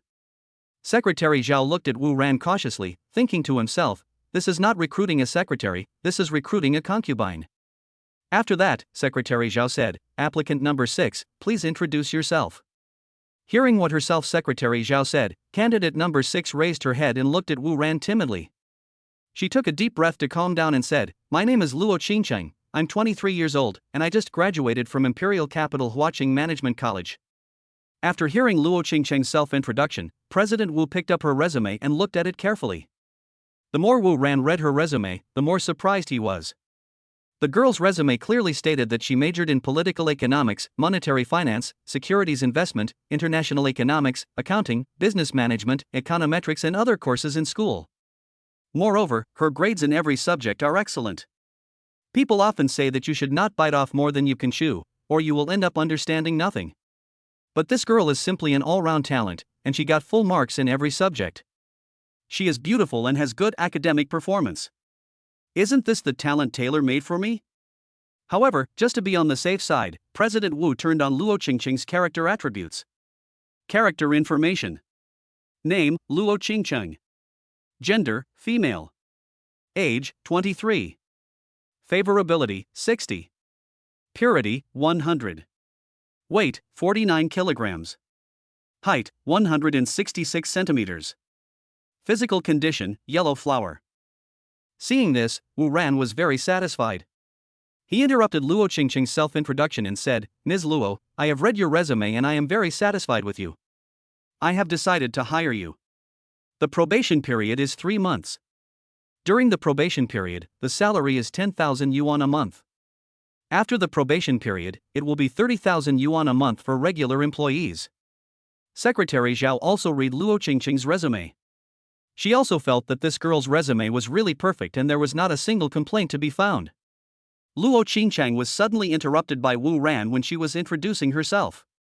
She thought Wu Ran didn't like her and was feeling disappointed, but the next moment Wu Ran's words made her excited again. Did I hear you right? You decided to admit me? Luo Qingcheng looked at Wu Ran with surprise. Happiness came too suddenly. Moreover, the salary during the probation period was 10,000 yuan a month, and it would be increased to 30,000 yuan after becoming a regular employee. This was simply a blessing from heaven, and she actually encountered it. Such a result made her ecstatic. You heard it right, we have decided to admit you. Welcome to join our Warwick group. President Wu stood up, stretched out his hand and looked at her with a smile. Luo Qingcheng, who was still in shock, saw Wu Ran's actions and quickly stretched out her hand to shake hands with Wu Ran. Miss Luo, can you go to work tomorrow? Wu Ran was seeking Luo Qingcheng's opinion. No problem. Luo Qingcheng agreed without hesitation. Okay, you will come to work at the company at 9 o'clock tomorrow. When you arrive, please find Secretary Zhao first. After talking to Luo Qingcheng, President Wu turned around and said to Secretary Zhao, you will arrange the entry procedures for Miss Luo tomorrow. After hearing President Wu's arrangement, the two readily agreed. After giving them instructions, Wu Ran left the office. Office of the Vice President of Warwick Group. Lan Ruoling was busy dealing with company documents. She heard footsteps of someone coming in. She looked up and saw that it was President Wu. Boss Wu, have you found a secretary you like? Seeing Wu Ran walking in from the door, Vice President Lan put down the documents in her hand and looked at him with a little sour eyes. Seeing Lan Ruoling like this, President Wu walked up to her. She was wearing an OL uniform short skirt today. The skirt was fine when she was standing, but when she sat down, her thighs would be exposed. This situation made Lan Ruoling at a loss. She was too shy to that. Thinking of this, Lan Ruoling turned her face away and didn't look at Wu Ran. Seeing this, President Wu knew that the girl was a little jealous. The next moment, President Wu reached out and lifted Lan Ruoling's chin, turned her face back, and looked at her with fiery eyes. The two people looked at each other with loving eyes. Chapter 65. Are you free tonight? The two began to discuss company matters. How have you digested the battery technology one gave you a few days ago? Wu Ran asked the question that concerned him most. You're talking about this. I was just about to tell you that we have already mastered this technology in our newly formed R&D department. Once the renovation of the existing factory is completed, it will be almost ready for production. When Lan Ruoling heard Wu Ran asking about the battery, she also became serious. That's good. I was worried that this technology was too advanced and you wouldn't be able to digest it. Wu Ran felt relieved when he heard Lan Ruoling say that the progress was going well. This technology is indeed very advanced, but it does not exceed our existing scientific scope, so we can digest it easily. At this point, Lan Ruoling looked at Wu Ran with stars in her eyes. This man was so powerful that he could come up with such advanced technology. That's the best. Do you have any information about the Zhang family? How are they doing now? We have intelligence about them, but not much. We only know that they are expanding their factory and preparing for large-scale production, so that they can launch their products to the market before us. Well, that's the best way. After they release the exploding battery, we can then release the safe battery to the market. The winner will be decided immediately. Yeah, I think so too. Wu Ran thought for a moment and continued, now the Zhang family still holds 23% of our company's shares. I think it's time to take their shares back. Although I can issue more shares to dilute the Zhang family's shares, it's useless. No matter how much they dilute, they will still own the company's interests and that will remain unchanged. The only way is to find a way to get their shares back. President Wu is seeking Lan Ruo's opinion. What you are talking about is no longer a problem. Hearing Wu Ran talking about this issue, Lan Ruoling looked at Wu Ran excitedly. Why? Wu Ran looked at Lan Ruoling in confusion. Lan Ruoling saw Wu Ran's puzzled expression, so she excitedly explained to Wu Ran, the Zhang family holds shares in our Huawei group, and our family also holds shares in the Zhang family's company. In our Qingfeng city, several of our families hold shares in each other's companies. You can imagine that our new battery will increase the company's stock price after it goes on the market, and the Zhang family will benefit as well. The Zhang family thinks the same way. They don't want my family to benefit from the rise in their company's stock price. So yesterday the head of the Zhang family came to my father and suggested that we exchange our shares in the other company back. My father was confused at the time and thought the Zhang family was plotting something again. Later, my father called me and I learned the whole story. He also welcomes the Zhang family's approach, and my family made a lot of money from this share swap plan. The Zhang family owns 23% of the shares of our Huawei group. According to the current market value of our Huawei group, it is worth 36.8 billion. My family's shares in the Zhang family are only worth about 32 billion, but they didn't want us to make up the difference and signed the contract in a hurry. This time my family made almost 5 billion. The Zhang family is really good people. Speaking of this, Lan Ruoling couldn't help but sigh that there are still many good people in this world. After hearing Lan Ruoling's narration, Wu Ran realized that such a thing had actually happened. Then the Warwick Group truly belongs to us now. President Wu looked at Lan Ruoling with surprise. This news made him extremely happy. Yes, now I also own 41% of the company's shares. Lan Ruoling was also very satisfied with the result. Then the Warwick Group is a true mom and pop shop. You can't spit out ivory from a dog's mouth. Lan Ruoling looked at Wu Ran shyly with her charming eyes. Wu Ran looked at her with a smile, isn't it? Finally, Lan Ruoling remembered something. She lowered her head and said shyly, "Are you free tonight?" Hearing Lan Ruoling's words, Wu Ran's whole body was shaken, and a surge of blood rushed to his head. He looked at Lan Ruoling in ecstasy. So urgent? Tonight? Chapter 66. Come to my house for dinner tonight. When Lan Ruoling heard Wu Ran's nonsensical words, she looked at him in confusion. Why are you in such a hurry? Wu Ran whispered softly in her ear. After hearing what Wu Ran said, she was so angry that she raised her fist at Wu Ran. What are you thinking of? Are you saying something different than what I thought? President Wu looked at Lan Ruoling with a hint of suspicion. Of course not. Lan Ruoling got angry and started hitting him with her fists. I wanted to invite you to my house for dinner. Oh, so that's how it is. I thought I could have a blast tonight. President Wu, who had misunderstood, was immediately disappointed. You still say that? The thin-skinned Lan Ruoling wanted to beat him up. Okay, I won't say any more. President Wu quickly comforted her. Why did you invite me so suddenly? Are you going to meet the parents? After saying that, Wu Ran looked at Lan Ruoling nervously. You think too much. Actually, my father has been wanting to meet you in person since he found out you acquired 51% of the company's shares. But he is not in good health and cannot come to see you in person, so I have to invite you to my home for a simple meal. Is that so? Wu Ran suddenly realized, okay, I'll go tonight. Well, I'll go back with you tonight. Seeing that Wu Ran agreed, Lan Ruoling also smiled happily. In the evening, Wu Ran drove Lan Ruoling on the way to her home. At this time, at Lan Ruoling's house, there were also several people visiting her home. Lan Ruoling's mother is Zhuang Ruyun, and the guest here today is Li Yixiang, who was Lan Ruoling's mother's college classmate and a good friend for more than 20 years.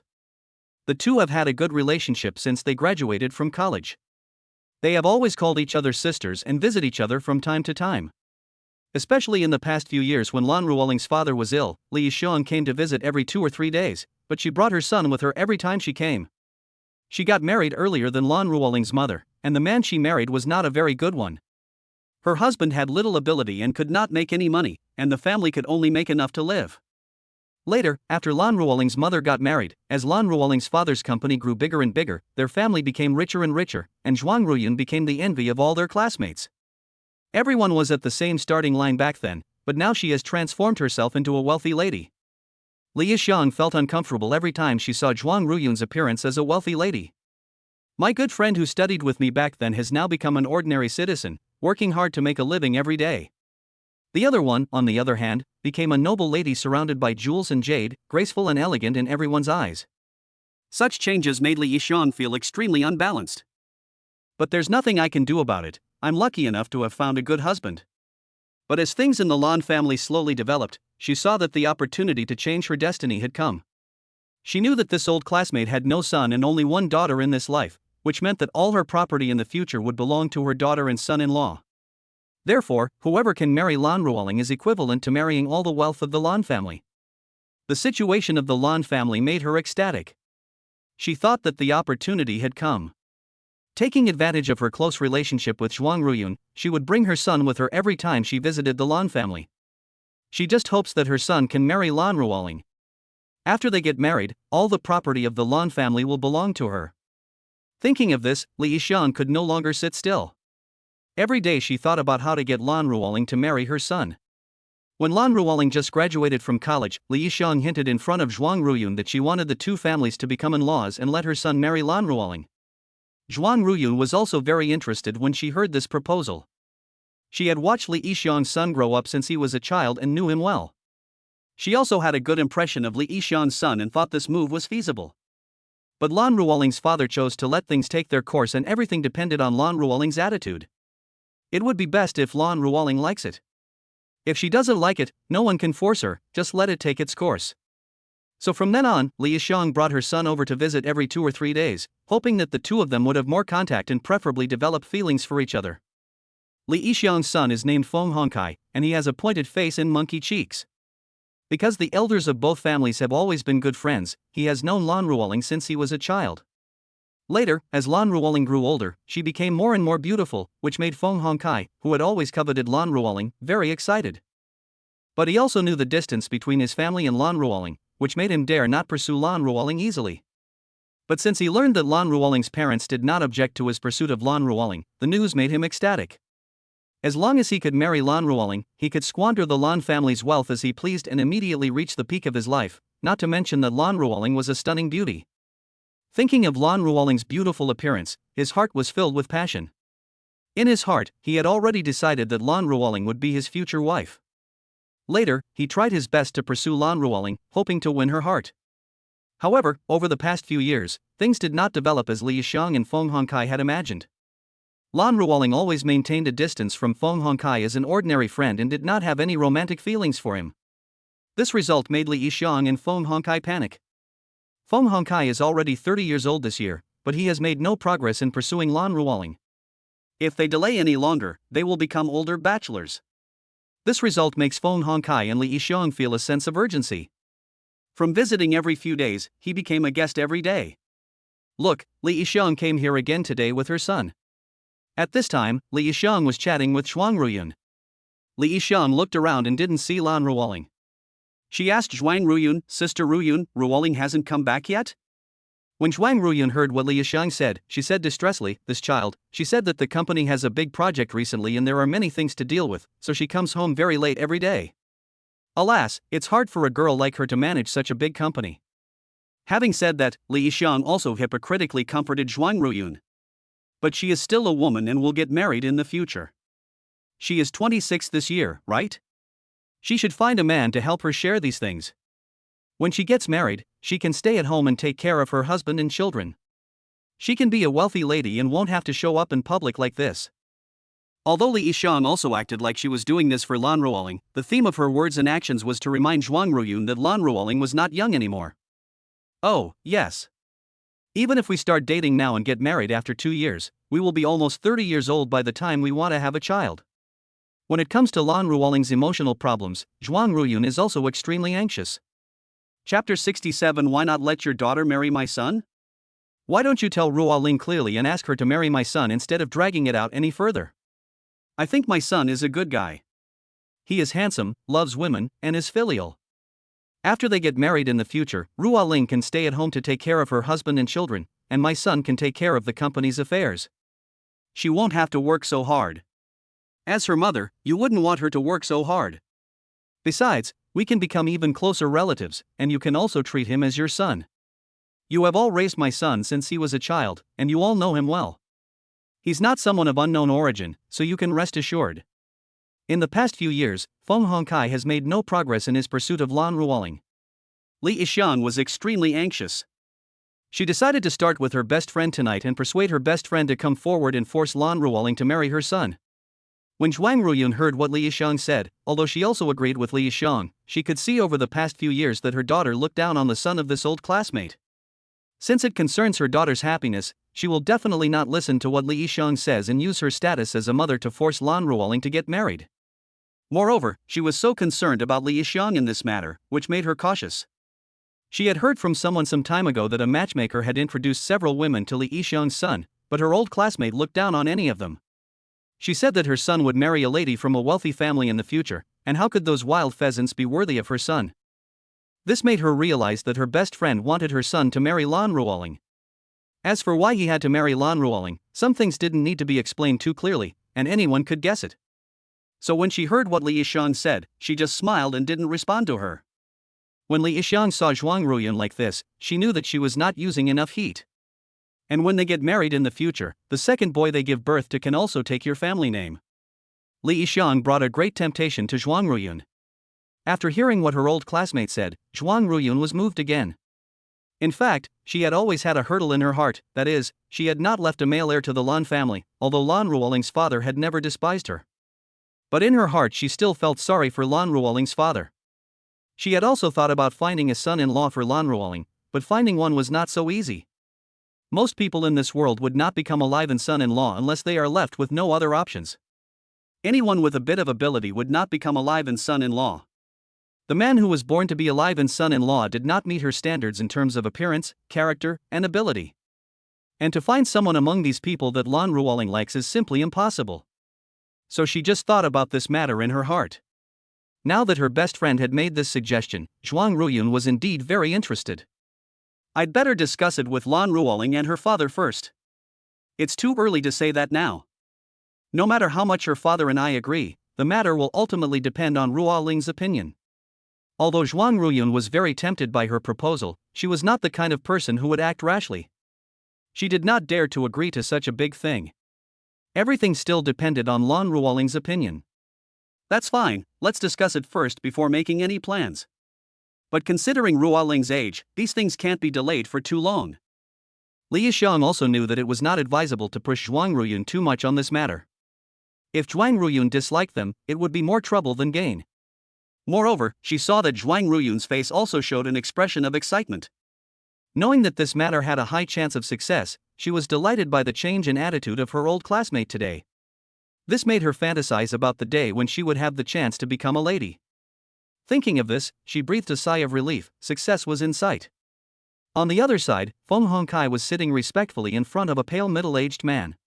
This middle-aged man was Lan Ruoling's father. No one knew what Feng Hongkai said that made him laugh so hard. Lan Ruoling's father is Lan Guohao.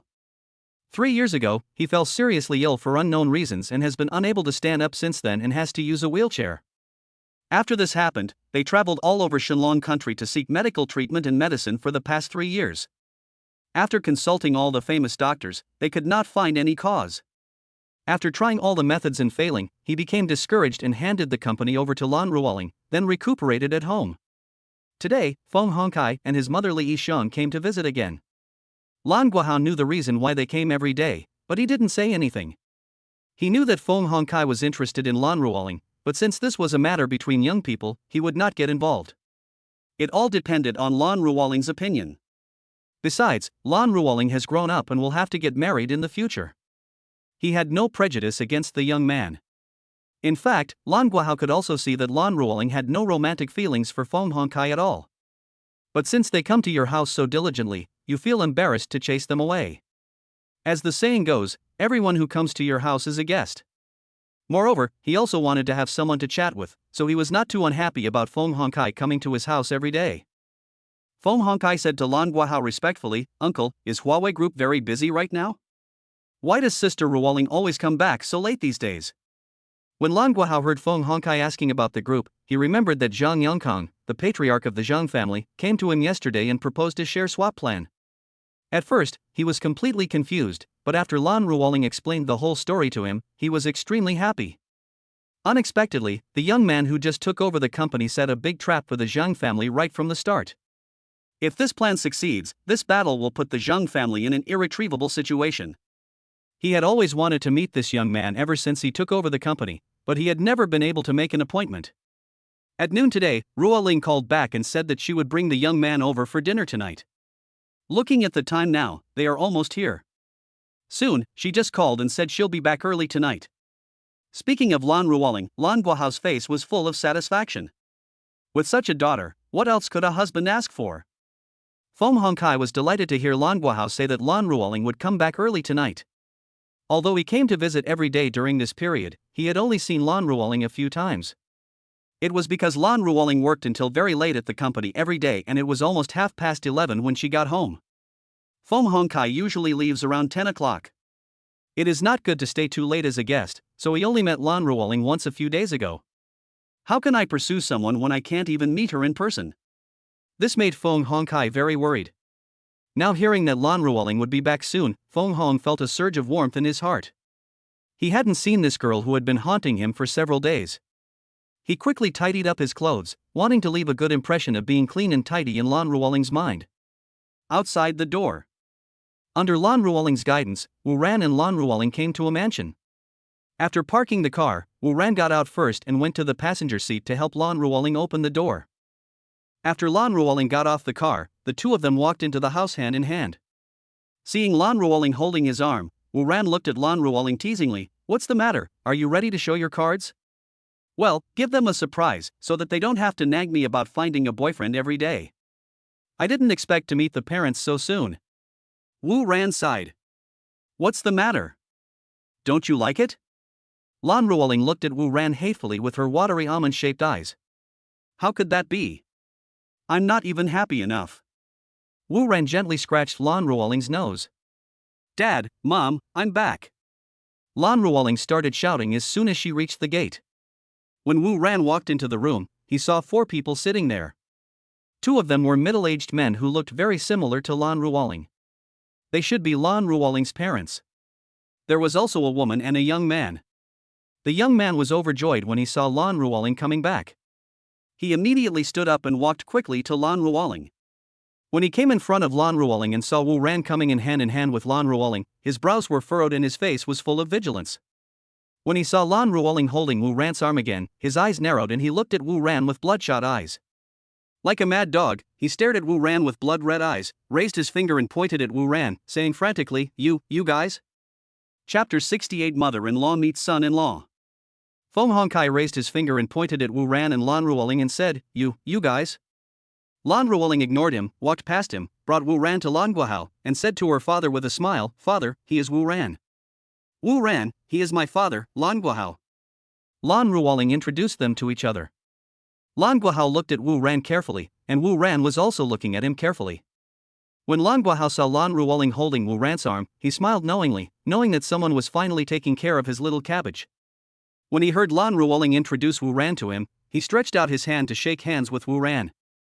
When Wu Ran saw what Lan Guohao did, he quickly stepped forward, held Lan Guohao's hand tightly, and said with a smile, Hello, Uncle Lan, I am Wu Ran. I have heard of your name for a long time, but I have never had the chance to meet you. Today I finally have the chance to meet you. Hearing Wu Ran's compliments, Lan Guohao also said happily, I have heard about you, Mr. Wu, from Ruoling a long time ago. I have always wanted to find a chance to meet you, but my health is not convenient for me to go out, so I had to ask Ruoling to invite you to my humble home. I didn't expect that after meeting you today, Mr. Wu is indeed a handsome man. You're welcome. If you think highly of me, uncle, please call me Wu Ran from now on. Calling me Mr. Wu is too formal. Okay, then I'll call you Wu Ran from now on. Wu Ran, this is my mother. Mom, this is the Wu Ran I told you about. Then, Lan Ruoling introduced Zhuang Ruyun and Wu Ran to each other. Zhuang Ruyun had been watching him since Wu Ran and Lan Ruoling came in from the gate. When she saw Lan Ruoling walking in with Wu Ran's arm around her, she had some guesses in her mind. This young man is handsome and gentle. This is Zhuang Ruyun's first impression of Wu Ran. She was now looking at Wu Ran with the eyes of a mother-in-law looking at her son-in-law. The more Zhuang Ruyun looked at him, the more satisfied she became. As the saying goes, the more the mother-in-law looks at her son-in-law, the more she likes him. Wu Ran felt a little embarrassed by Zhuang Ruyun's look, so he quickly greeted her, Hello, Auntie, I'm Wu Ran. This is my first visit today. I'm just showing my respect. After saying that, Wu Ran took out the gift that he and Lan Ruoling had just bought on the way home. When Zhuang Ruyun saw the gift Wu Ran brought out, she quickly said, Hey, just come. Why are you so polite? Sit down quickly. Ruoling, pour the tea quickly. After saying that, he pulled Wu Ran to sit down, ready to get to know Wu Ran better. When Wu Ran sat down, Zhuang Ruyun was ready to speak and ask him more about his family situation. Who are you? Where did this poor bastard come from, thinking that a toad could eat swan meat? At this time, a weird voice sounded at an inopportune time. Wu Ran looked over and found that it was a woman with a pointed chin and monkey cheeks. Wu Ran didn't recognize her and looked at Zhuang Ruyun with a puzzled look. When Zhuang Ruyun saw this, she was furious. She thought her best friend was really ungrateful. Today is the first time my daughter's boyfriend comes to visit, and she is so sarcastic and mocking. What is she trying to do? I know you want my daughter to be your wife, but Ruoling has no feelings for your son at all. Now my daughter brings her boyfriend home, and you are so sarcastic in front of me. What do you want to do? Hearing this, Zhuang Ruyun also became a little angry. She quickly introduced herself to Wu Ran. Her name is Li Yixiang, she's my friend, and she's visiting my home today. Li Yixiang also saw Lan Ruoling walking in with Wu Ran. Seeing Lan Ruoling and Wu Ran being so intimate, she couldn't believe her eyes.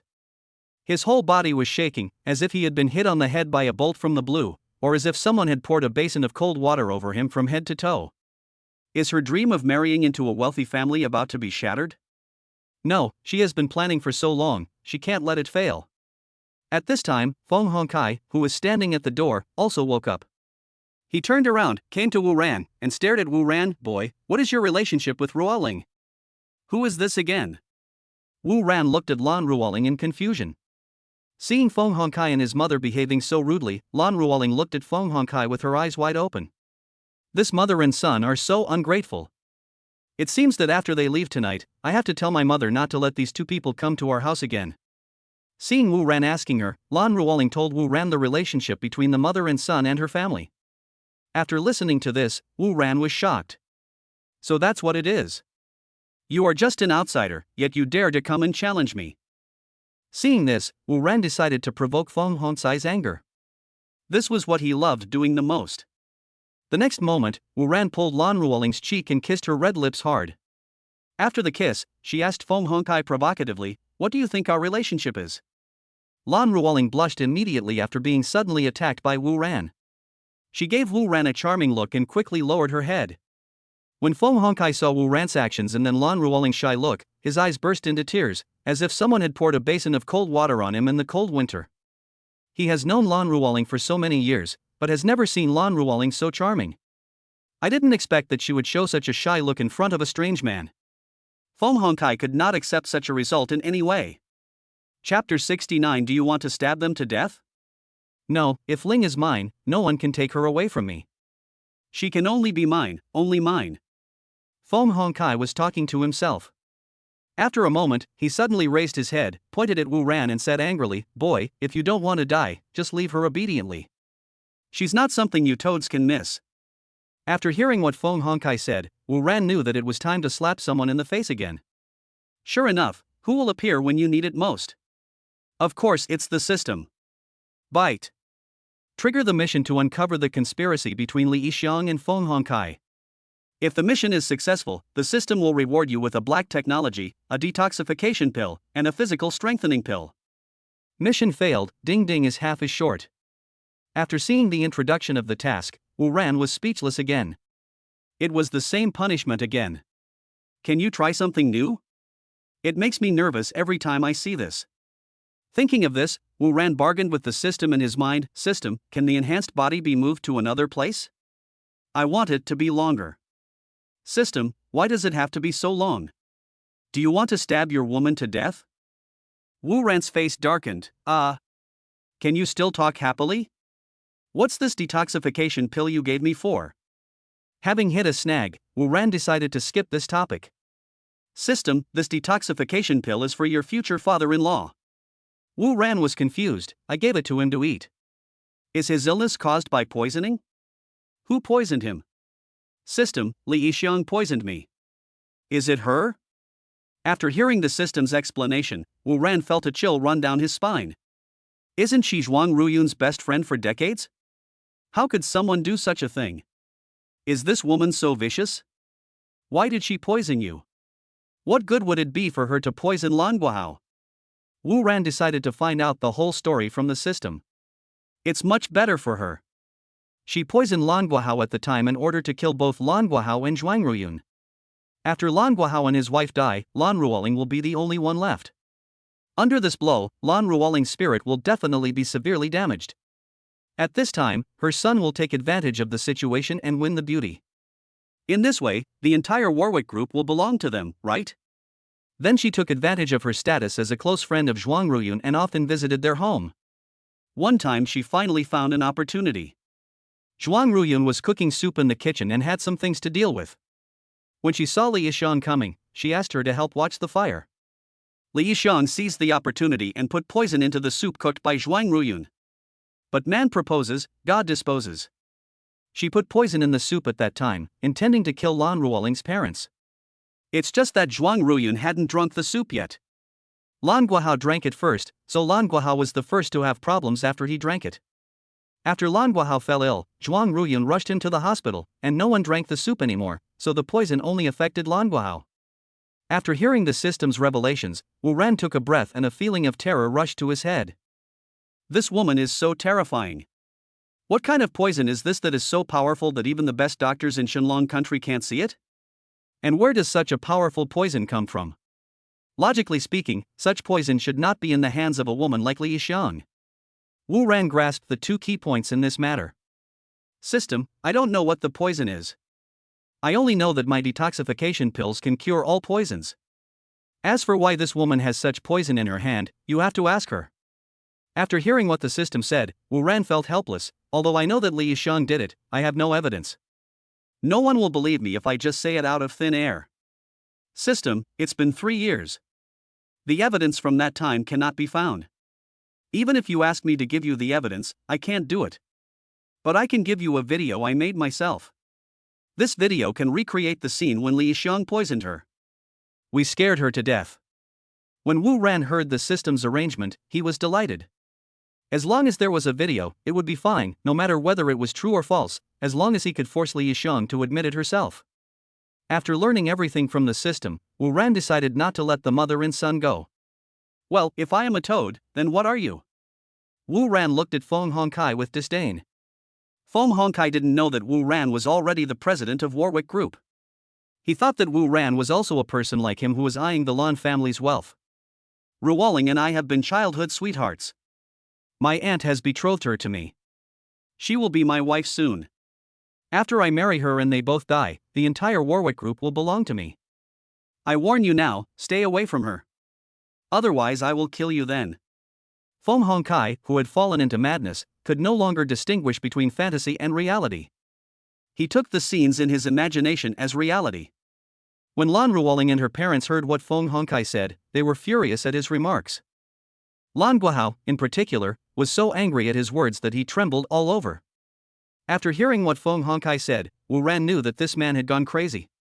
Then Feng Hong rushed to Lan Ruoling and said to her excitedly, Ruoling, you can't be with him. I am the only one in this world who likes you. Others pursue you because of your family's money, but I am not the only one. You can't be with this person. I am the only one who loves you. Feng Hongkai, who was so excited that he was incoherent, reached out to grab Lan Ruoling's hand. Lan Ruoling was frightened by his action and quickly hid behind Wu Ran. Chapter 70 I have a video. When Wu Ran saw that Feng Hongkai was trying to make a move on him, he raised his leg and kicked Feng Hongkai away. Boom! Feng Hongkai was kicked several meters away by Wu Ran. He fell to the ground and spat out a mouthful of blood. Ah! Son, what's wrong with you? When Li Yixiang saw Feng Hongkai being kicked away by Wu Ran, she rushed to Feng Hongkai and hugged him in her arms. You devil, you are not human. Seeing Feng Hongkai vomiting blood, Li Yixiang, who loved her son dearly, became furious. She put Feng Hongkai down and rushed towards Wu Ran, wanting to fight him to the death. When Wu Ran saw Li Yixiang's actions, he would never let go of such a vicious woman from the bottom of his heart. Just when Li Yixiang was about to rush to Wu Ran raised his hand and slapped Li Yixiang in the face. Since he already knew what Li Yixiang had done and knew that she was a vicious woman, Wu Ran used all his strength to slap her. Beep! A slap sounded, and the next moment, Li Yixiang flew backwards and fell next to Feng Hongkai. Li Yixiang fell to the ground and a blood-red palm print appeared on her face. Even some of her teeth were knocked out by Wu Ran. Her cheeks immediately swelled up at a visible speed. She was knocked flying by Wu Ran, and suddenly spat out a large mouthful of blood from her mouth. Her face was full of shock, and she thought Wu Ran wouldn't dare to hit her in public. It happened in a flash. After Li Yixiang was knocked away, Lan Guohao and Zhuang Ruyun woke up from their dream. Although they were very angry about what Feng Hongkai said just now, it was just a few words from him and it was not a big deal. They felt sorry to see the mother and son being beaten like this by Wu Ran. Only Lan Ruoling supported Wu Ran's actions. In her eyes, whatever Wu Ran did was right.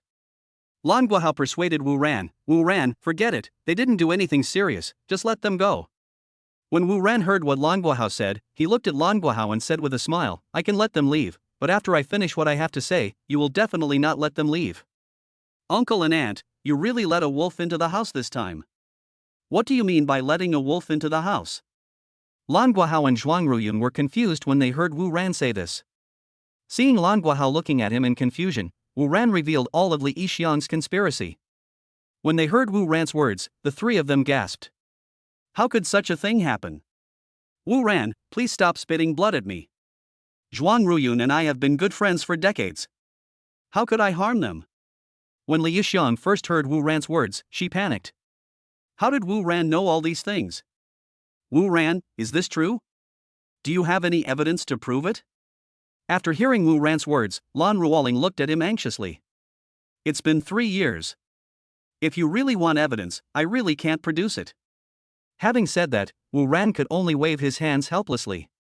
Wu Ran, you are slandering me without any evidence.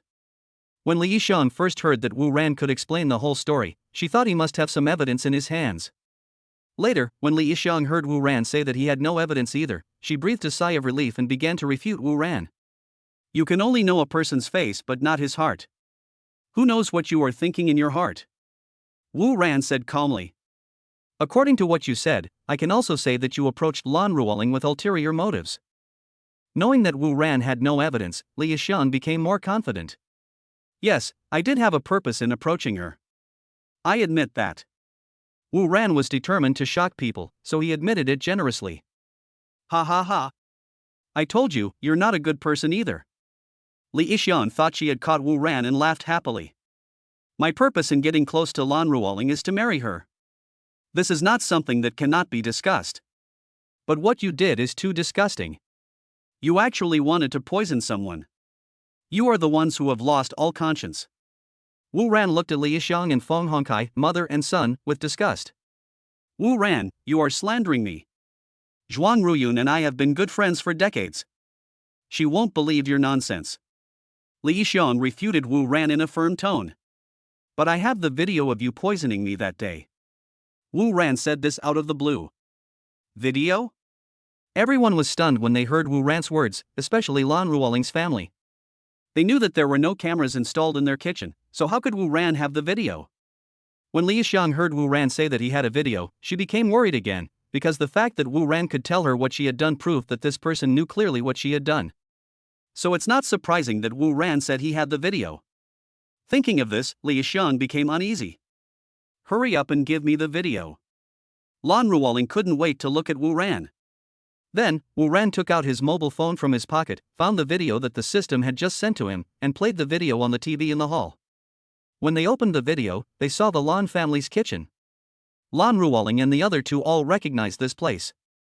At this time, a sneaky woman appeared in the video. When everyone looked carefully, they found that this woman was Li Yixiang. She looked around carefully, and when she saw that there was no one around, she walked to the soup pot, opened the lid, and took out a small package from her pocket. Then, while no one was around, she quickly poured the contents of the small bag in. However, perhaps because of her nervousness, her hands shook and she spilled most of the medicine on the ground. It was because of her mistake that Lan Guohao saved his life. Then she burned the small paper bag and walked out as if nothing had happened. The video ends here, and everyone is sweating profusely. The 3 members of the Lan family were terrified that this vicious woman would actually poison them. Li Yixiang broke out in a cold sweat because no one should have known about this matter, but how come it was even recorded on video? She observed very carefully at the time and there was really no one else around. But where did this video come from? Was it shot by those people? When Li Yixiang thought of the people who poisoned her, she broke out in sweat and trembled all over. Chapter 71 I Can Detoxify. Li Yixiang, is this true? Seeing Li Yixiang poisoning someone, Lan Guohao questioned her angrily. Seeing Lan Guohao's furious look, Li Yixiang knew that this matter could no longer be concealed. Seeing such realistic scenes, she didn't think whether the video was fake. Now that things have come to this, I won't hide it from you anymore. So what if I was the one who poisoned you? Knowing that the matter had been exposed, she generously admitted that she still had a trump card and Lan Guohao did not dare to kill her. Li Yixiang, what has my Lan family done to you? Why did you poison us? This time it was Zhuang Ruyun who spoke, and he glared at Li Yixiang. She still couldn't believe that her best friend of decades would do such a heartless thing. You haven't done me any wrong. Hearing Zhuang Ruyun's question, Li Yixiang told the truth. Since we have done nothing wrong to you, why did you poison us? Zhuang Ruyun could never get over Li Yixiang's behavior. Hearing Zhuang Ruyun's question, Li Yixiang remained silent. Aren't you afraid that I might kill you? Seeing that Li Yixiang remained silent, Lan Guohao spoke. You won't kill me. Don't you want the antidote? Li Yishang was confident. This was her biggest trump card. She knew that what Lan Guohao needed most now was the antidote. When Lan Guohao heard Li Yishang's words, his eyes narrowed and he wanted to stand up even in his dreams. Do you have an antidote? Now hearing Li Yishang say that she had the antidote, Lan Guohao looked at Li Yishang excitedly. I don't have the antidote. Li Yishang poured a basin of cold water onto Lan Guohao. And you said you had the antidote. After hearing what Li Yishang said, Lan Guohao thought that Li Yishang was teasing him. I didn't say I had the antidote. I just asked if you wanted the antidote. Li Yishang calmed down and looked at Lan Guohao steadily. What do you mean by that? Lan Guohao didn't know what Li Yishang meant by saying this. I don't have an antidote, but I know what poison you were poisoned with. As long as I know what the poison is, it will be easy to find an antidote. What kind of poison was I poisoned by? When Lan Guohao heard Li Yishang, hope appeared in his eyes. I can tell you what kind of poison you were poisoned with, but you have to agree to my conditions. Li Yishang bargained with Lan Guohao about the antidote.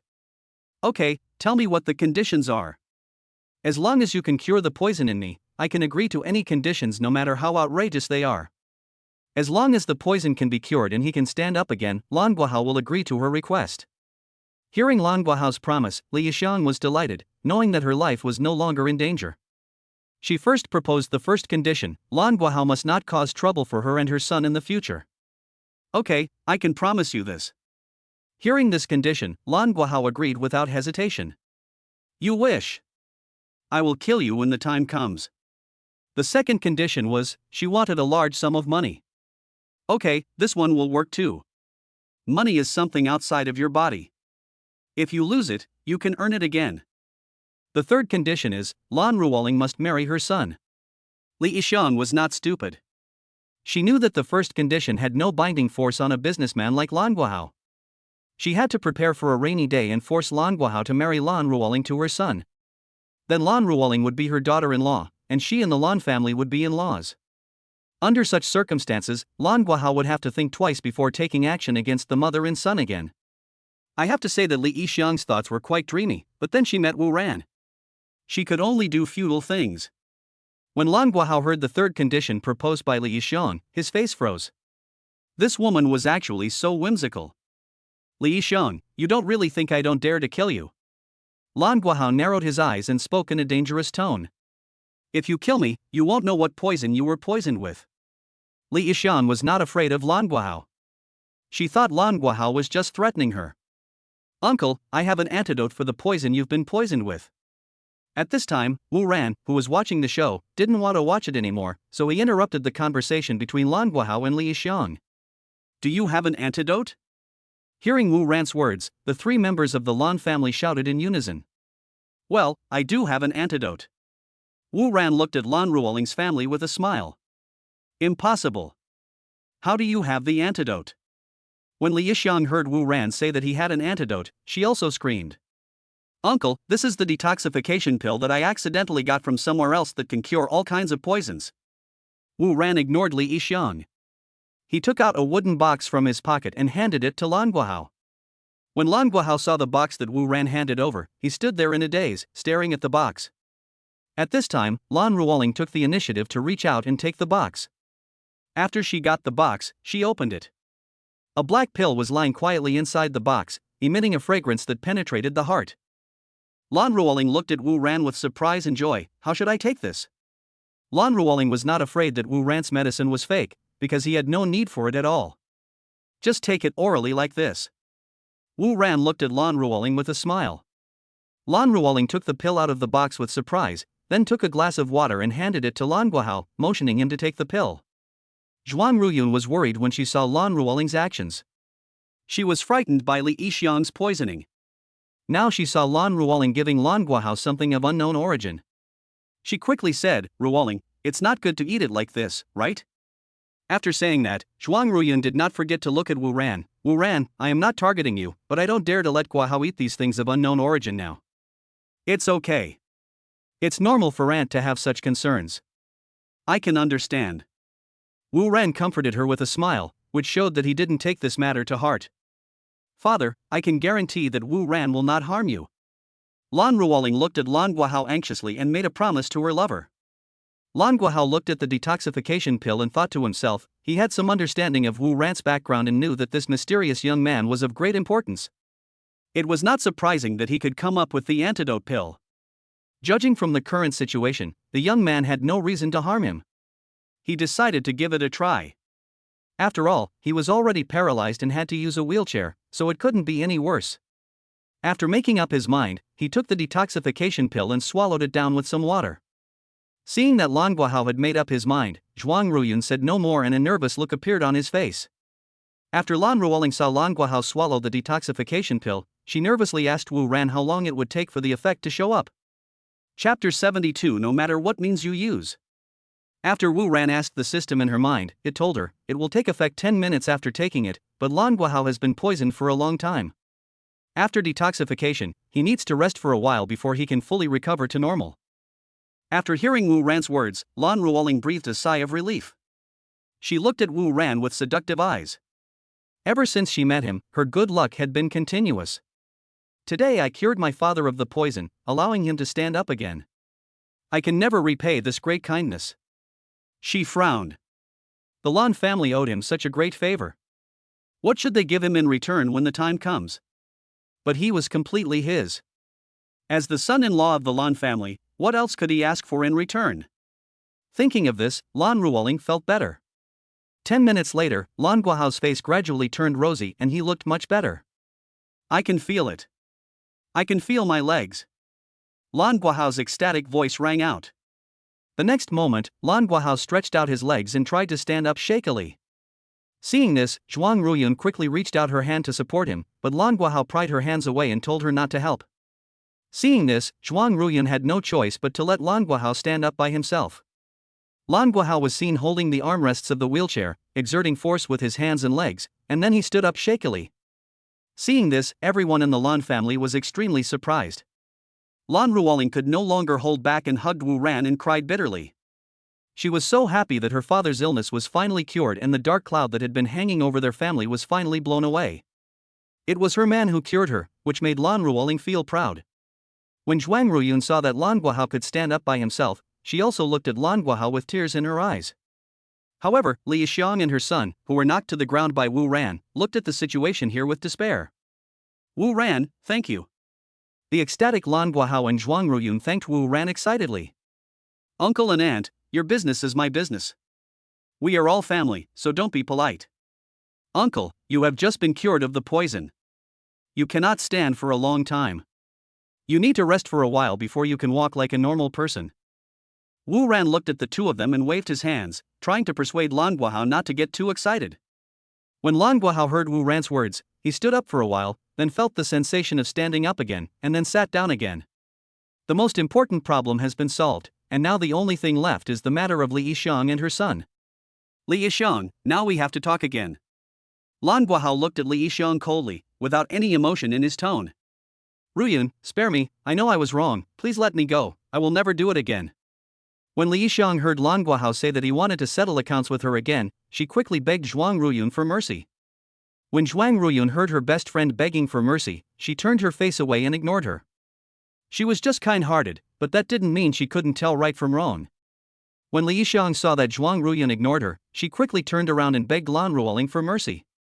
Seeing this, Lan Ruoling walked up to her mother and said to Zhuang Ruyun, let their men handle these things. Let's go reheat the food. Wu Ran and I haven't eaten yet. When she heard that her future son-in-law had not eaten yet, she slapped her head and forgot about the matter. Anyone could go hungry today, but she couldn't let her future son-in-law go hungry. She quickly pulled Lan Ruoling away from here and let Lan Guohao handle these things.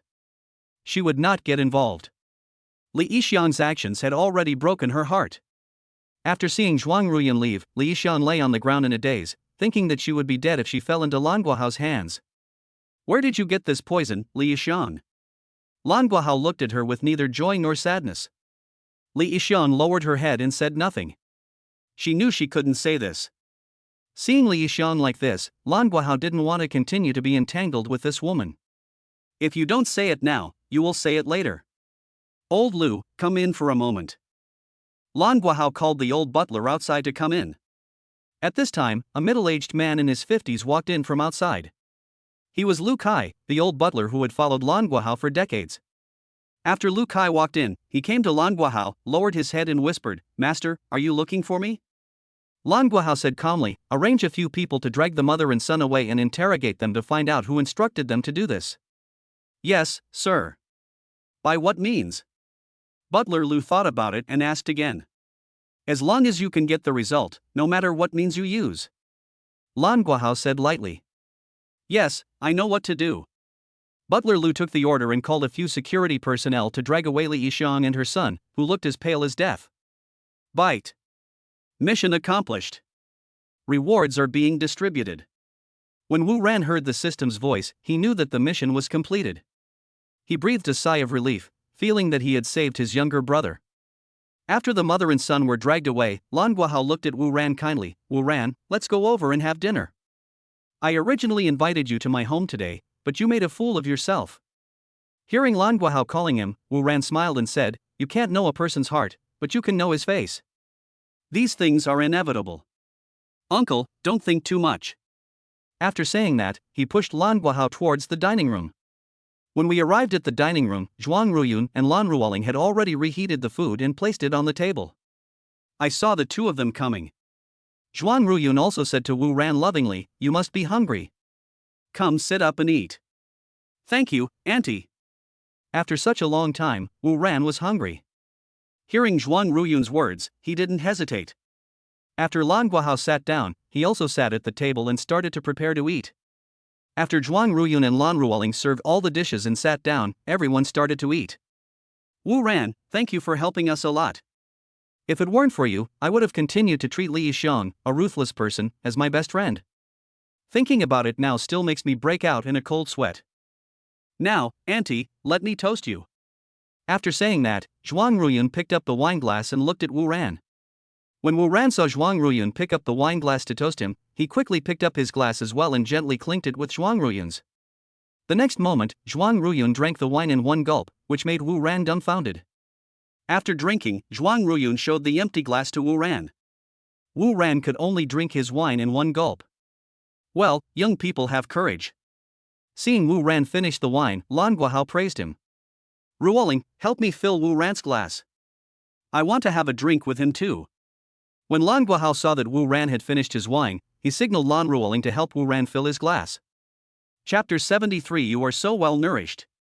"Come on, Wu Ran, your uncle will toast you too." Lan Guahao also raised his glass to toast Wu Ran. Seeing this, Lan Ruoling said angrily, "Dad, you are not well yet, how can you drink?" "Ha ha ha, I'm happy today. The poison in me has been cured. I must have a drink no matter what." Lan Guahao ignored Lan Ruoling's dissuasion and insisted on having a drink with Wu Ran. When Lan Ruoling saw that Lan Guahao did not listen to her advice, she quickly looked at Wu Ran for help. When Wu Ran saw Lan Ruoling's gaze, he asked the system in his heart. The system said that he could drink a little, but not too much. "Uncle, you can drink a little, as long as you don't drink too much, it will be fine." Wu Ran said this with a smile. When Lan Ruoling heard Wu Ran say this, she said no more. Now Lan Ruoling obeys Wu Ran's every word. No matter how unreasonable Wu Ran's words are, she will firmly believe him. "Ah, come on, let's have a drink." Lan Guahao was also very happy to hear that he could drink. Wu Ran then drank a glass with Lan Guahao again. "Ha, that's refreshing. Come on, pour us some more." Lan Guahao put down his wine glass, wiped his mouth and shouted, "Dad, you're not well yet, don't drink so much." Seeing that Lan Guahao wanted to drink more, Lan Ruoling became anxious. Besides, Wu Ran can't drink so much either. Hearing Lan Ruoling's persuasion, Lan Guahao pretended to be distressed and said, "I think you are not worried about your father's health, but about Wu Ran. You are protecting him like this before you even marry him. What will happen when you get married in the future?" Hearing her father's teasing words, Lan Ruoling lowered her head shyly, blinking her long eyelashes. "Father, you are making fun of me." After hearing Lan Guahao's words, Wu Ran couldn't help but laugh awkwardly, but he felt relieved in his heart. Seeing that Lan Guahao had already acknowledged his relationship with Lan Ruoling. "Wu Ran, please come to our house often in the future. Your uncle and I always welcome you." Zhuang Ruyun also spoke up. "Aunt, I will." Wu Ran also replied politely.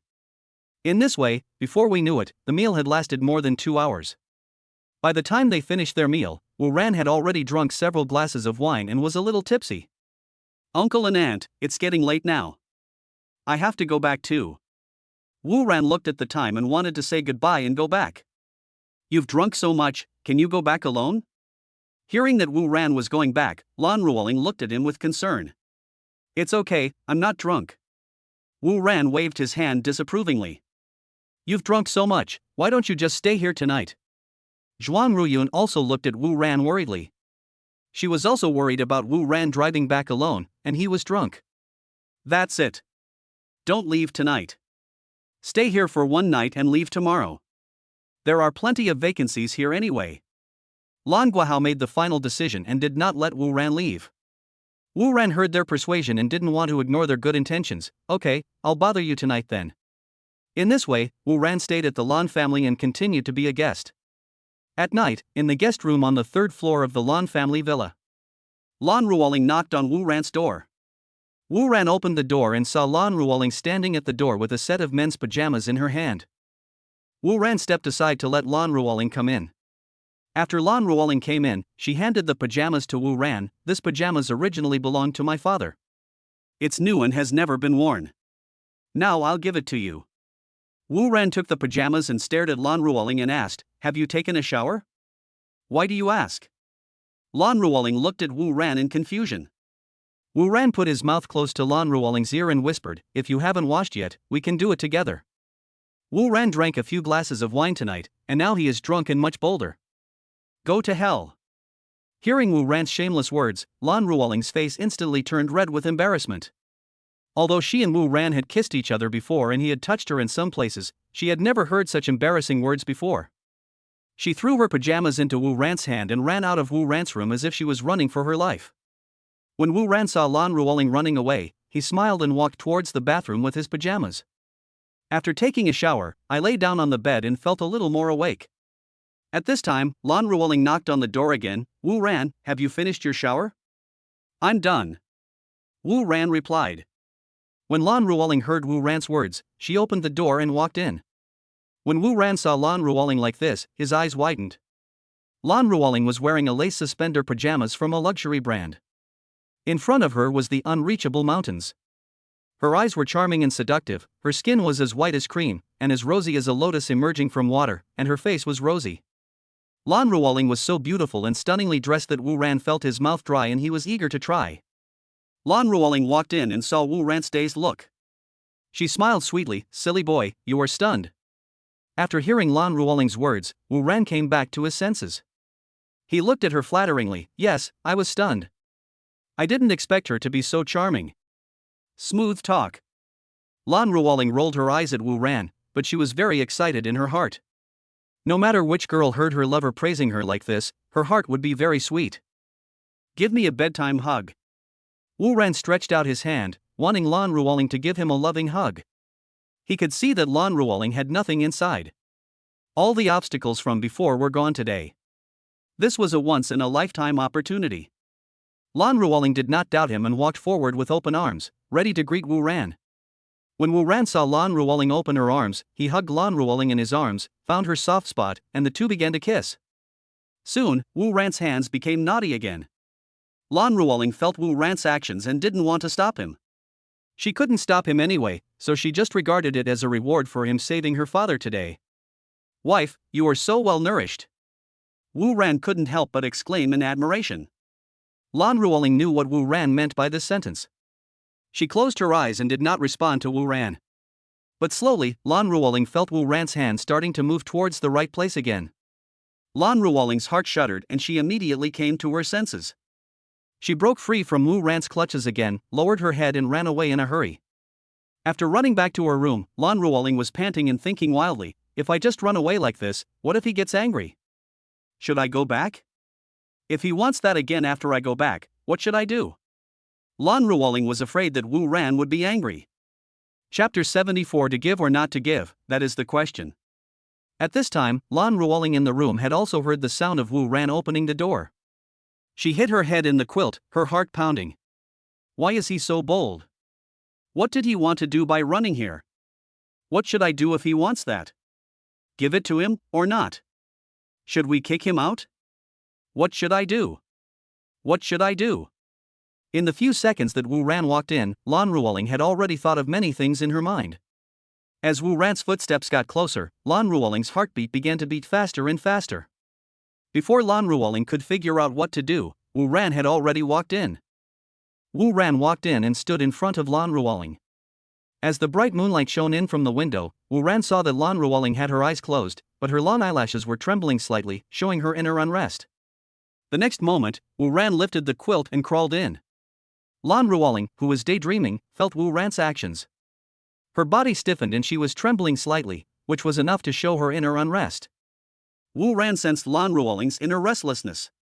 He smiled slightly and decided to tease her. Then he turned sideways, supported his head with his hands, and observed Lan Ruoling carefully. Lan Ruoling, who was pretending to be asleep with her eyes closed, could feel Wu Ran's actions. She knew that Wu Ran was looking at her. This made Lan Ruoling, who was pretending to be asleep, at a loss. Her face flushed and her body trembled slightly because of shyness. Seeing Lan Ruoling like this, Wu Ran gently lifted Lan Ruoling's hair with his hand and put it in front of his nose to smell it. Smelling the faint fragrance of orchid in her hair, Wu Ran couldn't help but exclaim softly, "Ah! It smells so good." Hearing Wu Ran's frivolous words, Lan Ruoling's face turned so red that water seemed to be dripping out of it. Seeing that she was still pretending to sleep, Wu Ran reached out to the place that haunted him. "Ah! Take your pig hands away." Lan Ruoling finally stopped pretending. She opened her eyes and looked at Wu Ran angrily. Not pretending to sleep anymore? Wu Ran looked at Lan Ruoling with interest. Seeing Wu Ran's aggressive gaze, Lan Ruoling's eyes dodged and she didn't dare to look at him. "You said, get out quickly. If my parents find out, you'll be in trouble." Lan Ruoling sat up and looked at Wu Ran with shame and anger, and stretched out her hand to push Wu Ran away. Wu Ran looked at her with a smile and asked her to push. But she forgot that she was just a delicate and weak woman. How could she possibly push Wu Ran? She tried for a long time but couldn't move or shake him at all. And as her movements swayed violently, the spring beauty of her, who was only wearing pajamas, could not be contained, and her 2 red apricots came out of the wall. The sudden change made Wu Ran stare at Lan Ruoling in a daze. Happiness came too suddenly, and these benefits made his eyes widen. Lan Ruoling, who was angry, noticed that something was wrong with Wu Ran. She saw Wu Ran staring at her blankly, almost drooling. She lowered her head and realized something was wrong with herself. She screamed and quickly pulled the quilt over her to cover herself up. Wu Ran was quick to snatch the quilt away and prevent Lan Ruoling from succeeding. He fell down at the foot of the bed and said to her, "Go to sleep." In the early morning, sunlight shines in through the window. Lan Ruoling woke up with a rosy face. Seeing Wu Ran still sleeping soundly, Lan Ruoling was furious and blamed him. She raised her little hand wanting to teach Wu Ran a lesson, but when she reached out to Wu Ran's face, she just gently stroked his cheek. Looking at Wu Ran's handsome features, there seemed to be a kind of magic that made her indulge in it unconsciously. She smiled sweetly, turned her body sideways, supported her head with her hands, and stared at Wu Ran carefully with her beautiful eyes, her eyes curved like crescent moons. Lan Ruoling looked at him lovingly, and then thought of Wu Ran's efforts last night, and suddenly became shy again. At this time, Wu Ran woke up and saw Lan Ruoling looking at him with beautiful eyes. He looked at Lan Ruoling lovingly and said, "Why are you up so early?" When Lan Ruoling saw Wu Ran wake up, she became anxious and wanted to get up immediately. After all, the way they were now was something that made her feel very ashamed. When Lan Ruoling sat up, Wu Ran saw her baby-like skin. They did nothing last night and just slept on opposite sides. We chatted haphazardly and didn't go to bed until dawn. Chapter 75, There is a man hiding in my daughter's room? At noon, the two woke up again. The two opened their eyes and looked at each other silently. After a long time, they smiled at each other. "Why don't you not go to work today?" Wu Ran looked at Lan Ruoling and said with heartache, "Well, I'll rest at home for a day." Lan Ruoling originally wanted to get up and go to work, but she also felt that she could only rest at home for one day. "Close your eyes and don't look." Lan Ruoling got up carefully and prepared to change clothes. Even though they had been honest with each other for the whole night, she still felt shy about putting on clothes in front of Wu Ran. "Okay, I won't watch it." Wu Ran swore to the sky with certainty. Only after seeing Wu Ran close his eyes did she feel relieved and turned away. "Aren't you wearing stockings today?" Lan Ruoling, who was getting dressed, heard Wu Ran's sudden question. She turned around and looked at Wu Ran angrily with her pretty face, didn't I tell you to close your eyes? I can't bear to close my eyes when I see such a beautiful woman in front of me. Smooth talk. I'm not going to work today. I'm at home. Why should I wear stockings? Lan Ruoling rolled her eyes at him, then turned away and ignored him. After getting dressed, Lan Ruoling came to Wu Ran and said, "Get up. I'll put away the sheets."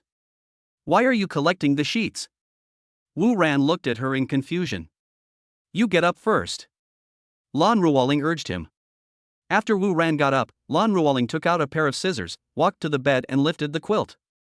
She held out a pair of scissors and prepared to cut the sheets. Seeing this, Wu Ran looked at Lan Ruoling in confusion. "Why are you holding the scissors?" Lan Ruoling smiled sweetly. "I will cut it off and keep it." "Then you don't have to cut it. Can't you just put the whole sheet away?" "Ah. I was wrong. I've read too many novels, and they're all about cutting sheets, so I've become conditioned to think like that." Lan Ruoling suddenly realized and patted his head. Then, she carefully took off the bedsheet, folded it gently, and hid it in the closet as if it were her most precious treasure. When Wu Ran saw Lan Ruoling treating the bedsheet so carefully, the image of a bedsheet in his home with a big hole cut in it flashed through his mind. Could that be the reason for the big hole on my bedsheet? Wu Ran lowered his head and pondered, who could have done it? "Wu Ran, what are you thinking about?" After Lan Ruoling put the bedsheets away, she saw Wu Ran in deep thought, so she asked him. "Ah. I didn't think of anything." Hearing Lan Ruoling's question, Wu Ran raised his head and looked at her with a smile. Hearing Wu Ran said that it was okay, Lan Ruoling said, "The clothes you took off last night should be dry. I'll go get your clothes back for you to wear." After saying that, she pushed the door open and went out. "Ruoling? Didn't you go to work today?" When Lan Ruoling pushed open the door, she saw Zhuang Ruyun standing at the door. "Mom, why are you here?" Seeing Zhuang Ruyun outside her room, Lan Ruoling panicked. "I saw your car outside and knew you probably didn't go to work today, so I came to wake you up. Why are you so red?" When Zhuang Ruyun saw her daughter's panicked expression, she looked at Lan Ruoling in confusion. "Is it very popular?" Lan Ruoling covered her face with her hands and quickly explained, "It must be because the weather is very hot." "Is it hot?" "No." Zhuang Ruyun looked at Lan Ruoling in confusion. "Isn't the air conditioner on in your room?" "Open, it seems to be open." Lan Ruoling explained in panic. "Move aside, I'll go in and help you clean up." Zhuang Ruyun wanted to push the door open. "You're already a grown-up, and you still want me to help you clean up your room all day long." "Mom, you can't come in." Lan Ruoling hurriedly tried to close the door to prevent Zhuang Ruyun from entering. "Can't come in?" Zhuang Ruyun looked at her daughter suspiciously. "Oh, no, I said it wrong. You don't have to come in. I can clean the room myself." Lan Ruoling quickly changed her words. "It's okay. Mom has plenty of time every day. She can just sit there and do nothing anyway." Zhuang Ruyun waved his hands and disagreed. "Mom, that's really not necessary. Just spend more time with Dad when you have time. I will clean up my own room." Lan Ruoling refused to give in. "Do you have something hidden inside?" Seeing Lan Ruoling like this, Zhuang Ruyun became suspicious. No, what can I hide in there?" Hearing her mother's words, Lan Ruoling was at a loss. "Wife, why haven't you brought my clothes yet?" At this time, a young man's voice came from the room. When Zhuang Ruyun heard a man's voice coming from Lan Ruoling's room, her eyes narrowed. "There is a man hiding in my daughter's room? Why does this voice sound so familiar? It seems to be Wu Ran's voice." Zhuang Ruyun looked at Lan Ruoling, whose face was already blushing. She asked in surprise, "Did you two sleep together last night?" Chapter 76 Luo Qingcheng. A single apartment in Qingfeng City. A stunningly beautiful woman is talking on the phone. "I have successfully approached him. Please tell me what to do next. Don't do anything unnecessary right now. Just stay by his side and observe him for a while." "Don't you need me to do anything?" "Your task is to stay by his side and don't worry about anything else." "Yes. Let's leave it at that for now. Don't contact me unless it's something serious. Also, be respectful to him." "Why?" "Don't ask questions you shouldn't ask." "Clear." Beep, beep. The woman hung up the phone, her beautiful eyes looking at the trees outside the window, her face thoughtful. After a moment, she changed into Warwick Group's secretary uniform, opened the door and went out to start her first day at work at Warwick Group. Office of the Vice President of Warwick Group. Wu Ran was looking at Lan Ruoling with a smile. It's all your fault. Why did you make such a noise when nothing happened? Lan Ruoling gave Wu Ran a look of reproach. Blame me. Wu Ran touched his nose embarrassingly. I don't blame you, but who else? Who told you to make a noise? My mom heard it. If you hadn't told her, how could she have caught me and asked me about it? I originally wanted to rest at home for a day, but now I have to hide in the company. Speaking of this, Lan Ruoling got angry. If I go back tonight, my mother will definitely catch me again. Thinking of this, Lan Ruoling felt a headache. How about you hide at my house tonight? Wu Ran, who knows the essence of a person's life, invites Lan Ruoling to his house tonight. You think too much. Lan Ruoling replied to him unhappily. Well.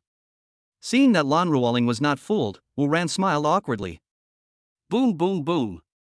At this time, there was a knock on the office door. Come in. Lan Ruoling shouted. The office door was pushed open from outside. Secretary Zhao walked in wearing high heels. She came to Wu Ran and said respectfully, Boss Wu, Miss Luo has arrived today. I have already arranged her entry procedures for her. She is your full-time secretary. How will you arrange her work later? Oh. If you hadn't told me, I would have forgotten. Wu Ran patted his head, stood up and walked outside. Where is she now? Secretary Zhao, I'm in your office. Wu Ran turned around and said to Lan Ruoling with a smile, consider my suggestion just now. Roll. Secretary Zhao saw the two of them and thought to himself, this must be what people call flirting. Office of the President of Warwick Group. Luo Qingqing sat in front of the desk, observing the layout of the office, not knowing what she was thinking. At this time, the office door was pushed open from the outside. Luo Qingqing heard the sound of a door being pushed open, and turned around to see that it was Wu Ran who pushed the door open. Seeing that it was Wu Ran who came in, she quickly stood up and greeted Wu Ran. Good morning, President. Wu Ran pushed open the door and walked in. Seeing Luo Qingqing, who was wearing a black OL uniform, standing up and saluted him, he waved his hand to signal Luo Qingqing not to be polite. After both parties sat down, Wu Ran said, Ms. Luo, welcome to join the big family of Warwick Group. Thank you, President. I am very happy to join the Warwick Group family. It is my honor to join the Warwick Group. Luo Qingqing replied respectfully. To be honest, I don't know what job to assign you for now. Please help me with the daily chores first. But I generally don't get involved in the day-to-day operations of the company, so there isn't much for you to do. Just help me process the documents that need the president's signature. Wu Ran originally wanted to give all the money in his account to her, and conduct capital operations in the international capital market to make money from it. But then he changed his mind and thought that even if he gave her 20 billion and let her be fully responsible, she probably wouldn't be able to make much money. Although she had good grades in school, what she learned in school was theory, which is very different from the real capital market. And this also has risks. Before he got to know her well, Wu Ran didn't dare to entrust such a large sum of money to her. Wu Ran is not afraid that such a large sum of money will attract attention. The system should be able to help him deal with these hidden dangers. The most important thing is that even if she is a genius, she certainly can't make money as quickly as the system. Therefore, it would be unnecessary to entrust the funds to her for management. So I'll just support her first. It's not like I can't afford her salary anyway. Okay, boss. When Luo Qingqing heard Wu Ran asking her to deal with the daily trivial matters first, she didn't think much about it. Anyway, the boss pays her, so she just does whatever he tells her to do. If there's nothing else, I'll leave first? Luo Qingqing asked. Okay, you go out first. I'll go find Secretary Zhao, the vice president, and hand over the work to her. Before you came, she helped me deal with these chores. Wu Ran waved at her. Chapter 77. I really can't find it. Qingfeng City Zhang family. The captain of the Zhang family's intelligence team is reporting the progress of the investigation to the head of the family. Patriarch Zhang Yongkang, after so many days, have you found any useful information? The sweaty captain said, return to the master. There is still no progress for the time being. Shoot. Zhang Yongkang slammed his hand on the table and said, what the hell do I feed you for? My son was beaten severely by him again a few days ago. Now he can't even get out of bed. I will not stop until I have my revenge.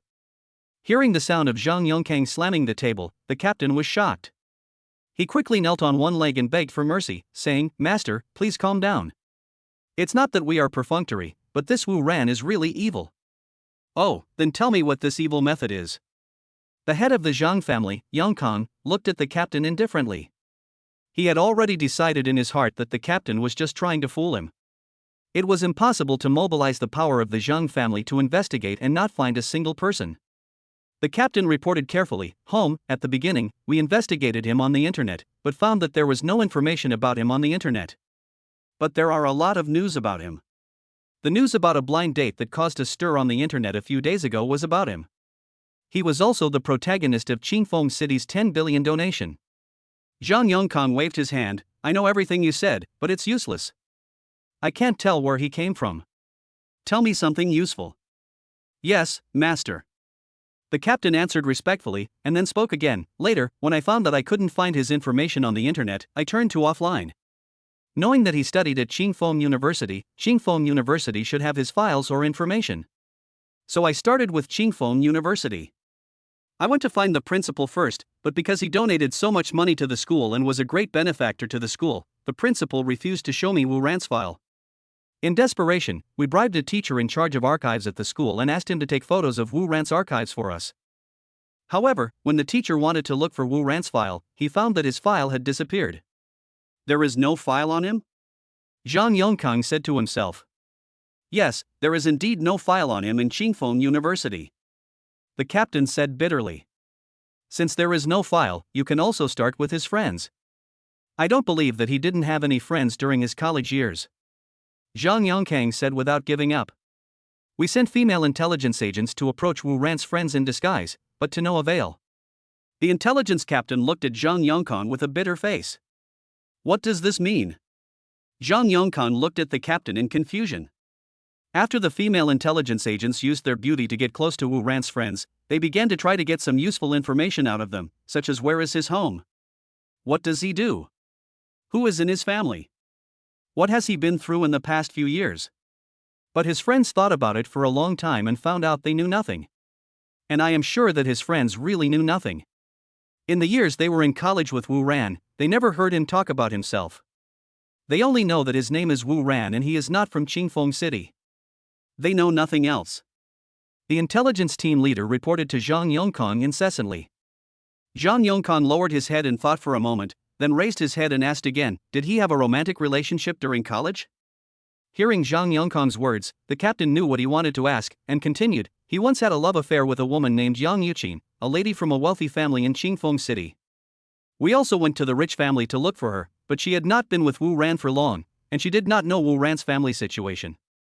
"A wealthy family?" Zhang Yongkang looked at the captain in confusion. "Oh, Fugue family is the name of a club," the captain replied. "What is going on?" Zhang Yongkang also became interested after hearing the captain say this.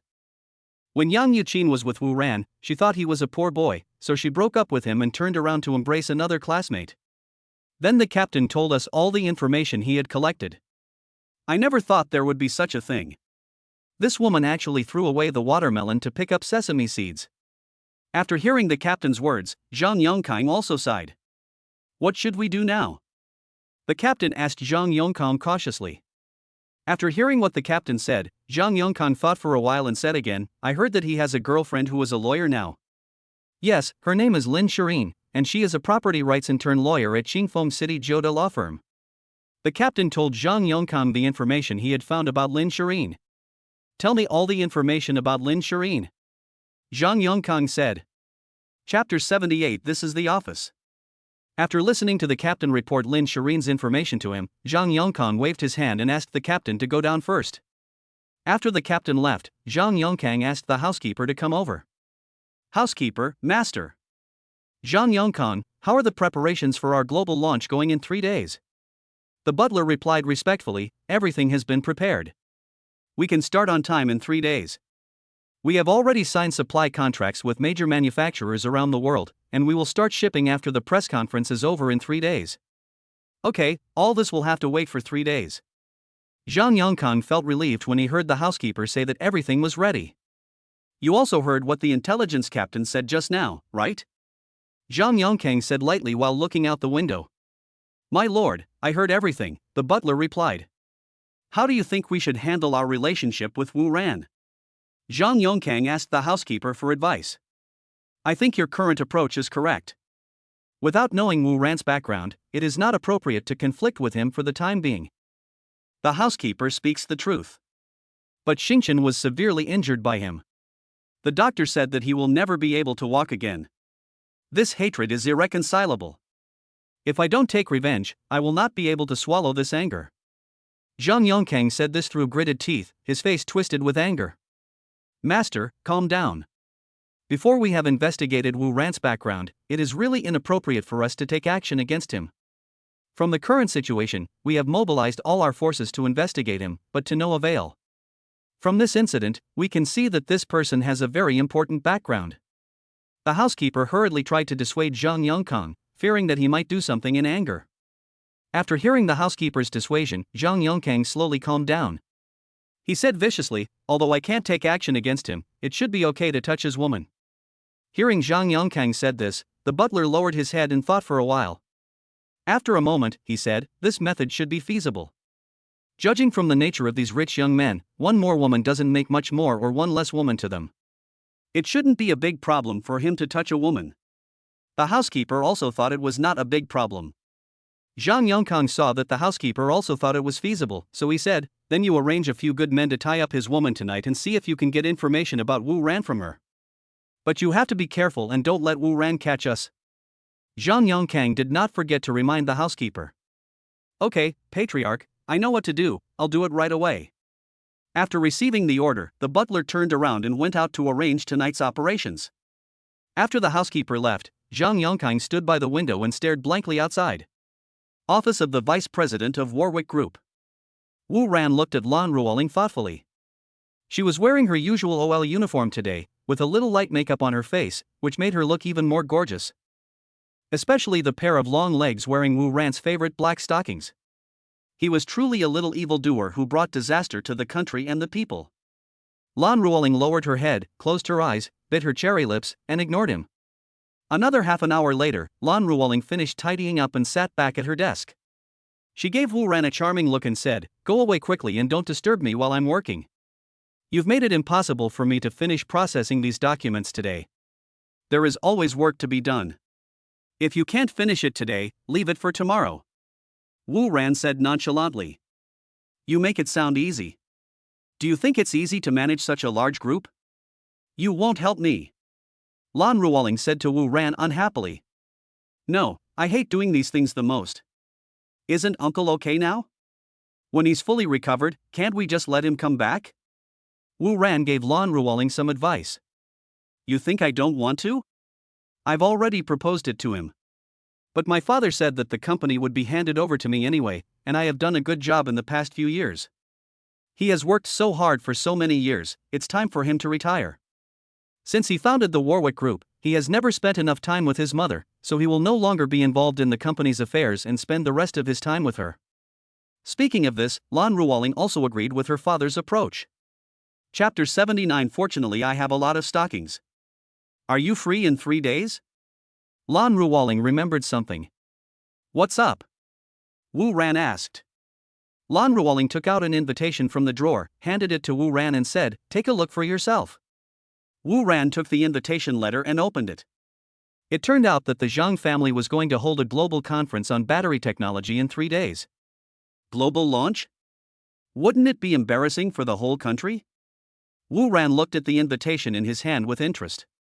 Not only that, the Zhang family has also signed supply contracts with major global manufacturers, including mobile phone, drone, and electric car manufacturers. I received news that they even signed a supply contract with the military of Shenlong country. If the Zhang family can't produce qualified batteries by then, they'll be doomed. Speaking of this, Lan Ruoling looked like a little devil.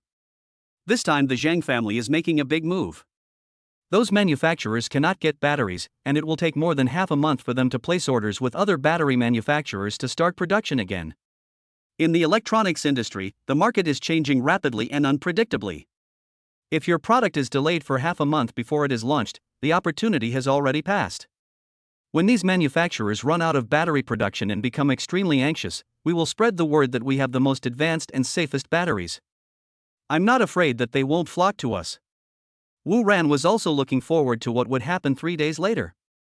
After thinking for a while, he asked Lan Ruoling again, will our supply be able to meet the needs of these manufacturers by then? It should be possible. It doesn't mean that we have to supply all the goods to them within 1 day. Instead, we divide it into daily supply quantities so that we can fully satisfy those manufacturers. Speaking of this, Lan Ruoling was full of confidence. That's good. Hearing Lan Ruoling said that there would be no problem with the supply, he was relieved. Then let's go to the Zhang family's press conference together in 3 days. Lan Ruoling, yeah, okay. I'm leaving first. Wu Ran knew that Lan Ruoling was still busy, so he didn't disturb her and left Lan Ruoling's office. He planned to wait for Lin Shireen to get off work and pick her up for dinner. Secretary Zhao, who was sitting at the secretary's desk outside the door, saw the office door being opened from the inside. Then President Wu came out with a satisfied look on his face.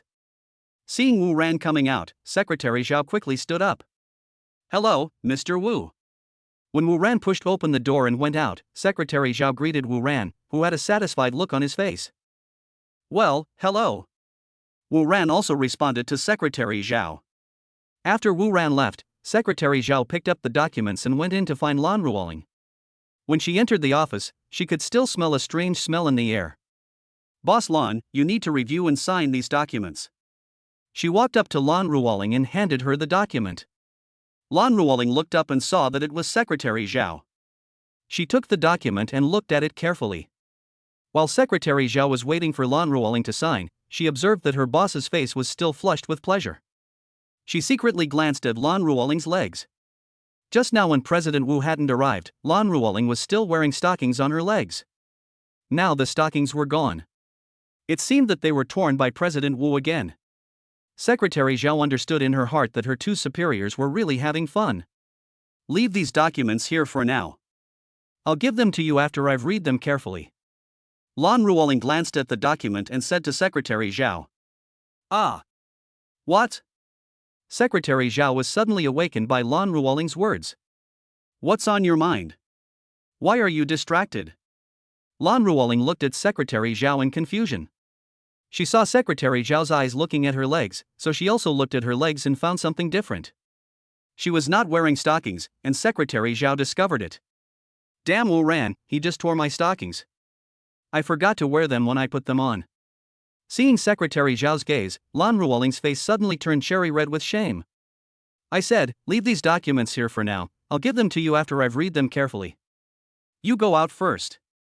Lan Ruoling blushed, lowered her head, and spoke to Secretary Zhao who was distracted. Okay, Mr. Lan, I'll be out first. When Secretary Zhao heard Lan Ruoling's words, he walked out quickly as if he had been pardoned. Lan Ruoling waited until Secretary Zhao left, then she covered her face with her hands and said shyly, it's so embarrassing. This bad guy killed me. They all found out. But it does feel good in the office. I don't know how this guy knows so much. Thinking of this, Lan Ruoling recalled what had just happened at the desk and trembled again. Don't think about it. If you think about it again, you will go to find him again. Lan Ruoling patted her face with both hands. After she calmed down completely, Lan Ruoling saw the stockings she had hidden that were torn by Wu Ran. Knowing this guy has this hobby, luckily I prepared enough stockings in the office. Lan Ruoling opened her drawer and saw that it was full of things Wu Ran liked. She took out a brand new pair of stockings and put them on. Chapter 80. What if this man doesn't leave tonight? Downstairs at the Jiu law firm, Wu Ran was waiting for Lin Shireen in the car. After a while, a girl came from a distance, with long beautiful hair and a smile on her pretty face. When she got in the car, she opened her cherry-red mouth and shouted, let's go eat. I'm starving. Since the beauty had given the order, Wu Ran certainly dared not disobey. He drove Lin Shireen straight to a high-end restaurant in the city. The two of them ate and chatted, talking about the interesting things that happened that day. But it was Lin Shireen who was talking and Wu Ran who was listening. When talking about happy things, Wu Ran couldn't help but smile happily. The two of them spent 3 hours eating this meal. After finishing their meal, the two of them walked along the roadside, hugging each other. It's late, let's go back. Lin Shireen said to Wu Ran. All right. At this time, several men in black clothes were lying in ambush near Lin Shireen's house. They were the people sent by the Zhang family, planning to kidnap Lin Shireen tonight. They had been lying in ambush here for 3 hours, and now finally Lin Shireen came back. Here, Wu Ran drove Lin Shireen back to the downstairs of her house. After parking the car, Wu Ran helped her open the door and Lin Shireen got out of the car. After Wu Ran sent Lin Shireen downstairs, the two of them hugged each other for a while as usual. After finishing their teasing, Lin Shireen raised her head and looked at Wu Ran with a dazed look in her eyes and said, "How about going up and sitting down? Is this true?" When Wu Ran heard Lin Shireen take the initiative to invite him up, he was overjoyed. He had never been to Lin Shireen's boudoir before. Originally, Lin Shireen had invited him once last time, but he had to go online to confront Wan Lia, so he didn't go. Now Lin Shireen took the initiative to invite him again, which made Wu Ran overjoyed. Of course it's true. Lin Shireen found it funny to see Wu Ran so excited, and she looked at him with charming eyes. Then you lead the way. Wu Ran looked at Lin Shireen with a smile. Just as Wu Ran and Lin Shireen went upstairs together, several people who were lying in ambush nearby saw it all. One of the bald men asked another leader like man, "Boss, they are both coming up together, should we take action?" The man called the leader looked at the bald man and said angrily, "You idiot, didn't the housekeeper give you many instructions? Tell us to be careful and not let this man know. Now the two of them are together. If we take action, won't this man know immediately? Use your brain next time." The bald man was scolded by the leader in a low voice. He lowered his head and whispered, "What should we do now?" Wait until this man leaves first." The leader angrily scolded the bald man. "What if this man doesn't leave tonight?" The bald man asked an unavoidable question. "We have to wait too." This. Back upstairs, Lin Shireen found the key, opened the door, and walked in with Wu Ran. When Wu Ran walked into Lin Shireen's room, his first impression was that it was clean, tidy and warm. Although the house is not big, it is very reasonably arranged and gives people a home feeling. "What would you like to drink?" Lin Shireen put down her bag and asked Wu Ran, who was looking around the room. "I don't care. I'll drink whatever you give me." Wu Ran didn't have many requirements for what he drank. "Then sit down for a moment. I'll make you some tea." After saying that, Lin Shireen went to make tea for Wu Ran. Wu Ran sat on the sofa and looked around. Lin Shireen was busy in the kitchen. "Host, something's happening." At this time, the system called him in Wu Ran's mind. "Something's going on? What's going on?" Wu Ran was surprised by the sudden sound of the system. "System, someone wants to kidnap Lin Shireen." "Kidnap her? Are you planning to kidnap her to deal with me?" Wu Ran asked in surprise. "System, well, yes." "Wu Ran, is it the Zhang family?" "System, yes." Wu Ran said calmly, "How many people are there?" "System, there are 6 in total, all lying in ambush below. I'll take care of them when I get back later. But what to do with them is a problem. If we just chase them away, they will come back again. But if we kill them, it will be troublesome to deal with the bodies." Wu Ran thought about it for a while, and said to the system in distress, "System, this is not a problem at all. Let me handle it when we get there." Hearing the system say wait and let it come, Wu Ran suddenly became excited. He had never seen the system take action. "What are you thinking about?" Seeing Wu Ran lowering his head in deep thought, Lin Shireen asked with concern. "I was thinking that your house is very cozy and feels like home." Wu Ran looked at Lin Shireen with a smile and exclaimed, "You can't understand the longing for home that children from an orphanage have." But that's all. When talking about her own experience, a trace of sadness appeared on Lin Shireen's face. "It's okay. What happened in the past is over. I will give you a home in the future." Seeing Lin Shireen like this, Wu Ran hugged her in his arms to comfort her. Don't lie to me, let's make a promise." Lin Shireen said to Wu Ran very seriously. "Okay, let's make a pinky promise." Wu Ran also stretched out his hand and made a pinky promise with Lin Shireen. Chapter 81. What are you doing here? I'm going back first. See you tomorrow. Wu Ran stayed at Lin Shireen's house for a while. It was getting late, so he prepared to go back.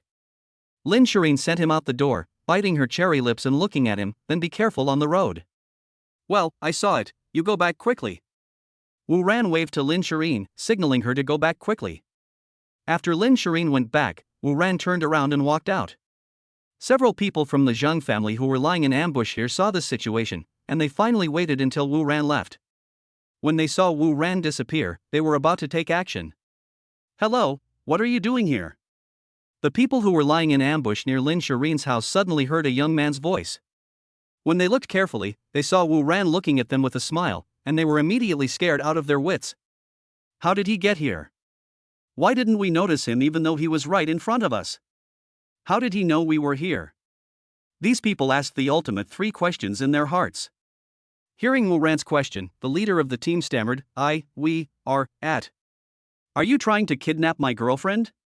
When Wu Ran heard the leader hesitating and unable to explain clearly, he helped them to explain. Hearing Wu Ran's words, the leader's eyes narrowed and he stared at Wu Ran. "I was thinking in my heart, something bad has happened," he actually found out. As the leader of the action team, when he set out, the butler had already warned him not to let this man know. Now they have been discovered by this man and he has found their hiding place. What should they do now? I asked you if you wanted to kidnap my girlfriend. You answer me, yes or no. Just when the leader was thinking about how to solve the problem, Wu Ran shouted at them sternly. Wu Ran received only silence in response. Then go to hell. Wu Ran didn't want to waste time with them. There was no point in talking anymore. He silently told the system to take action. When the leader heard Wu Ran's words, his face froze. This young man had no martial ethics. We have 5 or 6 tall and strong men here, and he is just a young man who is powerless. How dare he say such words? At this moment, the bald man rushed out holding a knife. Don't want. When the leader saw the bald man rushing out with a knife, he hurried to stop him. But it was too late. Wu Ran, who was on full alert, saw the bald man's actions and was about to take action. Suddenly, a white light flashed. That's all? Wu Ran looked at the empty space in front of him and cried out in surprise. The system picked its nose with its hand and said, "What do you think you are going to do? Are there violent storms, thunder and lightning, and the sky and earth changing color?" Looking at the place where several people disappeared, Wu Ran still felt unbelievable. Just a flash of white light, and the people disappeared. This was the first time he had seen the system take action. Wu Ran thought for a moment and asked, "Where did you send them?" System, a very, very far place. Wu Ran continued to ask, "How far is it?" System, "How about I take you there and you take a look for yourself?" Hearing what the system said, Wu Ran shuddered, "Forget it, I won't ask anymore." These are the only ones, right? There shouldn't be anyone else? Wu Ran asked the system worriedly. No, I sent away all the people who came tonight. In fact, even if we don't do anything tonight, your woman will be fine. The necklace you gave her last time is enough to keep her safe. With that necklace on her, no one on this planet can hurt her. The system said to Wu Ran indifferently. I'm worried about her. After dealing with these people, Wu Ran left. He went back downstairs and waited for the elevator at the elevator door. Hi, Miss G. What a coincidence. Wu Ran came to the elevator entrance and saw a girl with a graceful figure and a slender waist also waiting for the elevator. He looked carefully and found that it was Ji Luoshi. Hearing Wu Ran's voice, Ji Luo turned around and saw that it was him. Seeing the man who tarnished her innocence again, she felt mixed emotions, this hateful man. I didn't expect to meet him again. Hi, Mr. Wu. Seeing Wu Ran greeting her, Ji Luoshi also responded politely. You just got off work? When Wu Ran saw how Ji Luoshi was dressed today, he found a topic to talk about. Ji Luoshi, who was in a state of confusion, replied him absent-mindedly with one word. Seeing that Ji Luoshi didn't seem to want to chat, Wu Ran didn't want to make himself boring, so he stopped talking. The two of them stood there quietly waiting for the elevator to come down, and the atmosphere was silent. Wu Ran, who was standing there bored, suddenly had an idea and called up Ji Luoshi's character attribute interface to take a look. Character information. Name, Ji Luoshi. Gender, female. Age, 23. Favorability? Purity, 100. Weight, 53 kilograms. Height, 169 cm. Physical condition, peach blossom. Seeing Ji Luoshi's character attributes, Wu Ran asked the system in confusion, why doesn't her sensitivity to me show up? Chapter 82 I Still Owe You a Meal. System, this woman has a very special relationship with you. When I was calculating her favorability towards you just now, I almost crashed. I don't dare to calculate it anymore. So strange? You were able to figure it out last time, why can't you do it this time? Wu Ran was also surprised to hear that there were things that the system could not calculate. In his understanding, the system should be omnipotent. He didn't notice that the system said that he and Ji Luoxi had a special relationship. In theory I can do everything, but in reality there are some things I can't do, and that is to explore a woman's heart. At this point, the system was speechless. It couldn't understand why there were such elusive things in the world. After hearing the system say this, Wu Ran also deeply agreed that a woman's heart is definitely the most elusive thing in the world. While Wu Ran was chatting with the system, Ji Luoxi on the other side had a calm expression on her face, but her heart was already in turmoil. She lowered her head and secretly observed Wu Ran, and saw that he was also in deep thought. Seeing Wu Ran like this, her heart tightened. Was her attitude towards him just now bad? Was he angry?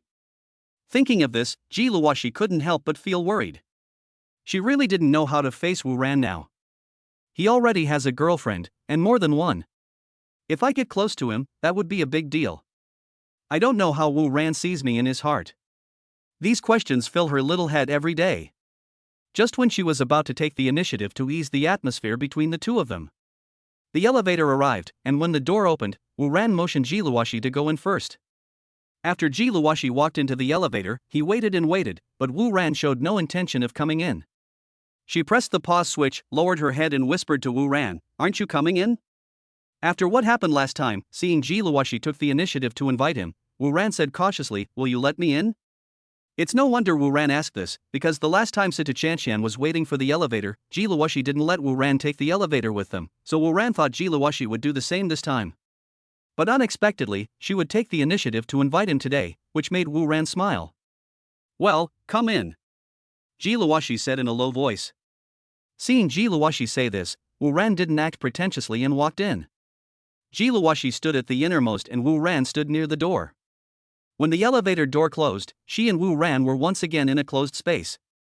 This made Ji Luoxi feel strange again. That's what happened the last time they were alone together. She silently looked at Wu Ran's back and thought to herself, this man doesn't look bad. Handsome, elegant, and gentle. Coupled with his family background, he is indeed the dream lover of all young girls. Since that night, I couldn't sleep well every night and I dreamed about him every night. This situation made Ji Luoxi slowly develop an indescribable feeling towards Wu Ran. Every day when I calm down, I always feel like seeing him. She thought Wu Ran had done this to her and she should hate him, but she found that she just couldn't hate him. Such a change made her panic. So, Ji Luoxi decided to start trying to understand him. "Are you free these evenings?" Ji Luoxi looked at Wu Ran nervously. "In the evening? I should be free. What's up?" Seeing Ji Luoxi taking the initiative to chat with him, Wu Ran quickly answered her. "Don't I still owe you a meal? I want to treat you to a meal." Ji Luoxi lowered her head and spoke in a low voice, a slight blush appearing on her face. "Are you treating me to a meal?"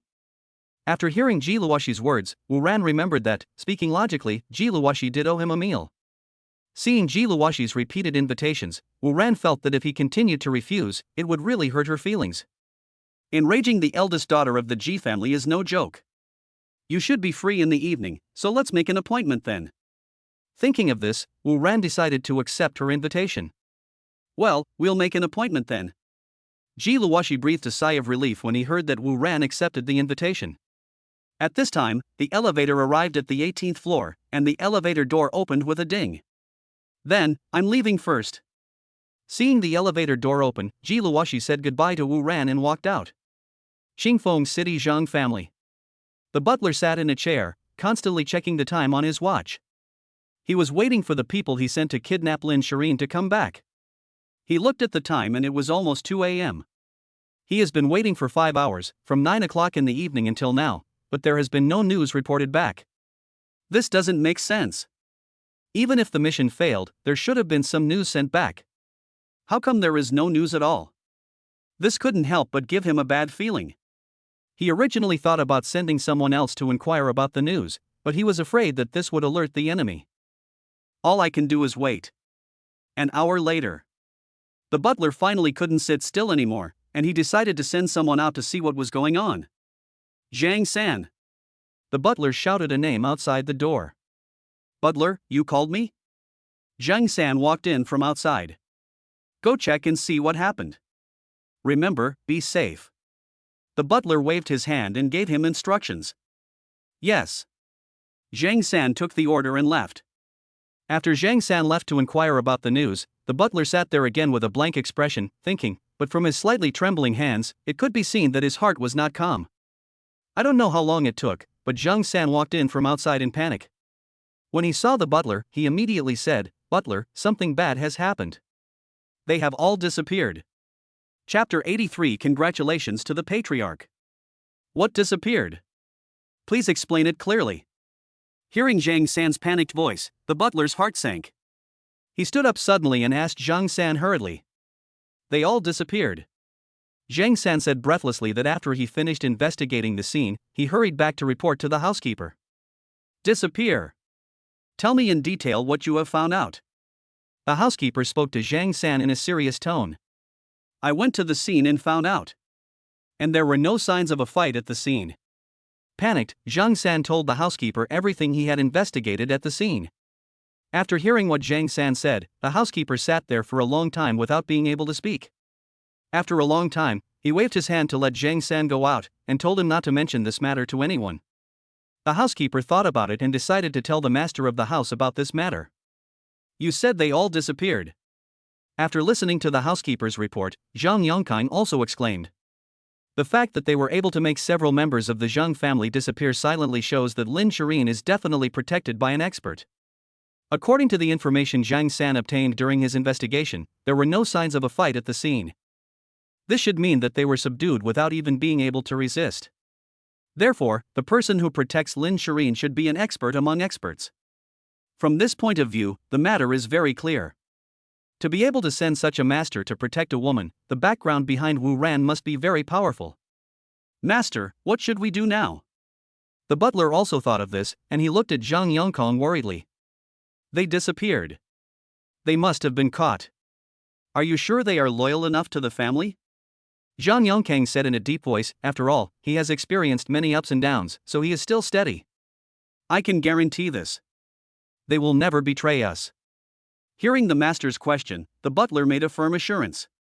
That's good. As long as they refuse to admit that they are our people, even Wu Ran can't do anything to us. Only after hearing the housekeeper's assurance did Zhang Yongkang feel slightly relieved. I never thought his woman would be protected by an expert. Never go after his woman again. Zhang Yongkang specifically instructed the housekeeper. Yes, master. After this incident, the housekeeper was also frightened. What if he comes to my house? The butler asked again carefully. I'd rather die than admit it. As long as he has no evidence, he can't do anything to us. Zhang Yongkang could only say helplessly. The butler thought about it and decided that this was the only way now. How is the production situation at the factory now? Zhang Yongkang is most concerned about battery production. Butler, the factory is operating at full capacity, everything is normal. That's great. I've already signed contracts with most of the factories. We can officially ship the products after the press conference. There is no room for error in this matter. You should keep a close eye on it these few days. Zhang Yongkang gave the housekeeper many instructions.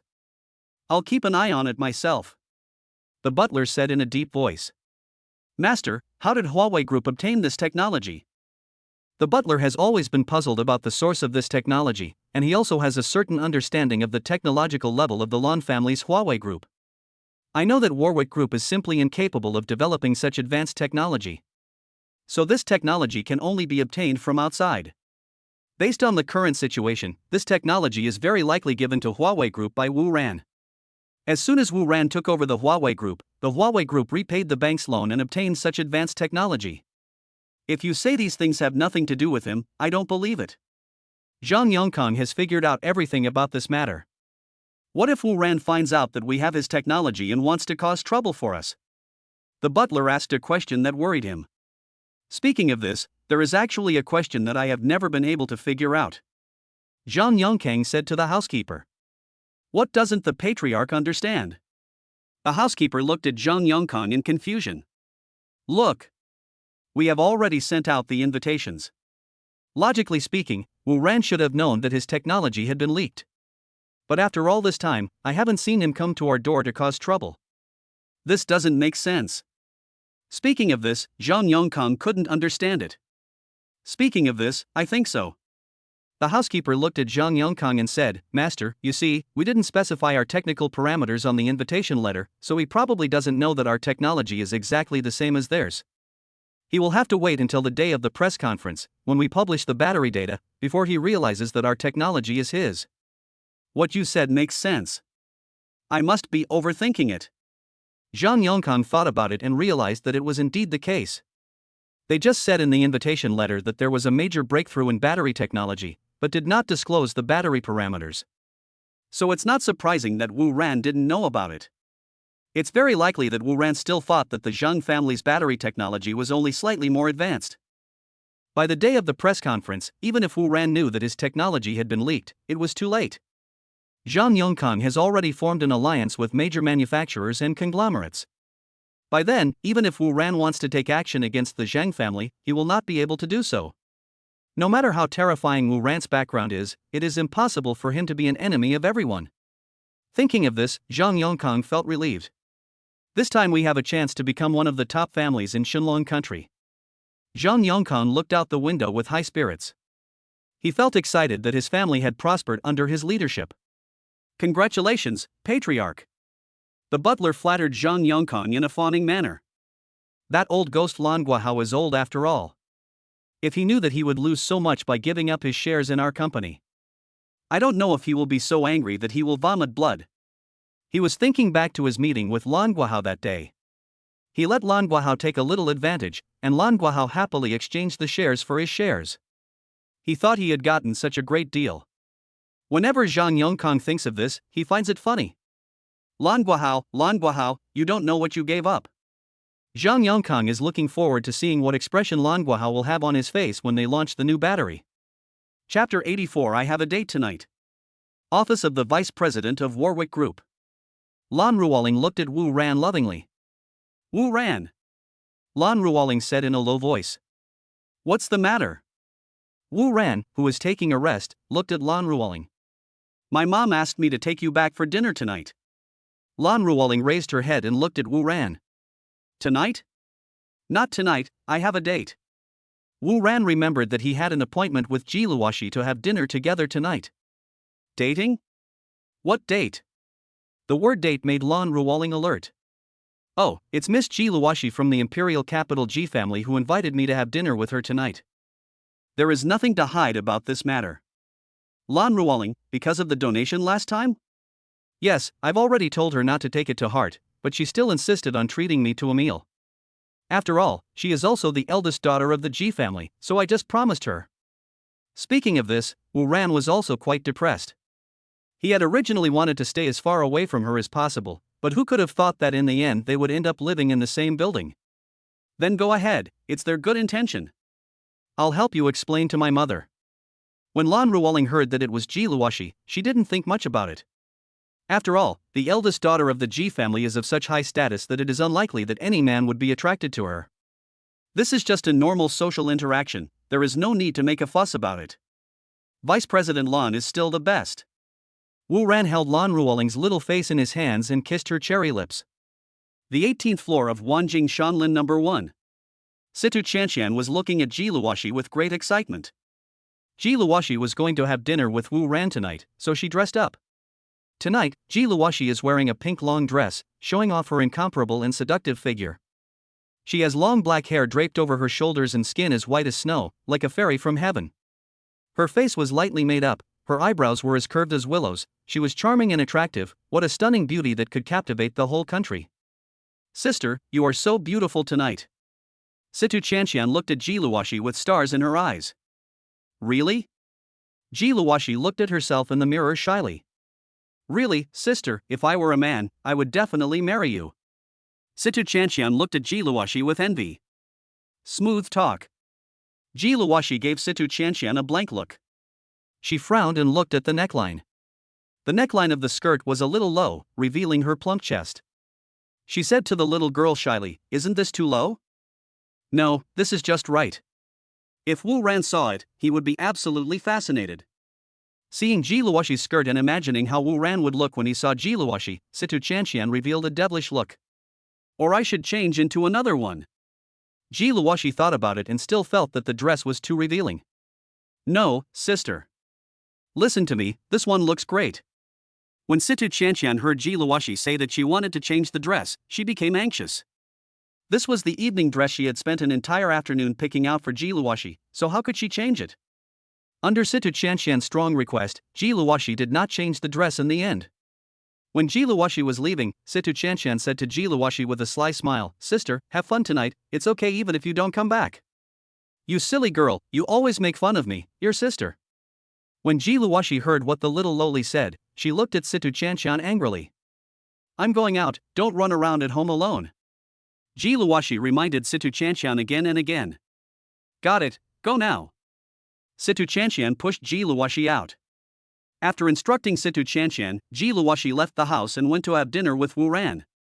Situ Chanshan looked at Ji Luoxi's back as she left, the corners of her mouth slightly raised, revealing a cheery expression. 10 minutes later, she picked up her phone and made a call. "It's me, Situ Chanshan. Hello, Miss Situ Lu. My sister has gone to the restaurant. Have you done what I asked you to do?" "Miss Six, we." The person on the other end of the phone stammered and couldn't speak. "Do you want to disobey my orders?" Situ Chanshan said fiercely to the phone with her pretty little face. Ji Luoxi is the eldest daughter of the Ji family. "You asked me to take her away, I really don't dare." A panicked female voice came from the phone. "Coward, look how scared you are, I will come here myself." Situ Chanshan put down her cell phone, took a few maids and went out, heading straight to the restaurant where Ji Luoxi and Wu Ran were having a date. Night. Wu Ran drove to an antique restaurant as agreed with Ji Luoxi. He parked the car and came to the door of the restaurant. "Good evening, sir, welcome."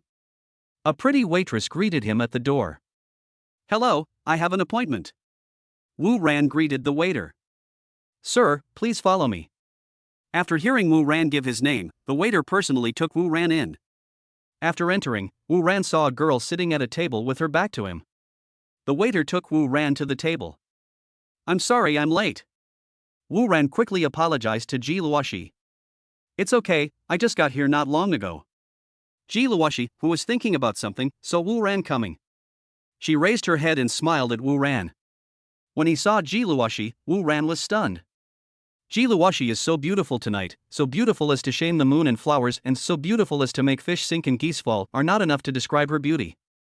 Look at that cherry lips, that figure, and that deep place, which makes the heaven and earth pale in comparison. Why are you staring at me? Seeing Wu Ran's dazed expression, Ji Luoxi lowered her head shyly and spoke in a low voice. Chapter 85, Death. Ah. Wu Ran reacted and touched his nose embarrassingly, "Sorry." "Fine."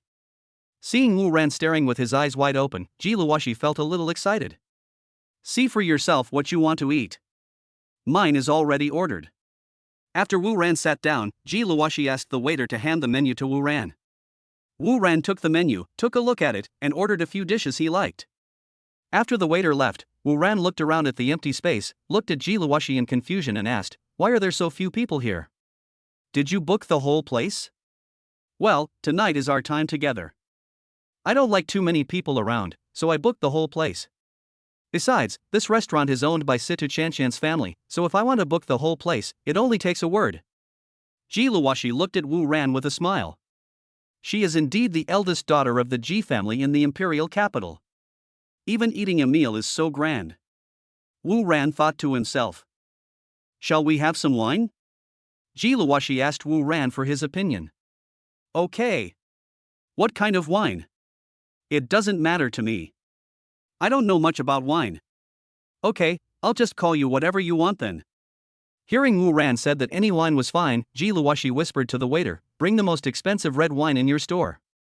While the waiter went to prepare the drinks and food, Ji Luoxi and Wu Ran started chatting. As the conversation between the two became more and more in depth, both of them discovered that they actually had so much in common. The more they talked, the happier they became, and both felt like they had met too late. At this time, in the back kitchen of the restaurant, Situ Chanshan was holding a bottle of red wine and looking at it carefully. She said to one, "Help me open it." After the man opened the red wine, Situ Chanshan took out a small bottle from her pocket. She poured the contents of the vial into the red wine. When she was done, she asked the man, "Are you sure this is going to work?" The man replied, "Miss, I can guarantee that this thing is absolutely useful." "Well, that's good." The little lowly looked at her masterpiece with satisfaction. "But miss, that is the eldest daughter of the G family. If you feed her this and word gets out, your father will beat you to death." This person looked at Situ Chanshan worriedly. "This matter is known to heaven, earth, you and me, so if anyone knows about it, it must be you who told it." Situ Chanshan threatened her. "Miss, don't worry, I will never tell anyone." "I don't think you would dare to do that." Situ Chanshan looked at her with a sly smile. "Okay, you can bring the wine upstairs now." After seeing the red wine being brought up, Situ Chanshan thought that it was time to proceed to the next step. In the restaurant, the food arrived, and Wu Ran and Ji Luoxi were chatting while drinking the restaurant's red wine. Neither of them noticed anything different about today's red wine. The two of them were chatting happily and drinking red wine in big gulps. As they chatted, under the influence of alcohol, their minds began to become confused. "It was fun being with you tonight. This is the first time I've noticed you're so handsome." Miss Ji Luoxi looked at Wu Ran with seductive eyes and even flirted with him. "You're beautiful too." Looking at Ji Luoxi, whose rosy face looked stunning under the light, Wu Ran became bolder. "Then you like me." Before Ji Luoxi could finish his words, he put his head on the table. "Miss Ji, why are you drunk?" On the other side, Wu Ran saw Ji Luoxi leaning on the table and wanted to call her again, but the next moment, he also leaned his head back and leaned on the table. "Nailed it." At this time, the little devil Situ Chanshan walked in from outside. Seeing the two people who were drunk and unconscious, she smiled as if her evil plan had succeeded. "Carefully help both of them to my car, the one is about to have a seizure." Situ Chanshan gave instructions to her maids. After helping the two people into the car, one of the maids said, Miss Ji Luoxi's female bodyguard was knocked unconscious by us, what should we do with her?" "Find someone to send her back later," Situ Chanshan instructed her. After the little lowly got in the car, she told the driver, "Go to my hotel." After arriving at Situ Chanshan's hotel, the servants helped the two to the presidential suite of the hotel. After helping the two to the room, Situ Chanshan said, "It's almost done, let's go." When Situ Chanshan left, she said to the two people sleeping together at the door, "I wish you a pleasant night." Chapter 86, Great Shame. Panicked, Wu Ran looked at the charming person in his arms. "This is definitely Ji Luoxi. Let's take a look at their current situation. The two of them must have done something crazy last night." Seeing all this, Wu Ran's inner thoughts were, "Damn it, I gave the eldest daughter of the Ji family in the imperial capital to that guy. What to do? What now? Now the main thing is to figure out what happened. Don't panic, stay calm." After the panic, Wu Ran looked around carefully. Looking at the furnishings in the room, it feels like being in a hotel. He was trying hard to recall what happened last night. He remembered that he and Ji Luoxi had dinner in the restaurant, but how come he woke up in the hotel while eating? What happened was so strange that Wu Ran, who had just woken up, couldn't understand what was going on. It seemed like the two of them were eating, and while they were eating, one of them fell into coma. Who planned all this? Is this a trap for myself? However, this doesn't seem like an attempt to frame oneself, but more like giving more benefits. Wu Ran looked at the beauty in his arms and fell into deep thought.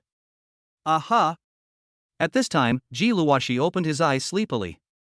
Ji Luoxi, who had just woken up, felt something was wrong. She looked carefully and found that she was lying in a man's arms. What's worse is that she has nothing on her.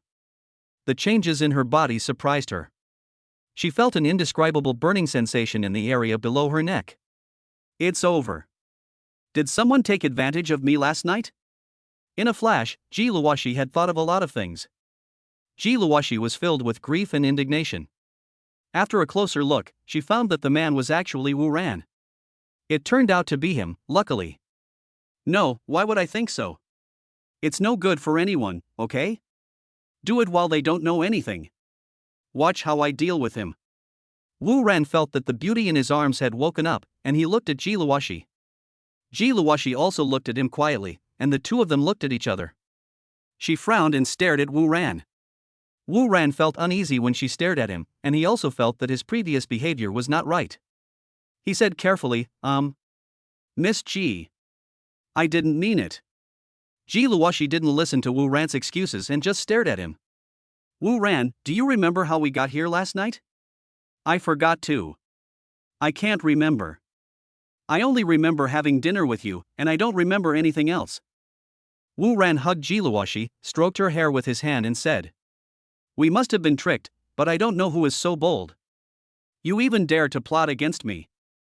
Ji Luoxi frowned and filtered through her mind those who dared to attack her. Yeah, who is it? Wu Ran was also wondering who was so bold. Is it the Zhang family? Wu Ran thought of a possibility, but ruled it out the next second. The Zhang family didn't have the courage to do that. They didn't even dare to touch me now, let alone add Ji Luoxi. If it's not the Zhang family, then who could it be? He thought about it for a long time, until his head hurt, but he still couldn't remember who it could be. Finally, Wu Ran stopped thinking about it. Wu Ran stopped thinking about this question and saw that Ji Luoxi's little face was still frowning. If you can't think of it, forget it. Don't worry, I will never let anyone hurt you. Seeing Ji Luoxi's frowning brows, Wu Ran hugged Ji Luoxi tightly to comfort her. After hearing Wu Ran's words, Ji Luoxi continued to lie on Wu Ran's chest, and the two of them just hugged each other quietly. Suddenly Wu Ran remembered something very important. He asked cautiously, Luoxi, we are already like this today, how are you going to explain to your boyfriend when the time comes? Boyfriend? Who told you I have a boyfriend? Hearing Wu Ran's words, Ji Luoxi looked at him in confusion. No. No? Hearing Ji Luoxi deny that she already had a boyfriend, Wu Ran looked at her hesitantly. What made you think I had a boyfriend? Ji Luoxi looked at him with raised eyebrows. You're not that girl anymore, so I thought you already had a boyfriend. When talking about this, Wu Ran hesitated. What's not that? Speak clearly. Ji Luoxi looked at him in confusion. How should I tell you? Speaking of this, Wu Ran didn't know how to start, but he was afraid that if he said something too harsh it would hurt her. Seeing Wu Ran like this, Ji Luoxi was even more confused. Are you going to tell me or not? If you don't tell me, don't blame me for being rude. Ji Luoxi climbed up, supported her body with her hands, and stretched her pretty little face in front of Wu Ran like a kitten. Seeing that Ji Luoxi wanted to get on the horse again, Wu Ran had no choice but to put his mouth close to her ear and whisper. After Ji Luoxi heard what Wu Ran finished speaking, she finally understood what Wu Ran wanted to say. She stared at Wu Ran with her beautiful eyes and said, You're still asking me about this? Don't you know what you did? After hearing Ji Luoxi's response, Wu Ran was confused. What should I know? Ji Luoxi looked at Wu Ran shyly and said, Do you still remember the day when you were raped? Remember. Does it have anything to do with this? Wu Ran still remembered this incident very clearly, but he didn't know why Ji Luoxi asked this. Chapter 87 The target person is extremely fickle. Of course it does. Speaking of this, Ji Luoxi was furious. If it wasn't me, how do you think you could have detoxified yourself? Did you use your hands? Well.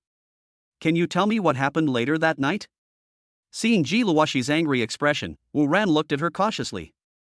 Afterwards, Ji Luoxi told Wu Ran what had happened. After Ji Luoxi finished speaking, she looked at him lovingly. So that's how it is. After listening to this, Wu Ran hugged Ji Luoxi tightly and let out a sigh.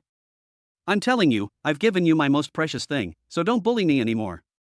Ji Luoxi lay on Wu Ran's chest, drawing small circles with her hands. Don't worry, I will never bully you. I will only let you bully me. Wu Ran said with a double meaning as he looked at Ji Luoxi's cute appearance. You're teasing me again. Ji Luoxi stretched out her shy iron fist and gently hit Wu Ran. I'm going to be on top this time. Luoxi, do you know what hesitating means? What is hesitating? Come, I'll teach you. Let's go, we should go back. After a good rest, the two got up, washed up and prepared to leave the hotel. Well, I should go back too. Ji Luoxi looked at the time.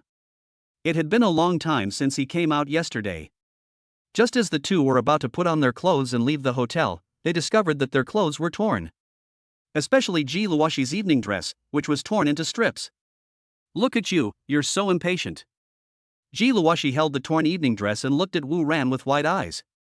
It's not certain who will tear whose. Wu Ran also smiled wickedly and picked up his shirt to show Ji Luoshi. His shirt was also torn. I'm ignoring you.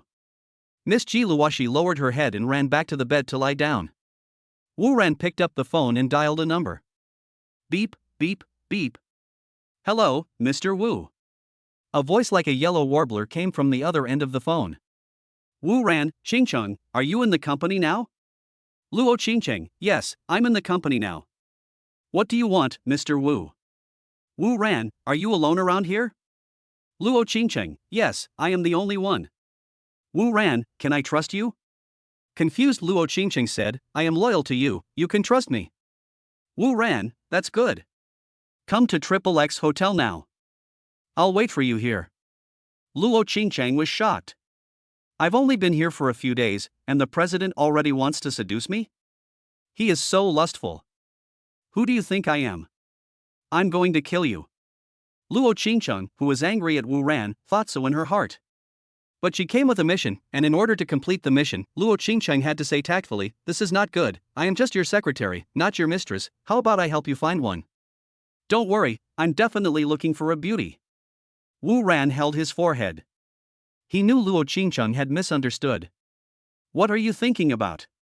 I asked you to come to the hotel to bring me some clothes. Ah. You asked me to go to the hotel, not to seduce me? Luo Qingcheng's face suddenly turned red. You're overthinking it. Go buy me some clothes right now, and remember not to tell anyone. Especially Ms. Lan, you absolutely cannot tell her. Wu Ran reminded again worriedly. It's over. It's so embarrassing. Luo Qingcheng put down the phone, covered her face with her hands and talked to herself. Secretary Luo, what's wrong with you? Secretary Zhao, who was delivering documents to Luo Qingcheng, spoke when he saw Luo Qingcheng like this. Ah. It's Secretary Zhao. I'm fine. I have something to do, so I'll be out for a while. After saying that, Luo Qingcheng left the company in a hurry. She first went to a men's clothing store, called Wu Ran, and asked him what size clothes he wanted to buy. After Wu Ran told her his own size, he asked her to buy a set of women's clothes and send them over as well. Women's clothes? Oh, I see. Luo Qingcheng, who came from an intelligence background, had already imagined what happened to Wu Ran in her mind, and it was almost accurate. The woman went to a high-end women's clothing store and called Wu Ran again, asking him what size he wanted. After Wu Ran received the call, he told her to wait for a moment. Luoshi, what size clothes do you wear? Wu Ran asked Ji Luoshi. When Ji Luoshi heard Wu Ran asking her, she told Wu Ran the size she wore. Also, wait a minute, I have something else to buy. Anything else? Wu Ran looked at Ji Luoshi. Ji Luoshi blushed and took out 2 pieces of clothes hesitantly. It turned out that they were torn by Wu Ran. Wu Ran asked her with a smile, what size do you wear? Ji Luoshi lowered her head shyly and whispered, 32E. After knowing Ji Luoshi's size, Wu Ran told Luo Qingcheng the size of the clothes he wanted to buy. Got it, boss. After receiving the size of the clothes, Luo Qingcheng prepared to choose the clothes. Wait a minute, there are some clothes to buy. Wu Ran called out to Luo Qingcheng. Luo Qingcheng, anything else you want to buy? Wu Ran also said shyly, 32E clothes, you know what I mean. 32E? Are you sure? Luo Qingcheng confirmed it carefully. It was so big. It would be amazing for a woman to wear this size. When she heard the size Wu Ran mentioned, she lowered her head to look at her own size and said, mine doesn't seem to be bad either. Luo Qingcheng comforted herself. Confirm and confirm. Once you buy the clothes, send them to room XXX. I'll be waiting for you here. Okay, boss. After hanging up the phone, Luo Qingcheng picked for a while and asked the clerk to pack up the clothes she wanted to buy. Then she took the clothes and went to room XXX of the hotel. Ding dong. Luo Qingcheng rang the doorbell. After a while, Wu Ran, wearing a bathrobe, opened the door. When Luo Qingcheng saw that it was Wu Ran, she immediately handed the clothes over and said, Mr. Wu, I bought the clothes. Good. Seeing the clothes handed over by Luo Qingcheng, Wu Ran took them. Seeing that the clothes had been delivered, Luo Qingcheng was about to leave, but Wu Ran stopped her. Wait a minute. Boss, is there anything else? Luo Qingcheng looked at Wu Ran puzzledly. Have you seen me today? Wu Ran looked at Luo Qingcheng with a smile. When she heard Wu Ran ask this, she immediately understood. She looked at Wu Ran with a smile and said, "No, I haven't seen you, boss, all day today, nor have I sent you any clothes." "Very good, you have a promising future. I will give you a bonus." Hearing Luo Qingcheng said this, Wu Ran knew that the secretary understood. "Thank you, boss. If there's nothing else, I'll leave first." "Well, you go back first." Wu Ran waved to her, took the clothes and went in and closed the door. On the way back to the company, Luo Qingcheng edited a message on her phone and sent it out. The target person is extremely fickle. Chapter 88 is finally about to begin. Today, the entire internet of Shenlong country was shocked by a piece of news. Shocked, Sansang has developed the world's most advanced battery. After 8 years of ups and downs, Sansang Company in Qingfeng City finally developed a battery technology that shocked the world. Today, Sansang Company will hold a new product launch conference in Qingfeng City. This news is spreading around the world at the speed of light. And here in the Zhang family's company in Qingfeng City, Sansang Technology Company, Limited. We are preparing to broadcast the launch of new battery products live to the world. After the Warwick Group's car arrived, Wu Ran and Lan Ruoling walked in hand. "Welcome, both of you." When the two of them walked into the gate, a receptionist came up to greet them. "Where are your invitations?"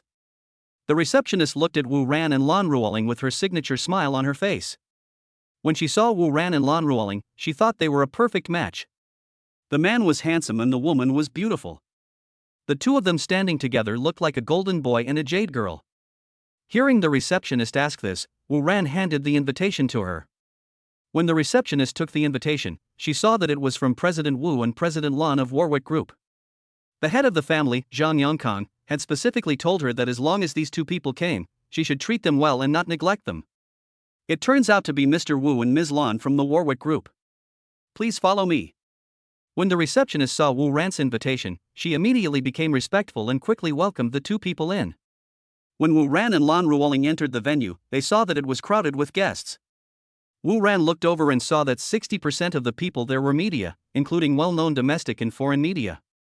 The receptionist took Wu Ran and Lan Ruoling to an empty table. "Please take a seat first. The master will come over to greet you in person later." The receptionist left after she finished speaking. She was going to inform the head of the household that the two presidents of Warwick Group had arrived.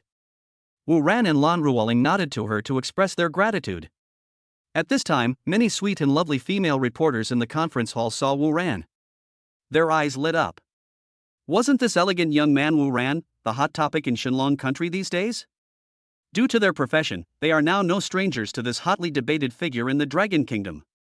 Ahead, there was the incident of a man running away from a blind date that caused a stir in Shenlong country. Later, he donated 1 billion to his alma mater, which made the eldest daughter of the Ji family smile. Then Warwick Group announced that he had become the new president of Warwick Group. There are too many mysteries about this man. And he is really handsome, young and rich, and he spent 10 billion on a beauty. I don't need 10 billion, just 10 million, and I'll let him do whatever he wants with it. This is what many female journalists think in their hearts. Soon after, many young female reporters swarmed in to interview Wu Ran. "Hello, Mr. Wu.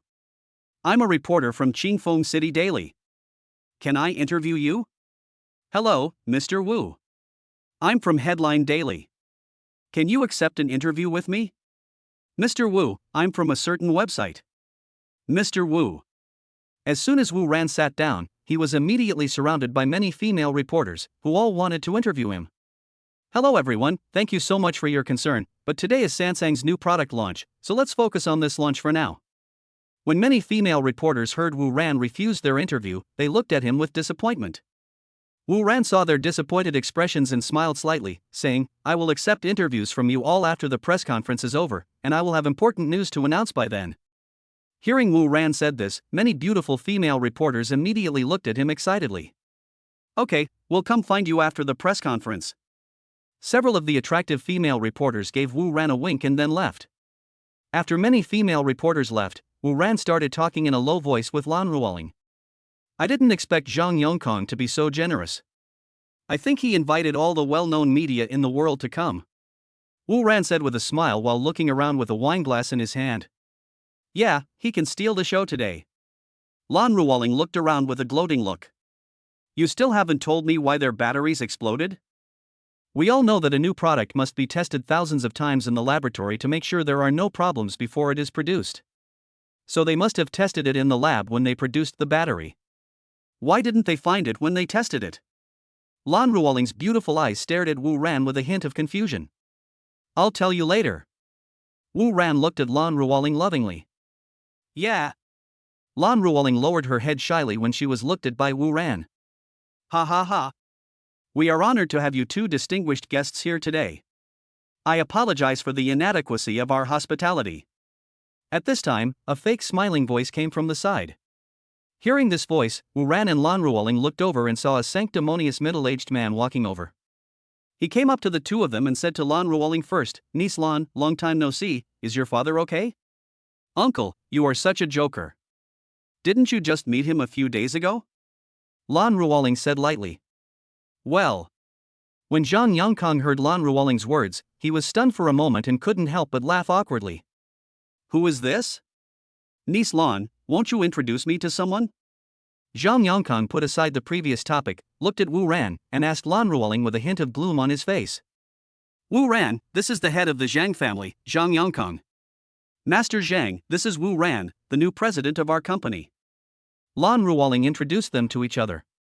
It turns out to be Wu Ran, Mr. Wu. I've heard that Mr. Wu is a very handsome man. Now that I've met him today, I'm convinced that hearing about him is worse than meeting him in person. Zhang Yongkang looked at Wu Ran with a smile and spoke.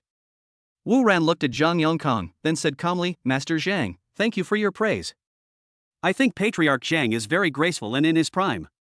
He is still a role model for young people in Qingfeng City. Zhang Yongkang laughed and said, Mr. Wu, you are too polite. Who in Qingfeng City doesn't know your deeds now? Let's not talk about those things. Wu Ran looked at Zhang Yongkang with a smile, and then he said calmly, Master Zhang, your press conference today is very lively. Zhang Yongkang, it's all my friends who came to support me. Wu Ran said calmly, Master Zhang has made such a big scene today, it seems that your battery technology is really advanced. I don't know how long you have been developing this technology. When Zhang Yongkang heard Wu Ran's words, his face froze. He wondered in his heart, why did Wu Ran ask this? Did he already know? But even if he knew, what could he do? Today's outcome has already been decided. Now I have reached a cooperation intention with various major forces using battery technology. If Wu Ran dares to touch me, he will be against everyone. Thinking of this, Zhang Yongkang felt confident. He looked at Wu Ran with a smile and said, speaking of this technology, we have been developing it for 8 years. During the development process, we went through a lot of hardships, and finally succeeded this year. It's better not to talk about these bloody and tearful stories. At this point, Zhang Yongkang waved his hands and looked sad. Wu Ran and Lan Ruoling rolled their eyes in their hearts as they looked at Zhang Yongkang, who was talking nonsense all the time. This old man is so bad. He tells lies without blinking an eye. This technology was obviously stolen from us, yet they still speak so righteously. But it's better this way. If he doesn't steal the technology, there's really no way to set a trap for him. Wu Ran said to Zhang Yongkang calmly, then congratulations to Patriarch Zhang first. Zhang Yongkang laughed out loud when he heard this, thank you for your words. Then, the two people, each with their own ulterior motives, continued to promote each other's business. What was strange was that during the conversation, the head of the Zhang family did not take the initiative to talk about Zhang Xingchen. At first, Wu Ran thought that the head of the Zhang family would use this matter to blame him, but after chatting for such a long time, he never heard the head of the Zhang family mention it. Mr. Wu, Niece Lan, you two should sit down for a while. The press conference is about to begin. I need to go get ready. 10 minutes later, Zhang Yongkang said goodbye to Wu Ran and Lan Ruoling. Master Zhang, please go ahead and do your work. Don't worry about us. Wu Ran smiled and waved to Zhang Yongkang. After saying that, Zhang Yongkang left their table. Wu Ran looked at Zhang Yongkang's departing back and said silently, it's finally about to begin. Chapter 89 The battery exploded. 10 o'clock in the morning. The host began to come on stage. Sansang Company's new product launch conference officially began. Host, ladies and gentlemen, hello, welcome to today's press conference.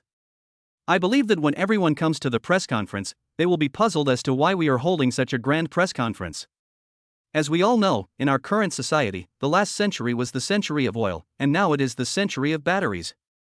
Whoever masters advanced battery technology will become a giant in this industry. In today's society, batteries have penetrated into every aspect of people's lives. For example, in our daily lives, mobile phones need batteries, tablets need batteries, laptops need batteries, electric cars need batteries, drones need batteries, and so on. People nowadays are suffering from battery anxiety. I believe that many people will become anxious when they see that the battery level of their mobile phones is below a certain level, because there is a common problem with current battery technology, which is that the amount of power stored is too small. But, having said this, the host looked around the venue and everyone's eyes were on him. At this time, 10 service staff came onto the stage with trays carrying 10 batteries of various kinds. But today this history will be ended by the technology of our Samsung company. Everyone, please look here. This is the super battery that our Samsung company has developed after 8 years of hard work. This super battery is manufactured using a brand new technology. Compared with batteries currently on the market, it has a capacity 10 times higher than theirs at the same volume, and it takes less time to charge, and can be fully charged in just 10 minutes. This is definitely the greatest invention of this era. At this point, the host was so excited that he could hardly contain himself. Wow! Is this true? When the host announced the technical parameters of the battery, there were bursts of exclamations at the press conference. This is a groundbreaking invention. Reporters from all over the country quickly sent this important news back to the newspaper. This news also caused a storm on the internet, and the number of people watching the live broadcast online is continuing to grow. Everyone was also shocked by the news. If this technology is true, it will bring about earth-shaking changes in all walks of life. Especially in the automotive industry, new energy vehicles will truly surpass traditional gasoline vehicles. At present, the maximum mileage of electric vehicles when fully charged is only between 300 and 400 kilometers, and that is from the best electric vehicle manufacturers. The inferior ones have a range of only more than 200 kilometers. If this new battery is used, the mileage of electric vehicles will increase tenfold. In the future, a car will be able to run more than 3,000 to 4,000 kilometers when fully charged. This is the first time that electric vehicles have an impact on gasoline vehicles. Power shortage anxiety will no longer exist. Many netizens who watched the live broadcast left messages. This is a groundbreaking invention. Samsung company is really powerful. If a car can run 3,000 to 4,000 kilometers, I will definitely buy it. If a mobile phone can use such a battery, it can last for 7 or 8 days on a full charge. It will be a blessing for people like us. Samsung company is the hope of our Shenlong country. This time, our Shenlong country's automobile industry can finally achieve overtaking. Long live Samsung company. The internet is filled with excited messages from netizens. Zhang Yongkan was watching the press conference on the stage excitedly from the audience, and he was very satisfied with the crowd's reaction. After today, their Zhang family will be fully ranked among the top families in Shenlong country. The capital market of Shenlong country also reacted quickly. He had just learned that as soon as Samsung company announced its super battery, the stock price of Zhang's parent company began to soar. Seeing the excited crowd, he subconsciously looked in the direction where Wu Ran was sitting. I saw Wu Ran looking at the stage with a smile and a calm expression on his face. Zhang Yongkang stared at Wu Ran's face carefully, trying to see some expression on his face. But what surprised Zhang Yongkang was that there was no expression of dissatisfaction or anger on Wu Ran's face. On the contrary, when he saw the batteries on the table, Wu Ran seemed very happy, with an excited expression on his face. Zhang Yongkang thought that when the battery parameters were announced, Wu Ran would yell and say that the technology was stolen from them. For this reason, Zhang Yongkang made many preparations to prevent Wu Ran from making trouble. Now it seems that he worried for nothing. Wu Ran's behavior made Zhang Yongkang feel very strange. He now knew that my battery technology was the same as his. Shouldn't he be angry? Shouldn't he be furious? Why does he have such an expression?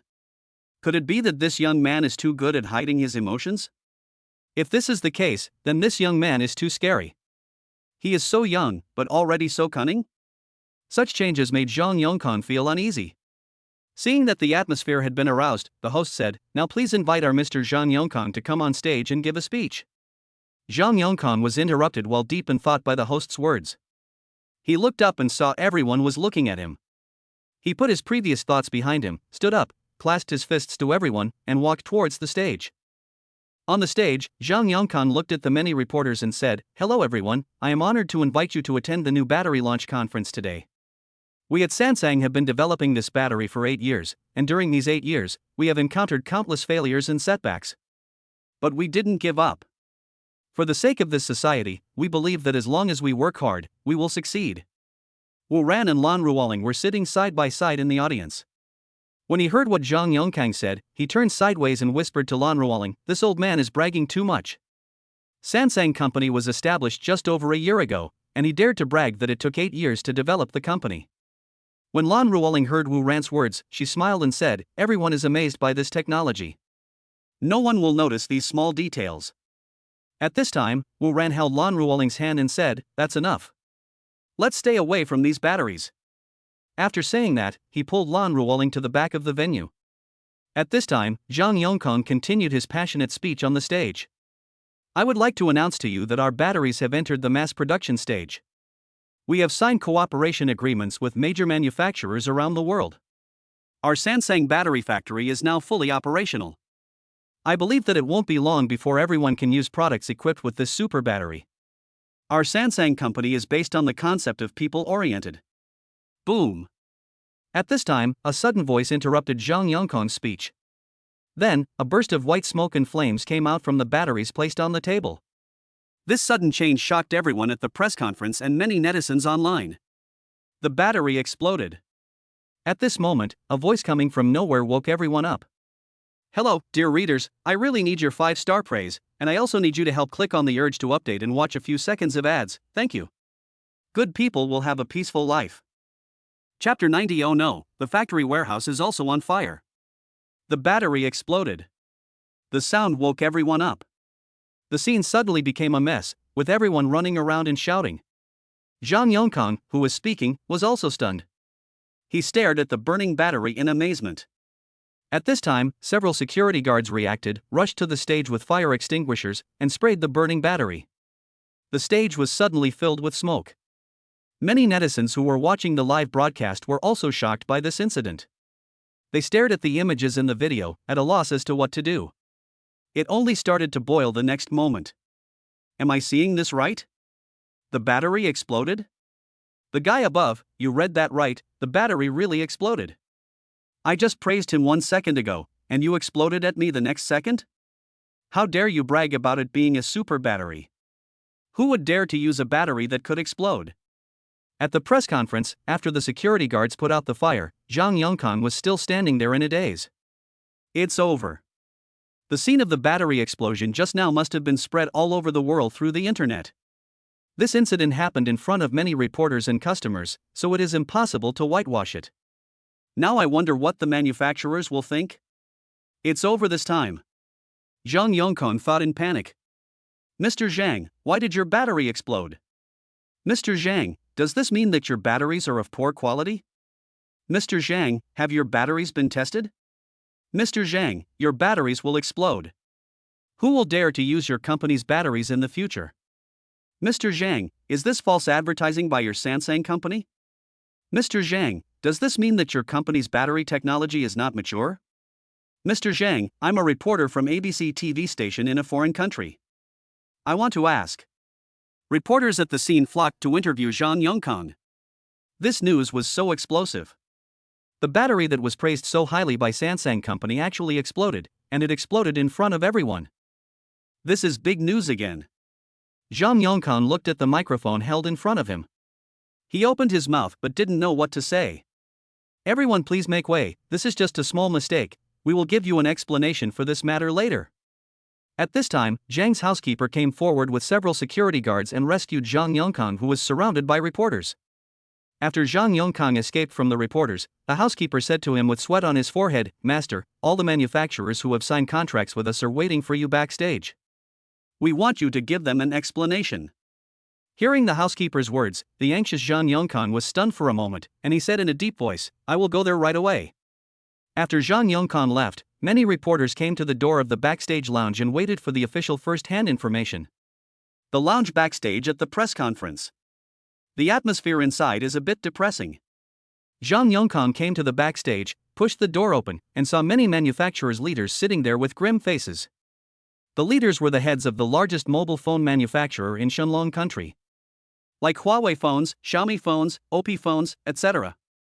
When Zhang Yongkang came in, late June, the person in charge of Rice Mobile said angrily, "Zhang Yongkang, what's going on today? You assured us again and again that your battery technology is mature. It actually caught fire and exploded at the press conference today. How dare you let us use your batteries? My newest phone is waiting for your battery, and now you guys have such a big scandal. What do you want me to do now?" As soon as Zhang Yongkang came in, he was questioned by everyone. "Please rest assured, this is just a small mistake, not because of our battery technology. Everyone can use our batteries." Zhang Yongkang quickly assured everyone. "A small mistake? It caught fire and exploded in front of everyone, and you call this a small mistake? What's the point of you telling us this? Your company's batteries have a bad reputation. If I still use your company's batteries in my phone, can I still sell my phone?" Another mobile phone manufacturer's head said. "Yeah, who would dare to buy a cell phone that explodes? You won't even buy it." Another manufacturer said. "You guys who make cell phones are fine, but we who make electric cars are in trouble. Who dares to drive a car loaded with bombs on the road?" An electric car manager shook his head and said, "What should I do now? My factory is just waiting for the batteries to start production. Now his battery doesn't work, and it's too late for me to place a new order with someone else. It will take time for them to start production again. My product is about to be launched on the market, but now this has happened. Yes. Zhang Yongkang, you killed us." Everyone blamed Zhang Yongkang. "Everyone, I can assure you that this is really just a small mistake, and our batteries are still safe." Zhang Yongkang could only comfort the many manufacturers. If they stopped purchasing batteries, the Zhang family would be doomed. "In order to compensate everyone for their losses, I decided to sell it to you at a loss. What do you think?" Thinking of those huge warehouses full of batteries, Zhang Yongkang knew he had to spend money. "If no one wants this battery and it rots in your hands, you will lose a lot. It can only sell the batteries to them at a loss. Although this will cause it to lose a lot of money, at least it can sell the batteries." After hearing Zhang Yongkang's words, the heads of many manufacturers calculated the gains and losses of this matter in their minds. At this time, the cell phones of reporters waiting for news outside the door started ringing. "What? The Samsung company's factory is on fire? Wait for me, I'll be there soon." Surprised voices rose and fell. Immediately, the reporters who received the news scattered like birds and beasts. In the lounge, the butler's phone rang rapidly. The butler took out his cell phone from his pocket. "Hey, what's up?" "Oh no. There's a fire in the warehouse where batteries are stored in our factory." A panicked voice came from the phone. "What? The warehouse is on fire." The housekeeper screamed in fear when he heard the voice on the phone. Everyone in the room heard the butler's frightened cry and looked towards him. The housekeeper panicked and said to Zhang Yongkang, "Master, the factory just called and said that the warehouse where the batteries are stored has caught fire." "What? The warehouse burned down?" Hearing the butler's words, Zhang Yongkang grabbed the butler's collar with red eyes and asked fiercely. "Yes, all the batteries are burned." The housekeeper looked at Zhang Yongkang bitterly. Hearing the butler's confirmation, Zhang Yongkang sat in the chair in a daze, his eyes rolled back, and he fainted.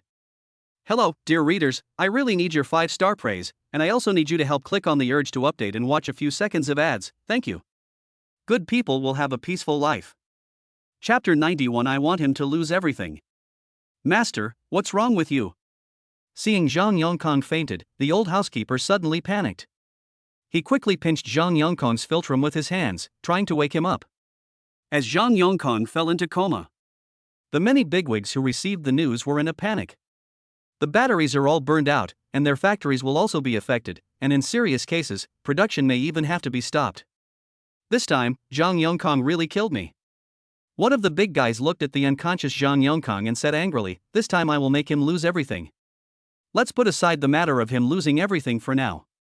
The most important thing now is to get the battery issue sorted out first. If we don't get this done, we will be the ones who will go bankrupt. A big boss who was calmed down said. "What else can I do? We can only place new orders with others and let them produce at their full capacity." A big shot proposed a solution. But it's too late to start production now.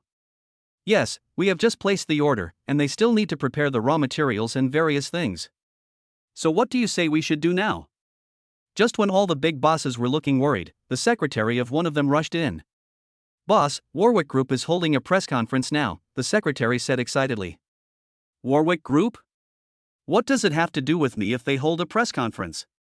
The mobile phone manufacturer boss looked at his secretary in confusion. They held a press conference saying they also had super batteries and they had tons of them in stock. The secretary said hurriedly. They have super batteries too? The bigwigs present smelled a glimmer of hope. After a brief moment of astonishment, they all took out their mobile phones to watch Warwick's press conference. At this moment on the internet, the storm caused by the battery explosion of Samsung Company continues to spread. Many netizens received the news through online push, and Warwick Company also had important news to announce. Warwick Group. Just when the battery caught fire, Wu Ran and Lan Ruoling left the press conference of Samsung Company. He didn't stay to watch the fun, because he knew what would happen next without having to watch. He now has more important things to do. At Warwick Company, a brand new, sci-fi and magnificent venue has been set up. The theme of the venue is technology and the future. At this moment, Wu Ran was standing on the stage, and the audience was filled with many charming female reporters. So cool! Looking at the elegant young man on the stage, these female reporters had stars in their eyes and looked at him with lustful eyes. Just now Wu Ran asked the system to announce to the entire network that Warwick Company has important news to announce. Reporters who were covering the fire at the Samsung factory immediately turned their cars around and headed to Warwick Company. Hello everyone. I'm Wu Ran, and I'm very happy to invite you all to attend the press conference of Warwick Company today. I believe everyone is curious about the purpose of calling you here today. Okay, I'll make it short. Everyone please turn on the big screen. After saying that, Wu Ran announced the technical parameters of the battery on the big screen. Batteries again? Seeing the technology announced on the big screen, many reporters and netizens who were watching the live broadcast online looked at each other in surprise. Look, why is the technology of this battery so similar to that of Samsung Company? Really? They seem to be exactly the same. Warwick Company is looking for death. Samsung's just exploded, and they released the exact same technology again. This is definitely not a coincidence. It makes me smell a strong conspiracy. After being surprised, many netizens started discussing it. Many bigwigs and reporters at the scene were as confused as the netizens. At this time, Zhang Yongkang, the head of the Zhang family, slowly woke up with the efforts of the housekeeper. Master, you finally woke up. Seeing Zhang Yongkang wake up, the housekeeper looked at him with tears in his eyes. Butler, what's wrong with me? Zhang Yongkang looked at the butler and asked. Housekeeper, master, you just fainted. What are they doing? Zhang Yongkang looked at the bigwigs around him who were watching the live broadcast intently with their mobile phones. Master, they are all watching the super battery launch conference of Warwick Company. The housekeeper looked at Zhang Yongkang evasively. Huawei's super battery press conference? Hurry up and give me the phone. Hearing the housekeeper's words, Zhang Yongkang's heart tightened. He immediately had a bad premonition and hurriedly gave instructions to the housekeeper. Hearing Zhang Yongkang's words, the housekeeper took out a mobile phone from his pocket and handed it to Zhang Yongkang. Mr. Wu, I see this technology is exactly the same as that of Samsung Company. Is there any relationship between you two? At this time, a delicate female reporter asked everyone's question. Wu Ran was not surprised to hear the female reporter's words. He knew that as long as he made this public, everyone would see the connection between the two at a glance. Wu Ran smiled slightly, staring at the female reporter who asked the question and said, "This beautiful lady asked a good question. How should I put this question? You can say it matters, or you can say it doesn't matter." Chapter 92, actually, this is a trap I set up. He admitted that their skills are the same. If their technology is the same, will Warwick Group's batteries also explode? Don't talk nonsense upstairs. They said they are related, but they didn't say they are exactly the same. That's right, if his battery could explode, I believe he would never dare to hold this press conference today. Everyone should just wait and see what he says. Many netizens who were watching the live broadcast were shocked when they heard Wu Ran's words. The female reporter who was stared at by Wu Ran lowered her head shyly. Then, she raised her head and winked at Wu Ran and said, "Why did you say that, Mr. Wu? Is there any inside story?" Can you tell us in detail? Wu Ran smiled at the camera and continued, in fact, Samsung's battery technology was stolen from our Huawei group. What? Was Samsung's battery technology stolen? This is really big news. Everyone who was watching the live broadcast was shocked. Slander, this is slander.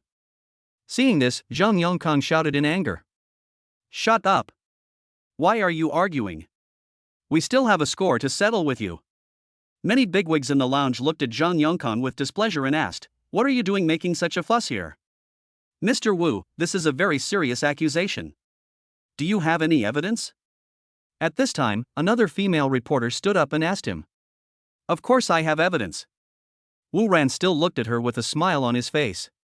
As for why I am so confident in saying this, please look at the big screen. After saying that, Wu Ran described in detail how Chen Jun came to the company that night to steal the technology, and how he left the company and handed the technology over to the Zhang family. Isn't this person in the video the one who introduced his mistress to Wu Ran for a blind date last time? Yes, it really looks like it. What do you mean they look alike?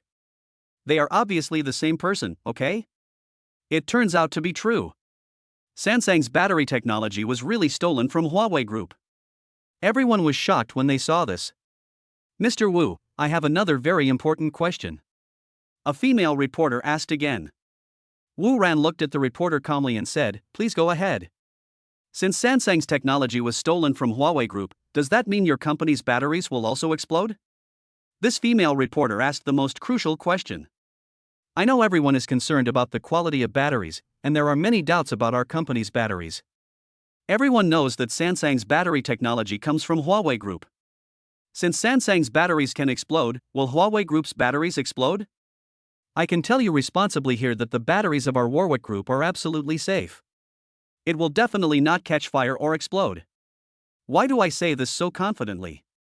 Having said that, Wu Ran paused and looked at everyone. Zhang Yongkang, who was watching the live broadcast on his mobile phone, also frowned as he watched the video. Yes, since the batteries of my Samsung company will explode, it means that this technology is not mature yet. But how dare Wu Ran say that there is no problem with him? And how dare he hold a press conference with such fanfare? Doesn't he understand these things? There is no way he didn't know this. If he knew the consequences of doing so, why did he dare to do it? Wu Ran's unreasonable behavior made Zhang Yongkang feel uneasy. He felt as if he had fallen into a conspiracy. Wu Ran looked at everyone and continued, that's because the technology stolen by Samsung company is fake. It's quiet now. Everyone stared at him blankly. Previously, Samsung company said it had a groundbreaking invention, and then its battery immediately caught fire and exploded. Later, Warwick company said that it also had a super battery, and that Samsung's technology was actually stolen. That's not all, as Samsung company actually stole fake technology. What happened today was so dramatic that no one could react. Wu Ran looked at the dazed crowd, and then he started talking about the first time Warwick Group's technology was stolen. He took advantage of the situation, and the second time, he took out a fake technology and asked Chen Jun to steal it and sell it to others. So, I laid out my cards. Actually, this is a trap I set up to play tricks on the Zhang family. What I didn't expect was that the Zhang family actually jumped in. Wu Ran looked at the camera with interest, and he knew Zhang Yongkang would watch this video. Zhang Yongkang looked at Wu Ran in the video with bloodshot eyes. Fake? Is the technology we got fake? The batteries we worked so hard to produce are fake? Is this all Wu Ran's plan? I'm going to lose everything this time? No wonder the share swap between Lan Guahao and I went so smoothly. Did he know all this a long time ago? Thinking of this, Zhang Yongkang was so angry that his whole body was shaking. The next moment, he vomited blood, then his eyes rolled back and he fainted again. So that means your company's technology is real? The female reporter's eyes sparkled as she looked at Wu Ran. Yes, I can guarantee that our company's battery technology is real and safe. I can give you the sample to test. You can test it however you want. If it catches fire, I lose. Also, our company's production capacity is limited, so we welcome all manufacturers to negotiate. Remember, it's first come, first served. Wu Ran seduced many big men in front of the camera. Chapter 93. This person is a psychopath. In the lounge, the big guys who had watched the live broadcast looked at each other, and no one said a word. After a while, the person in charge of Dammy Mobile stood up and said to everyone, "Everyone, I have some things to deal with in my company. I'll leave first." After saying that, he left in a hurry. As soon as the person in charge of Rice Mobile Phone left, the person in charge of Huawei Mobile Phone also stood up and said, "I think I forgot to turn off the fire while cooking soup at home. I'll go back first." After he finished speaking, he hurriedly left the lounge with his secretary. "Today is my boyfriend's birthday, so I'm leaving now." The person in charge of Pingwa Company rolled his eyes and said to everyone. The remaining people saw that the three big guys had left, and they looked at each other. "My wife just gave birth, I'm leaving first. My son is getting married today, so I'm leaving first. My daughter just gave birth today, so I left first. Today I want to." All of a sudden, everyone present scattered like birds and beasts, and in less than 2 minutes, they were all gone. Only Zhang Yongkang, who was still unconscious, and his housekeeper were left. The bigwigs who left the lounge all rushed to Warwick Group at the same time. In the conference room of Warwick Group, many bigwigs met again. Everyone looked at each other and cursed the other person in their hearts for being a veteran. "Didn't you say your wife was giving birth today? Why are you still here? Didn't you also say your house was on fire? Then why are you still here?" Only a few giants sitting at the top sat there quietly, lowering their heads in deep thought, wondering how they could get a larger share later. Squeak! The door of the conference room was pushed open from the outside. Wu Ran, smiling, walked in from outside with Lan Ruoling. When Wu Ran and Lan Ruoling walked in, the noisy conference room immediately became quiet, and everyone looked at Wu Ran and Lan Ruoling who walked in. "Hello everyone, welcome to our guidance. If I haven't greeted you well enough, please forgive me." Wu Ran was also very excited to see so many bigwigs who he usually only saw in the news. But he still greeted many bigwigs calmly. "So you are the new president of Huawei Group. You are the one who developed the super battery technology, right? You are really young and promising." The person in charge of Huawei Mobile Phone stepped forward first, stretched out his hand and greeted Wu Ran. "You're welcome. I've wanted to meet you for a long time, but I never had the chance. It's my honor to meet you today," Wu Ran said with a smile. Afterwards, everyone else came forward to greet Wu Ran. After everyone introduced themselves to each other, they sat down and prepared to negotiate. At this time, the person in charge of Pingwa Mobile stood up and said arrogantly, "Mr. Wu, how much is your company's annual production? Our company will cover it all, and I can also raise the price for you by 20% on top of the original market price. But our company has only one requirement, which is that you share the battery technology with us." The head of Pingwa Company looked at Wu Ran arrogantly. He thought that the conditions he offered were already very good. He believed that Wu Ran would definitely agree. Anyway, people in Shunlong country are all like this, they only care about immediate benefits. As soon as everyone sat down, Pingwa Company dropped a bombshell. "Wow, does Pingwa want to take down all the batteries? This is a really vicious move of his. If he takes over all of them, we won't be able to get any batteries. He also wants others to share technology with him. How dare he say that? Does he still think that we, the people of Shunlong country, are from 100 years ago?" When the other mobile phone managers heard what the Pingwa Company manager said, they were all shocked. Everyone stared at Wu Ran, waiting to see what choice he would make. When Wu Ran heard the person in charge of Pingwa say this, he frowned and asked, "Did you drink today?" The person in charge of Pingwa Company looked at Wu Ran puzzledly and said, "No, I didn't drink today." "You didn't drink?" Wu Ran looked at him in surprise. "Since you didn't drink, why are you talking nonsense? Are you sure you are awake?" Wu Ran looked at him without giving up. "The head of Pingwa Company, I am sure I am sober." "So that's it. Since you're not drunk, you must be mentally ill." No one else could say something so disgusting. "You are sick, you need treatment." Wu Ran looked at him with a worried look on his face. "I just happen to know a hospital that is very good at treating mental illness. Let me give you the doctor's phone number. You'd better go see him." After saying that, Wu Ran searched for the phone number of the psychiatric hospital on his mobile phone, wrote it down on a piece of paper, and handed it to the person in charge of Pingwa Company. "Security guard!" Wu Ran shouted to the outside of the door. "Mr. Wu, what's the matter?" Then, several tall and strong security guards walked in from the door of the conference room and came to Wu Ran. "This man is a psychopath, help me get him out, be careful or he might bite someone." Wu Ran pointed at the person in charge of Pingwa Company and spoke to several security guards. Hello, dear readers, I really need your 5-star praise, and I also need you to help click on the urge to update and watch a few seconds of ads, thank you. Good people will have a peaceful life. Chapter 94 Negotiation. It's finally quiet now. Let's continue talking. After the person in charge of Pingwa Company left, Wu Ran looked at everyone with a smile and spoke, as if just a trivial matter had happened. Ha ha ha. Mr. Wu is really courageous enough to kick him out. Everyone was very happy to see Wu Ran's actions and started to compliment him. It's nothing, I just can't stand what these foreigners do. Wu Ran said calmly without taking it seriously. Yes, these foreigners still think we are the same country as we were 100 years ago. They want others to share technology with them even if they give them a little bit of sweetness. These people are still dreaming of a bright future. The big guys became indignant when talking about this. Don't worry, that era is gone forever. Let's talk about the most important thing right now. One of the big guys interrupted their conversation. Hearing this, the big guys present immediately stared at Wu Ran like hungry wolves. The person in charge of Huawei mobile phone said, Mr. Wu, what is your price? Wu Ran saw everyone staring at him, and he said calmly, the price is easy to negotiate.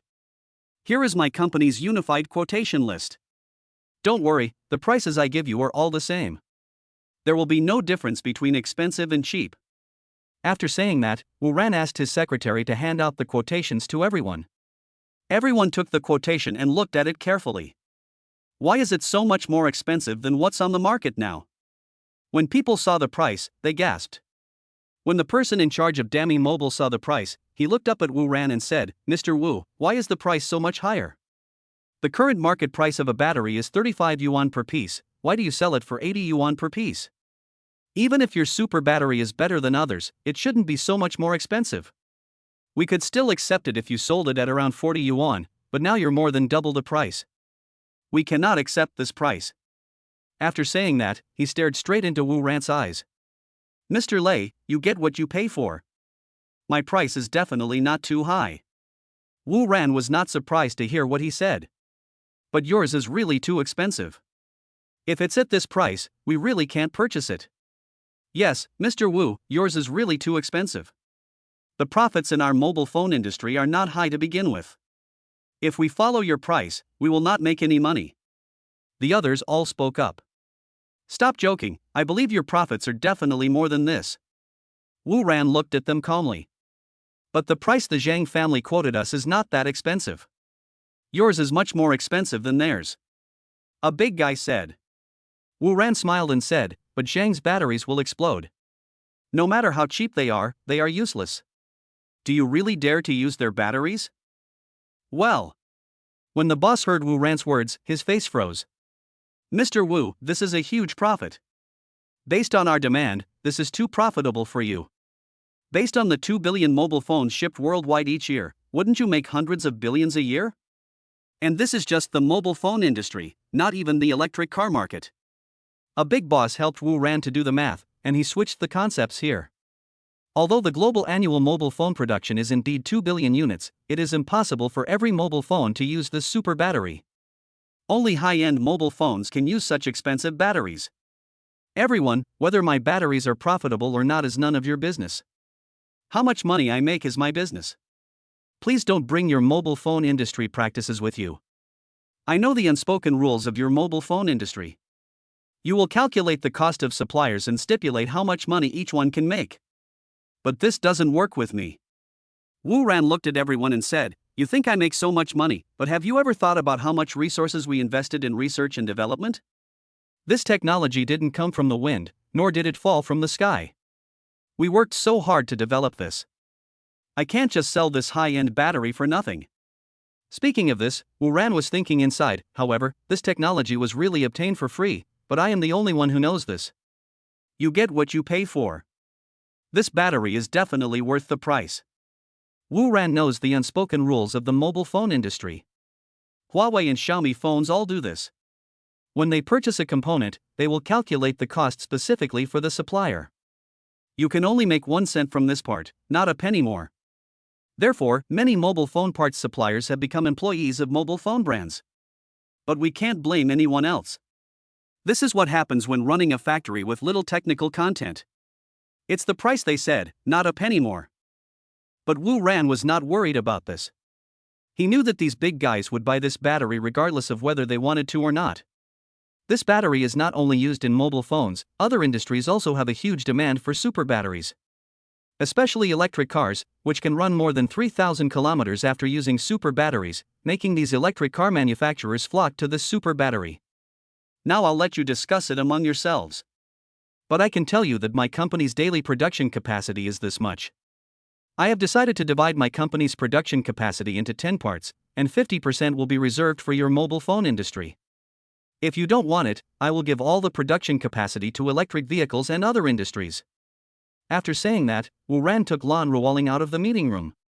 Lan Ruoling just came here with Wu Ran. She didn't say a word the whole time, leaving the stage for Wu Ran to perform and concentrating on being the woman behind Wu Ran. After she and Wu Ran left, she returned to Wu Ran's office. Lan Ruoling asked Wu Ran, "Do you think they will agree to this price?" "Yes. They will agree because they have no choice. If you don't use the battery, someone else will. Once other people use this battery, their mobile phones that don't purchase our batteries will have no selling points." Wu Ran was not worried that they would not purchase this super battery. "Have you seen our company's stock price today?" Lan Ruoling said to Wu Ran excitedly. "Wu Ran, I haven't seen it yet, what's the matter?" "After the announcement of the super battery today, our stock price has gone crazy and has now reached the daily limit. After the market opens tomorrow, it will definitely continue to rise," Lan Ruoling said to Wu Ran excitedly. "This is to be expected, and I am not surprised by this result," Wu Ran said calmly. Chapter 95 Chip Technology. At this moment in the conference room, many bigwigs are looking at each other. To be honest, this price is not that expensive. After all, the technology is there. And I don't think he'll back down. Don't forget, our factory is still waiting for the batteries to start production. If the electric car manufacturers take up all the market share by then, we won't be able to buy any more. That's all we can do now. Accept this price. We have no other choice anyway. Okay, let's talk about how to divide the shares now. I have the largest shipment volume, so I want 20%. 20%? Why don't you go and rob it? My shipment volume is the largest. I don't need much. I only want 20%. When it comes to market share, many bigwigs are arguing with each other, as everyone wants more. Finally, under the chairmanship of several bigwigs, everyone came up with a result that everyone was relatively satisfied with. Half an hour later, Wu Ran pushed the door open and came in. He looked at everyone and said with a smile, "Everyone, have you finished your discussion?" "It's settled, Mr. Wu. We've decided to accept this price. Now we can sign the contract." The person in charge of Mi Mobile spoke on behalf of everyone. "Well, that's a wise choice." Wu Ran smiled happily when he saw that they had already reached an agreement. He instructed Secretary Luo Qingqing to hand the drafted contract to everyone.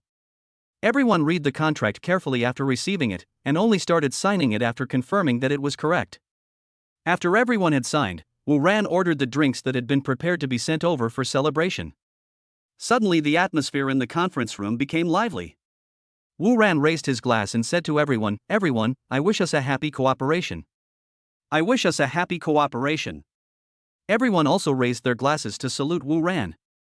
"Mr. Wu, we are really grateful to you this time. If it weren't for you, we really don't know what to do now." After drinking, everyone gathered around Wu Ran and started chatting. "Don't say that. I'm just doing business," Wu Ran said politely. "Even if we're talking business, you have indeed solved our current problem. The big guys speak the truth. I never thought that Samsung's technology was stolen, and the batteries they produced would explode. I was almost killed by them."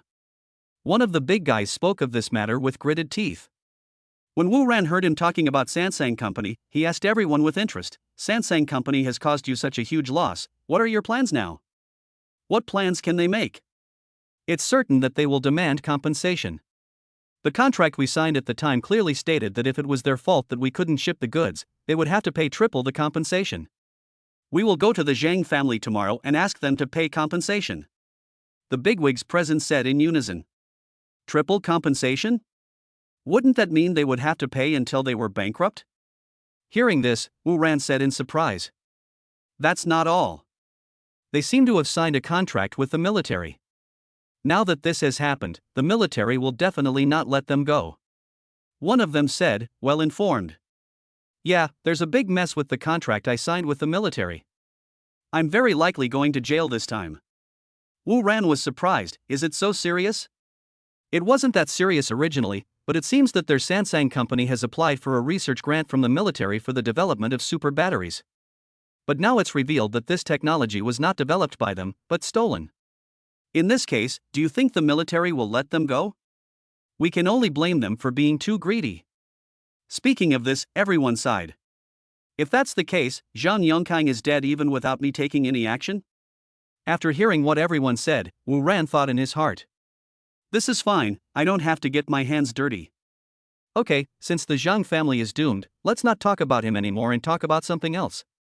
Then everyone stopped talking about the Zhang family and started talking about some issues in the mobile phone industry. The most prominent issue is the chip problem. When it comes to chips, everyone looks worried. As everyone knows, Shenlong country's chip industry is not as good as that of foreign countries, and it needs to import nearly $300 billion worth of chips from foreign countries every year. Converted into the country's currency, it would be about 2 trillion. Moreover, it is easy to be sanctioned by others over chips. This year, several companies have been severely affected by chip shortages. Every manufacturer is now cautious, fearing that they will become the next target. But this is the reality. There is nothing you can do if you are not as skilled as others. Hearing everyone say this, Wu Ran remembered that the system had given him another piece of black technology last time. He hadn't looked at it carefully at that time, and it seemed to be a chip technology. Thinking of this, he instructed the system to open the technological information and look at it carefully. This is indeed a chip manufacturing technology, specifically a photolithography machine manufacturing technology. Now everyone knows that the most important thing to manufacture a chip is the lithography machine. As long as the lithography machine is advanced enough, the most advanced chip can be made. It's not that Shenlong country cannot produce lithography machines, it's just that Shenlong country's lithography machines are not advanced enough.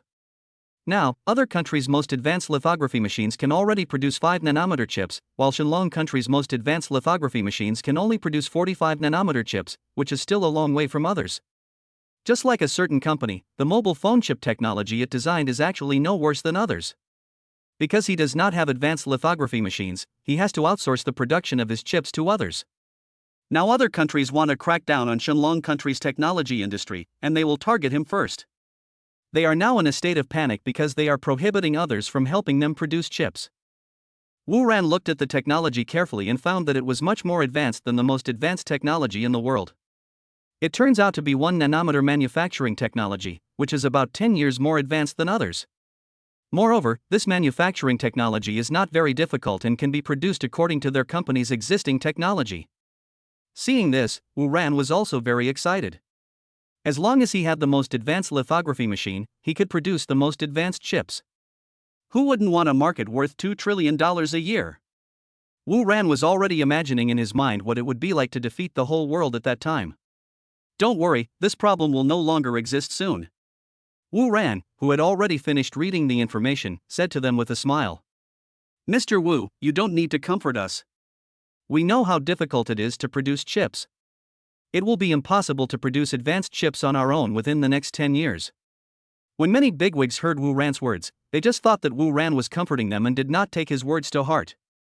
Hello, dear readers, please give me a 5-star rating. Thank you. Friends who click to urge for updates, please also watch the advertisement for a few seconds. Chapter 96, Dragon Army. Seeing that everyone disagreed with what he said, Wu Ran also felt that this was a normal behavior. After all, this is too far-fetched and no one will believe it. Anyway, let's develop this technology first, anything we say now is empty talk. Thinking of this, Wu Ran raised his glass and toasted everyone. At this moment, Luo Qingqing came to Wu Ran and whispered something in his ear. When Wu Ran heard Luo Qingqing's words, his eyes lit up. They were finally here. Afterwards, Wu Ran said goodbye to everyone and left the meeting room first with Lan Ruoling. When he returned to his office, he pushed the door open and saw several burly and majestic soldiers from the Shenlong kingdom sitting in his office waiting for him. When Wu Ran walked in, several people looked at him. Hello, welcome to our company to give us guidance. Wu Ran took the lead and stretched out his hand, walked up to one of them and greeted him. They were all wearing military uniforms. Wu Ran recognized the rank of one of them. From the stars on his shoulders, he could tell that this man was a lieutenant general, the highest rank among them. "Mr. Wu, I hope you won't blame me for my sudden visit today." When this person saw Wu Ran walking towards him first, he also stood up and stretched out his hand to shake hands with Wu Ran. No, it's our honor to have you visit our company. I can't wait to welcome you, so how can I blame you? I don't know how to address you all." Wu Ran was not surprised that the lieutenant general could call out Wu Ran's name. Since they came here, he believed that they must have known about Warwick Company. I hope Mr. Wu doesn't blame me. Let me introduce myself first. My last name is Liang. The lieutenant general laughed heartily. It turns out that Lieutenant General Liang has come to visit. Everyone please take a seat and stop standing. Wu Ran warmly invited everyone to sit down. After the guests sat down, the lieutenant general went straight to the point. He said, "Mr. Wu, I believe you can guess the purpose of our visit today." Wu Ran said calmly, "I can guess that it is nothing more than this super battery." "Well, since Mr. Wu can guess it, I won't say much. We came here this time just to cooperate with your company and purchase the super batteries you produce." Lieutenant General Liang also came straight to the point. "I have long wanted to cooperate with the Shunlong military. Your arrival today gave me a surprise. The military came to us in person to purchase our products. This is a huge opportunity. Only a fool would not do such a business. Then I wonder what your prices are, Mr. Wu?" Lieutenant General Liang asked the question that concerned him most. "Well, I am also a member of the Dragon Nation, so I should strongly support you. At this price, I'll sell it to you at cost price." Wu Ran thought about it and decided not to make money but to build a relationship with them first. Because the purchasing volume of their troops is not large, compared with the mobile phone industry and the electric vehicle industry, the purchasing volume of the Shunlong army is negligible. Therefore, Wu Ran could not make much money from the orders from the Dragon army. What he really earned from this business was fame and relationships, which were priceless treasures. With their relationship, I will be much safer in Shunlong country in the future. After all, the Warwick Group will become bigger and bigger in the future. The money earned will increase, and many people will become jealous. If many people are jealous, some will take risks and try to steal the company's technology. Now, while not too many people are paying attention to them, they should first establish good relations with the Shunlong military. If we get involved with them, others will have to think twice before dealing with the Warwick Group in the future. Although he has a system that allows him to not fear anyone. But before he fully grows up, it is still a good idea for him to climb up the big tree of the Dragon army. Okay, Mr. Wu is really straightforward. You are worthy of being from the Shunlong country. We have already sensed your patriotism." Upon hearing the conditions offered by Wu Ran, Lieutenant General Liang immediately smiled. "I wish us a happy cooperation. It's a pleasure to work with you." Lieutenant General Liang and Wu Ran shook hands and congratulated each other. Once the most important things have been discussed, the rest of the contract drafting can be left to someone else. Wu Ran and General Liang began to chat. As they chatted, they talked about the battery explosion at Sansang Company. Wu Ran smiled at Lieutenant General Liang and asked, "I heard that your Shunlong army signed a contract with Sansang Company. Now that something like this has happened to them, I wonder how you will deal with it?" Lieutenant General Liang picked up the teacup, took a sip of tea and said calmly, "After tomorrow there will no longer be Sansang Company and Zhang family." Hearing his words, Wu Ran paused and asked, "Is it so serious?" Hearing Wu Ran's question, Lieutenant General Liang said calmly, "If they were unable to complete the contract because of the battery explosion, this wouldn't be a big problem. At most, they would just have to pay compensation and be done with it." At this point, Lieutenant General Liang paused and continued, "How dare they be so bold as to defraud our research and development funds? This is a serious crime. The dignity of the Shunlong army cannot be violated by them." Hearing Lieutenant General Liang's words, Wu Ran also nodded in agreement. Indeed, Zhang Yongkang is so bold and arrogant that he even dares to defraud the research and development funds of the Shunlong army. It seems that there is nothing in this world that they dare not do. Lieutenant General Liang glanced at Wu Ran and said, "I heard that Mr. Wu doesn't have a good relationship with the Zhang family. Do you need me?" No, just follow your rules." After hearing what Lieutenant General Liang said, Wu Ran waved his hands. Zhang Yongkang and his family couldn't escape anyway, so he didn't want to waste his time. From the beginning to the end, Wu Ran didn't take the Zhang family seriously. He was a man who wanted to do big things and didn't need to keep an eye on the Zhang family all day. After hearing what Wu Ran said, Lieutenant General Liang didn't say anything more. The two continued to talk about other things. Soon after, the contract was drafted and the two men signed their names respectively. After signing the contract, Lieutenant General Liang was ready to leave. The characteristic of these soldiers is that they do everything cleanly and efficiently without any dragging their feet. Wu Ran and Lan Ruoling personally sent them downstairs.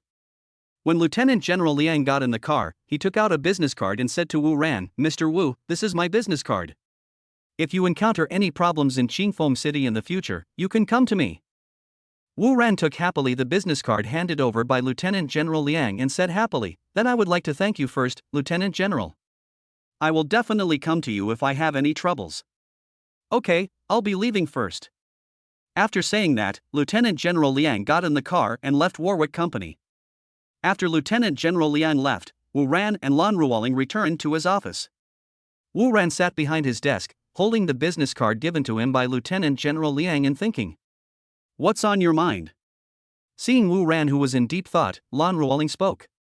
Hearing Lan Ruoling's voice, Wu Ran raised his head, looked at her with a smile and said, "I originally had some concerns about this matter, but now I am not worried anymore." Chapter 97. Do you like it? What's worrying you? Lan Ruoling looked at him in confusion. "Look at what's in here." Seeing Lan Ruoling's expression, Wu Ran mysteriously took out a USB flash drive from his pocket and handed it to her. Lan Ruoling took the USB drive and opened it on the computer on Wu Ran's desk. This is another cutting-edge technology. Lan Ruoling looked at the contents of the USB flash drive in a daze and was shocked. Wu Ran just came up with the super battery not long ago, and now he has come up with the chip technology. What on earth could he not do? As the boss of a technology company, she knows how important this technology is. If this technology can be digested, it will bring huge wealth to Warwick every year. Now the chip market in Shunlong country has reached 2 trillion yuan, and the global chip market has reached 4 trillion yuan. Not to mention that we swallow up the entire market. Even if we only take 1/10 of it, it would already be 400 billion. The company's current super battery will bring endless wealth to the company in the foreseeable future. The most important manifestation is in the automotive industry. If all cars can use their company's super batteries in the future, this alone is unimaginable. Now that we have the technology to make chips, Lan Ruoling can no longer imagine how much money he can make in the future. No wonder Wu Ran has concerns about this chip technology. Indeed, this technology is really enviable. By then, it will surely attract countless greedy vultures. Making too much money is not necessarily a good thing if you don't have the ability to protect yourself. Although Wu Ran had never discussed his background in front of Lan Ruoling, based on what Lan Ruoling knew, this should not be a difficult matter for him. "Does our company have talent in this area?" Wu Ran said to Lan Ruoling, who was in a daze. "We don't have talent in this area. If we want to take on this project, we can only recruit people from outside." Hearing Wu Ran's question, Lan Ruoling thought for a moment and answered. "Recruit new people. This is very troublesome. We need to recruit new people and rebuild the research institute. Everything is done from scratch, and it may take 1 or 2 years to get results. This is too slow." After hearing Lan Ruoling's words, Wu Ran lowered his head in thought for a while. After a while, he raised his head and said to Lan Ruoling, "Let's put it this way. Now that our company has money, can you see if there are other small companies that specialize in lithography machines? We can buy them out.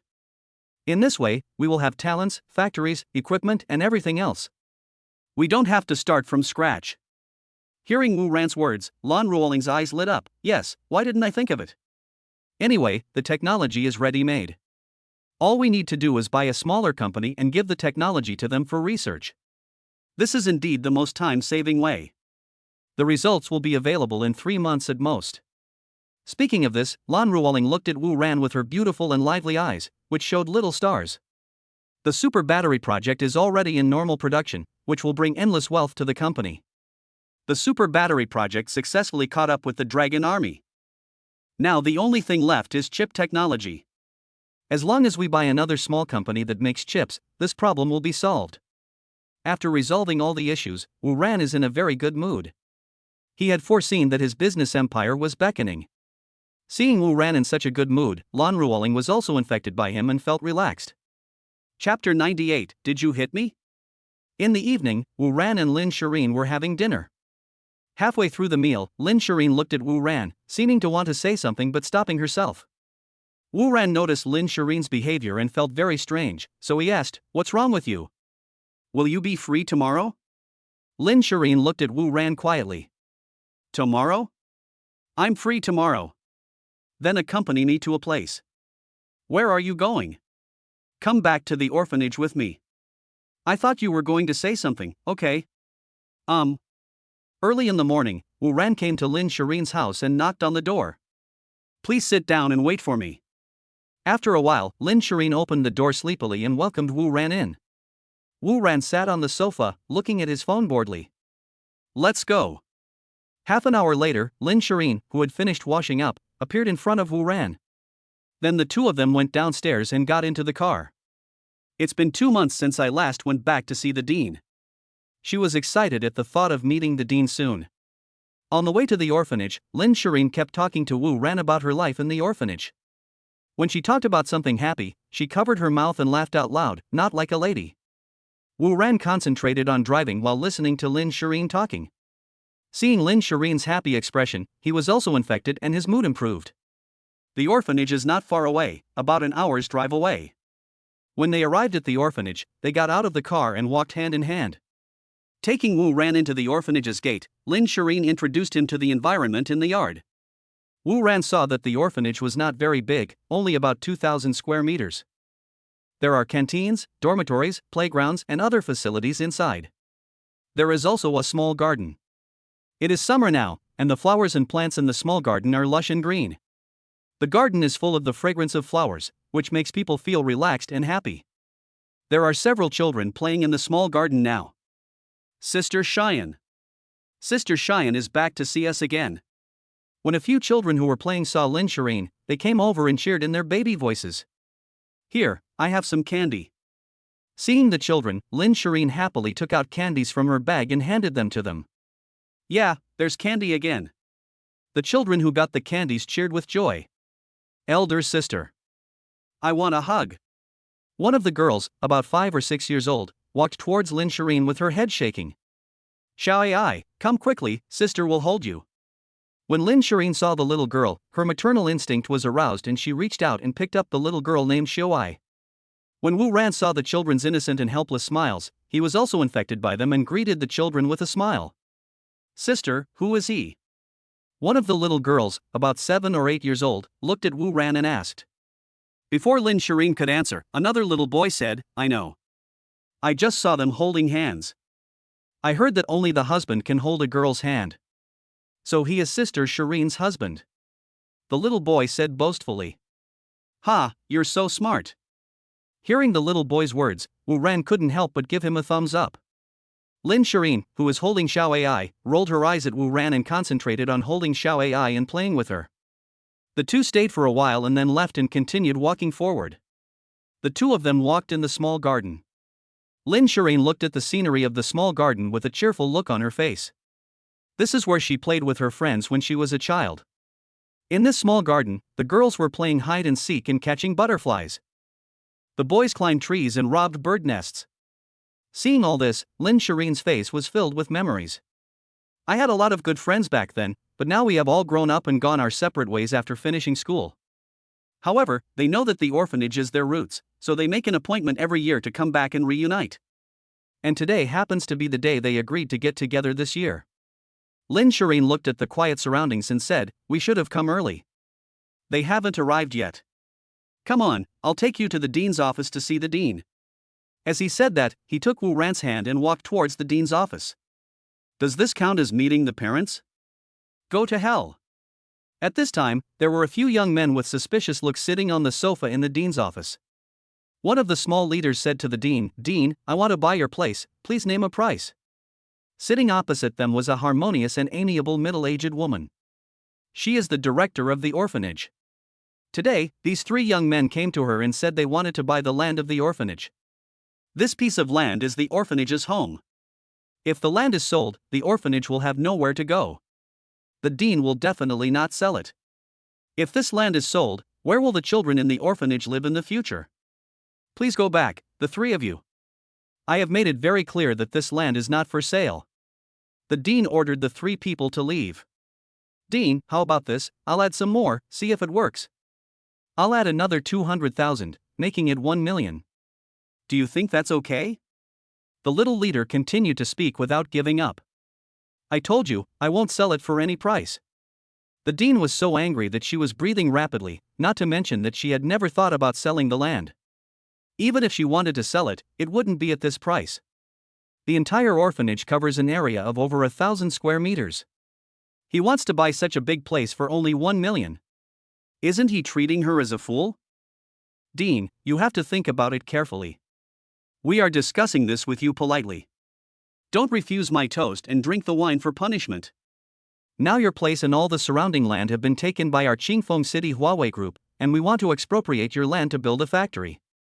You should know the Warwick Group, the company that developed the super battery. Now Huawei Group has become a key technology company in our city. As long as they ask, you have to sell your land. When the leader saw that the dean was unmoved, he tore off his disguise, gleaming fiercely and speaking viciously. Get out of here. I don't know your character yet. I told you I won't sell this land, no matter how much money you offer. The dean stood up and pointed outside the door and spoke to them. Bitch, don't refuse a toast and drink a forfeit. Hearing the dean's words, the angry little leader stood up and walked to the dean and stretched out his hand. Beep. The little leader slapped the dean. Ah! The dean screamed after being slapped. Lin Shireen brought Wu Ran to the dean's office. Before I reached the door, I heard a scream coming from inside.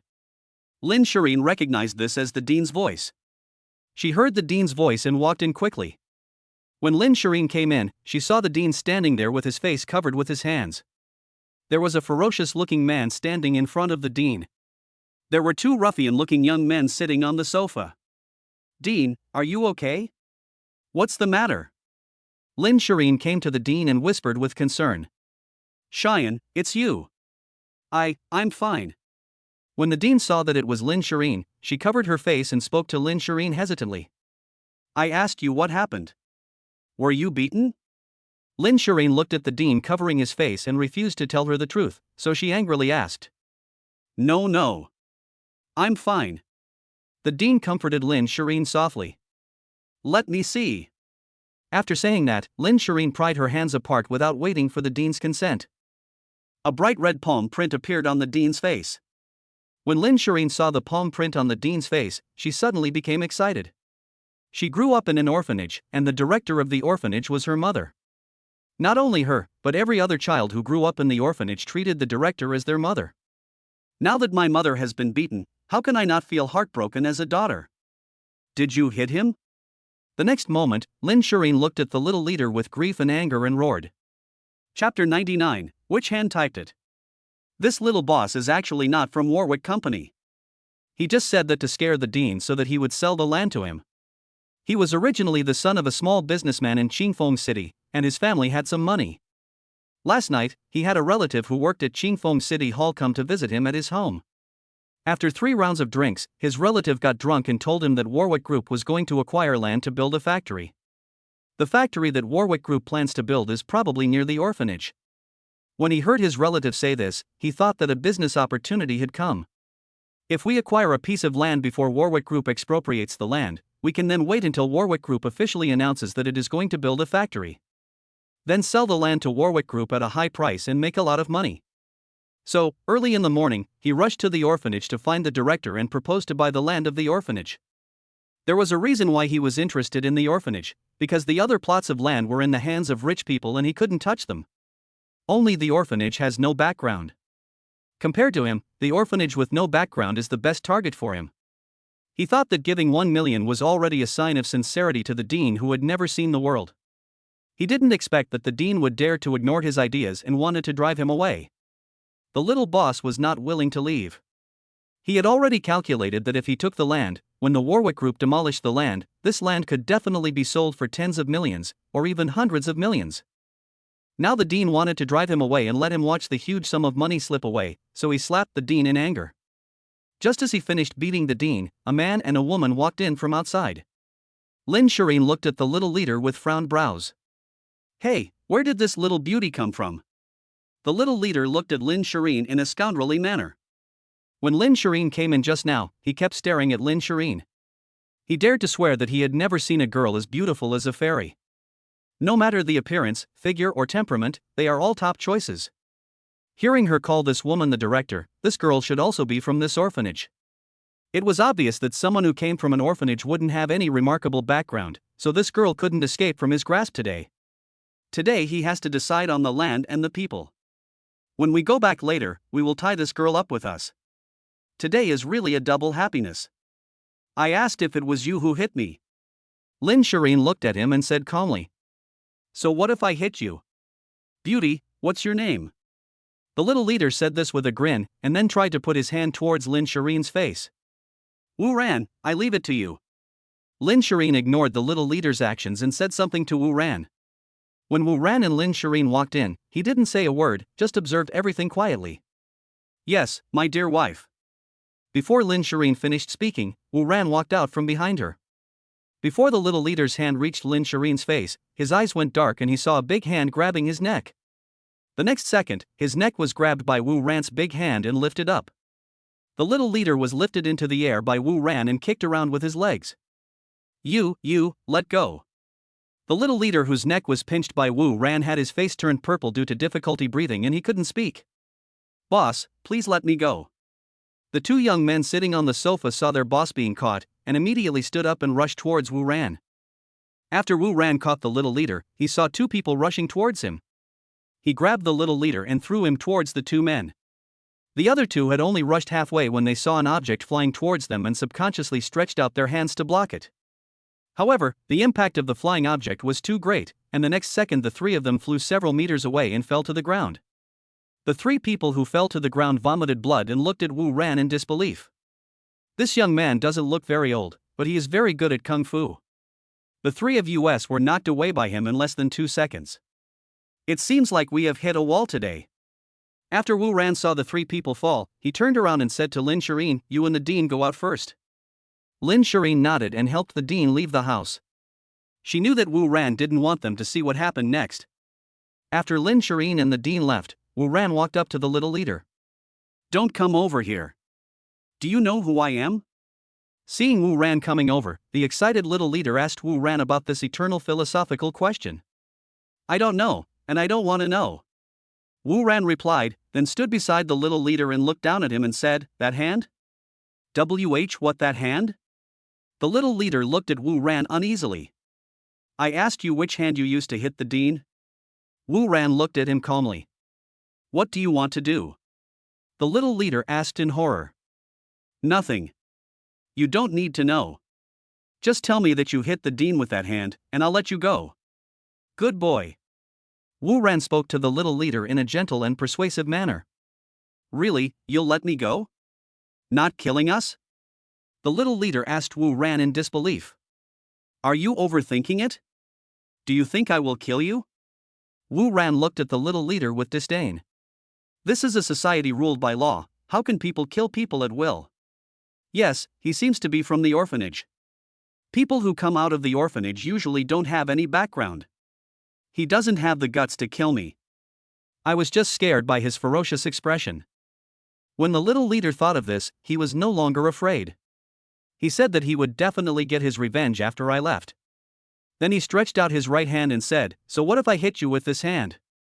I'm telling you, you'd better let go. Crack. Ah. The next second, the little leader screamed like a pig being slaughtered. The other two looked at the little leader rolling on the ground in horror. They never thought that Wu Ran would actually raise his foot and break the little leader's arm. The little leader who was rolling on the ground didn't expect Wu Ran to be so cruel. Ah! Damn it, I'm going to kill you. Didn't you say you would let me go? The little leader rolled over and roared. Yeah, I said I would let you go, but not now. Wu Ran pointed out the problems they mentioned in his serious tone. I must kill you. I must kill you. Crack. Ah! The little leader hadn't finished his harsh words when he started screaming again. The other two were so frightened by Wu Ran's actions that they became incontinent. A stream of yellow liquid flowed out from between her legs, and the room was suddenly filled with the smell of urine. You. They pointed at Wu Ran in horror, their faces pale and unable to speak. Yes, the little boss's other arm was also broken by Wu Ran. Wu Ran said as he stepped on it, "The one just now was stepped on because he slapped the dean. Now this is because you wanted to tread rudely on my woman. Now it's just right, both sides are symmetrical." Wu Ran looked at his masterpiece and was very satisfied. Chapter 100. He called her Ruo Ling. Wu Ran saw the floor stained with urine. Then he covered his nose and said to the other two henchmen, "Damn it, didn't your mother teach you not to urinate or defecate anywhere? Mop the floor right now. Also, put the furniture you knocked over in place." Hearing Wu Ran's order, the two of them nodded in agreement and quickly got up from the ground. One of them found a bucket and a mop and started mopping the floor diligently. The other one rearranges the messed up furniture. As for the little leader, he had fainted from the pain. 15 minutes later, the two men came to Wu Ran, bowed and said attentively, "Brother, we are all done, do you think you can let us go now?" Wu Ran looked at the newly renovated room and said with satisfaction, "Well, it's okay." He looked at the two men with disdain and said, "It smells like urine, stand away." When the two heard this, they immediately took a few steps back. "Carry him away." Wu Ran pointed at the little leader and said to the two men, "Thank you, brother." "Thank you, brother." After hearing Wu Ran's words, the two felt as if they had been pardoned. He picked up the unconscious little leader and fled from there, risking his life. "Wait a moment." Just as they reached the door, Wu Ran called them. When they heard Wu Ran calling them to stop, their hearts suddenly sank. Could it be that this ruthless man was not trustworthy? Was he unwilling to let us go? Thinking of this, the two of them asked with bitter faces, "Brother, is there anything else you want us to do? When you go back and he wakes up, tell him that my name is Wu Ran, and I'm the boss of Warwick Group. If he wants revenge, he can come to Warwick Group to find me. You are Wu Ran, the Wu Ran who has been very popular recently." Hearing Wu Ran's words, the two of them screamed in surprise. It's no wonder they were surprised. They had heard of Wu Ran's name, but these little gangsters never went online to read the news, so they had only heard of Wu Ran's name and had never seen a photo of him. Otherwise, he should have recognized Wu Ran when he first came in. Guaranteed authenticity. "Let's go." After saying that, Wu Ran waved to the two of them. After the two subordinates of the small leader carried the small leader away, Wu Ran called Lin Shireen back. Lin Shireen accompanied the dean back to the room. She touched the dean's face and said distressfully, "These are not human beings. How dare they do such a heavy hand to you?" "Einer, I'm fine." The dean comforted Lin Shireen lovingly. "It's all swollen, and you still say it's okay." Lin Shireen complained. "Don't worry, I'm really fine." The dean touched Lin Shireen's head lovingly. When she saw Wu Ran on the other side, she jokingly said to Lin Shireen, "Einer, who is he? Why don't you introduce him to me? Oh, look at me, I almost forgot to introduce you guys." After hearing the dean's words, Lin Shireen remembered that she had forgotten Wu Ran. "Wu Ran, this is the director of our orphanage. Dean, he is Wu Ran." Then Lin Shireen introduced both parties. "Hello, Dean. My name is Wu Ran. You can just call me Xiao Ran." Wu Ran stood up and introduced himself to the dean. Wu Ran showed great respect and affection for the dean, who raised Lin Shireen. "Hello, Wu Ran. Hurry up and sit down, no need to stand." When the dean saw Wu Ran stand up, she quickly asked him to sit down. After Wu Ran sat down again, the three of them started talking about what had just happened. "Dean, who are they? Why did that man hit you just now?" Lin Shireen looked at the dean in confusion. "They said it was from the Warwick Company and they wanted to buy our orphanage. I refused to sell, so they threatened me." The dean then told Lin Shireen the whole story. "From the Warwick Group?" Hearing the dean's words, Lin Shireen looked at Wu Ran in confusion and asked, "Do you know about this?" When Wu Ran saw Lin Shireen's puzzled look, he was also confused about this matter. Then he took out his cell phone and said, "I don't know about these things either. Let me make a phone call and ask first." After saying that, he took out Lan Ruoling's number and dialed it. After the phone is connected. Beep, beep, beep. "Hello, Ruoling, it's me. What's the matter? You missed me so soon? Ha ha. Wu Ran awkwardly, glanced at Lin Shireen and continued, "Let's talk business first. Is our company going to build a factory here in Qingfeng City Orphanage? Why didn't I know about this? Our company is indeed planning to build a new factory, but as to whether it will be built in the Qingfeng City Orphanage, we have not yet decided." Wu Ran, what's the situation? Lan Ruoling, it's because our super batteries are so popular that they have exceeded our expectations. The existing production capacity can no longer meet the market demand. So yesterday I applied for a piece of land from Qingfeng City to build a new factory, so the city hall recommended the land near the orphanage to me, but our company has not yet confirmed it and is still studying it. Why are you asking about this all of a sudden? Did something happen? Then, Wu Ran told Lan Ruoling what had just happened in the orphanage. After Lan Ruoling heard this, she was also very angry. These people are too much. She hasn't even decided whether to set up a factory here, but they already want to hoard the land. Thinking of this, she said to Wu Ran, "Tell me, I know what's going on, let me handle it." Wu Ran, "Well, okay, then you handle it." Lan Ruoling, "Why did you go to the orphanage today? Are you going to show your love? Why didn't you ask me to go with you? Hello? Hello? Hello? Why is the signal so bad?" After saying that, Wu Ran quickly hung up the phone. Lan Ruoling on the other end of the phone looked at the phone in confusion and said to herself, "Is the signal bad?" After saying that, she shook her head, put down her phone and continued working. What did President Lan say? Lin Shireen looked at Wu Ran anxiously. Oh, she said she didn't know about this. She also said that in order to prevent this from happening again, we changed the address of the factory and will not build a factory in this area in the future. Wu Ran explained to Lin Shireen that Lan Ruoling didn't know about these things. As long as my place is not demolished, it's fine. To be honest, I don't want to sell this place. If I sell it, these children will have nowhere to go. After hearing Wu Ran's words, Lin Shireen and the dean also breathed a sigh of relief. Don't worry, Dean. With me here, no one will dare to touch your land in the future. Wu Ran also comforted the dean. Lin Shireen was in a good mood when she saw that the matter had been resolved. But I thought about the phone call between Wu Ran and Lan Ruoling just now. With her woman's intuition, she felt something was a little off. That's the name Wu Ran called her when he called just now, Ruoling. Isn't it too intimate for the two of them to call each other like that? Author, okay, Lin Shireen has become suspicious, and the four girls will meet soon. After the four girls meet, it's not far from group sex. Are you looking forward to it? Finally, I beg for a 5-star rating again. Chapter 101. You are also a girl with a mother's family. The dean kept looking at Wu Ran with a kind gaze. It's like a mother-in-law looking at her son-in-law, the more she looks, the more she likes him. After a while, she smiled and asked Lin Shireen, "Einer, are you two boyfriend and girlfriend now?" Lin Shireen was daydreaming when she suddenly heard the dean's words and had to bury the doubt in her heart. She looked at Wu Ran, who was smiling at her, lowered her head shyly and whispered, "Yeah." When the dean heard Lin Shireen admit it, he immediately smiled. She said happily, "That's good, someone finally wants my Einer." Dean, how can you say that to others? You talk as if no one wants you. Hearing the dean's teasing words, Lin Shireen pretended to be angry. That's right. You don't know how anxious I've been these past 2 years. I've never seen you in a relationship. I was afraid that you would be a waste of money. I finally saw you bring your boyfriend home today. You don't know how happy I am. At this point, the dean also breathed a sigh of relief. How long have you known each other, and when do you plan to get married? The dean was not going to let Lin Shireen go and continued to ask.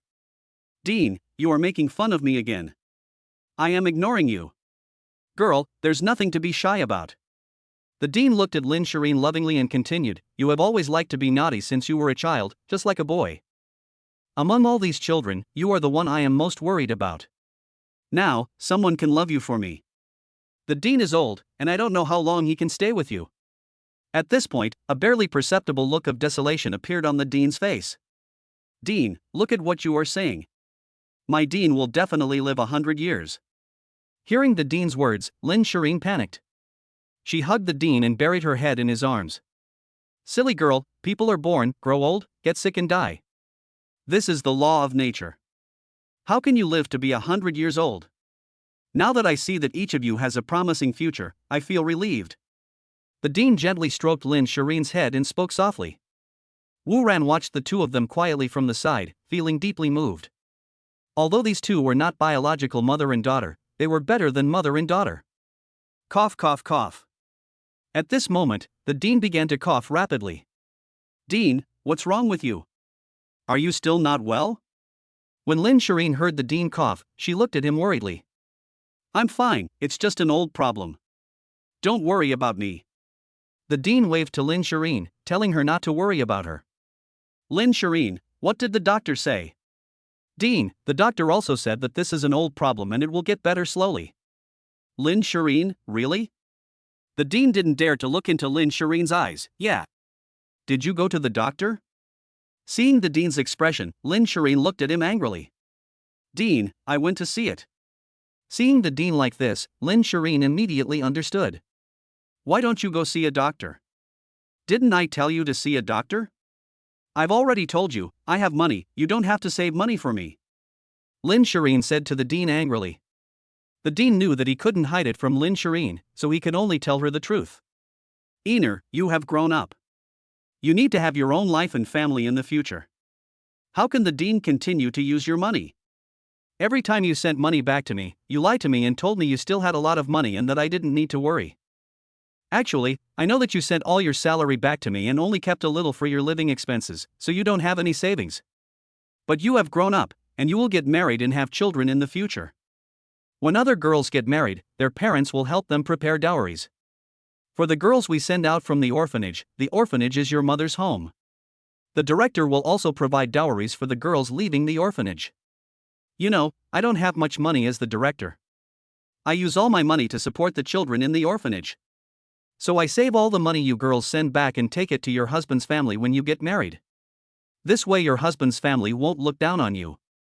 I want people to know that the girls from our orphanage also have families of their own, and we are no worse than others. Then she stood up, went to the table, opened the drawer, and took out a bank card from the drawer. He came to Lin Shireen, handed the bank card to her and said, Girl, this is the money you sent back over the past few years. It's all here. I have saved it for you. This is your future dowry. Now I give it to you. Dean. The next moment, Lin Shireen's eyes suddenly turned red. She hugged the dean with tears in her eyes. Her tears as big as beans fell uncontrollably and she cried like a pear blossom in the rain. Silly girl, stop crying. It won't look good if you cry anymore. The dean hugged Lin Shireen gently. Wu Ran was also deeply moved by the dean's actions. The dean is truly great. He decided to do something to help the orphanage. Thinking of this, he said, Director, does your orphanage accept donations from the society now? Hearing Wu Ran say this, Lin Shireen guessed what he wanted to do. Lin Shireen was deeply moved by Wu Ran's actions, and she knew who Wu Ran did this for. When the dean heard Wu Ran's words, he didn't know why he asked that. But she looked at Wu Ran and said softly, Yes, we accept it. Now our orphanage has two sources of income. One is government funding. Our orphanage receives funding from Qingfeng City every year. Although it's not a lot, it's enough for us to live on. The other is donations from the public. They don't account for a large share, but it's better than nothing. In fact, there is a third source of income, but I didn't spend the money from this third source of income. I saved it all. I didn't spend the money that the children from the orphanage sent back, whether they were boys or girls. I saved it all for them. Because when the boys in the orphanage grow up and go out to work in society, they have no background, no connections, and no money. They have to work 1,000 times harder than others to succeed in society. As the dean, I don't have much ability and can't help them much. I can only help them save the money they send back so that at least they will have money to marry in the future. As for the girls in the orphanage, they are better off.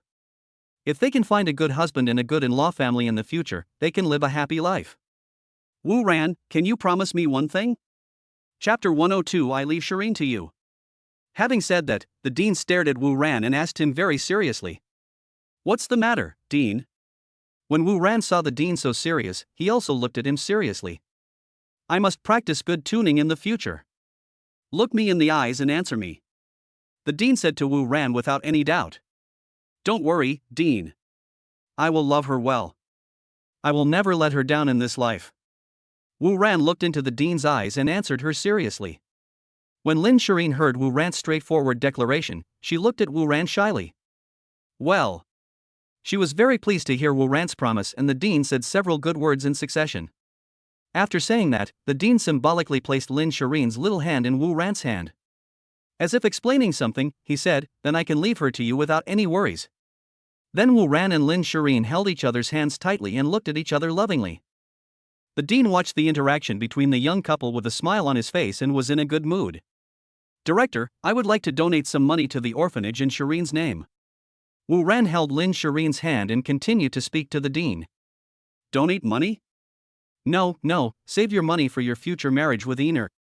The dean quickly waved her hand to reject him. She thought Wu Ran was just a worker and didn't earn much money. She could understand his desire to do good things, but he should keep his money for marrying Lin Shirin in the future.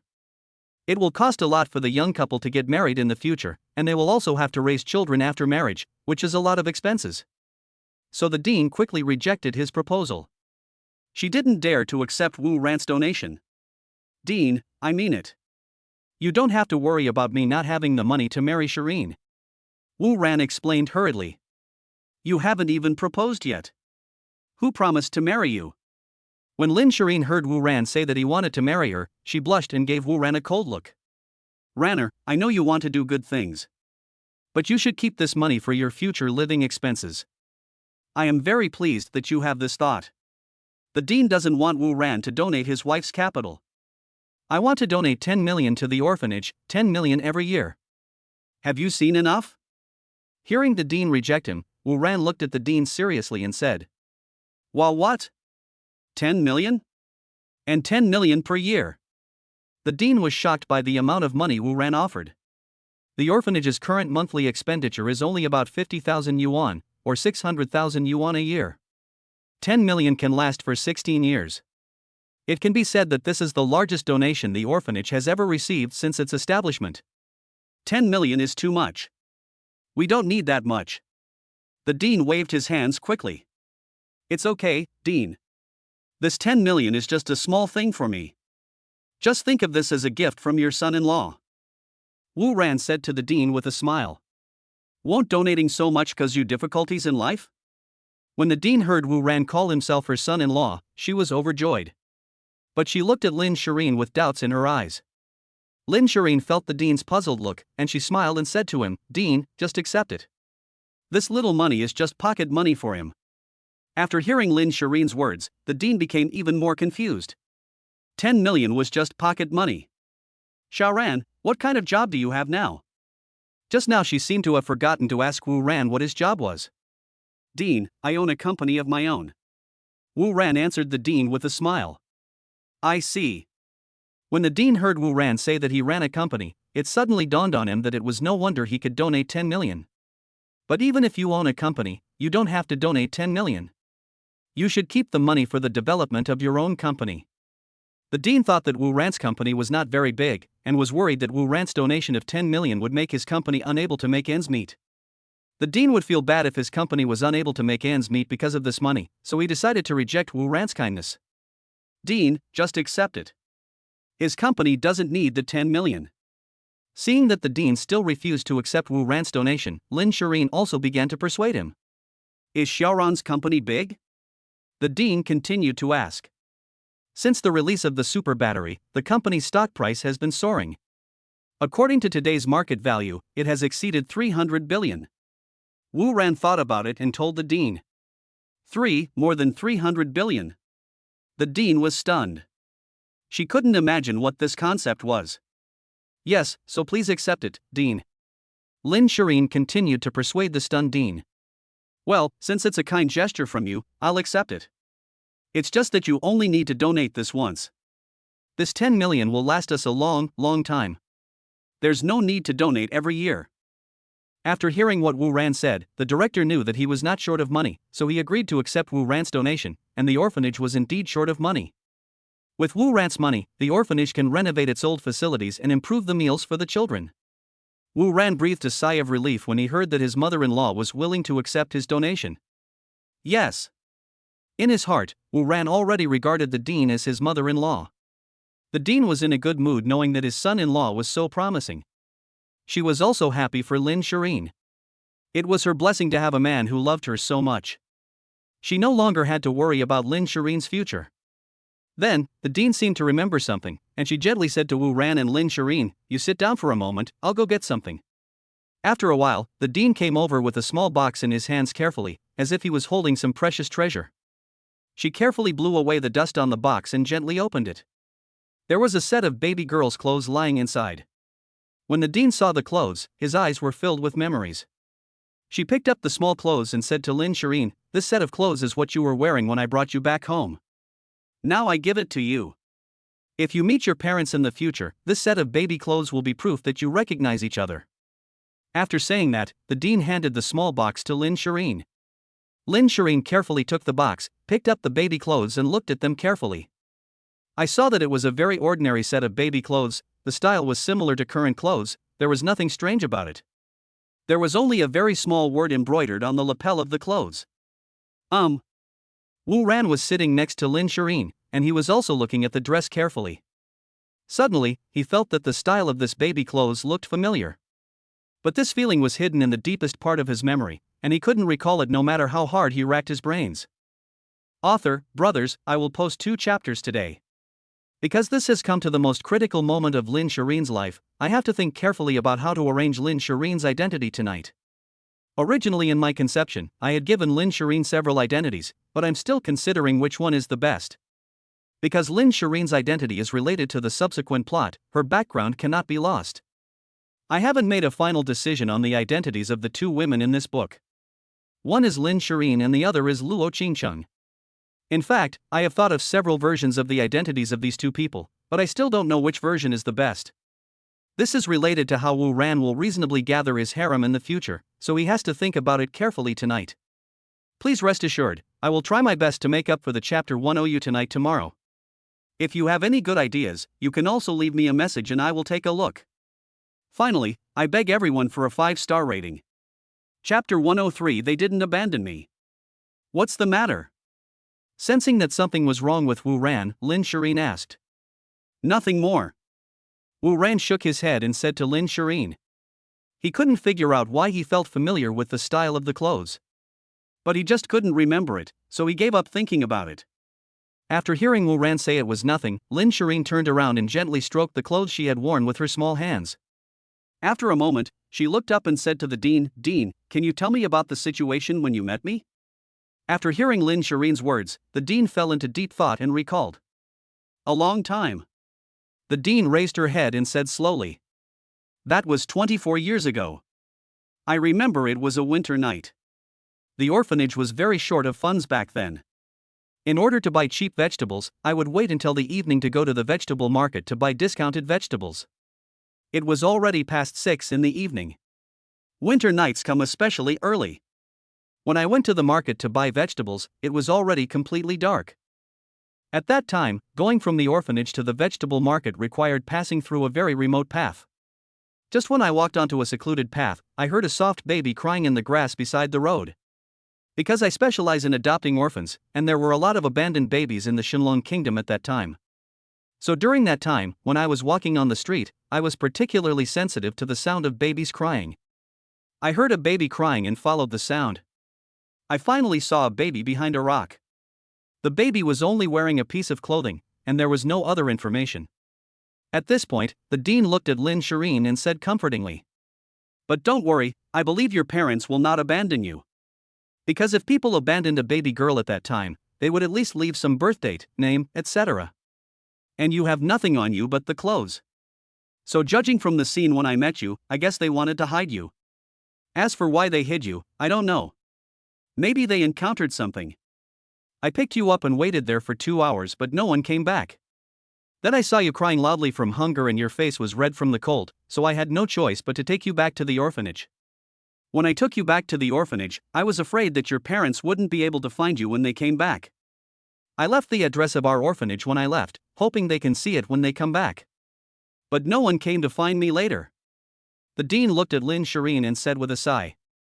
After listening to the dean's words, Lin Shirin looked into the distance silently, not knowing what she was thinking. Wu Ran saw Lin Shirin like this and said distressfully, "Are you okay?" After a moment, Lin Shirin took a deep breath to calm her excitement. Looking at Wu Ran, he said comfortingly, "I'm fine, don't worry about me. Actually, I'm very happy now, really. Because I already know that they haven't abandoned me. Although I don't know why they didn't come back to find me, but I know they love me. I believe we will meet again one day.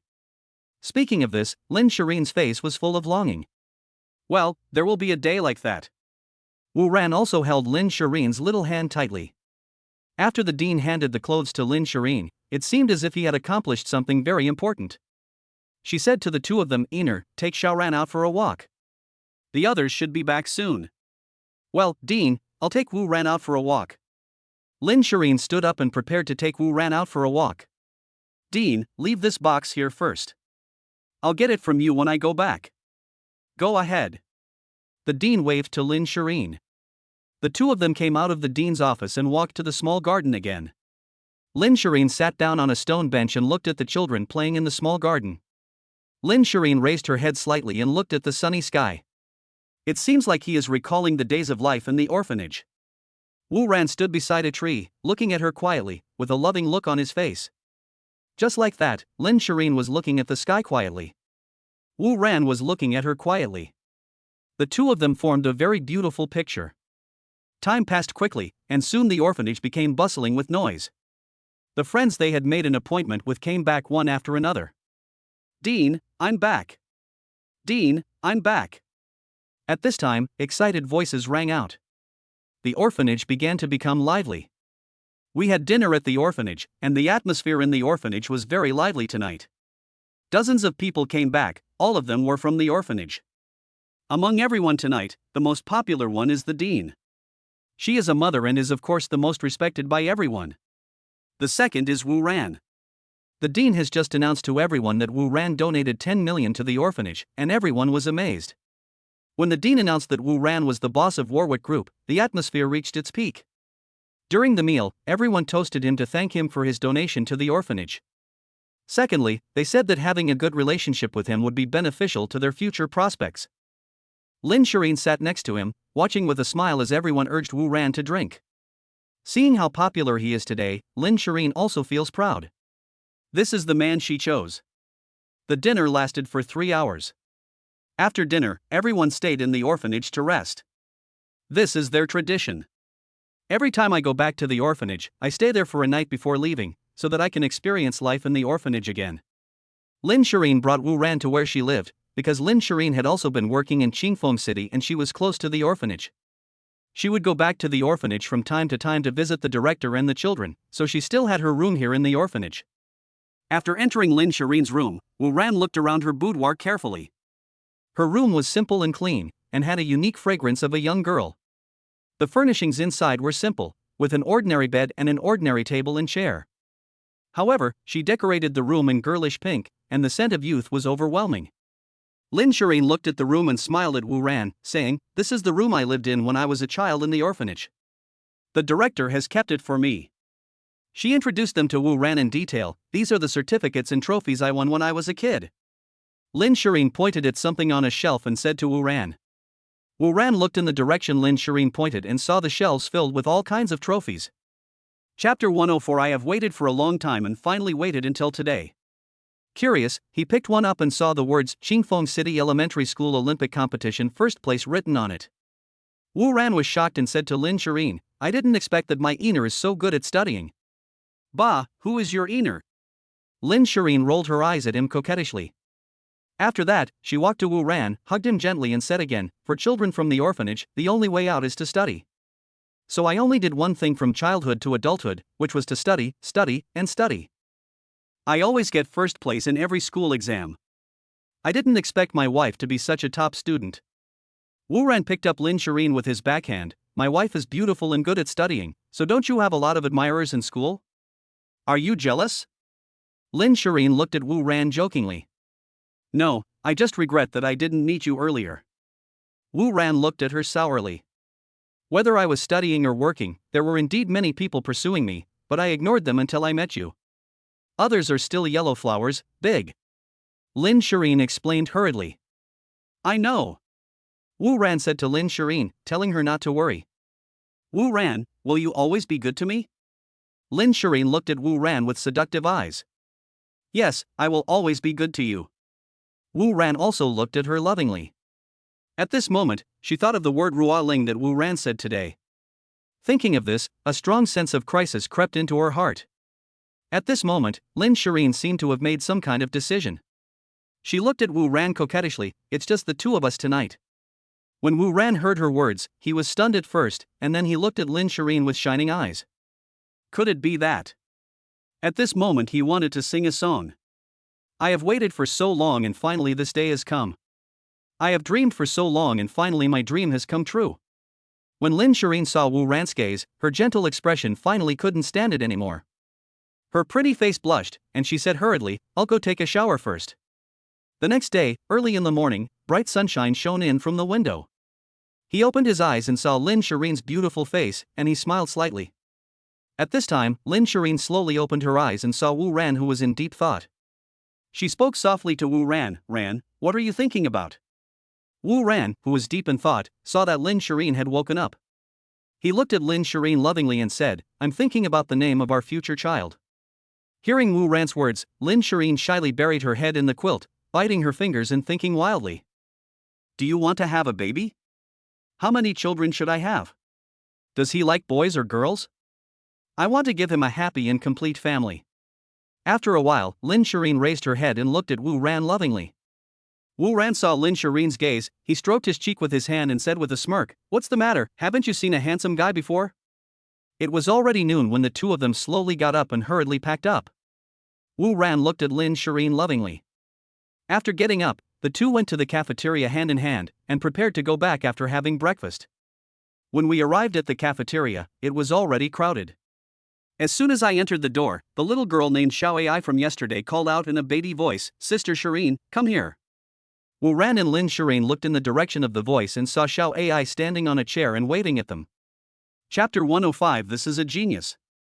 The two of them came to Xiao Ai's place, and the dean was also having breakfast with her. Good morning, Dean. Seeing the dean, Wu Ran and Lin Shireen greeted him in unison.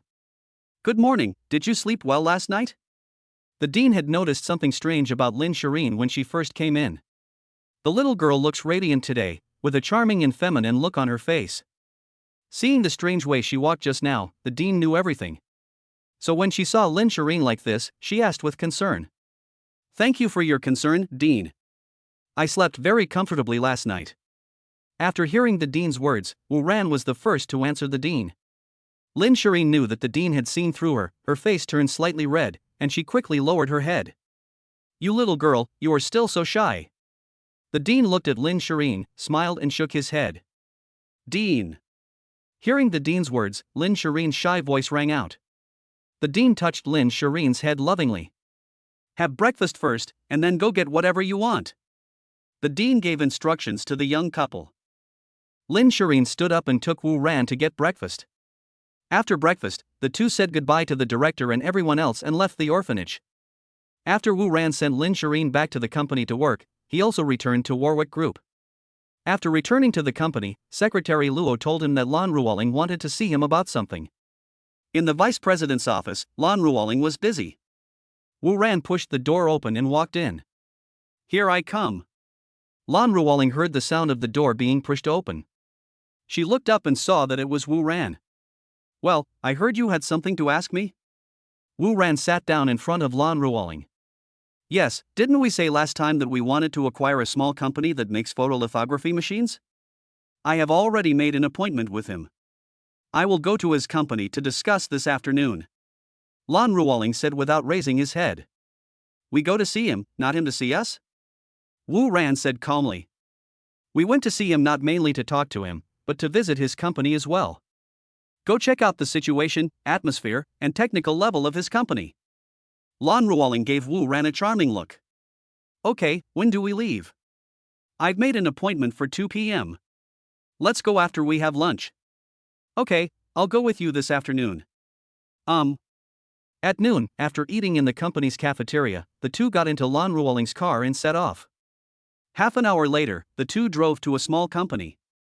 When we arrived at the company gate, the person in charge of the company and the employees were already waiting at the gate. After Wu Ran got off the car, the handsome young man walked up to him quickly and extended his hand to Wu Ran. Hello, Mr. Wu, welcome you and Miss Lan to our company. My last name is Chao Yulu, and I'm the person in charge of the company. Hello, Mr. Chao. I didn't expect you to know me. Wu Ran said in surprise while holding Chao Yulu's hand. Chao Yulu, I also work in the technology industry. I also watched your super battery press conference a few days ago, so I recognize you. Wu Ran, and you are also very young. You should be much younger than me. You are indeed a young talent. Mr. Wu, you are too kind. Chao Yulu touched his head embarrassedly and said with a smile. When he said this, there was a kind of shyness unique to technical talents. After everyone introduced themselves to each other, Chao Yulu took Wu Ran and Lan Ruoling to visit the company. This company is not very big, and everyone here is in good spirits. It seems that Chao Yulu is quite good at managing this company. Seeing the neatly planned workshops and factories, the two of them nodded continuously. This company has a promising future and great development prospects. Wu Ran and Lan Ruoling looked at each other and saw in each other's eyes the determination to buy this company. After the tour, Chao Yulu took Wu Ran and Lan Ruoling to the company's conference room. In the conference room, after both parties sat down, Wu Ran started chatting with Chao Yulu. Mr. Chao, you look so young. Your company should have been established not long ago, right? My company has been registered for less than 3 years, but if you count from the day I started the business, it should be 6 years. Oh, why do you say that? Because when I was still in college, I had already tried to study this technology in school. Later, we developed some technological achievements and sold them to major companies. After I graduated, I started this company with the money I earned while in college. After hearing what Chao Yulu said, Wu Ran and Lan Ruoling looked at each other. I have already developed some skills while I was in college, and I can make money from these skills. Genius, this is an unparalleled genius. Our company must get him. Thinking of this, Lan Ruoling spoke first. Mr. Chao, we come here with sincerity today. We really want to acquire your company. You can name your price. After hearing Lan Ruoling's words, Chao Yulu thought for a moment, organized his words and said, Ms. Lan, I'm honored that you like my company, but I really don't want to sell it now. Why? If it's because of the price, don't worry about it. You can name any price you want. Lan Ruoling looked at Chao Yulu and said with a smile. Miss Lan, this is not a question of price. It's that I really don't want to sell the company. And all these big companies have a common problem, which is that there are many internal shareholders and many factions. And I just want to study my technology quietly. Chao Yulu spoke frankly about his concerns. The problems you mentioned do exist in some large companies. But this problem does not exist in our Huawei group. Lan Ruoling looked at Chao Yulu with a smile and continued, because our company only has 2 major shareholders, me and Mr. Wu. And Mr. Wu Ran owns more than half of the company's shares. He can decide everything. So after we acquire your company, you can still do your research with peace of mind, and absolutely no one will disturb you. After listening to Lan Ruoling's words, Chao Yulu lowered his head in thought. Wu Ran saw Chao Yulu who was in deep thought, and he said calmly, Mr. Chao, can I ask you a few questions? Chao Yulu raised his head, looked at Wu Ran and said, Mr. Wu, please speak. Okay, Chao, how long do you think it will take for our current technology to catch up with the technology level of foreign countries this year? After hearing Wu Ran's words, Chao Yulu thought for a moment and said, it will take at least 10 years. Okay, it will take 10 years. When we catch up with the level of foreign countries this year, how advanced will their technology be 10 years later? This. Chao Yulu looked at Wu for a while and then asked again in confusion, if that's what you said, we don't need to chase them? We can't catch up with them anyway. No, Mr. Chao, you misunderstood what I meant. Wu Ran smiled mysteriously, turned on the computer brought by Lan Ruoling, clicked to open a document, and pushed the computer to Chao Yulu to see. He knew that the best way to convince these tech geeks was to give them their favorite things. Chao Yulu took the computer that Wu Ran pushed over to him with confusion and looked at it carefully. Is your technique real? After a while, a shocking sound was heard in the conference room. Once again begging for 5-star praise. Thank you, brothers. Chapter 106, Who could it be? Is your technique real? After a while, a shocking sound was heard in the conference room. Guaranteed authenticity. Wu Ran looked at the shocked Chao Yulu. He knew that Chao Yulu had been attracted by this technology. If you sell the company to us, I promise to give you this technology for research. This is just the first step. There will be a wider world for us to explore in the future. How about it, Mr. Chow? Do you want to change the world with us? Chow Yulu stared at the computer in a daze, his mind working rapidly. After a moment, he said to Wu Ran, "Okay, I agree, I can sell the company to you. But you have to let me study this technology of yours." "That's for sure." Hearing Chow Yulu said this, Wu Ran and Lan Ruoling looked at each other and smiled, and both breathed a sigh of relief. Subsequently, the two parties signed a contract and Chow Yulu's company was officially incorporated into the Warwick Group. After signing the contract, the two sides chatted for a while, and then Wu Ran and Lan Ruoling said goodbye and left. When Chow Yulu sent them to the door, Wu Ran asked Chow Yulu, "Mr. Chow, I've given you this technology. How long will it take you to produce results?" Chow Yulu pondered for a while and said, 3 months, at most 3 months will be enough." "Okay, then I'll wait for your good news." After saying that, the two got in the car and left. In the car, the two were in a very good mood after acquiring Chow Yulu's company. Lan Ruoling said to Wu Ran, "My father's illness is almost completely cured. He wants to thank you in person and asked me to take you home for dinner tonight." "You're welcome. This is what I should do as a son-in-law." Wu Ran looked at Lan Ruoling with a smile. Hateful. Lan Ruoling glanced at Wu Ran charmingly. "Seriously, you must come tonight." "Okay, I'll be there tonight." In the evening, Wu Ran came to Lan Ruoling's house as promised. Lan Guahao and his wife were in the house welcoming Wu Ran's arrival. The two looked at Wu Ran with smiles on their faces. As soon as Lan Guahao saw Wu Ran, he laughed and greeted him, "Xiao Ran, come in and sit down." After Wu Ran entered, he handed the gift he brought to Zhuang Ruyun and said, "Uncle and aunt, this is just a small token of respect." Zhuang Ruyun happily took the gift and said, "We're almost family, why are you still spending so much money?" "Yes, yes," Wu Ran said politely.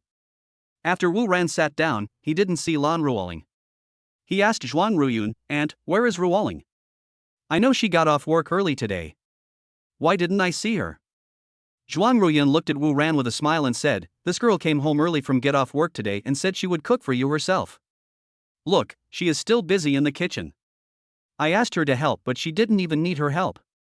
Hearing this, Wu Ran's heart trembled. She cooks? How can a rich girl like her, who has never done any housework, know how to cook? Thinking of this, he asked cautiously, "Has she ever cooked before?" "Never done that," Lan Guahao and Zhuang Ruyun said in unison. Hiss. Wu Ran's face changed drastically and he took a breath of cold air. "Never cooked before? Then is the food she cooks edible?" Lan Guahao and Zhuang Ruyun looked at Wu Ran with sympathy. "Don't worry, if you really can't eat, then don't eat." This. Zhuang Ruyun thought about it and decided to watch her cook. What if her good son-in-law got sick from the food? She stood up and said to Wu Ran and Lan Guahao, "You two can chat. I still have to go to the kitchen to keep an eye on it." After saying that, he hurried to the kitchen. Lan Guahao and Wu Ran looked at each other. "Xiao Ran, come and play with me." It was Lan Guahao who broke the awkwardness first. Good. Then, Lan Guahao brought the chessboard, and the two of them started fighting fiercely. "Uncle, what happened with Li Yixiang last time?" Wu Ran suddenly remembered what happened last time and asked casually. Hearing Wu Ran asking her, Lan Guahao came out of his contemplation. He looked at Wu Ran and said, "I have interrogated her carefully. It is true that someone gave her the poison and asked her to poison me. I asked her who the other person was, but she didn't know who he was. She said that when he gave her the poison, his face was covered the whole time. She only knew that the other person was a man, about 30 years old, and she didn't know anything else." Wu Ran thought about it carefully before speaking. Could it be someone from the Zhang family? No. Why are you so sure it's not the Zhang family? Because I have already gone to the prison to ask Zhang Yongkang. Zhang Yongkang is in jail? Wu Ran exclaimed in surprise when he heard Lan Guahao's words. You set up a trap to deal with him yourself. Don't you know what will happen to him? Lan Guahao looked at Wu Ran in confusion. Anyway, I already knew what would happen to them, so I stopped paying attention to them after the incident. I just didn't expect him to go to jail so soon. Wu Ran smiled and said. Lan Guahao, well, all of Zhang's assets have been divided up by the bigwigs who have signed super battery contracts with him. Wu Ran, I can imagine this result. It was already doomed when he signed so many supply contracts with others. Lan Guahao and Zhang Yongkang and his son have both been arrested. Zhang Yongkang was arrested by the Shenlong army the next day. He was charged with defrauding the Shunlong army of its RD expenses. As for his son Zhang Xingchen, he was arrested by the police. He was charged with murder, which was a very sensational case a few years ago. Zhang Xingchen is doomed to die. As for Zhang Yongkang, he won't be able to get out for another 10 or 8 years. Lan Guohao said with great emotion. Then he spoke again. Let's not talk about them anymore, let's get back to Li Yixiang's matter. When I first went to see Zhang Yongkang, he saw that I could walk, and his expression was one of surprise, not shock. If he was the one who gave me the poison, then he knew that he was the only one in the world who had the antidote, and he would have been shocked when he saw me able to walk. But he was just surprised to see me. He thought I had found a famous doctor to cure me. So from his expression, I knew it was definitely not him who gave the poison to Li Yixiang. Who else would want to harm you? Wu Ran said to himself after hearing Lan Guohao's words. I don't know. Although I have enemies in the business world, they are all business related. Our relationships are not so bad that they want to kill me. I've been thinking for a long time and I can't figure out when I got into trouble with an enemy who wants to kill me. I have sent people to investigate these past few days, but Li Yixiang couldn't provide any useful clues, so we haven't gained anything. Speaking of this, Lan Guohao was also confused. Forget it, let's not talk about this anymore. Let's just play chess tonight and not think about these unhappy things. Okay, don't think about it. Chapter 107. No one will believe you. Dinner is ready. Lan Ruoling came out of the kitchen with dishes and happily invited Wu Ran and Lan Guohao to eat. Wu Ran looked at Lan Ruoling with fear. He had never cooked before, so would the meal he cooked on a whim be edible? Seeing the dish in Lan Ruoling's hand, Wu Ran could vaguely tell that it was a plate of braised pork ribs. Is this edible? Will it eat dead people? On the other side, Lan Guohao was watching all this with mixed feelings. I never thought that my little girl, who has never cooked before, would cook for another man today. Only those who have been fathers can understand this feeling. After Wu Ran and Lan Guohao sat down at the dining table, Zhuang Ruyan looked at Wu Ran with a smile and said, Xiao Ran, come and try these dishes. They are made by Ruo Ling himself. Ran, come and try my cooking skills, Mom and Dad haven't tried it yet. Lan Ruoling looked at Wu Ran with a smile on her face. Are you trying to murder your husband? Wu Ran thought to herself, what should I do? Do I really want to eat it? If she doesn't eat it, Ruo Ling will definitely be sad. Wu Ran saw Lan Ruoling looking at him expectantly. Forget it, just die.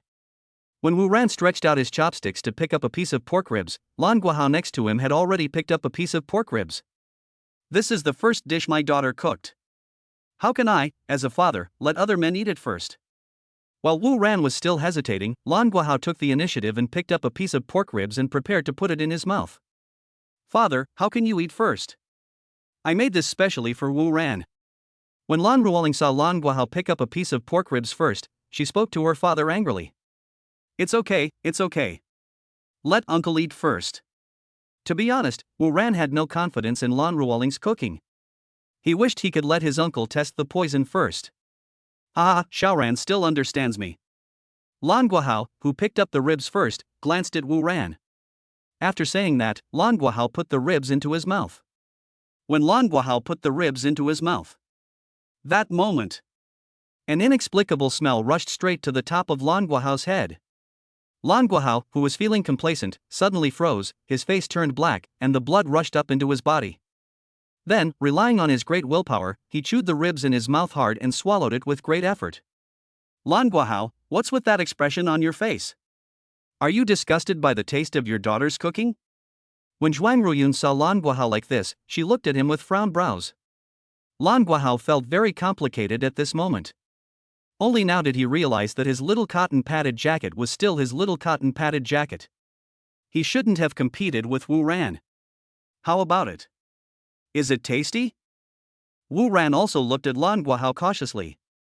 Lan Guohao looked at Wu Ran and the others, and he tried hard to put on a happy smile. This is really delicious, this is simply the most delicious food in the world, I am so happy and touched.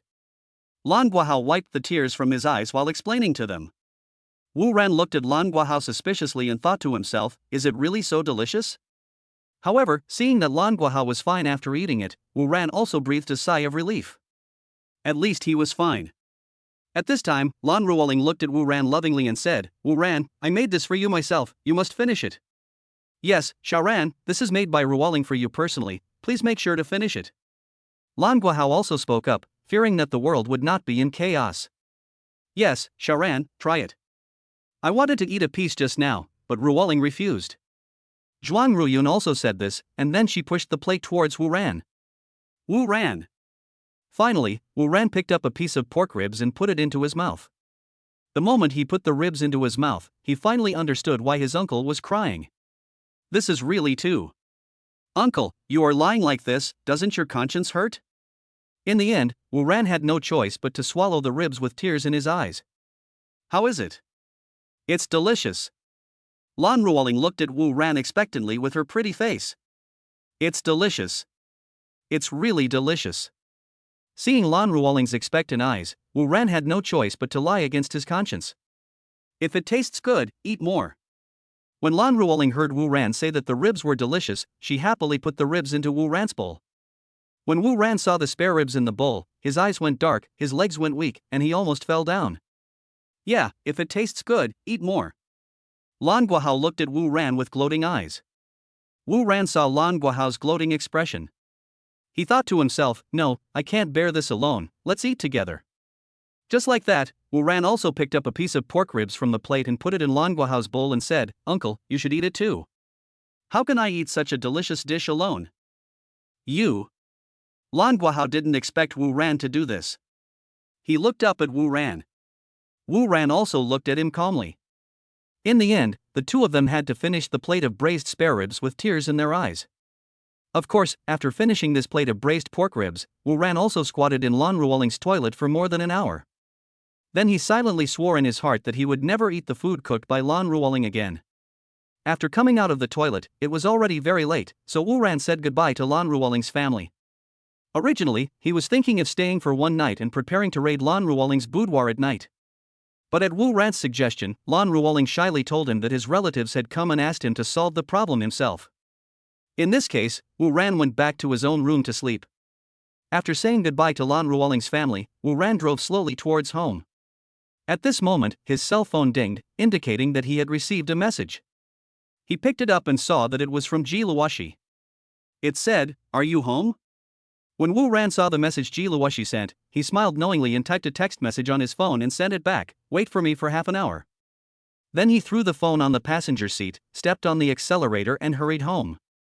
At Ji Luoshi's home, she had already finished her shower and was lying on the bed, smelling fragrant, holding her cell phone. Seeing the message Wu Ran sent her back, she smiled shyly. She immediately stood up, went to the closet to pick out the sexiest pajamas and put them on. After putting them on, she put on a long coat on the outside. He looked left and right in the mirror, and after making sure that there was nothing wrong outside, he opened the door and walked out. When she walked into the hall, Situ Qianxian was still watching TV. Situ Qianxian saw Ji Luoshi dressed neatly and looked like he was about to go out. She asked, "Sister, it's so late, are you still going out?"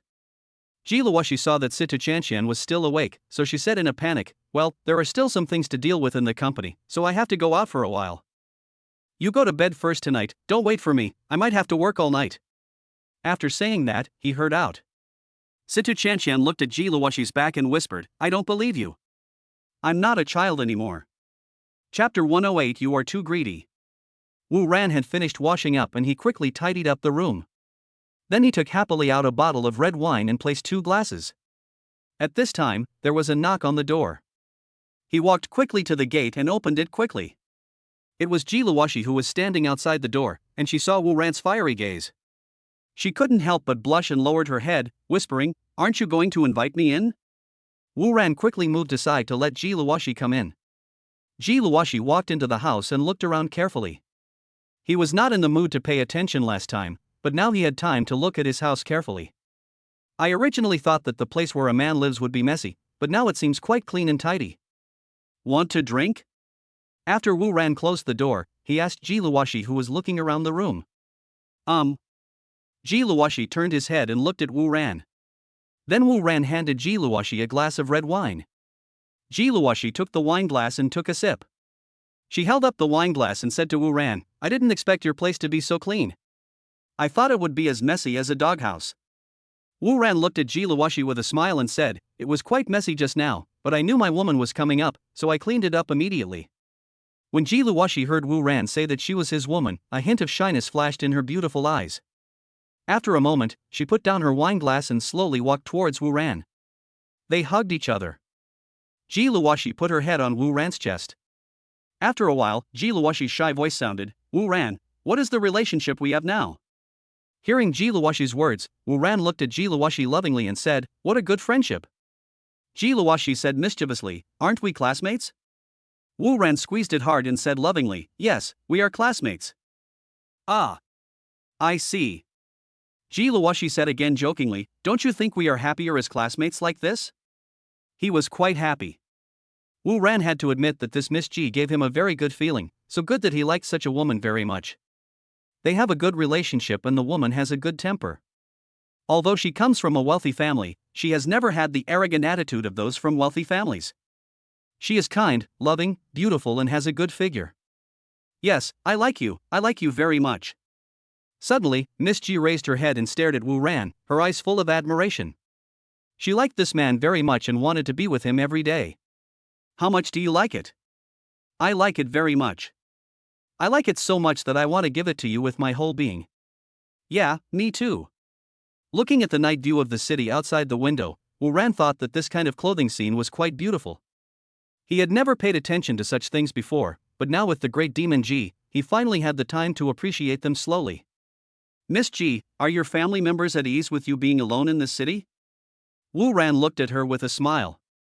Miss Ji lowered her head and smiled sweetly, "I'm not a child, there's nothing to worry about. I feel good here, away from the hustle and bustle and disputes. And there's someone I like here." After saying that, she looked at Wu Ran passionately. The two of them just looked out the window quietly. If someone saw them now, they would definitely praise them and say what a perfect couple they are. Chapter 109. Something happened to the dean. Early in the morning, Wu Ran was awakened by a burst of rapid ringing. He picked up the phone and saw that it was Lin Shireen calling. He answered the phone and put it to his ear, and heard Lin Shireen's anxious crying and choking voice. "Wu Ran, something happened to the dean." "What? Something happened to the dean? What happened?" "The dean suddenly fainted this morning and has been sent to the hospital." "What should I do now?" Lin Shireen was so frightened by the news that she was at a loss.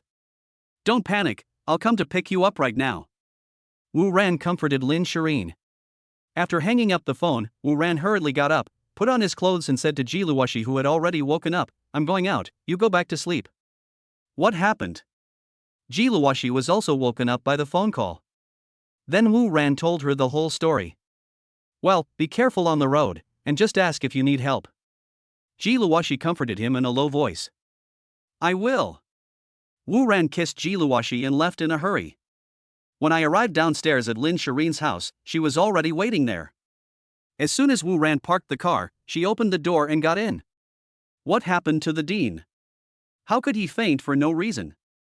Seeing the unwiped tear marks on her little face, Wu Ran asked Lin Shireen. "I don't know either.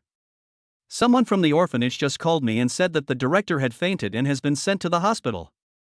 Lin Shireen looked at Wu Ran worriedly and said. Hearing Lin Shireen said this, he immediately drove to the hospital. After arriving at the hospital, the two asked where the dean was and went to his ward. When I pushed the door open, I saw several orphanage staff members already inside. There is also a doctor examining the dean.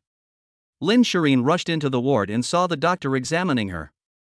She then tiptoed aside for fear of disturbing the doctor. After more than 10 minutes, the doctor finished the examination. "What's wrong? Why is the dean in a coma?" Lin Shireen asked the doctor hurriedly. "Who are you to the patient?" The doctor asked Lin Shireen after finishing the examination. "I'm her daughter," Lin Shireen said to the doctor. She was picked up and raised by the dean. They were as close as mother and daughter, so it was reasonable to say that she was the dean's daughter. "You are her daughter. Let's talk in my office. Let the patient rest in peace." After saying that, the doctor took Lin Shireen and Wu Ran to his office. After arriving at the doctor's office, both parties sat down. "I don't know what to call you, doctor?" Wu Ran asked the doctor first. "Doctor, oh, my name is Ku Chaorong." "It's Dr. Ku." Wu Ran said, "What's the patient's condition now?" "Dr. Ku Chaorong, I have just examined the patient and found that the patient has bone cancer. Bone cancer? When Lin Shireen heard this word, her eyes went dark and she almost couldn't sit still. She was frightened by the word cancer. Tears welled up again like a spring. When Wu Ran saw Lin Shireen like this, he quickly hugged her and comforted her. Don't be nervous first, listen to what the doctor says. Dr. Ko, what kind of disease is this? Bone cancer is a tumor that occurs in bones or their appendages. It can be benign or malignant. Malignant bone tumors are bone cancer. Once the disease is discovered, it must be treated promptly. The mortality rate is very high. The patient's condition is now in the advanced stage. After hearing what the doctor said, Wu Ran and Lin Shireen felt a sinking feeling in their hearts and immediately felt that something was not good. But you don't have to worry too much.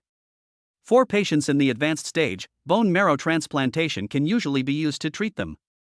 Hearing the doctor say this, a little hope suddenly arose in the hearts of the two. Then extract my bone marrow, Wu Ran and Lin Shireen said in unison. But not everyone can donate bone marrow. They need to be tested and only those who are a perfect match with the patient can donate. And the chances of being matched are not high, so you should be mentally prepared. Ku explained to the two of them. It doesn't matter, let's test ours first, Lin Shireen said to the doctor anxiously. Okay, then follow me. After the doctor finished speaking, he took the two people to have blood tests. While they were going for the test, Lin Shireen returned to the ward to tell everyone about the dean's condition and asked everyone present to go for the test to see if there was any suitable bone marrow. After having their blood drawn, everyone returned to the ward to wait for the results. Lin Shireen held the dean's hand without saying a word, just staring at the still sleeping dean. Half an hour later, Dr. Ke came to the ward and told everyone with regret that the bone marrow of everyone present was not a match, which meant that no one's bone marrow could be donated to the patient. When they heard the news announced by the doctor, everyone present felt a sinking feeling in their hearts. Lin Shireen threw herself into Wu Ran's arms and sobbed softly again. Wu Ran, what should I do? She couldn't imagine what she would do if the dean left.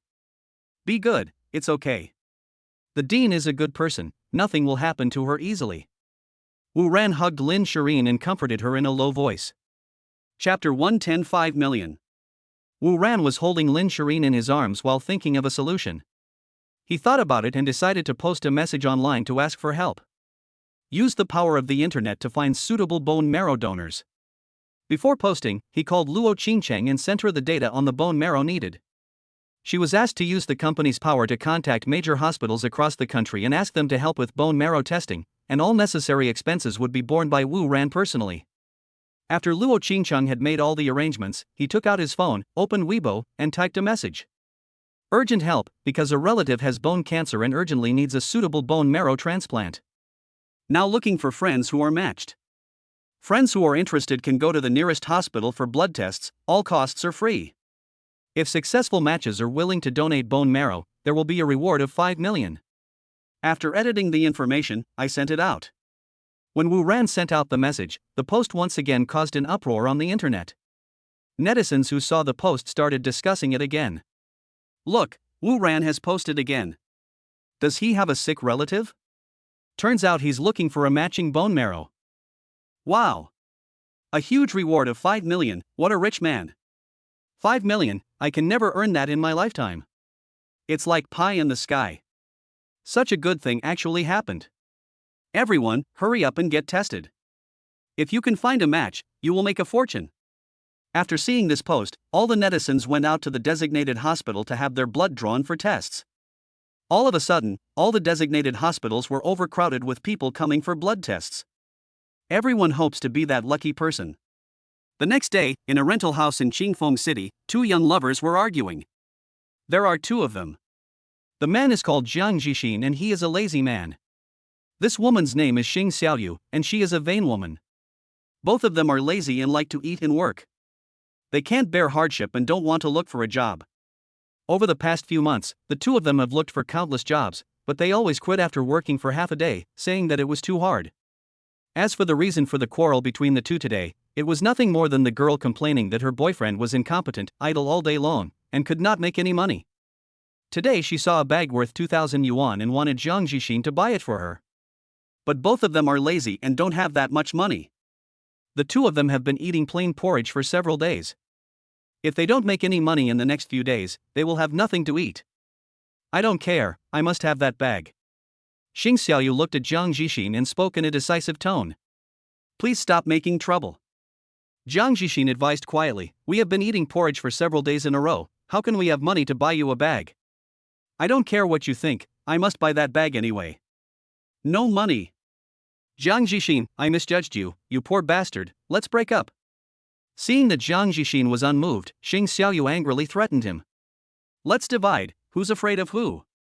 Jiang Jixin also got angry when he heard Xing Xiaoyu say that she wanted to break up. When Xing Xiaoyu heard what Jiang Jixin said, she immediately packed her bags and decided to leave Jiang Jixin. She wanted to find a man who could support her. Jiang Jixin looked at Xing Xiaoyu's actions coldly, and he didn't intend to ask her to stay. Seeing that Jiang Jixin was unmoved, Xing Xiaoyu made up her mind, picked up her luggage and left. After Jiang Jixin saw Xing Xiaoyu leave, he picked up his phone to play games. At this time, his mobile phone received a push news. Huawei Group's president offers 5 million yuan for a bone marrow transplant. He quickly clicked in to take a closer look. After reading Wu Ran's post, he thought excitedly in his heart. 5 million, if I can get it, I won't have to worry about anything in my life. I really hope my bone marrow can be a match. Thinking of this, Jiang Jixin took action immediately and rushed to the designated hospital for a blood test. When he arrived at the hospital entrance, he saw Xing Xiaoyu also queuing with her luggage. It turned out that she had just seen the news. After seeing it, she dragged her luggage directly to the hospital for testing. Xing Xiaoyu also saw Jiang Jixin, and neither of them spoke. After waiting for a while, it was their turn. After having their blood drawn, they waited for the test results in the hospital. An hour later, a doctor came over with a test report and said loudly, Xing Xiaoyu, who is Xing Xiaoyu? I am Xing Xiaoyu. After hearing the doctor's words, Xing Xiaoyu stood up and spoke to the doctor. The doctor saw Xing Xiaoyu stand up and said that she was Xing Xiaoyu. The doctor came to Xing Xiaoyu and said to her with a smile, Congratulations, Miss Xing, your bone marrow was a successful match. Here is your test report. What? Match successful. Xing Xiaoyu was struck by this huge surprise and stood there in a daze. Jiang Jixin also heard the doctor's words. He took Xing Xiaoyu's test report and looked at it carefully. It says that the matching rate is 68%. Bone marrow transplantation can be performed if the patient and the matching bone marrow are more than 50%. Jiang Jixin also stared at the test report blankly, his mind racing with thoughts, this woman will soon have 5 million. I can't let her leave me, I have to win her back. Author, please give me 5-star praise. Chapter 111 I want 50 million. Jiang Jixin saw that Xing Xiaoyu was a successful match and decided to win her back. Xiaoyu, don't leave me. I already know I was wrong. Jiang Jixin grabbed Xing Xiaoyu with both hands and asked her to make peace. Let me go, we're done. Xing Xiaoyu was very disgusted with Jiang Jixin's behavior. Xiaoyu, I really can't live without you. Jiang Jixin continued to be desperately. Let us go. Xing Xiaoyu shouted at Jiang Jixin.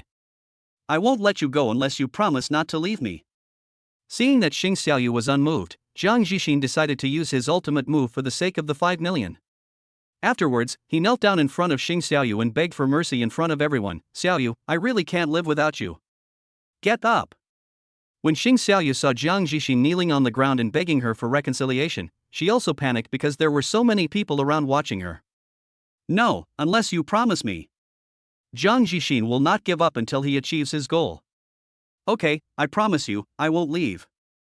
In the end, Xing Xiaoyu had no choice but to accept Jiang Jixin's retention. When Jiang Jixin saw that Xing Xiaoyu agreed to his request to stay, he jumped up with joy. He stood up, took Xing Xiaoyu's luggage and said to her, let's go home first. There are too many people here. Xing Xiaoyu looked at the many onlookers around and nodded.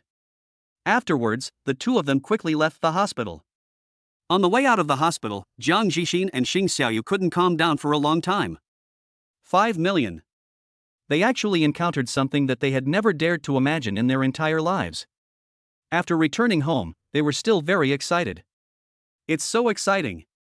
Wife, how do you think we should spend the 5 million? Before they even started donating bone marrow, the two were already thinking about how to use the money.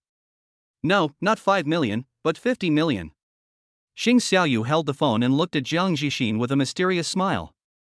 Isn't at 5 million? How can there be 50 million? Jiang Zhixin looked at Xing Xiaoyu in confusion. You're so stupid. Xing Xiaoyu pointed at Jiang Zhixin's forehead and said angrily, do you know who this Wu Ran is? I haven't paid close attention to him. Jiang Zhixin said to Xing Xiaoyu. Xing Xiaoyu handed the phone to Jiang Zhixin and said, look at his information. He is the president of Warwick Group. You know the Warwick Group, right? It's the company that developed the super battery.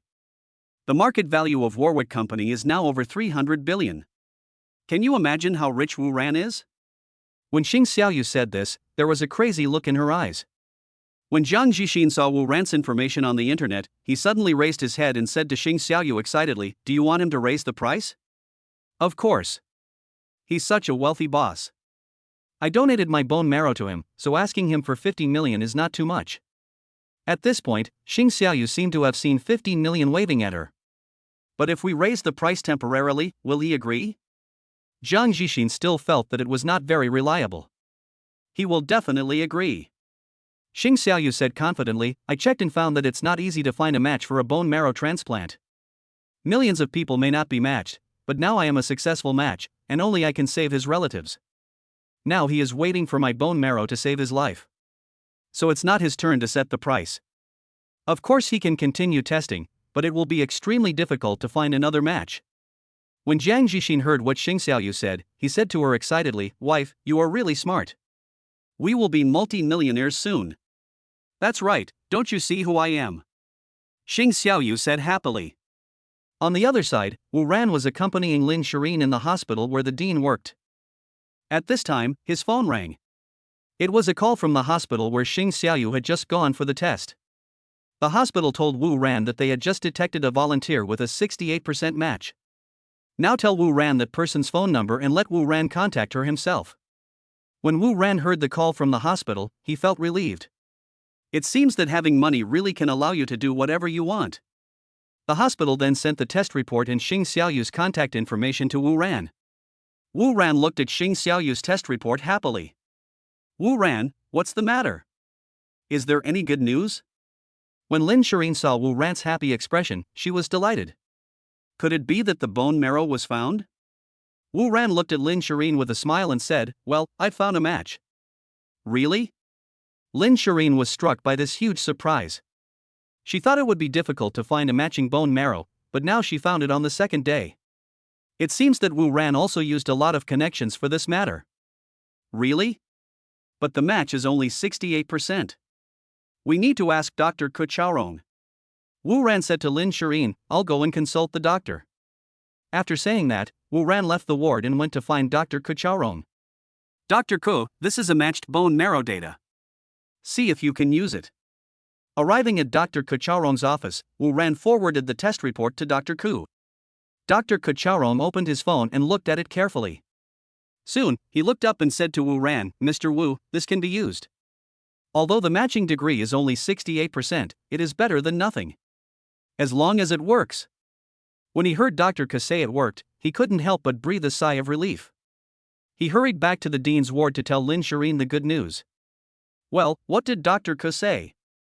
Lin Shirin looked at Wu Ran nervously. It can be used. Dr. Ku Chaorong has confirmed it. That's great. When Lin Shirin heard that this person's bone marrow could be transplanted, she breathed a sigh of relief. Wu Ran looked at Lin Shirin's haggard face with heartache. These past 2 days have been very difficult for her.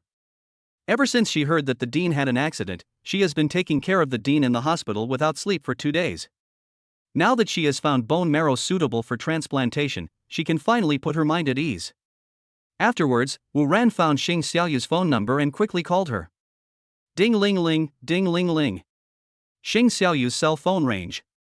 She picked up the phone and saw that it was an unfamiliar number.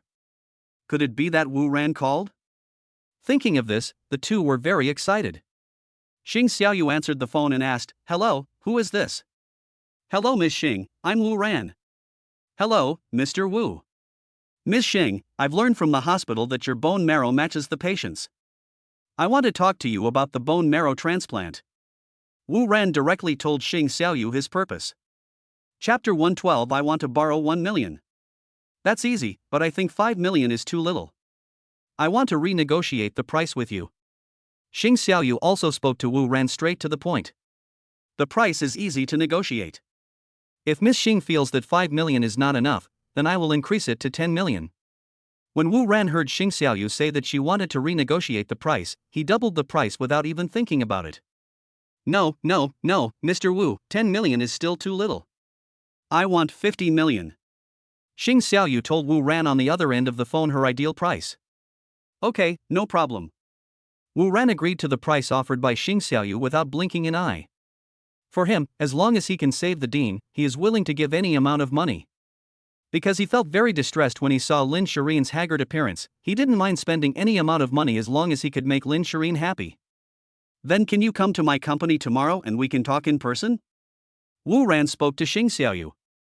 Okay, we'll come find you tomorrow. Okay, see you tomorrow. After hanging up the phone, Jiang Jixin and Xing Xiaoyu were completely ecstatic. Soon they would be multi-millionaires. Wife, let's buy a house first after we get the money. Jiang Jixin looked at Xing Xiaoyu with great joy. We can go see the house now without waiting to get the money. Go look for a house now, and you can buy it right away when you get the money. Xing Xiaoyu thought for a moment and said. Jiang Jixin, then let's go look at the house now? Xing Xiaoyu, let's go now. Jiang Jixin's eyes rolled around, and he thought for a moment before saying, after we buy a house, we'll buy a car. Okay, let's buy another car. Xing Xiaoyu agreed without even thinking, I'm also going to buy the most expensive bag. She will be a multi-millionaire soon, and she should be able to enjoy this kind of life. The two of them did what they said and went out happily to look at cars and houses. Early the next morning. The most upscale 5-star hotel in Qingfeng City. In the presidential suite, Xing Xiaoyu and Jiang Jixin woke up early. In fact, the two were so excited that they didn't sleep the whole night, they were just thinking about the 50 million. Yesterday, the two of them went to see Mercedes-Benz and BMW, and then looked at houses in a high-end real estate project in Qingfeng City. Finally, they went shopping in the mall at night. When looking at bags in the mall, Xing Xiaoyu immediately bought a bag worth 50,000 yuan without blinking an eye. Didn't we say before that these two people were already eating plain porridge? How can you have the money to buy such an expensive bag? It turns out that from the moment these two people knew they were a successful match, they vowed to live the best life. But what should I do if I haven't received the 50 million yet? Jiang Jixin thought of a good idea. He suggested borrowing money from a loan shark first, and then paying it back after getting Wu Ran's 50 million. When Xing Xiaoyu heard Jiang Jixin's proposal, she thought about it and felt it made sense, and the two of them hit it off. Do it when you think of it. Jiang Jixin is very familiar with where he can borrow money. He took Xing Xiaoyu to find someone who could lend money and said he wanted to borrow 1 million. Jiang Jixin flattered the fierce-looking man and said, Brother Zhou, I want to borrow some money from you today. The man called Brother Zhou looked at Jiang Jixin and the other man with his eyes slanted, and his eyes stayed on Xing Xiaoyu for a while. The next moment, he said, Oh, it's Xiao Jiang, how dare you show up? You still haven't paid me back the 5,000 yuan you borrowed from me last time. I've been looking for you for 2 months. I didn't expect you to show up today. It's just right that you're here today. Why don't you pay back the money you borrowed last time? The principal is 5,000 yuan, and now the interest has rolled up to 20,000 yuan. Together with the principal, the total is 25,000 yuan. After saying that, Brother Zhou no longer paid any attention to Jiang Jixin and Xing Xiaoyu. Brother Zhou, please be patient for a few days. I will pay you back in 3 days. Jiang Jixin said to Brother Zhou respectfully. Hearing Jiang Jixin said that he had no money, Brother Zhou was furious. No money? When you lent me the money, you said you would pay it back immediately, and now you actually say you will give me 3 more days. Then he said to his men, since you don't have the money to pay back, take this woman to pick up customers. When you make enough money, I will let her go. After saying that, Brother Zhou's men walked towards Xing Xiaoyu and wanted to take her away. When Xing Xiaoyu saw these ferocious-looking people walking towards her, she was frightened out of her wits. Brother Zhou, please wait a moment, please listen to me. Jiang Jixin saw what these people did. He stood in front of Xing Xiaoyu and said to Brother Zhou again, Brother Zhou, actually I came to you this time to borrow another 1 million from you. Brother Zhou and his men were stunned when they heard Jiang Jixin's words. After a moment, everyone burst into laughter. Especially Brother Zhou, he laughed so hard that tears came out. He laughed for a while, wiped away the tears from his laughter, and then said to Jiang Jixin, "Xiao Jiang, did I hear you right? You still want to borrow 1 million from me? Are you crazy? You can't even pay back more than 20,000 yuan now, and you still want to borrow 1 million from me. Do you think I'm a fool?" Brother Joe looked at Jiang Jixin with a fierce look on his face and sneered. "Brother Joe, I'm not kidding, I'm serious," Jiang Jixin said to Brother Joe in a servile manner.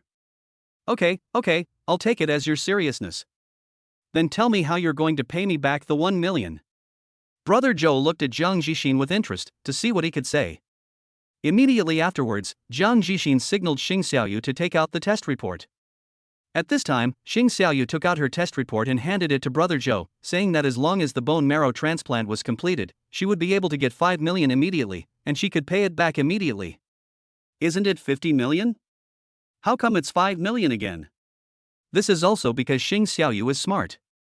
She has renegotiated the price with Wu Ran.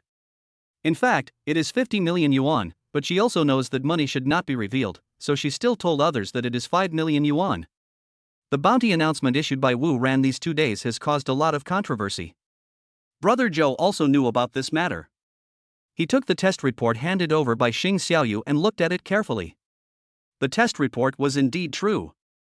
After seeing the test report, Brother Joe felt relieved. It seemed that this business could be done. He thought about it carefully for a while and decided to lend money to Jiang Jixin. After all, with the test report, he was not worried that they would not be able to pay back the money. Afterwards, Brother Joe lent the 1 million to Xing Xiaoyu, not to Jiang Jixin. Because this test report belongs to Xing Xiaoyu, it will be Xing Xiaoyu who will collect the money when the time comes. So Xing Xiaoyu signed to borrow the money. After they got the 1 million, they happily went shopping, buying expensive bags, watches, clothes. The two also went to a 4S store that sells luxury cars to look at cars. When they liked a car, they immediately gave 100,000 yuan as a deposit. During the shopping process, the two of them completely fell in love with the feeling of spending money lavishly. Chapter 113. I want 500 million now. In the evening, they went to a 5-star hotel and booked a presidential suite, and it must be for 3 nights. Anyway, the two of them are not short of money now, and they also want to live a life of luxury. After getting up, Jiang Jixin flattered Xing Xiaoyu, "Wife, I served you well last night, didn't I?" Xing Xiaoyu said to Jiang Jixin with satisfaction, "Well, Xiao Jiangzi, your kung fu was very good. I am very satisfied. Now help me get up, and we'll go talk to Mr. Wu about the 500 million yuan bone marrow transplant." When Jiang Jixin heard what Xing Xiaoyu said, his eyes narrowed. 500 million? Isn't that 50 million? Well, it's 500 million, not 50 million. Xing Xiaoyu glanced at Jiang Jixin and said, "Another 10-fold increase? Aren't you afraid that Mr. Wu will change his mind?" Jiang Jixin felt it was too much, so he asked cautiously. Xing Xiaoyu rolled her eyes at him and said, "You are stupid. He is such a rich boss. We should make a killing from him now that we have the chance. There will be no such opportunity in the future. Besides, money is too easy to spend nowadays. We almost spent all the 1 million yesterday. Now we only have tens of thousands left. Who would think this is too much money? We should take advantage of the opportunity now to rip him off and make enough money for our future. Now I am the only one who can save his relatives. I have to give him the money even if he doesn't want to." After hearing what Xing Xiaoyu said, Jiang Jixin's eyes lit up. Yes, who would complain about having too much money? Of course, the more the better. Wife, after we get the money, we'll buy a house and I'll marry you. Jiang Jixin looked at Xing Xiaoyu lovingly. Well, we are going to have a grand wedding. I want to invite all my friends to my wedding and make them jealous of my life. Xing Xiaoyu was also fantasizing about that day. Afterwards, the two of them immediately got up, washed up, and rushed to Warwick Group to meet Wu Ran. The two took a taxi to the majestic building of Warwick Group.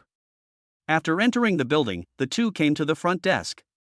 Xing Xiaoyu said to the receptionist of Huawei Group in a high-handed manner, "I have an appointment with your president. I will come to see him today. Please help me notify him." When the receptionist of Warwick Group saw Jiang Jixin and Xing Xiaoyu, she did not dare to neglect them.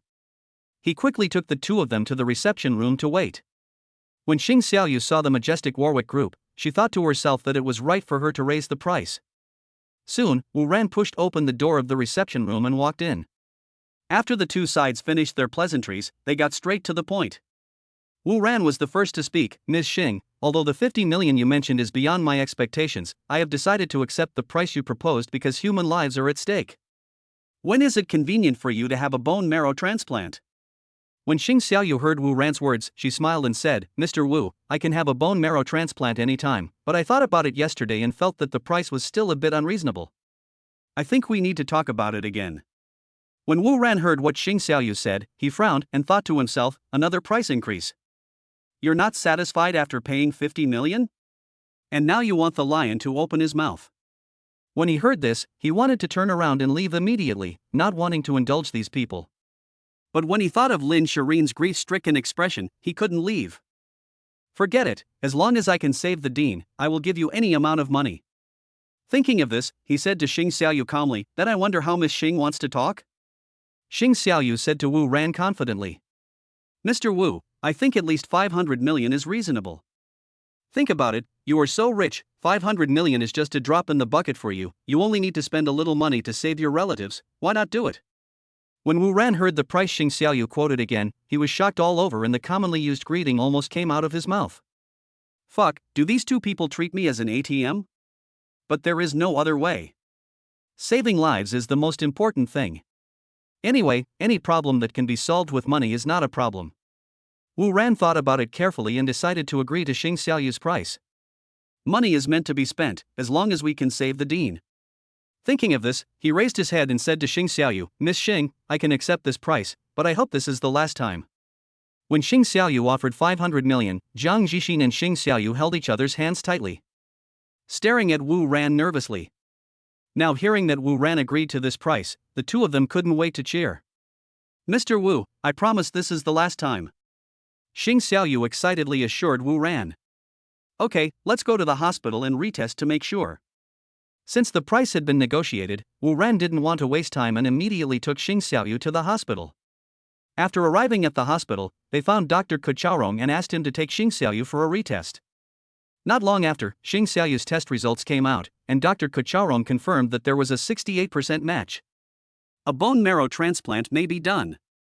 Because the hospital has to make various preparations before performing a bone marrow transplant. Wu Ran and Xing Xiaoyu agreed to come to the hospital for bone marrow transplantation 2 days later. Then he sent someone to send Xing Xiaoyu and Jiang Jixin back. He himself also returned to the Warwick Group. When he was sitting in the office, thinking about things, Secretary Luo Qingcheng came in. She walked straight to Wu Ran, took out a test report and placed it in front of Wu Ran. Boss, this is my test report. Wu Ran, who was deep in thought, was awakened by Luo Qingcheng. He looked at Luo Qingcheng in confusion. Then I picked up the test report and looked at it. The next moment, he suddenly stood up and excitedly took Luo Qingcheng's hand and said, Is this your test report? Yes, this is my test report. Luo Qingcheng's little hand was held by Wu Ran. She looked at Wu Ran timidly and said. Excited Wu Ran looked at the report carefully again and saw that it said, the matching degree reached 88%, excellent. Luo Qingcheng's matching degree is higher than Xing Xiaoyu's. With bone marrow transplantation, the higher the match, the greater the success rate. Wu Ran excitedly said to Luo Qingcheng, Miss Luo, are you willing to donate bone marrow? Don't worry, you can name your own price. Luo Qingcheng blushed and said to Wu Ran shyly, Boss, can you let me go first? After hearing Luo Qingcheng's words, Wu Ran realized that he was too excited just now and had been holding Luo Qingcheng's little hand tightly. He quickly let go of Luo Qingcheng's little hand and said to her embarrassedly, Miss Luo, I'm sorry, I was too excited just now. It's okay, it's not your fault, you're just too excited. Luo Qingcheng took a deep breath to calm herself down. From childhood to adulthood, she had never had her hand held by a man like this. When Wu Ran's big hand held her just now, her heart actually felt a little bit of beating. Please give 5-star praise and urge for updates, thank you everyone. Chapter 114 I also want shares in your company. I promise to donate bone marrow. After Luo Qingcheng calmed down, she said to Wu Ran. That's great. You can order as much as you want. Wu Ran looked at Luo Qingcheng with a smile on his face and said. Luo Qingcheng lowered her head and whispered, I don't want money, I just want to do good things. When Wu Ran heard Luo Qingcheng's words, he was immediately moved and looked at this girl with new eyes. I never thought there are still girls who do good things without asking for anything in return. Although Luo Qingcheng didn't need Wu Ran's return, he couldn't just ignore his expression. He said to Luo Qingcheng, "Ms. Luo, thank you very much for taking the initiative to donate bone marrow. Since you don't want money, I'll make you a promise. If you need my help in the future, just ask. I'll do it as long as I can." When Luo Qingcheng heard Wu Ran's words, she quickly waved her hands, lowered her head and said softly, "No, I just want to help you, you don't have to thank me." "Then can you have a bone marrow transplant the day after tomorrow?" Wu Ran consulted Luo Qingcheng for advice. "Sure, I can do it any time." Luo Qingcheng raised her pretty little face and looked at Wu Ran and said, "Okay, the bone marrow transplant will be done the day after tomorrow. You don't have to go to work now, so go off work and have a rest first.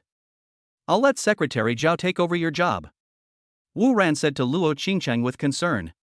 "No, I can go to work normally." Hearing Wu Ran's words, Luo Qingcheng quickly waved her hand and said, "No, you're going to have a bone marrow transplant the day after tomorrow. How can you still be at work these 2 days? You should get off work and have a rest immediately." Wu Ran said to Luo Qingcheng without any doubt. "Oh well." After hearing Wu Ran say this, Luo Qingcheng no longer insisted. In the presidential suite of a 5-star hotel, Xing Xiaoyu kept screaming. It turned out that Jiang Jixin was serving her diligently. Jiang Jixin raised his head and looked at Xing Xiaoyu flatteringly and said, "Wife, my tongue is amazing." Xing Xiaoyu panted and said to Jiang Jixin, "Not bad, you are the best in such a long time. After I receive the money in 2 days, I will buy the car back and give it to you as a reward." Jiang Jixin was delighted to hear Xing Xiaoyu's words. He didn't find anything wrong with her words. In 2 days he will be able to drive the luxury car of his dreams. If he married Xing Xiaoyu again, he would get 500 million and would be a billionaire from then on. Thinking of this, Jiang Jixin worked even harder to serve Xing Xiaoyu. The next day, in the presidential suite, Jiang Jixin and Xing Xiaoyu were drinking a glass of high-end red wine. Jiang Jixin had drunk quite a bit. He said drunkenly, "Wife, after tomorrow we will become billionaires. I never thought I would see so much money in my lifetime. Yes, 500 million yuan, many people can't earn that much money in their entire life." The slightly tipsy Xing Xiaoyu couldn't help but sigh. "If you ask me, Wu Ran is the richest. He is the real tycoon. You asked for 500 million yuan yesterday, and he agreed without blinking an eye. I checked the share price of Warwick Group again today. It has risen a lot today. I calculated that his net worth is at least 200 billion. Speaking of Wu Ran's wealth, Jiang Jixin couldn't help but feel jealous. After hearing Jiang Jixin's words, Xing Xiaoyu deeply agreed. The 500 million she had now was nothing in front of super rich people like Wu Ran.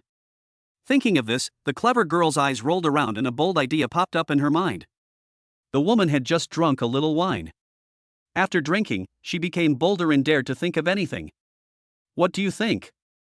Why don't we ask him for some more shares of the Warwick Group?" Xing Xiaoyu looked at Jiang Jixin with greed in her eyes. "You want the shares of Huawei Group?" Jiang Jixin's eyes lit up when he heard Xing Xiaoyu's words. "Yes, why didn't I think of that? Although 500 million is a lot of money, no matter how much money you have, it will eventually run out.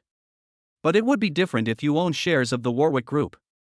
As long as you own shares of the Warwick Group, you will receive dividends in the future.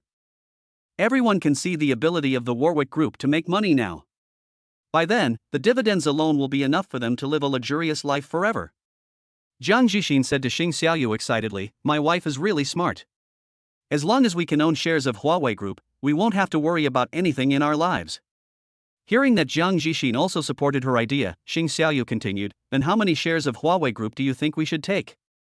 The market value of Huawei Group is now nearly 400 billion, and 1% of the shares are worth 4 billion. Why don't we just take 1%? Jiang Jixin lowered his head to think for a while, and then he suggested to Xing Xiaoyu that they only take 1%. "Good things come in pairs. I think I still want 2% of the shares," Xing Xiaoyu said with great excitement. "Isn't this too much? 2% is worth 8 billion. Jiang Jixin looked at Xing Xiaoyu with a little worry. "No, for super rich people like Wu Ran, 8 billion is not a lot at all." Xing Xiaoyu looked at the scenery of Qingfeng City outside the window with full confidence. Jiang Jixin looked at Xing Xiaoyu in confusion and asked, "Why?" "There are 2 reasons why I say this." Xing Xiaoyu looked at Jiang Jixin with a smile and continued. "First, You forgot that Wu Ran was in the news last month. He donated 10 billion to his alma mater. Secondly, he agreed to the 500 million yuan I offered yesterday. This proves that the relative he wants to save must be someone very important to him. To save someone who is very important to him, he will give him any amount of money. After listening to Xing Xiaoyu's words, Jiang Jixin also felt that it made sense. Indeed, matters involving human life cannot be measured by money. Only those who guard slaves regard money as more important than life. But he said yesterday that this was the last time. If we put forward new conditions again, will he agree to them? Jiang Jixin thought of what Wu Ran said yesterday, and he carefully reminded Xing Xiaoyu. Xing Xiaoyu said disdainfully, "Now I am a donor, whatever he says is useless. If he doesn't meet my conditions, I won't donate bone marrow. What can he do to me?" Jiang Jixin was convinced by Xing Xiaoyu, and he was very tempted by her proposal. Encouraged by alcohol, the two young men, who were ignorant of the immensity of the world, began to call Wu Ran, preparing to propose new conditions to him. On the other side, Wu Ran was discussing tomorrow's bone marrow transplant with Dr. Kachaorong in the hospital. At this time, his cell phone rang. Wu Ran took out his cell phone and saw that it was a call from Xing Xiaoyu. "Hello, it's Miss Xing, what's the matter?" "Hello, Mr. Wu. I'm calling you today because I want to discuss something with you." "Miss Xing, is there anything else you want to discuss?" Chapter 115. Is this bastard trying to tease me? Today I have thought of a new condition and want to discuss it with you. I can assure you that this must be the last condition. Wu Ran held the phone, raised his eyebrows and said, "Oh, what's the new condition? Tell me about it." "Xing Xiaoyu, I want 2% of your company's shares." "Wu Ran, you were drunk in broad daylight." "Xing Xiaoyu, I drank a little." Wu Ran, "Oh, so you really drank." "Xing Xiaoyu, what do you think, Mr. Wu? If you don't agree, I will never do a bone marrow transplant." Hearing Xing Xiaoyu's words, Wu Ran laughed dumbly. "I know, that's it." After saying that, Wu Ran hung up the phone, not wanting to say any more nonsense to this woman. "How about it?" Seeing Xing Xiaoyu hung up the phone, Jiang Jixin asked her hurriedly. "He didn't say anything, he just said he knew." Xing Xiaoyu wasn't sure what Wu Ran meant. "Do you think he wants to delay time?" Jiang Jixin thought of a possibility. "We can afford to delay what he can't, but he can't because the patient needs a bone marrow transplant to save his life. Anyway, if he doesn't agree to my conditions, I won't donate my bone marrow." Xing Xiaoyu is still very confident in her guess.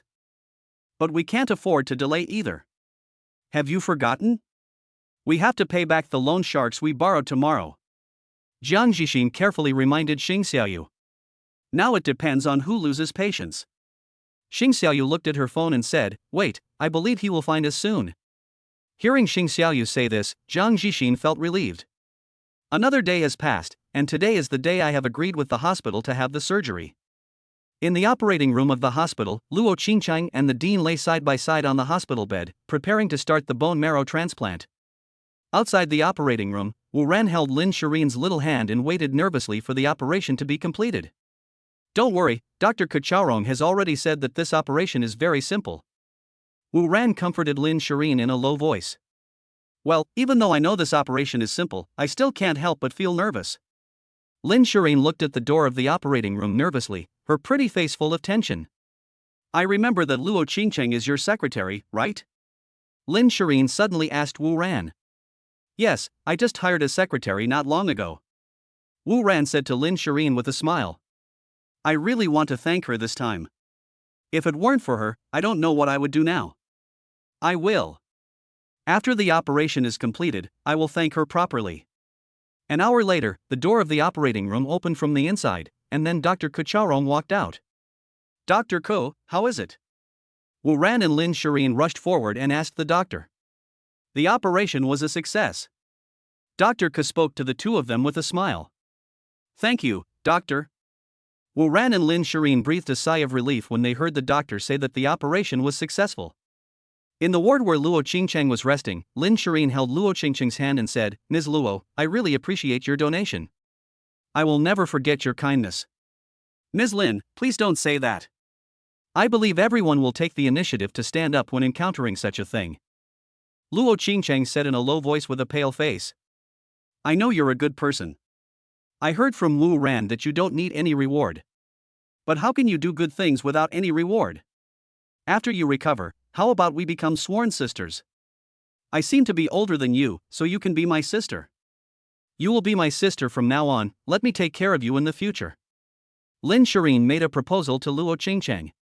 Ms. Lin, no need. Sister Qingcheng, please stop talking and take a good rest first. We can talk about other things later. Luo Qingcheng was interrupted by Lin Shireen before she could finish her words. After hearing Lin Shireen's words, Luo Qingcheng said nothing more and lay quietly on the bed to rest. Wu Ran, I'm going to the dean first. You stay here with Sister Qingcheng. Lin Shireen said to Wu Ran when she went out. Okay, come over first. I'll stay here with your sister Qingcheng. I'll take good care of her. Wu Ran waved to Lin Shireen to reassure her. Boss, you don't have to accompany me, go accompany Sister Lin. When Luo Qingcheng heard Lin Shireen say that she wanted Wu Ran to stay, she hurriedly spoke to Wu Ran. You've helped us so much, how could I let you lie here alone?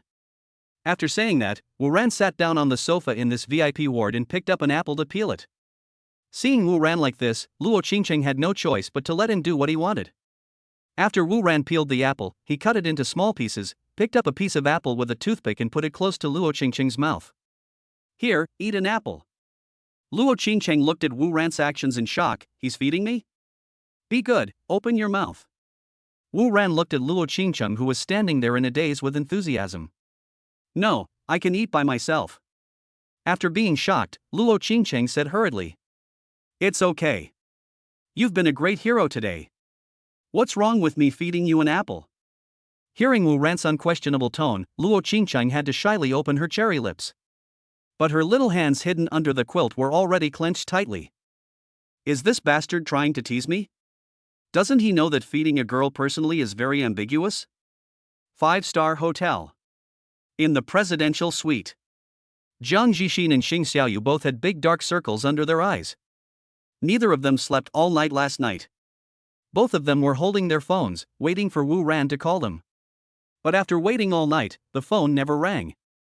Finally, Jiang Jixin couldn't stand it anymore, so he advised Xing Xiaoyu, wife, we don't know how long we'll have to wait like this, why don't we call Wu Ran first? I have been waiting since yesterday, but it has been such a long time and Wu Ran still hasn't called back.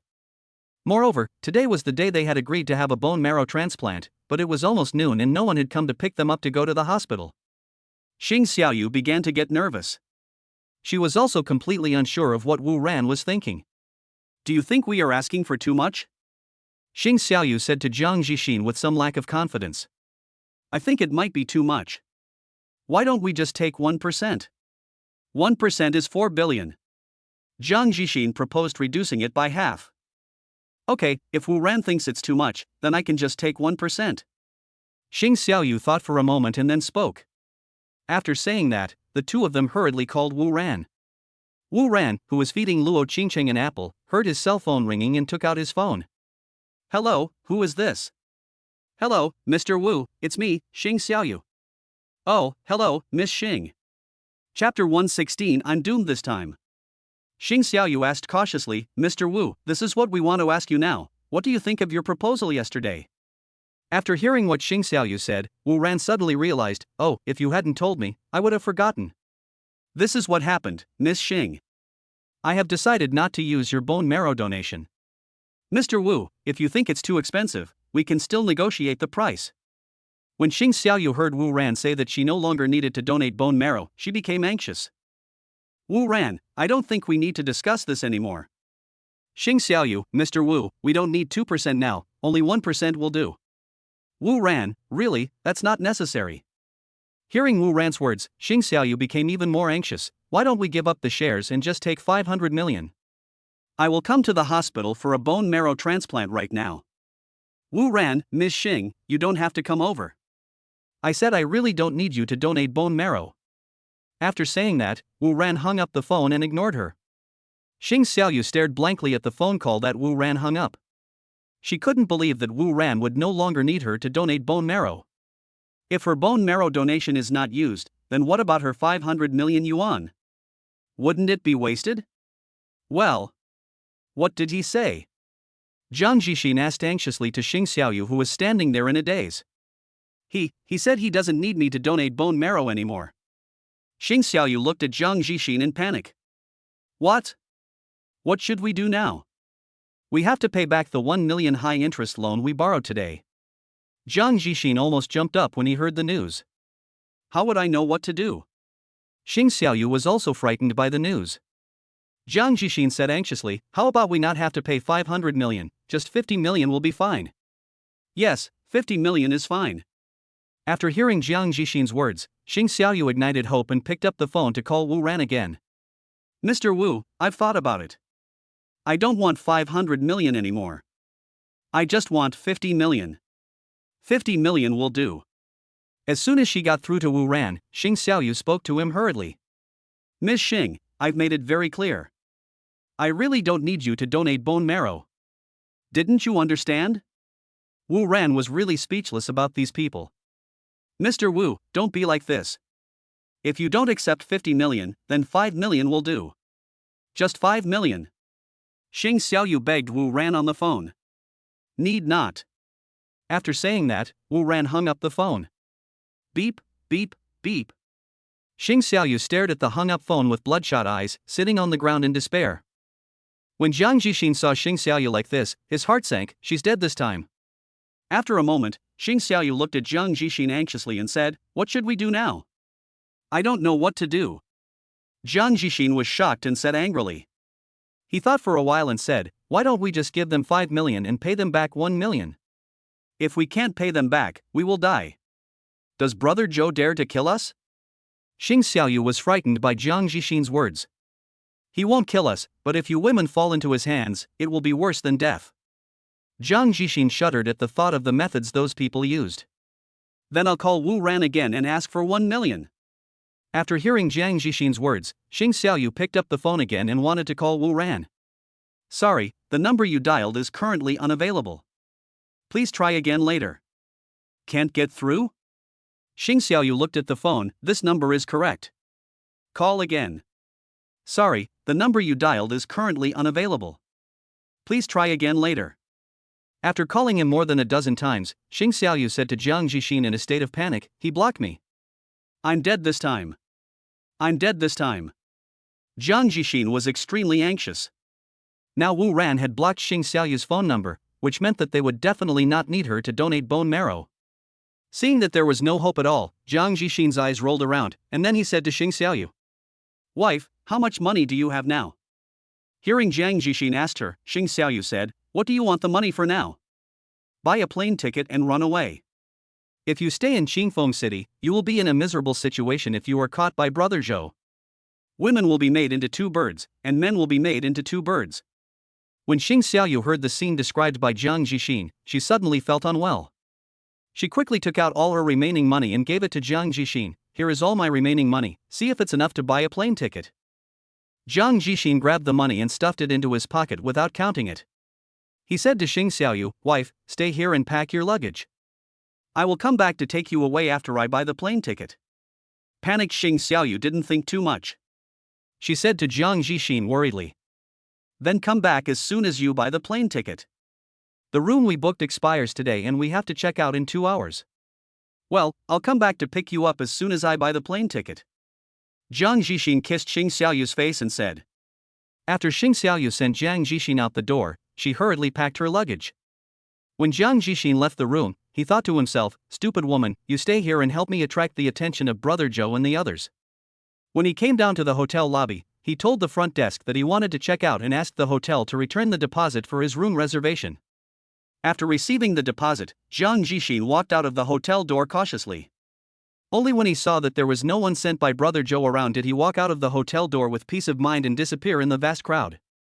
But what he didn't know was that when he walked out of the hotel door, several people were following him.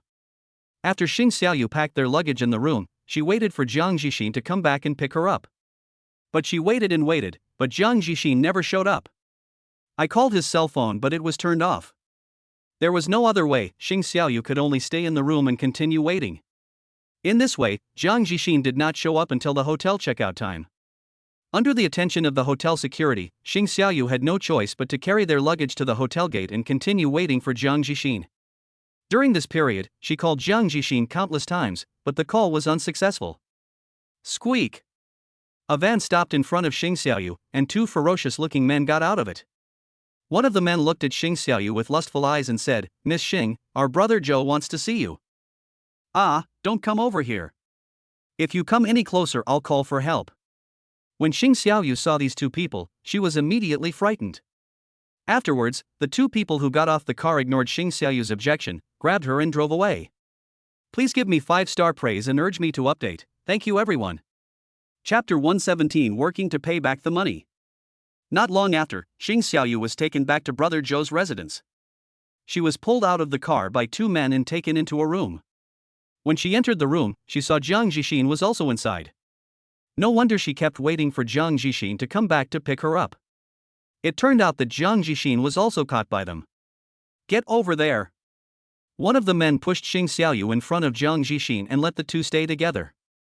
"Honey, I've been waiting for you in the hotel but you didn't come back to pick me up. It turns out you were caught by them too." When Xing Xiaoyu saw Jiang Jixin, she spoke to him hurriedly. "Ahem, yes, I wanted to go back and pick you up, but then they caught me too." Jiang Jixin looked evasive and didn't dare to look at Xing Xiaoyu. "Boss, they were trying to escape just now, but now we have caught them back." One of the men said to Brother Zhou. "Run away?" Brother Zhou was playing with a knife in his hand and glanced at the two of them. "Where are you trying to go in such a hurry?" Jiang Jixin looked at Brother Zhou anxiously and said, "Brother Zhou, we are not running away, we just want to travel to another place." Yes, we just want to travel." Xing Xiaoyu nodded quickly. "I thought you didn't want to pay back the money, but it turns out you wanted to go traveling." Brother Zhou looked at them with a smile and said, "Since you want to go traveling today, I won't disturb your interest. Give me back my money, and I'll let you go on your trip right away." This. Jiang Jixin and Xing Xiaoyu hesitated when they heard Brother Zhou asking them to pay back the money. Bang! Seeing the two people hesitating, Brother Zhou frowned, then he slammed his hand on the table and shouted, "You were so bold, you got the money, but now you don't want to pay it back?" The two of them froze when they heard Brother Zhou's angry voice. Jiang Jixin quickly begged for mercy. "Brother Zhou, it's not that we don't want to pay it back, but we haven't received the money yet. Can you give us a few more days?" "What? Haven't received the money yet?" When Brother Zhou heard Jiang Jixin's words, he looked at Jiang Jixin suspiciously and said, "Aren't you going to have surgery today? You should have money after the surgery." Jiang Jixin looked at Brother Zhou tremblingly. This. Tell me what's going on now." Brother Zhou stuck the knife in his hand on the table and yelled at the two of them. The two were frightened by Brother Zhou's actions, so Jiang Jixin had no choice but to bite the bullet and tell Brother Zhou the whole story. After Brother Zhou finished explaining what happened, he looked at the two of them as if they were idiots. "Wow, that's amazing. You two raised it from 5 million to over 8 billion. You two are really talented. Even a brave person like me wouldn't dare to do such a thing, but you two actually managed to do it." Brother Zhou was lamenting the greed of these two people. "Now how are you two going to pay me back the 1 million? After sighing, Brother Zhou said to the two of them, "Brother Zhou, we really don't have the money to pay you back right now. Can you let us work for you to pay you back?" Jiang Jixin knew that he couldn't escape today, so he could only keep him calm first and then find a way to escape later. "Work for me and pay me back?" Brother Zhou thought about it and thought this was a good idea. These two guys really had no money anyway, so even if he killed them, he wouldn't be able to get the 1 million back. "Well, your suggestion is very good and worth considering." Brother Zhou looked at Jiang Jixin and Xing Xiaoyu with a smile. "Thank you, Brother Zhou, thank you, Brother Zhou." When Jiang Jixin and Xing Xiaoyu heard Brother Zhou say that they could let them work to pay back the debt, they smiled at each other and breathed a sigh of relief. It seems that Brother Zhou is not as cruel and ruthless as the rumors say. Then, Brother Zhou stood up and slowly walked to Xing Xiaoyu. He stared at Xing Xiaoyu's chest with lustful eyes. Xing Xiaoyu was frightened by Brother Zhou's eager eyes and quickly lowered her head to avoid his murderous gaze. "Ah! What do you want to do?" Suddenly, Xing Xiaoyu was picked up by Brother Zhou and she was frightened out of her wits. "Brother Zhou, don't." Jiang Jixin saw what Brother Zhou did and was about to rush over to stop him. But the next moment, Jiang Jixin was held at knife point by one of Zhou's men. "Don't move." Brother Zhou's men threatened Jiang Jixin. With a knife pressed against his waist, Jiang Jixin had no choice but to stand still and dare not move. Xing Xiaoyu was suddenly picked up by Brother Zhou. She wanted to struggle free, but Brother Zhou was too strong. How could a weak woman like her resist? Soon, she was picked up by Brother Zhou and thrown onto the sofa. Xing Xiaoyu was frightened by Brother Zhou's actions and panicked. Brother Zhou, what do you want to do? Brother Zhou pressed on her impatiently and said, didn't you say you would help me work and pay me back? Let me try your technique now. What does our work have to do with this? Xing Xiaoyu said quickly in panic. If you don't have good skills, how are you going to serve customers? Brother Zhou said to Xing Xiaoyu excitedly. Pick up guests? What kind of reception? The next second, Xing Xiaoyu understood that Brother Zhou asked her to work just to do this kind of thing. No, I would never do these things. When Xing Xiaoyu heard what Brother Zhou said, she swore to never obey and never do such things. Ha ha ha. Brother Zhou laughed and said, do you think it's your turn to make the decision now that you've come to my place? You don't have to do it, but you have to pay me back immediately. Brother Zhou, please, let me go. I can do other work to pay back the money. Xing Xiaoyu was still begging Brother Zhou. When Brother Zhou heard what Xing Xiaoyu said, he smiled disdainfully and said, do other jobs? Do you know how long it would take to pay back the 1 million by doing other jobs? This is the only way to pay me back the fastest. Don't worry, you will like this job. After saying that, Brother Zhou ignored Xing Xiaoyu's struggle and started to tear off everything from her body. Husband, save me. Seeing that Brother Zhou was trying to force her, Xing Xiaoyu had no choice but to look to Jiang Zhixin for help. Jiang Zhixin saw Xing Xiaoyu looking at him for help, but he turned his head away. When Xing Xiaoyu saw Jiang Zhixin's actions, her heart immediately sank. In this way, Xing Xiaoyu played a game with Brother Zhou in public. Afterwards, Brother Zhou said to his men with a satisfied look on his face, this woman is a reward for you. Several of Brother Zhou's men were overjoyed when they heard this, especially the man who had been staring at Xing Xiaoyu with lustful eyes just now. He rushed up first. After several people rushed forward, there was still a strong man who had not gone. Brother Zhou said to the man, seventh brother, why don't you go up? The strong man called Lao Qi said shyly, I don't like women. When saying this, Lao Qi glanced at Jiang Zhixin shyly. Oh. After hearing what Lao Qi said and seeing his expression, Brother Zhou suddenly realized. Then, Brother Zhou pointed at Jiang Zhixin and said to Lao Qi, then I will give this man to you as a reward. You help me train him well and let him serve customers when the time comes. But don't teach here. I don't like seeing two men doing these things. Hearing Brother Zhou's words, Lao Qi was overjoyed. He wiped the saliva from the corner of his mouth and said, thank you, boss. After saying this, she walked towards Jiang Zhixin with affection. When Jiang Zhixin heard Brother Zhou's words, his eyes suddenly went dark and he quickly begged for mercy, Brother Zhou, spare my life. Brother Zhou ignored Jiang Zhixin's pleas for mercy. He sat aside and watched how his men trained Xing Xiaoyu. Then, Lao Qi carried Jiang Zhixin up and walked into a room. Not long after, Jiang Zhixin's pig slaughtering scream came from a room not far away. Chapter 118 The Dean Wakes Up. In the hospital, in the orphanage director's ward. Laughter rose and fell. Wu Ran and Lin Shirin were happily chatting with the dean. It has been 3 days since the bone marrow transplant was completed. The dean's health condition is getting better day by day, and she finally woke up today. Seeing the dean wake up, Lin Shirin's face was full of smiles the whole day. Xiao Ran, thank you. The dean spoke to Wu Ran who was sitting next to him. Dean, you're welcome. You are Shirin's dean. Her affairs are my affairs. These are what I should do. Wu Ran waved his hand to the dean, telling her not to take it to heart. Even so, I still want to thank you. The dean said to Wu Ran with a sigh. Later, she thought for a moment and said, isn't it difficult to find a matching bone marrow donor? How come I can get a bone marrow transplant so soon? The dean asked Lin Shirin and Wu Ran in confusion. Afterwards, Lin Shirin told the dean everything that had happened since he fainted. I see. The dean suddenly realized what Lin Shirin said. Who donated the bone marrow to me? Can I meet her? The dean thought for a moment and spoke again.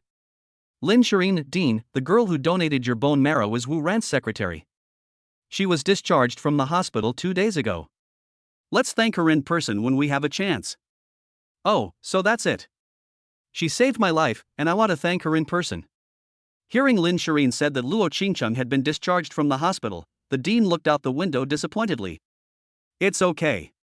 When you get better, you and I will go visit her in person to thank her for saving our lives. Seeing the dean's lost look, Lin Shirin comforted her like this. The dean looked at Lin Shireen with a smile and said, "Well, when I get better, we will go see her in person."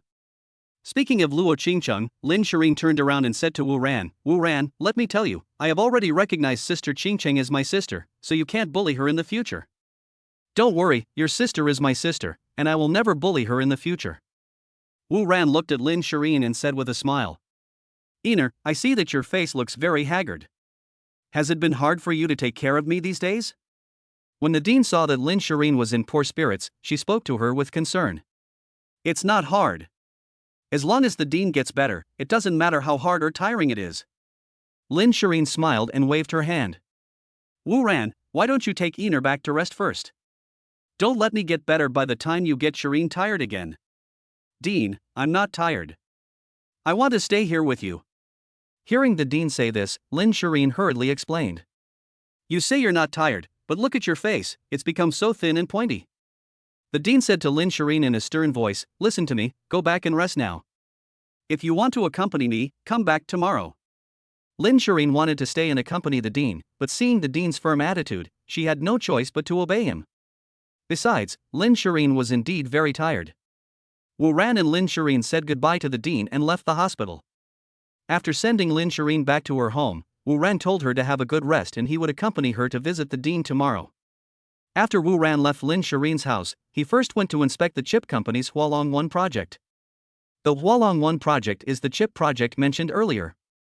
He has not paid attention to the progress of this project for many days. Now the orphanage director's condition is no longer a problem, and he happened to be free today, so he came to learn about the status of the plan. When he arrived at the chip company, he did not inform Chao Yulu and went to Chao Yulu's laboratory with ease. "Yulu, how are you digesting this technique now?" When Wu Ran saw Chao Yulu, he asked straight to the point. Both Wu Ran and Chao Yulu were science and engineering men, and the main way of conversation between science and engineering men is to get straight to the point, without so many twists and turns. "Boss, you're here." When Chao Yulu saw Wu Ran coming to the laboratory, he put down the work in his hands and greeted Wu Ran. "Well, let me see how you guys are doing." Wu Ran looked at him with a smile. "Everything is going smoothly. I originally told you that it would take 3 months to get the results, but now it seems that it may not take 3 months. I estimate that it will be completed in another month." When it comes to chip technology, Chao Yulu is very excited. "So fast?" Wu Ran was also excited when he heard Chao Yulu say that the results would be available in a month. Well, these technologies are very mature and not very difficult. It turns out that we couldn't make high-end chips because we had many wrong ideas. Now that I've seen the technology you've provided, I've realized that many things can be done by simply changing the technology. To this day, Chao Yulu is still shocked by the technology Wu Ran provided. "Boss, can you tell me how you got this technique?" Wu Ran saw Chao Yulu's eager expression and smiled mysteriously. It fell from the sky. "Well." Hearing Wu Ran's words, Chao Yulu's face froze. It was obvious that Wu Ran was lying. Later he thought about it and understood that this was the boss's secret and it was not appropriate for him to ask about it. "Then you go ahead and do your work. I'll wait for your good news in a month." Wu Ran patted Chao Yulu on the shoulder and told him to get ready to go back to the company. Knowing that the chip technology was progressing smoothly, he was in a good mood. "Well, then go away and don't disturb me while I'm doing the experiment."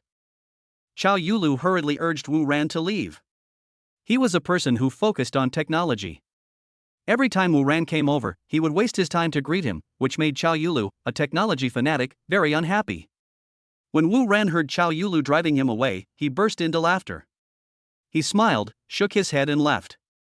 However, it is indeed very comfortable to deal with these technical guys. If they like a person, they like him or her, and if they don't like a person, they don't like him or her.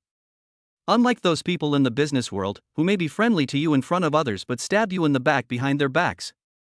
After returning to the company, Wu Ran saw Luo Qingcheng sitting at her secretary desk working. "Qingcheng, didn't I give you a few days off? Why are you here for work so soon?" Seeing Luo Qingcheng working, Wu Ran looked at her in surprise. "Boss, I've rested for 2 days and now there's nothing to do." Luo Qingcheng lowered her head and spoke in a low voice. "Okay, whatever you want. But don't work too hard. If you are tired, take a rest." Wu Ran was speechless about this weak little girl and could only remind her to take care of her health. "Yes, I will." Luo Qingcheng answered him weakly. Are you free tonight? I'd like to treat you to dinner. Wu Ran pushed open the office door and was about to walk in when he stopped, turned around and looked at Luo Qingcheng and asked. Eat? I'm free. Luo Qingcheng said to Wu Ran timidly. Okay, let's go eat after get off work. Chapter 119 The Supreme Order. In a high-end restaurant in Qingfeng City, Wu Ran and Luo Qingcheng were tasting the dishes in the restaurant. The two of them ate and chatted. But most of the time it was Wu Ran who was talking and Luo Qingcheng who was listening. Whenever Wu Ran talked about something funny, Luo Qingcheng would also cover her mouth and smile gently. Qingcheng, why did you come to my company to apply for the secretary position? Wu Ran put down his chopsticks, looked at Luo Qingcheng and asked, actually, with your conditions, you can find a better job. Hearing Wu Ran's words, Luo Qingcheng's heart tightened. Would he see something? That shouldn't be possible.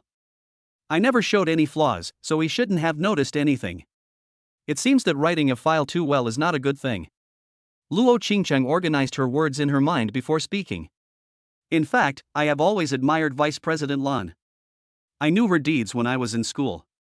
She took over the Warwick Group 3 years ago and led it to become a multi-hundred-billion-dollar enterprise. I have always regarded her as my idol, and I want to be like her. So when I saw that Warwick Group was recruiting secretaries, I applied for the position. You don't think I'm coming for you, do you? Luo Qingcheng raised her pretty little face and looked at Wu Ran innocently. When Wu Ran saw Luo Qingcheng's timid expression, he felt like he was struck by a critical blow. This girl speaks too directly. Luo Qingcheng wins this round. Wu Ran touched his nose embarrassingly and said, no such thing. I'm just curious why you would become a secretary with such good qualifications. Well, I'm glad you didn't think so. Hearing Wu Ran said this, Luo Qingcheng seemed to be relieved. Seeing Luo Qingcheng's serious look, Wu Ran said, Boss, why have I never heard you mention your family? Luo Qingcheng opened her big eyes and looked at Wu Ran and asked again. They have been staying in their hometown all the time. When talking about his family, Wu Ran's face showed a rare gentleness. Aren't you going to bring them to Qingfeng City to live? Luo Qingcheng looked at Wu Ran in confusion. I proposed it to them, but they said they were more comfortable in their hometown and didn't want to live in a big city. Speaking of his father and mother, Wu Ran was also speechless. The two old people insisted that they didn't want to leave their hometown. The last time the news of Wu Ran's blind date became known to everyone, his father called him overnight and scolded him, asking him why he made such a big fuss. Wu Ran was so confused by the scolding. He didn't know what he had done wrong to make his father and mother treat him like an enemy. It's not his fault, so why did his father and mother act so abnormal when he was on the news? At that time, his father called him 7 or 8 times a day, ordering him to go back immediately. But Wu Ran ignored his father's orders and continued to stay in Qingfeng City. There was nothing my father could do about it. Oh, I see. But as an old man, it is hard for him to leave his hometown. Luo Qingcheng comforted Wu Ran with a smile. After saying that, Luo Qingcheng's beautiful eyes stared straight at Wu Ran. What's wrong? Is there something on my face? Seeing Luo Qingcheng staring at him intently, he asked Luo Qingcheng in confusion. Don't move, there is a white hair on your head, I will help you pull it out. Luo Qingcheng stretched out her little hand and pulled out a hair from Wu Ran's head. After she pulled out the hair, she looked at Wu Ran with a smile and stretched the hair in front of him to show him. Wu Ran saw a white hair in Luo Qingcheng's hand. He said self-deprecatingly, "Oh, I'm getting old. I didn't expect that I already have white hair." Boss, you are only in your 20s, how can you be old? Maybe I've been worrying too much about the orphanage director these days. Hearing Wu Ran's self-mockery, Luo Qingcheng covered her mouth and smiled. Maybe. These past few days, I have been really busy with the dean's affairs. After Luo Qingcheng showed him her hair, she wrapped it in a tissue and placed it on the table. Wu Ran looked at Luo Qingcheng's actions in confusion. It's just a strand of hair, do you have to wrap it so well? Hearing Wu Ran's question, she smiled and said to Wu Ran, wrap it up and put it here, and then throw it away later, otherwise the hair will fly everywhere. After hearing Luo Qingcheng's solution, Wu Ran remained non-committal. Half an hour later, Wu Ran put down his chopsticks and said to Luo Qingcheng, "Qingcheng, are you full?" Luo Qingcheng, who had already eaten her fill, said, "Well, I'm full." "Okay, let's go." Hearing Luo Qingcheng said that she was full, Wu Ran called the waiter to pay the bill. After walking out of the restaurant, Wu Ran asked Luo Qingcheng, "Where do you live? I'll take you home." "No need, I can just take a taxi back by myself," Luo Qingcheng said hurriedly. "It's okay. It's not safe for a girl like you to take a taxi so late at night. Let me take you there." If Shireen knew that I didn't take you home in person, she would definitely scold me. After saying that, Wu Ran opened the passenger door and moved Luo Qingcheng to get in. Seeing Wu Ran's actions, Luo Qingcheng had no choice but to get in the car. After returning to Luo Qingcheng's residence, Wu Ran watched her return home safely before leaving with peace of mind. Luo Qingcheng stood by the window, watching Wu Ran leave. 10 minutes after Wu Ran left, Luo Qingcheng went downstairs again, found a car on the side of the road, and told the driver to go to Qingfeng City Park. Luo Qingcheng came to the agreed place, where a woman was already sitting. This place is very remote and there are few street lights around. It was too dark and Luo Qingcheng couldn't see what the other person looked like. She came and sat down next to the woman and said casually, "The King of Heaven covers the Tiger of Earth." A moment later, another woman, "Chicken stewed with mushrooms." Hearing the secret code for the connection, Luo Qingcheng breathed a sigh of relief. She pulled something wrapped in a tissue from her pocket and handed it to the woman next to her. The woman took the item carefully and asked, "Is this his?" "Yes," Luo Qingcheng said expressionlessly. "What do you want his hair for?" Luo Qingcheng couldn't help but ask the doubts in her heart. "This is not something you should know. Your current task is to stay by his side. And it's no use asking me, because I don't know either. I only know that this is the highest order." After putting the things away, the woman said to Luo Qingcheng, "Okay, I understand." When Luo Qingcheng heard that it was the highest order, she knew that this was not something she could know. "Have you found out any other information, such as his parents' names?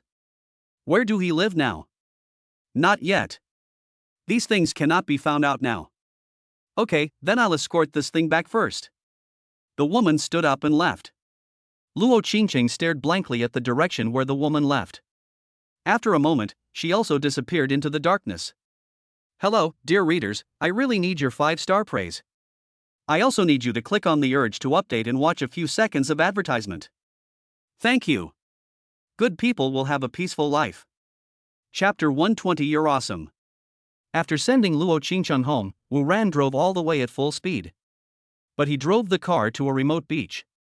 After he got off the bus, he walked to the railing and stood quietly, with his hands behind his back, looking into the distance. Soon after, he said calmly, "Come out." It was quiet all around. "If you don't come out, I'm going to take action." Wu Ran spoke again impatiently. As soon as he finished speaking, a young man came out from the trunk in front of the car. Wu Ran heard the noise and turned around, only to see that the young man was about 20 years old, with a murderous look on his face that didn't match his age. "Who are you?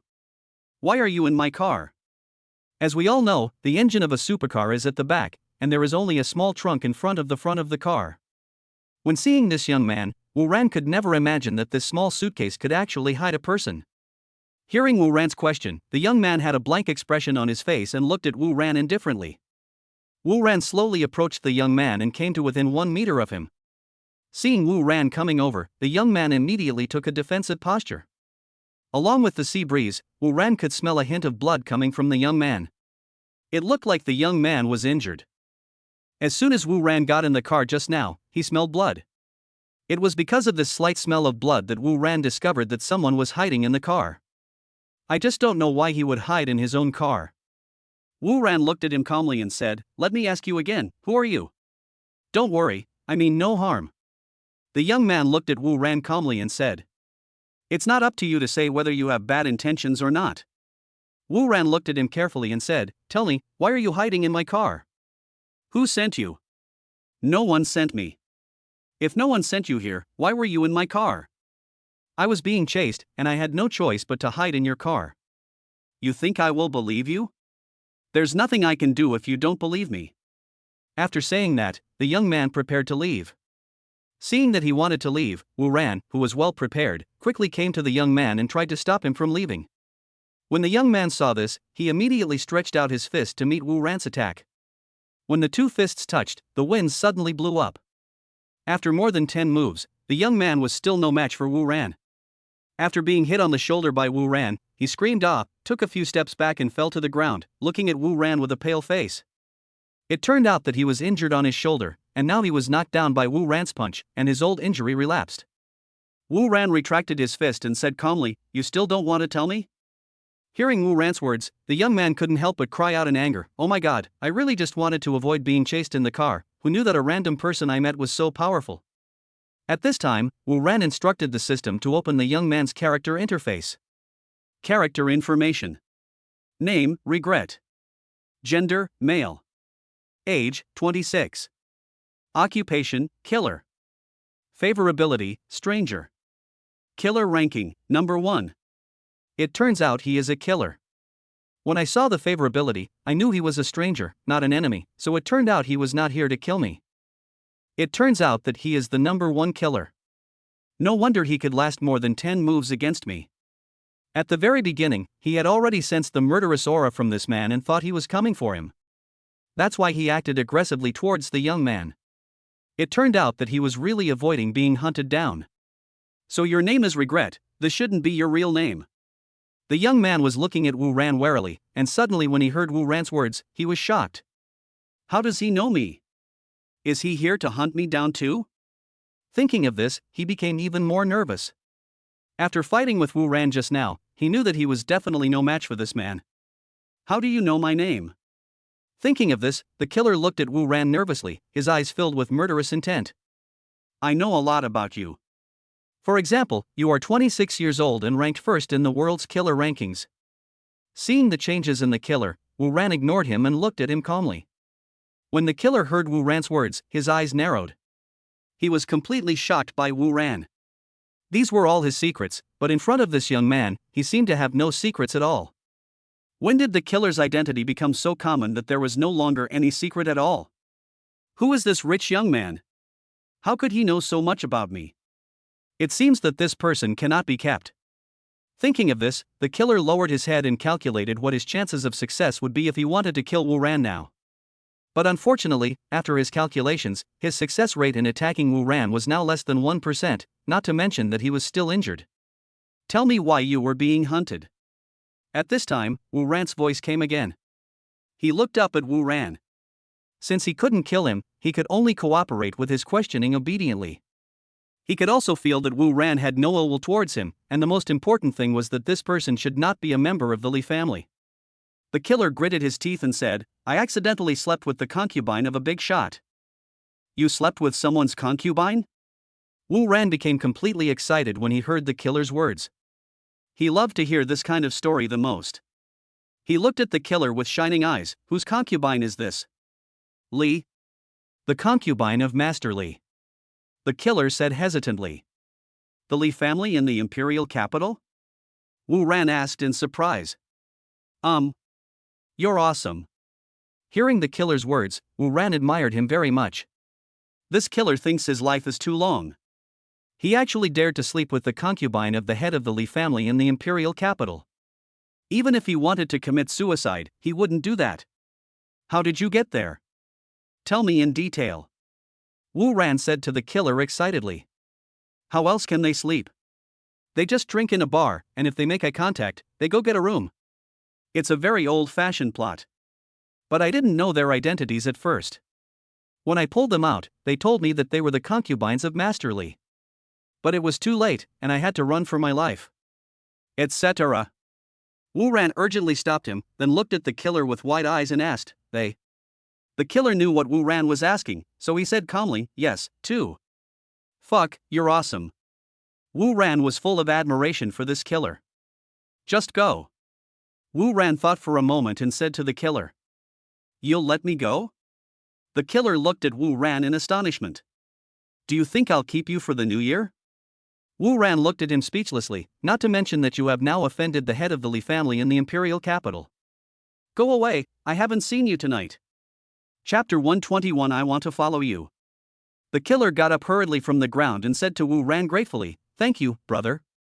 No need to thank me. I have no grudge against you. There is no need to kill you. Besides, there are some minor unpleasant things between me and the Li family of the imperial capital. Wu Ran said calmly. Anyway, I hid in your car, so you indirectly helped me. The killer was very grateful to Wu Ran for letting him go. He bowed to Wu Ran, then covered his shoulder and prepared to leave. Wait! At this time, Wu Ran called him. The killer stopped and looked at him in confusion. You can't leave now. After Wu Ran stopped Killer Regret, he turned around and said to the darkness, no need to hide, come out, friends. Killer Regret looked at Wu Ran's actions in astonishment, and he looked in the direction where Wu Ran spoke. The next moment, 4 men in black walked out from the darkness. Each of these 4 men in black exuded murderous aura. Seeing these 4 men in black, Killer Regret's eyes narrowed. They actually found him here. One of the tall men said to Wu Ran, boy, you have a pretty sharp sense. Thank you. Hearing the tall man's compliment, Wu Ran replied without hesitation, you are also quite amazing to have found this place. Hee, there is no one in this world that I can't track down. The tall man said to Wu Ran proudly. Well, what if I say I let you guys chase me here on purpose? Wu Ran looked at them and said with a smile. In fact, Wu Ran felt that someone was following him at the beginning, but he didn't know why these people were following him. So he deliberately left some clues for them to follow, so that he could quietly get rid of these people here. Ha ha ha. Boy, you are bragging too much. When the 4 people heard Wu Ran's words, they burst into laughter. After they finished laughing, the tall man pointed at Wu Ran and said to one of the men in black, Old 4, go and get rid of this guy, quickly. Then he pointed at Killer Regret and said to the others, the 3 of us go and catch him. After saying that, they rushed towards Wu Ran and Killer Regret respectively. The 4th brother came up to Wu Ran and looked at him with disdain. The young man looked like a weak scholar. He could crush him to death with just one finger, and the boss asking him to do it was simply an insult to him. The 4th brother said to Wu Ran murderously, boy, don't blame me, you can only blame your bad luck. Don't worry, I won't blame you. Wu Ran looked at him with a smile. The 4th brother looked at Wu Ran, who was calm and composed, and sneered in his heart, thinking that he could still laugh when facing death. Then, he stretched out his fist and hit Wu Ran. In his mind, he didn't even need a knife to deal with Wu Ran. Just one punch would be enough to kill Wu Ran. But the next moment, a black shadow flashed before his eyes, and Wu Ran disappeared in front of him. He opened his eyes wide and looked at the place where Wu Ran disappeared with a little disbelief. Where are the people? He was here just now, was he knocked away by me? That's impossible, I haven't even touched him yet. When he rubbed his eyes again to see more clearly, a voice came from behind him, are you looking for me? When he heard the voice, his whole body froze and he wanted to turn around quickly. But at this moment, a gust of fist wind came from his ear. The next moment, his head was hit by a huge force. Everything went dark before his eyes and he fell to the ground, unconscious. When he fainted, the last thought in his mind was, fuck, who is this person? How can he be so strong? You're really weak. Wu Ran looked at the 4th brother who had fainted on the ground and shook his head. After saying that, he stood quietly aside, watching the battle situation on the side of Killer Regret. On the other side, the other 3 were besieging Killer Regret. Killer Regret was already injured, and when he was fighting with Wu Ran just now, Wu Ran punched him on the wound. He was gradually losing strength and was stabbed in the arm again without being careful. The other 3 people had already felt the change in Killer Regret's physical strength, and they were immediately delighted, knowing that he wouldn't be able to hold on for much longer. At this time, Wu Ran said to Killer Regret, do you need help? Several people who were concentrating on fighting suddenly heard Wu Ran's words and looked over here.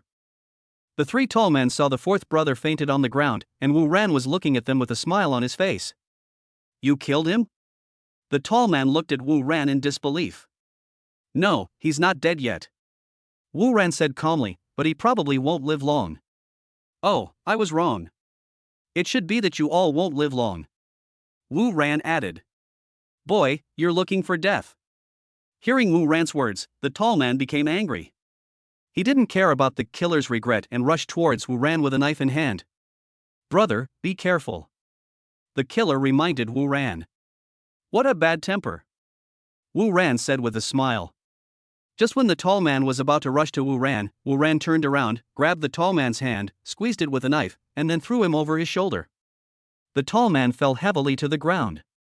Because Wu Ran was too strong, the force of the tall man falling to the ground was too great. His eyes rolled back and he fainted. When the other 2 saw the eldest and the 4th brother like this, they looked at each other and rushed towards Wu Ran with knives in their hands. Wu Ran flashed and came between the 2 men, attacking them from both sides. Each of them was hit hard in the face by Wu Ran. Then the two of them vomited blood, stars appeared in their eyes, and fell to the ground and fainted.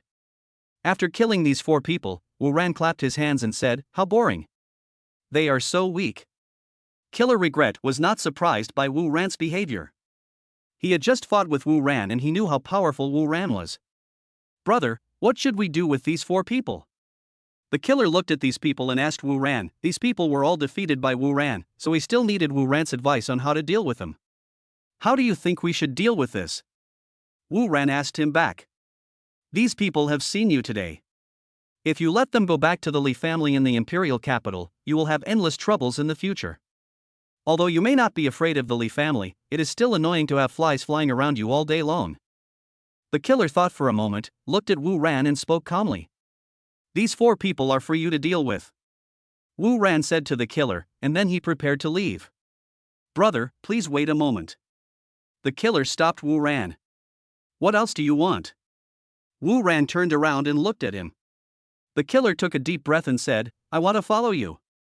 Hello, dear readers, I beg for your 5-star praise. I also need you to urge me to update the advertisement. Thank you. Good people will have a peaceful life.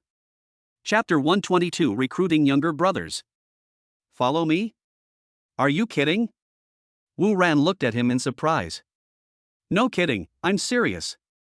The killer spoke to Wu Ran very seriously. Wu Ran looked at him in confusion. Why? Because you are very powerful. When I was fighting with you just now, I could feel that even if I was at my best, I couldn't last more than 20 moves under your hands. And you must be of noble status. I won't lose anything by following you. Killer Regret looked at Wu Ran with admiration.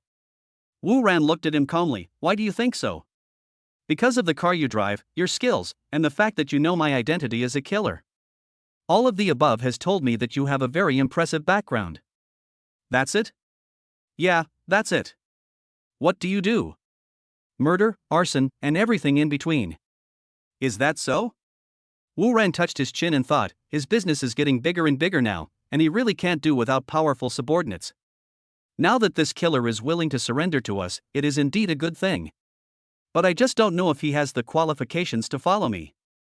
Thinking of this, Wu Ran looked at his injured shoulder and said, "Since you are the #1 killer, why are you so embarrassed today?" When Wu Ran asked this, the killer suddenly showed a helpless expression on his face. I was careless. They didn't follow the ethics of martial arts, and 7 of them attacked me together. I was no match for 4 people with my 2 fists. I killed 3 of them and then escaped with injuries. Although I am the #1 killer, it does not mean that my martial arts skills are the best in the world. I am just the best in assassination. This is different. So that's how it is. After listening to the killer's story, Wu Ran roughly understood the ins and outs of the matter. Wu Ran thought for a moment before speaking again. If you insist on following me, it's not impossible. It's just that you have offended the imperial capital Li family now. Why should I take the risk of angering the Li family to take you in? After saying that, Wu Ran looked at the killer quietly to see what he would say. Hearing Wu Ran say this, the killer lowered his head and thought for a while. After a moment, he raised his head and looked at Wu Ran and said, My specialty is assassination. I can help you do some things that are inconvenient for you to do yourself. I can do all the dirty work, but there are some things you can't do yourself with your status. After hearing what the killer said, Wu Ran thought about it and it made sense, so he decided to accept the killer. He will indeed have a lot of things that need to be taken care of in the future, and it is good that he now has the world's #1 killer as his younger brother. Thinking of this, he had already decided to accept this killer, and said, I don't know what to do with you for now, so go and recover first. I'll find you when I need you. Hearing Wu Ran said that he was willing to accept him, the killer was overjoyed and quickly said, Thank you, boss. Thank you, boss. Don't thank me yet. I'm just asking you to follow me now. I haven't said you're mine yet. Wait until you've made some achievements in the future. I understand that. No one can be so open-hearted and treat the other person as their own for the first time they meet. The killer looked at Wu Ran with a beaming smile and said happily that he could understand Wu Ran. I'm glad you understand. After saying that, Wu Ran instructed the system to open the killer's character interface again. Name, Regret. Gender, male. Age, 26. Occupation, killer. Loyalty, 80. Killer ranking, #1. Note, the maximum loyalty score is 100. 0 points, Trader. 120, Fence Sitter. 2140, General. 4160, Normal. 6180, Loyal. 81-100, Never Betray. Wu Ran was surprised to see the new loyalty of 80 points in the killer's character column. This score was already very high. It seemed that he really wanted to follow him. With such a high level of loyalty, we can rest assured that we can entrust some things to him in the future.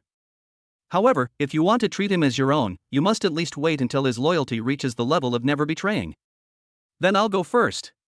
Please deal with these 4 people. Wu Ran saw that the matter was settled and prepared to go back. Take care, boss. Killer Regret said to Wu Ran happily, let me deal with these people, don't dirty your hands. Yes. Wu Ran walked towards the car. Halfway there, he turned around and said to the killer, now all the people sent by Patriarch Li are dead. If he sends someone again, do you still need my help? The killer waved his hands and said disdainfully, no need, I was just careless before.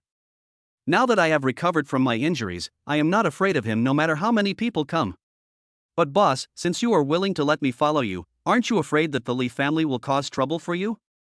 When Wu Ran heard the killer's words, he smiled faintly and said, as long as we don't tell anyone, no one will know that you are mine. Killer's regret makes sense after thinking about it. If we don't tell anyone, who will know? Then you should take good care of your injuries in the next few days. We can talk about other things after your injuries are healed. After saying that, Wu Ran got in the car and left the beach. Chapter 123. Do you trust me so much? Go back to the parking lot downstairs and park the car. When he arrived at the elevator, Wu Ran saw a little girl and 2 adults also waiting for the elevator. Upon closer inspection, it turned out to be the little lowly Situ Chanshan and her 2 female bodyguards. Situ Chanshan heard footsteps behind her, so she turned around and saw that it was her cheap brother-in-law. What a coincidence! When he saw this little lowly, Wu Ran took the initiative to greet her. Well, that's quite a coincidence. When she suddenly saw Wu Ran, Situ Chanshan's heart beat faster. She lowered her head and was a little afraid to look at Wu Ran. The main reason was that she had plotted against Wu Ran and Ji Luoxi last time, which made her feel a little insecure when facing Wu Ran. She unconsciously reached out and touched her little butt, and thought of Wu Ran's actions that day again. This made the little girl, who was already beginning to fall in love, feel a slight palpitation in her heart. She raised her head slightly and glanced at Wu Ran secretly, then quickly lowered her head, and a hint of cherry red began to appear on her face. The 2 female bodyguards looked at Wu Ran expressionlessly. They recognized who Wu Ran was. They were also involved in the last incident. Although Situ Chanshan was the mastermind, they were also accomplices. When they saw Wu Ran today, they both felt a little embarrassed. Wu Ran looked at the little lowly carefully. Her outfit today was eye-catching. She had 2 long braids on her head that never changed, and she was wearing a light pink Lolita miniskirt and a pair of over-the-knee socks. Her delicate hands were as white and tender as lotus roots, her small face was rosy, and the skin on her arms was as delicate as a baby's. She tilted her head slightly and pouted her cherry-like mouth. Her little face was very cute and adorable. The only drawback is that some places are too peaceful, but she is still young and has time to grow up. Now you can feel that her lotus roots are just beginning to show their tipping points. I don't know which man she will marry when she grows up. Seeing the way this little devil was dressed today, Wu Ran thought to himself, this girl really needs to bring a bodyguard with her when she goes out. If she doesn't bring a bodyguard, she will really be carried home in a sack. Hey, what are you looking at? Why are you staring at me? Wu Ran, who was deep in thought, was suddenly interrupted by the little girl's voice. Seeing Wu Ran staring at her, the little girl pouted her cherry lips, with a hint of unnaturalness and shyness in her expression, but of course she was also a little excited in her heart. I'm sorry, I was lost in thought. Wu Ran came to his senses and quickly apologized to her. What are you thinking about so intently? The little lowly looked at him shyly and asked. Oh, nothing. Wu Ran spoke quickly. Should I tell her that I was looking at her tablet again? At this time, the electrician came down. Wu Ran let Situ Chanshan go in first, and after the little lowly went in, he followed in. You guys wait for the next trip. Situ Chanshan's 2 bodyguards wanted to come in, but the little girl told them to take the next one. The 2 bodyguards looked at each other in confusion. Miss, this is against the rules. The head of the family has ordered us to stay with you. One of the female bodyguards said to Situ Chanshan with a grim expression. He is in the imperial capital and has no right to control me here. Situ Chanshan did not comment on what the female bodyguard said. Miss, this is very difficult for us to do. And it would be dangerous if we weren't with you. The female bodyguard still wanted to continue persuading Situ Chanshan. What are you afraid of? I am safe with him. Are you afraid that he will eat me? Situ Chanshan said disapprovingly. Miss, news came from the capital that the struggle among the upper class has become fierce. The head of the family is afraid that someone will harm you, so he asked us to stay with you. The female bodyguard anxiously dissuaded Situ Chanshan and prepared to enter the elevator. Go out. The little lowly opened her mouth and spoke fiercely to the female bodyguard who was about to come in. Seeing the little lowly like this, the female bodyguard could only retreat obediently. When she retreated, she looked at Wu Ran for help. Wu Ran knew what the female bodyguard wanted to say, and he signaled to her to rest assured. After the female bodyguard left, the little girl closed the door of the building. Only after the elevator door closed did Situ Chanshan breathe a sigh of relief. Wu Ran looked at Situ Chanshan's actions in confusion. He thought that the little lowly drove them out because she wanted to tell him something. But now it seems that is not the case. Why don't you want them to follow? Wu Ran asked Situ Chanshan calmly. They followed me all day long, which was really annoying. They only followed me to take a shower and go to the toilet. The rest of the time they were always with me. I had no freedom at all. Situ Chanshan looked helpless when she said this. Why do you need such close protection? Why has your security level been increased so much? Wu Ran looked at Situ Chanshan in confusion.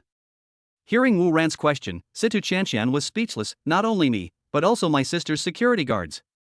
Situ Chanshan's words made Wu Ran even more confused. He asked the little lowly again, what happened? What else could it be? It's nothing more than the several big families at the top of the Shenlong kingdom playing their Game of Thrones. Ever since the struggle among several major families in the imperial capital began to slowly intensify. Her father quickly sent several experts from the imperial capital to protect her safety. Among them, the two mentioned above need close protection, which makes her surrounded by people every time she goes out, for fear that others don't know that she is the little princess of the Situ family. Situ Chanshan just didn't understand what was good about this power. Wouldn't it be great to use this time to go shopping in the mall, buy beautiful clothes, and eat delicious food? Of course, she was only 16 years old, and she didn't understand the adult world yet. Moreover, she grew up under the protection of the Situ family and didn't know the darkness of this world. It's normal for her to think this way. So that is how it is. After hearing Situ Chanshan's explanation, Wu Ran realized that the struggle among the major families in Shenlong Kingdom had reached this point. But these things are far away from him and have no impact here, so he doesn't need to worry about them. But you should let them follow you from now on. It's safer this way. Wu Ran thought about it and decided that he should persuade this arrogant little lowly. Well, I know. Actually, I am not unreasonable. I just want some peace and quiet. I don't have any ill feelings towards them, and I know they are doing this for my own good. But I'm with you now. Are you going to hurt me? The little girl's eyes, like clear water, rolled around as she looked at Wu Ran. How do you know I won't hurt you? Do you trust me so much? When Wu Ran heard what the little lowly said, he burst out laughing. Well, I believe you. Situ Chanshan said to Wu Ran very seriously. But I still have a debt to settle with you. Chapter 124. Are you playing such a big game? Wu Ran thought of something. He put on an evil smile and slowly walked towards Situ Chanshan. When the little lowly saw Wu Ran's evil smile, she was shocked. What does he want to do? I have given Sister Luoshi to him. Will he let me go too? What should I do? I feel a little excited when I think about it this way. The little girl hugged herself with both hands and said to Wu Ran hurriedly, what else do we have to settle? You forgot so quickly? Wu Ran came to Situ Chanshan and whispered in her ear, last time, your sister and I were having dinner in a restaurant, but we ended up eating at a hotel. Hearing Wu Ran's words, Situ Chanshan was shocked. Has the truth been revealed? That's impossible. I didn't reveal anything from the beginning to the end. Oh, that's not right. The lowly's feet were not exposed from beginning to end. How should I know? Situ Chanshan looked evasive and didn't dare to look at Wu Ran. I checked. The restaurant is yours. The hotel is also yours. How dare you say it's none of your business? Oh, so he has no evidence and is just guessing. Thinking of this, the little Lolita felt more confident. It's true that the restaurant is my home, and it's also true that the hotel is my home, but what's the connection? Can't it be a coincidence? Situ Qianqian defended herself vigorously. But this is too much of a coincidence. Do you think I'm a 3-year-old child? And I believe that no one in Qingfeng City dares to attack Miss Ji, except you, a lawless little devil.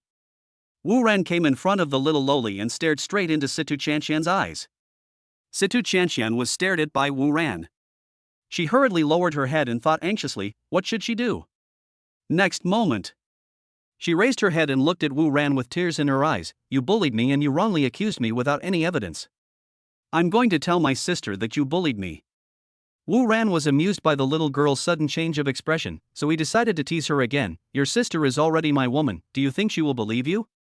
Hearing Wu Ran's words, the little girl stopped crying immediately. She raised her head and looked at Wu Ran with a smile. You are right. If it is just like this, she may not believe me, but what if it is like this? When Wu Ran saw the little girl's expression change, he had a bad feeling. The next moment, the little loli pulled her own loli skirt down to her shoulders, mess up her hair, smudge the light makeup on her pretty face, and finally squeeze a few tears out of her eyes. Then she gave Wu Ran a devilish smile and said, what do you say? Will my sister believe me? Fuck, you're playing such a big game? When Wu Ran saw the little Lolita's actions, he was completely shocked. If others saw this situation, he would not be able to wash himself clean even if he jumped into the Yellow River. I'm just playing this big, who's afraid of who? After saying that, the little loli started to counterattack Wu Ran, and she slowly walked towards Wu Ran. What's even worse is that she even wanted to tear her skirt. If I let her tear her skirt, there would be no way for her to defend herself. I was wrong. I shouldn't have doubted you. Wu Ran, who was in a difficult situation, had no choice but sincerely apologized to the little devil. This little devil is so bold that Wu Ran is really helpless against her. Humph, you're smart. The little loli looked at Wu Ran proudly with a victorious smile on her face. Hurry up and put your clothes in order, or someone will see you. Wu Ran urged Situ Qianqian to hurry up. He already knew that this little loli was fearless.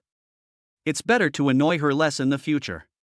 After the little girl had fixed her appearance, Wu Ran pretended not to notice and said, alas, I don't know who wanted to harm me and actually poisoned the wine I drank. Poison?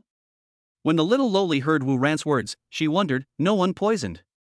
After I drank that red wine in your restaurant last time, I went to the hospital the next day and stayed there for a few days. The doctor said that the red wine I drank might have been poisoned. Impossible, they said this medicine has absolutely no side effects, and my sister was fine after taking it. Hearing Wu Ran's words, the little loli explained hurriedly. Wu Ran smiled at the little girl and asked, what medicine? Situ Qianqian, it's that passionate and enthusiastic one. The next moment, the little girl quickly covered her mouth. Then she realized what had happened. She immediately cried out in her heart that something was wrong and she had let the cat out of the bag. Wu Ran slowly walked towards the little girl again, with a dangerous look on his face. What are you so passionate about? Situ Qianqian saw Wu Ran slowly walking towards her, and she was thinking quickly in her heart, what should I do? At this time, the elevator door opened automatically, and it turned out that it had arrived at the floor where Situ Qianqian lived. When the little girl saw that the elevator door was open, she rushed out quickly. The two female bodyguards who were waiting for her outside the door were startled. The two female bodyguards looked at Wu Ran in confusion. Situ Qianqian hid behind the two female bodyguards. She secretly stuck her head out and made a face at Wu Ran. Seeing this naughty little loli, Wu Ran looked at her with a smile and patted his buttocks inadvertently. When Situ Qianqian saw Wu Ran's actions and remembered the day when she was spanked by Wu Ran, her face suddenly turned red with shame. He ran back with his face in his hands. Miss, wait for me. When the two female bodyguards saw the little Lolita going back, they followed her breathlessly. It turns out that the two female bodyguards came up the stairs. Wu Ran looked at Situ Qianqian's back as she left. He smiled, shook his head and closed the elevator door. Hello, dear readers, I really need your 5-star praise, and I also need you to help click on the urge to update and watch a few seconds of ads, thank you. Good people will have a peaceful life. Chapter 125 Fortune Telling. Night. The largest night market in Qingfeng City. The night market is very lively tonight and is crowded with people. Wu Ran and Lin Shireen were strolling around. I saw her looking around like a curious baby, as if she was curious about everything. Every time she passed by a street stall, she would stop and take a closer look. Wu Ran looked at her in confusion. Is this so fun? It's like I've never been to a night market before. Haven't you ever been to a night market before? Looking at the excited Lin Shireen, Wu Ran couldn't help but ask. Well, I've actually never been to a night market. Lin Shireen said excitedly while looking around. How is this possible? Wu Ran looked at Lin Shireen in surprise. Is there anyone who has never been to a night market? It's nothing. After I graduated, I just worked all day long. Who would have the time then, and I didn't have a boyfriend to go shopping with me? Lin Shireen said to Wu Ran happily. As she walked, Lin Shireen came to a stall and squatted down, and she found something interesting. Then she picked up two small dolls, a boy and a girl, from a small stall. She handed the doll to Wu Ran and asked, Wu Ran, take a look, does it look like you? Wu Ran saw the doll in Lin Shireen's hand and asked, how does it look like me? Not like it. Wu Ran told the truth. Do you think this looks like me? Lin Shireen put the girl doll next to her face like a child and asked Wu Ran. Wu Ran, no, not at all. TSK, you don't understand art. Lin Shireen rolled her eyes at him. Hee, how can these dolls compare to the beauty of my wife? Wu Ran looked at Lin Shireen with a grin. Smooth talk. Lin Shireen looked at Wu Ran with a strange look, then took the two dolls and asked the boss, how much are these two? Boss, little girl, these two are a pair, a total of 20 yuan. Lin Shireen put the two dolls into her bag and said to Wu Ran, give me the money. Seeing Lin Shireen picking out the things she liked, Wu Ran hurriedly paid for them. After Wu Ran paid the money, Lin Shireen went to the next store. Just like this, Lin Shireen was looking around excitedly, while Wu Ran was walking slowly behind her. He finally understood that accompanying a woman shopping was the most painful thing in the world, no doubt about it. As they were walking, Lin Shireen suddenly said to Wu Ran in surprise, Wu Ran, there is a fortune teller in front, why don't we go and have a fortune teller? After saying that, he pulled Wu Ran and walked quickly to a fortune teller's stall. Wu Ran came to the stall and took a closer look. He saw the words written in front of the stall. First couplet, he has a brilliant mind and is well versed in feng shui of all directions. Second line, fortune telling by touching bones can keep you safe. Signature, Sabanxian. Look at this fortune teller, he seems to be in his 50s, and his face is fairly clean. But Wu Ran couldn't tell which part of his body looked like a demigod. He doesn't have any Taoist aura at all, but he dares to say that he is as good as a demigod. Although he already has the system, he knows that no matter how strange things are in this world, they are not surprising. So he believes that there may be some powerful people in this world who really understand fortune telling. But he didn't believe that these powerful people would set up a small stall on the roadside to tell people's fortunes. This is a bit like Guangdong Ma setting up a small stall on the roadside to help people write programs. It's impossible to think about it. I saw the fortune teller shouting with all his might. Fortune telling, come and tell it. 1 is fate, 2 is luck, 3 is feng shui, 4 is accumulating merit, and 5 is reading. It costs 100 yuan per time. It's a fortune-telling method passed down from generation to generation.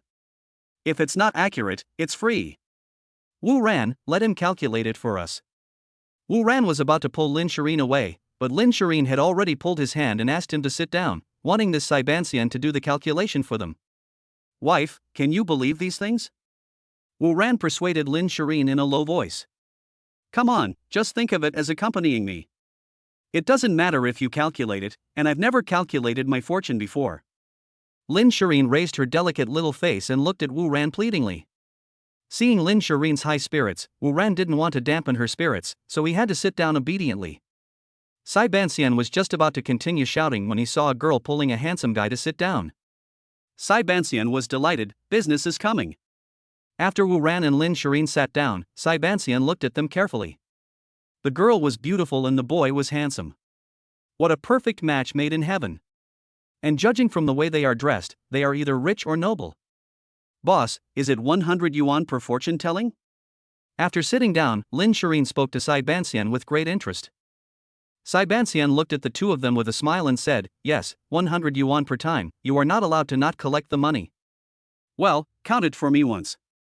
Lin Shireen took out a $100 bill from her bag and handed it to Sai Banxian. Seeing Lin Shireen being so straightforward, Sai Banxian was immediately delighted, and he quickly took the 100 yuan. Chapter 126. This old man is very evil. Miss, what do you want to calculate? I want to ask about marriage, future, career, wealth, and health. After putting the money away, Sai Banxian pretended to be mysterious. Well, ask about marriage. I want to ask whether the marriage between us will be smooth sailing in the future. Lin Shireen thought about it and realized that she didn't care about career, wealth, or future. She only cares about her future with Wu Ran. You want to ask about marriage, right? Okay. Let me see your faces. After saying that, Sai Banxian pretended to look at Wu Ran and Lin Shireen carefully. After a while, Sai Banxian pretended to be profound and said to Lin Shireen, "You two will be rich and powerful in the future, and you have a good marriage and will grow old together." Wu Ran found it funny to see Sai Banxian pretending.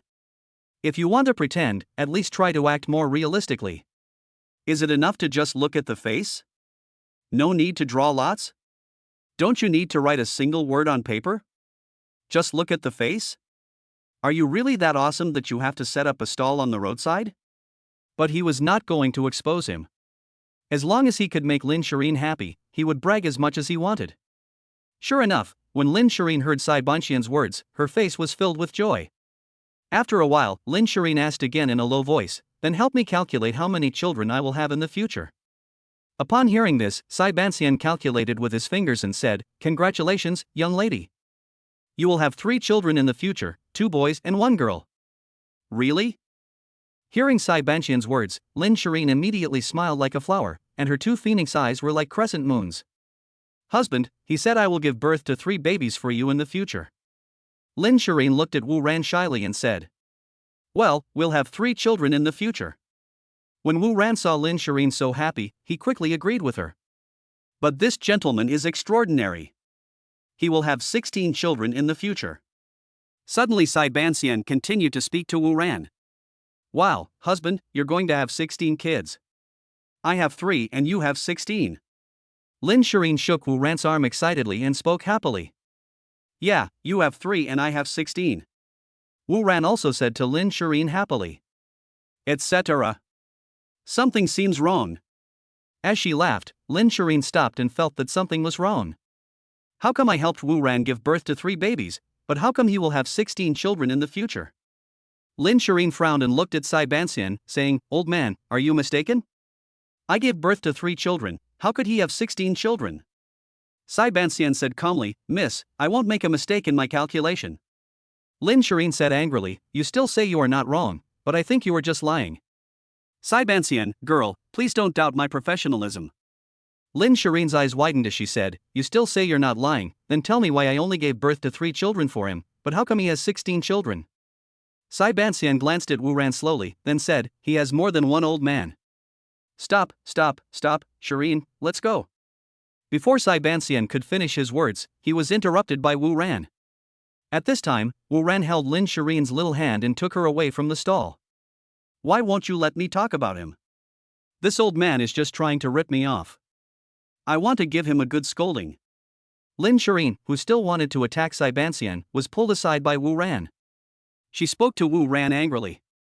"What's there to argue with an old man? I told you at the beginning that these were unbelievable, but you didn't believe it." Panicked, Wu Ran whispered to Lin Shireen. Then he quietly wiped the cold sweat from his forehead. "This old man is very evil. Can he really say these things? But he's really amazing. He even figured out that I have other women. Next time, I will never underestimate these powerful people hidden in the night market." Lin Shireen looked at Sai Banxian's stall angrily and said, "Let's let him go this time and not argue with him." Wu Ran, "Yes, let's not bother with him. I'll take you to eat something delicious." When Lin Shireen heard Wu Ran say that he would take her to eat delicious food, she immediately forgot the unpleasantness just now. She counted on her fingers and said, "I want to eat crayfish, spicy hot pot, stinky tofu, barbecue." Okay, let's try all these delicious foods." Hearing Lin Shireen said that she wanted to eat these delicious foods, Wu Ran looked at her lovingly and said, "The fortune-telling stall just now." Sai Banxian was talking to himself, he has more than one wife, and each wife gave birth to 2 or 3 children for him. Is 16 a lot? But I can't tell what the future holds for that young man. Why is his future so mysterious and unclear? Forget it. If you can't figure it out, just forget about it. After saying this, Saiban Xian shook his head gently and continued to shout. Fortune telling, come and tell it. 1 is fate, 2 is luck, 3 is feng shui, 4 is accumulating merit, and 5 is reading. It costs 100 yuan per time. It's a fortune-telling method passed down from generation to generation. If it's not accurate, it's free. Chapter 127. I am also the boss lady of Huawei Group. At 11 o'clock, the two people left the night market after eating and drinking. After sending Lin Shireen back to her home, Wu Ran hinted to Lin Shireen that he didn't want to leave and wanted to stay here tonight. Not tonight. I'm on my period. Seeing Wu Ran's hint, Lin Shireen also wanted Wu Ran to stay, but unfortunately, her relatives happened to come today. Ah, so that's it. Then I won't be alone in the empty room tonight. Hearing that Lin Shireen's relatives were coming, Wu Ran looked at her with a bitter face. When Lin Shireen saw Wu Ran like this, she felt funny and decided to tease him. Thinking of this, she walked up to Wu Ran with seductive eyes, bit her cherry lips and whispered in his ear. Be good, go back first. After the relatives leave in a few days, I'll put on your favorite pajamas and let you do whatever you want. Really? Wu Ran jumped up instantly when he heard Lin Shireen's words. Really? And I've been learning how to eat lollipops these days. When she said this, Lin Shireen blushed immediately. She didn't know why she could say such shameful words. You said it. You can't regret it when the time comes. Hearing Lin Shireen's words, Wu Ran felt a huge surprise coming upon him. This girl took the initiative to learn all this knowledge without him having to ask her anything. It's impossible not to love her. No regrets. When Lin Shireen finished saying this, she kicked Wu Ran out and quickly closed the door. Then he leaned against the door and covered his face with his hands. How embarrassing. After Wu Ran was driven out by Lin Shireen, he smiled and shook his head. He knew that the girl was shy. However, he was already very surprised that she was willing to do this for Wu Ran. I returned home, washed up, poured myself a glass of red wine, and looked at the empty room. Even taking a cold shower just now couldn't put out the fire that Lin Shireen had started. The next moment, he picked up his phone and sent a word to Ji Luoshi, Cohen? After a while, Ji Luoshi also replied to him with one word. Wu Ran smiled knowingly, okay. He thought about it and sent another message to Ji Luoshi, or something sexier. This time, Miss Ji didn't reply to the message. Putting down his phone, Wu Ran held a glass of red wine and quietly looked at the night view outside the window. A few minutes later there was a knock on the door. Wu Ran put down his wine glass, walked over and opened the door. After opening the door, a fragrant breeze blew in. The next moment, a soft and delicate body threw itself into Wu Ran's arms. Wu Ran felt the warmth and softness in his arms. This little devil. Ji Luoshi gently stroked Wu Ran's handsome cheek with her hand, and suddenly she said happily, Ran, let me tell you something happy. I am also the boss of your Warwick Group now. You bought the remaining 8% of our company's shares? Wu Ran looked at Miss Ji in surprise and asked. Well, after you released the super battery, I mobilized some power within my family and swept up the remaining 8% of Warwick Group's shares in the market. Miss Ji smiled sweetly at Wu Ran. Did you buy this 8% stake yourself or in the name of your family? Wu Ran thought for a moment and spoke with a little concern. I know what you are thinking. Don't worry. I bought these stocks in my own name. It has nothing to do with the family. Miss Ji spoke up and dispelled Wu Ran's concerns. That's great. At first, I was worried that letting your Ji family, a behemoth, invest in the company would have an impact on the company. Although 8% of the shares are not much, it depends on who holds them. If they are in the hands of the Ji family, there is no guarantee that your family will have a negative impact on the Huawei Group in the future. If you are the only one holding it, then it will be different. In this way, Huawei Group will have a relationship with your Ji family, but it will not be affected by the Ji family. After hearing Miss Ji's explanation, Wu Ran fully agreed with Miss Ji's approach. I have already thought of the level you mentioned. That's why I bought it under my own name, so that Huawei Group can be associated with the Ji family without being influenced by the Ji family. This is my husband's company, of course I have to protect it. Miss Ji acted like she was very sensible and said, come and praise me. Seeing Ji Luoshi like this, Wu Ran smiled sincerely and kissed her pretty cheek. He said to Ji Luoshi gratefully, my wife is still the best. I am yours now. If I don't treat you well, who else can I treat well? When Miss G heard Wu Ran's praise, she felt as sweet as if she had drunk honey. Did you and Situ Chanshan come to Qingfeng City to escape the storm in the imperial capital? Wu Ran suddenly remembered what Situ Chanshan said last night. You know everything? Miss G said calmly. Well, I heard it from Chanshan last night. Then he told Situ Chanshan what happened last night. Well, Chanshan and I did come to Qingfeng City to avoid the struggle in the imperial capital. Is the struggle in the imperial capital so serious? Are you, the eldest daughter of the Ji family and the little princess of the Situ family, going to hide in Qingfeng City? Chapter 128. Do you dare? How should I put it? Miss Ji tilted her head and thought for a while before speaking. In our Shenlong country, we use the elder system. You know this, right? Wu Ran scratched the little girl's nose and said, I definitely know this. Miss Ji gave Wu Ran a charming look, then gently patted his hand away and continued. The elder system, as the name suggests, means that the country is ruled by elders. The Shenlong kingdom has a council of elders. The council of elders has a total of 50 ordinary elders, 5 great elders, and 1 central great elder. 50 of the ordinary elders are elected by the people, and the 5 great elders are from the top 5 families in Shenlong country. The 5 major families are the Ji family, the Situ family, the Nangong family, the Yang family, and the Li family. As for the central grand elder, he will be selected from among these 5 grand elders. The central grand elder is equivalent to the head of state of the Shenlong nation. The current central elder will retire in half a year, and all parties are preparing to compete for the position of the next central elder. Since the previous central elder was from the Situ family cannot make another choice this time. There are now 4 families left that can run for the position of the central grand elder. And our Ji family and the Situ family are in an alliance, so the Situ family supports our Ji family. After listening to Miss Ji's words, Wu Ran thought for a moment before speaking. The 3 families are still fighting alone, and your Ji family has the support of the Situ family. Doesn't that mean that the position of the central elder will definitely belong to your Ji family? That's not necessarily the case. When the other 3 companies feel they can't be selected, they will also form an alliance. I have received news that the Yang family may withdraw from the election and support the Li family. If this news is reliable, then the power of their Li family will be equal to that of our Ji family. It all depends on what the Nangong family chooses now. Will they continue to make their own choice, or withdraw and support the other camp? If they support the Li family, then the Li family has a better chance of winning. Similarly, if the Nangong family supports our Ji family, then our Ji family has a better chance of winning. So now the attitude of the Nangong family is crucial. It all depends on them. Wu Ran, well, it seems that the attitude of the Nangong family is indeed crucial. Miss Ji, there is less than half a year left until the election, and the struggle between the various parties has slowly begun to heat up. Shanshan and I don't want to stay in the imperial capital, so we came to Qingfeng City to have some peace and quiet. But what I didn't expect was that I escaped the struggle in the imperial capital, but ended up falling into your clutches. Ji Luoshi gave Wu Ran a flirtatious look with a strange look. You can't blame me for this. You brought this upon yourself. Wu Ran rushed over and said with a wicked smile. What do you mean by delivering yourself to the door? Miss Ji raised her little fist as if to hit Wu Ran.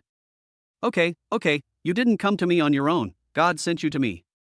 Wu Ran hugged Miss Ji in his arms and spoke softly. You have a conscience. Miss Ji rolled her eyes at him, then whispered again, Can I ask you a question? Wu Ran, what's the problem? Miss Ji looked at Wu Ran shyly and said, What do you like about me? Wu Ran smiled evilly and said, This is my favorite place. Suddenly, Miss Ji whimpered, How bad? He bullies me all day long. Wu Ran smiled faintly, Women don't love bad men. Miss Ji, I'm serious. I'm serious too. Miss Ji was shocked. Ah. Do you like me so much? Miss Ji was very confused about men's hobbies. Yeah, I like it very much. Miss Ji, you didn't fall in love with me because of me, did you? Well, there's no such thing. Even if you weren't this old, I would still like you. Wu Ransong spoke, raised his head and looked at Ji Luoshi lovingly and said, But I am just surprised that you are so capable. Miss Ji, do men like big ones? Well, this is the nature of men. Miss Ji looked at Wu Ran, who was concentrating on his studies with her charming eyes, and said, Who is older, me, Lin Shireen, or Lan Ruoling? Wu Ran took a mouthful of the freshly cooked noodles and slurped, "The biggest one is yours. I like it best. But I felt bad about it. It was too big and it overwhelmed my body. I want to have surgery to make it smaller."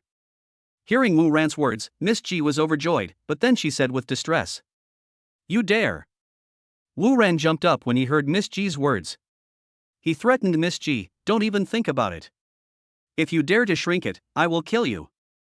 Hearing Wu Ran's words, Miss Ji said, not to be outdone, "Come on, who's afraid of who?" Chapter 129 Lithography Machine. During this period, Wu Ran dealt with these three women every day, and the days passed slowly. He finally lived the idle life he had always dreamed of. Today, he drove happily to the chip company. He just received a call from Chow Yulu, who excitedly told him on the phone that the machine had been successfully developed. After receiving the news, he took Lan Ruoling and rushed to the chip company without saying a word. When he arrived at the chip company, he parked the car and went straight to the company's workshop. Lan Ruoling, who was behind him, saw Wu Ran's cheerful look, and she advised him, "Walk slower, this machine won't run." When Wu Ran heard Lan Ruoling's words, he turned around and said with a smile, "Isn't this too exciting?"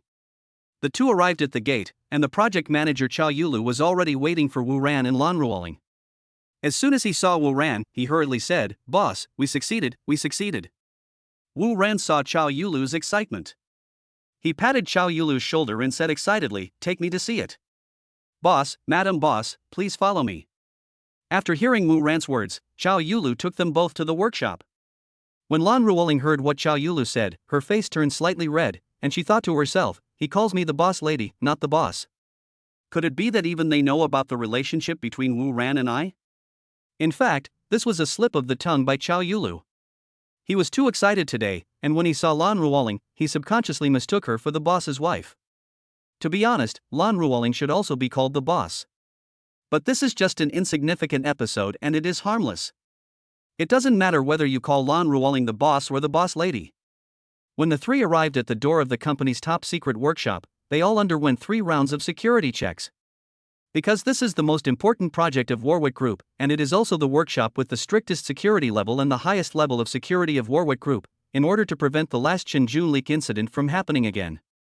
Warwick Group stipulates that no matter who enters the company's top secret workshops, they must undergo security checks and no electronic devices are allowed to be brought in to prevent someone from taking photos and copying technical drawings. After Warwick Group issued this new regulation, Wu Ran and Lan Ruoling, as the bosses of the company, must set an example and take the lead in complying with the company's regulations. After passing security check, the three entered the top secret workshop. What Ing saw was a square machine placed in the workshop. Wu Ran came to the machine and looked at it carefully. He excitedly asked Chow Yulu, "Is this the machine?"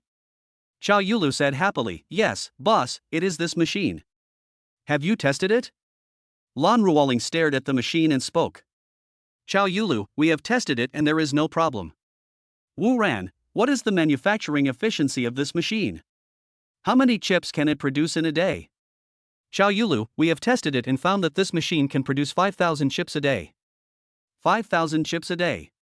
Lan Ruoling calculated in his mind, 150,000 chips a month. The current market price of a 5nm chip is 200 yuan per piece, while ours uses 1nm technology and can be sold for 300 yuan per piece in the market. If calculated this way, this machine can generate a turnover of 45 million per month. That's 540 million a year. What if there are 10 of these machines? 100? It's exciting just to think about it. Doing high-tech is really like robbing money.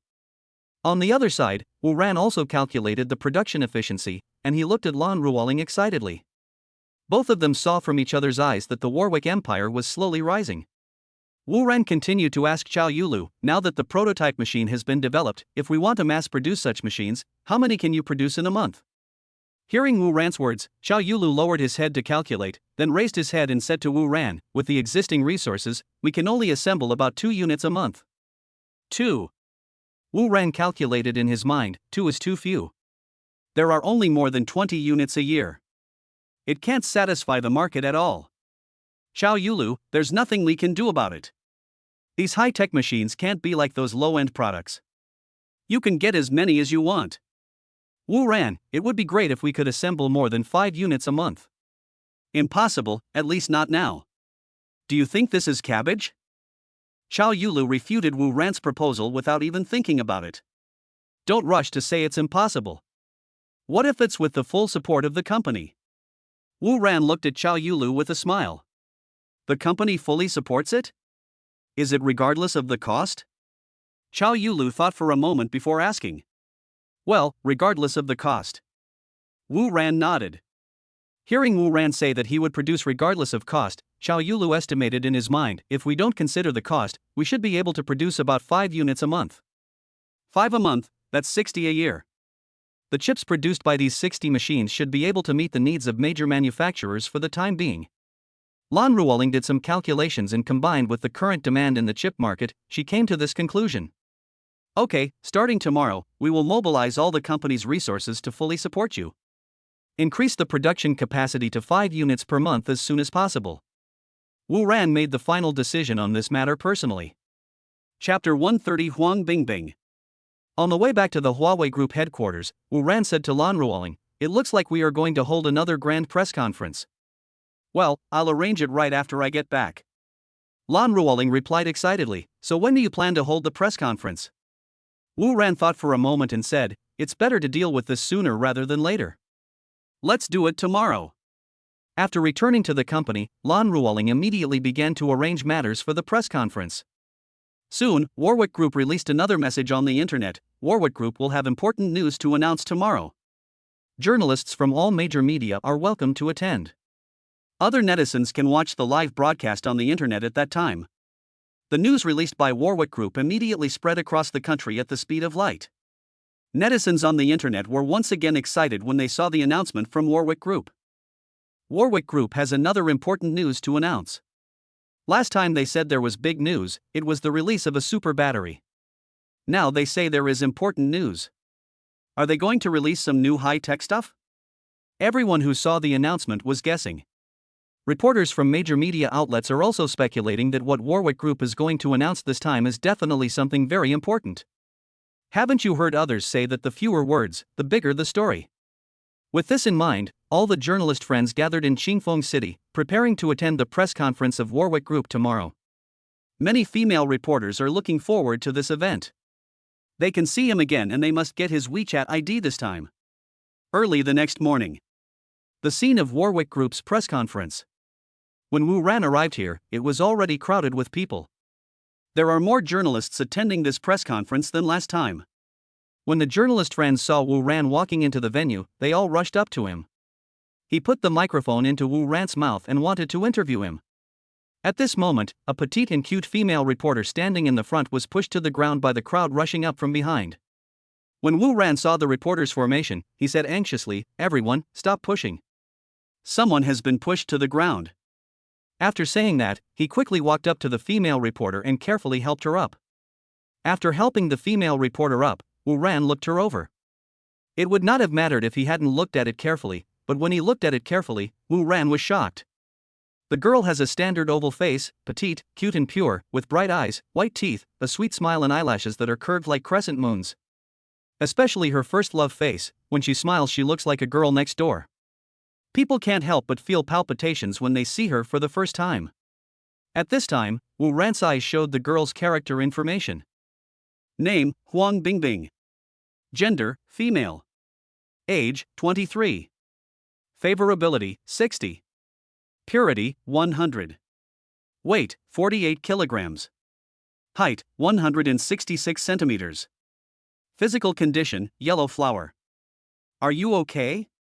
After reading her personal information, Wu Ran asked the female reporter. No. It's okay, I'm fine. When the female reporter was helped up by Wu Ran, she initially thought it was other friends, but now she saw that it was actually Wu Ran. I'm glad you're okay. If you get hurt here, I will be guilty of a great sin.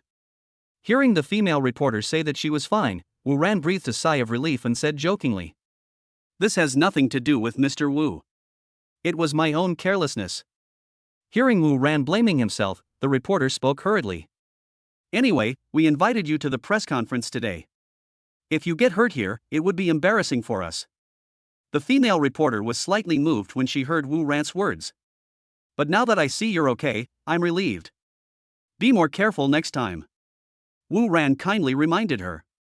Yes, I will. The female reporter replied in a low voice. After instructing the female reporter, he turned around and wanted to leave. When the female reporter saw Wu Ran preparing to leave, she hurriedly said to him, Mr. Wu, I'm a reporter from Central Daily News. My name is Huang Bingbing. After hearing Huang Bingbing's words, Wu Ran walked a few steps and turned around to look at her with a smile and said, Hello, Miss Huang Bingbing, my name is Wu Ran. Huang Bingbing lowered her head and asked in a low voice, Can you give me your contact information? Wu Ran, so direct. Huang Bingbing's face flushed with anxiety when she heard Wu Ran's words. She waved her hands hastily and said, Don't get me wrong. I want your contact information just to make it easier for me to interview you in the future. Seeing that the girl blushed so easily, Wu Ran also showed his desire to tease her. He pretended to be disappointed and looked at Huang Bingbing and said, Oh, so that's how it is. I thought you liked me, but I was so disappointed. Huang Bingbing lowered her head and said weakly, Mr. Wu, please don't be like this, I. The little girl was so anxious that she wanted to cry. She had never been teased like this since she was a child. Today was her first time to come out for an interview, and she had never encountered such a thing before. Seeing Huang Bingbing like this, Wu Ran didn't dare to tease her anymore. If he really made her cry, the joke would be too big. Then, Wu Ran handed Huang Bingbing a business card with a smile and said, I'm not kidding you anymore. Here's my contact information.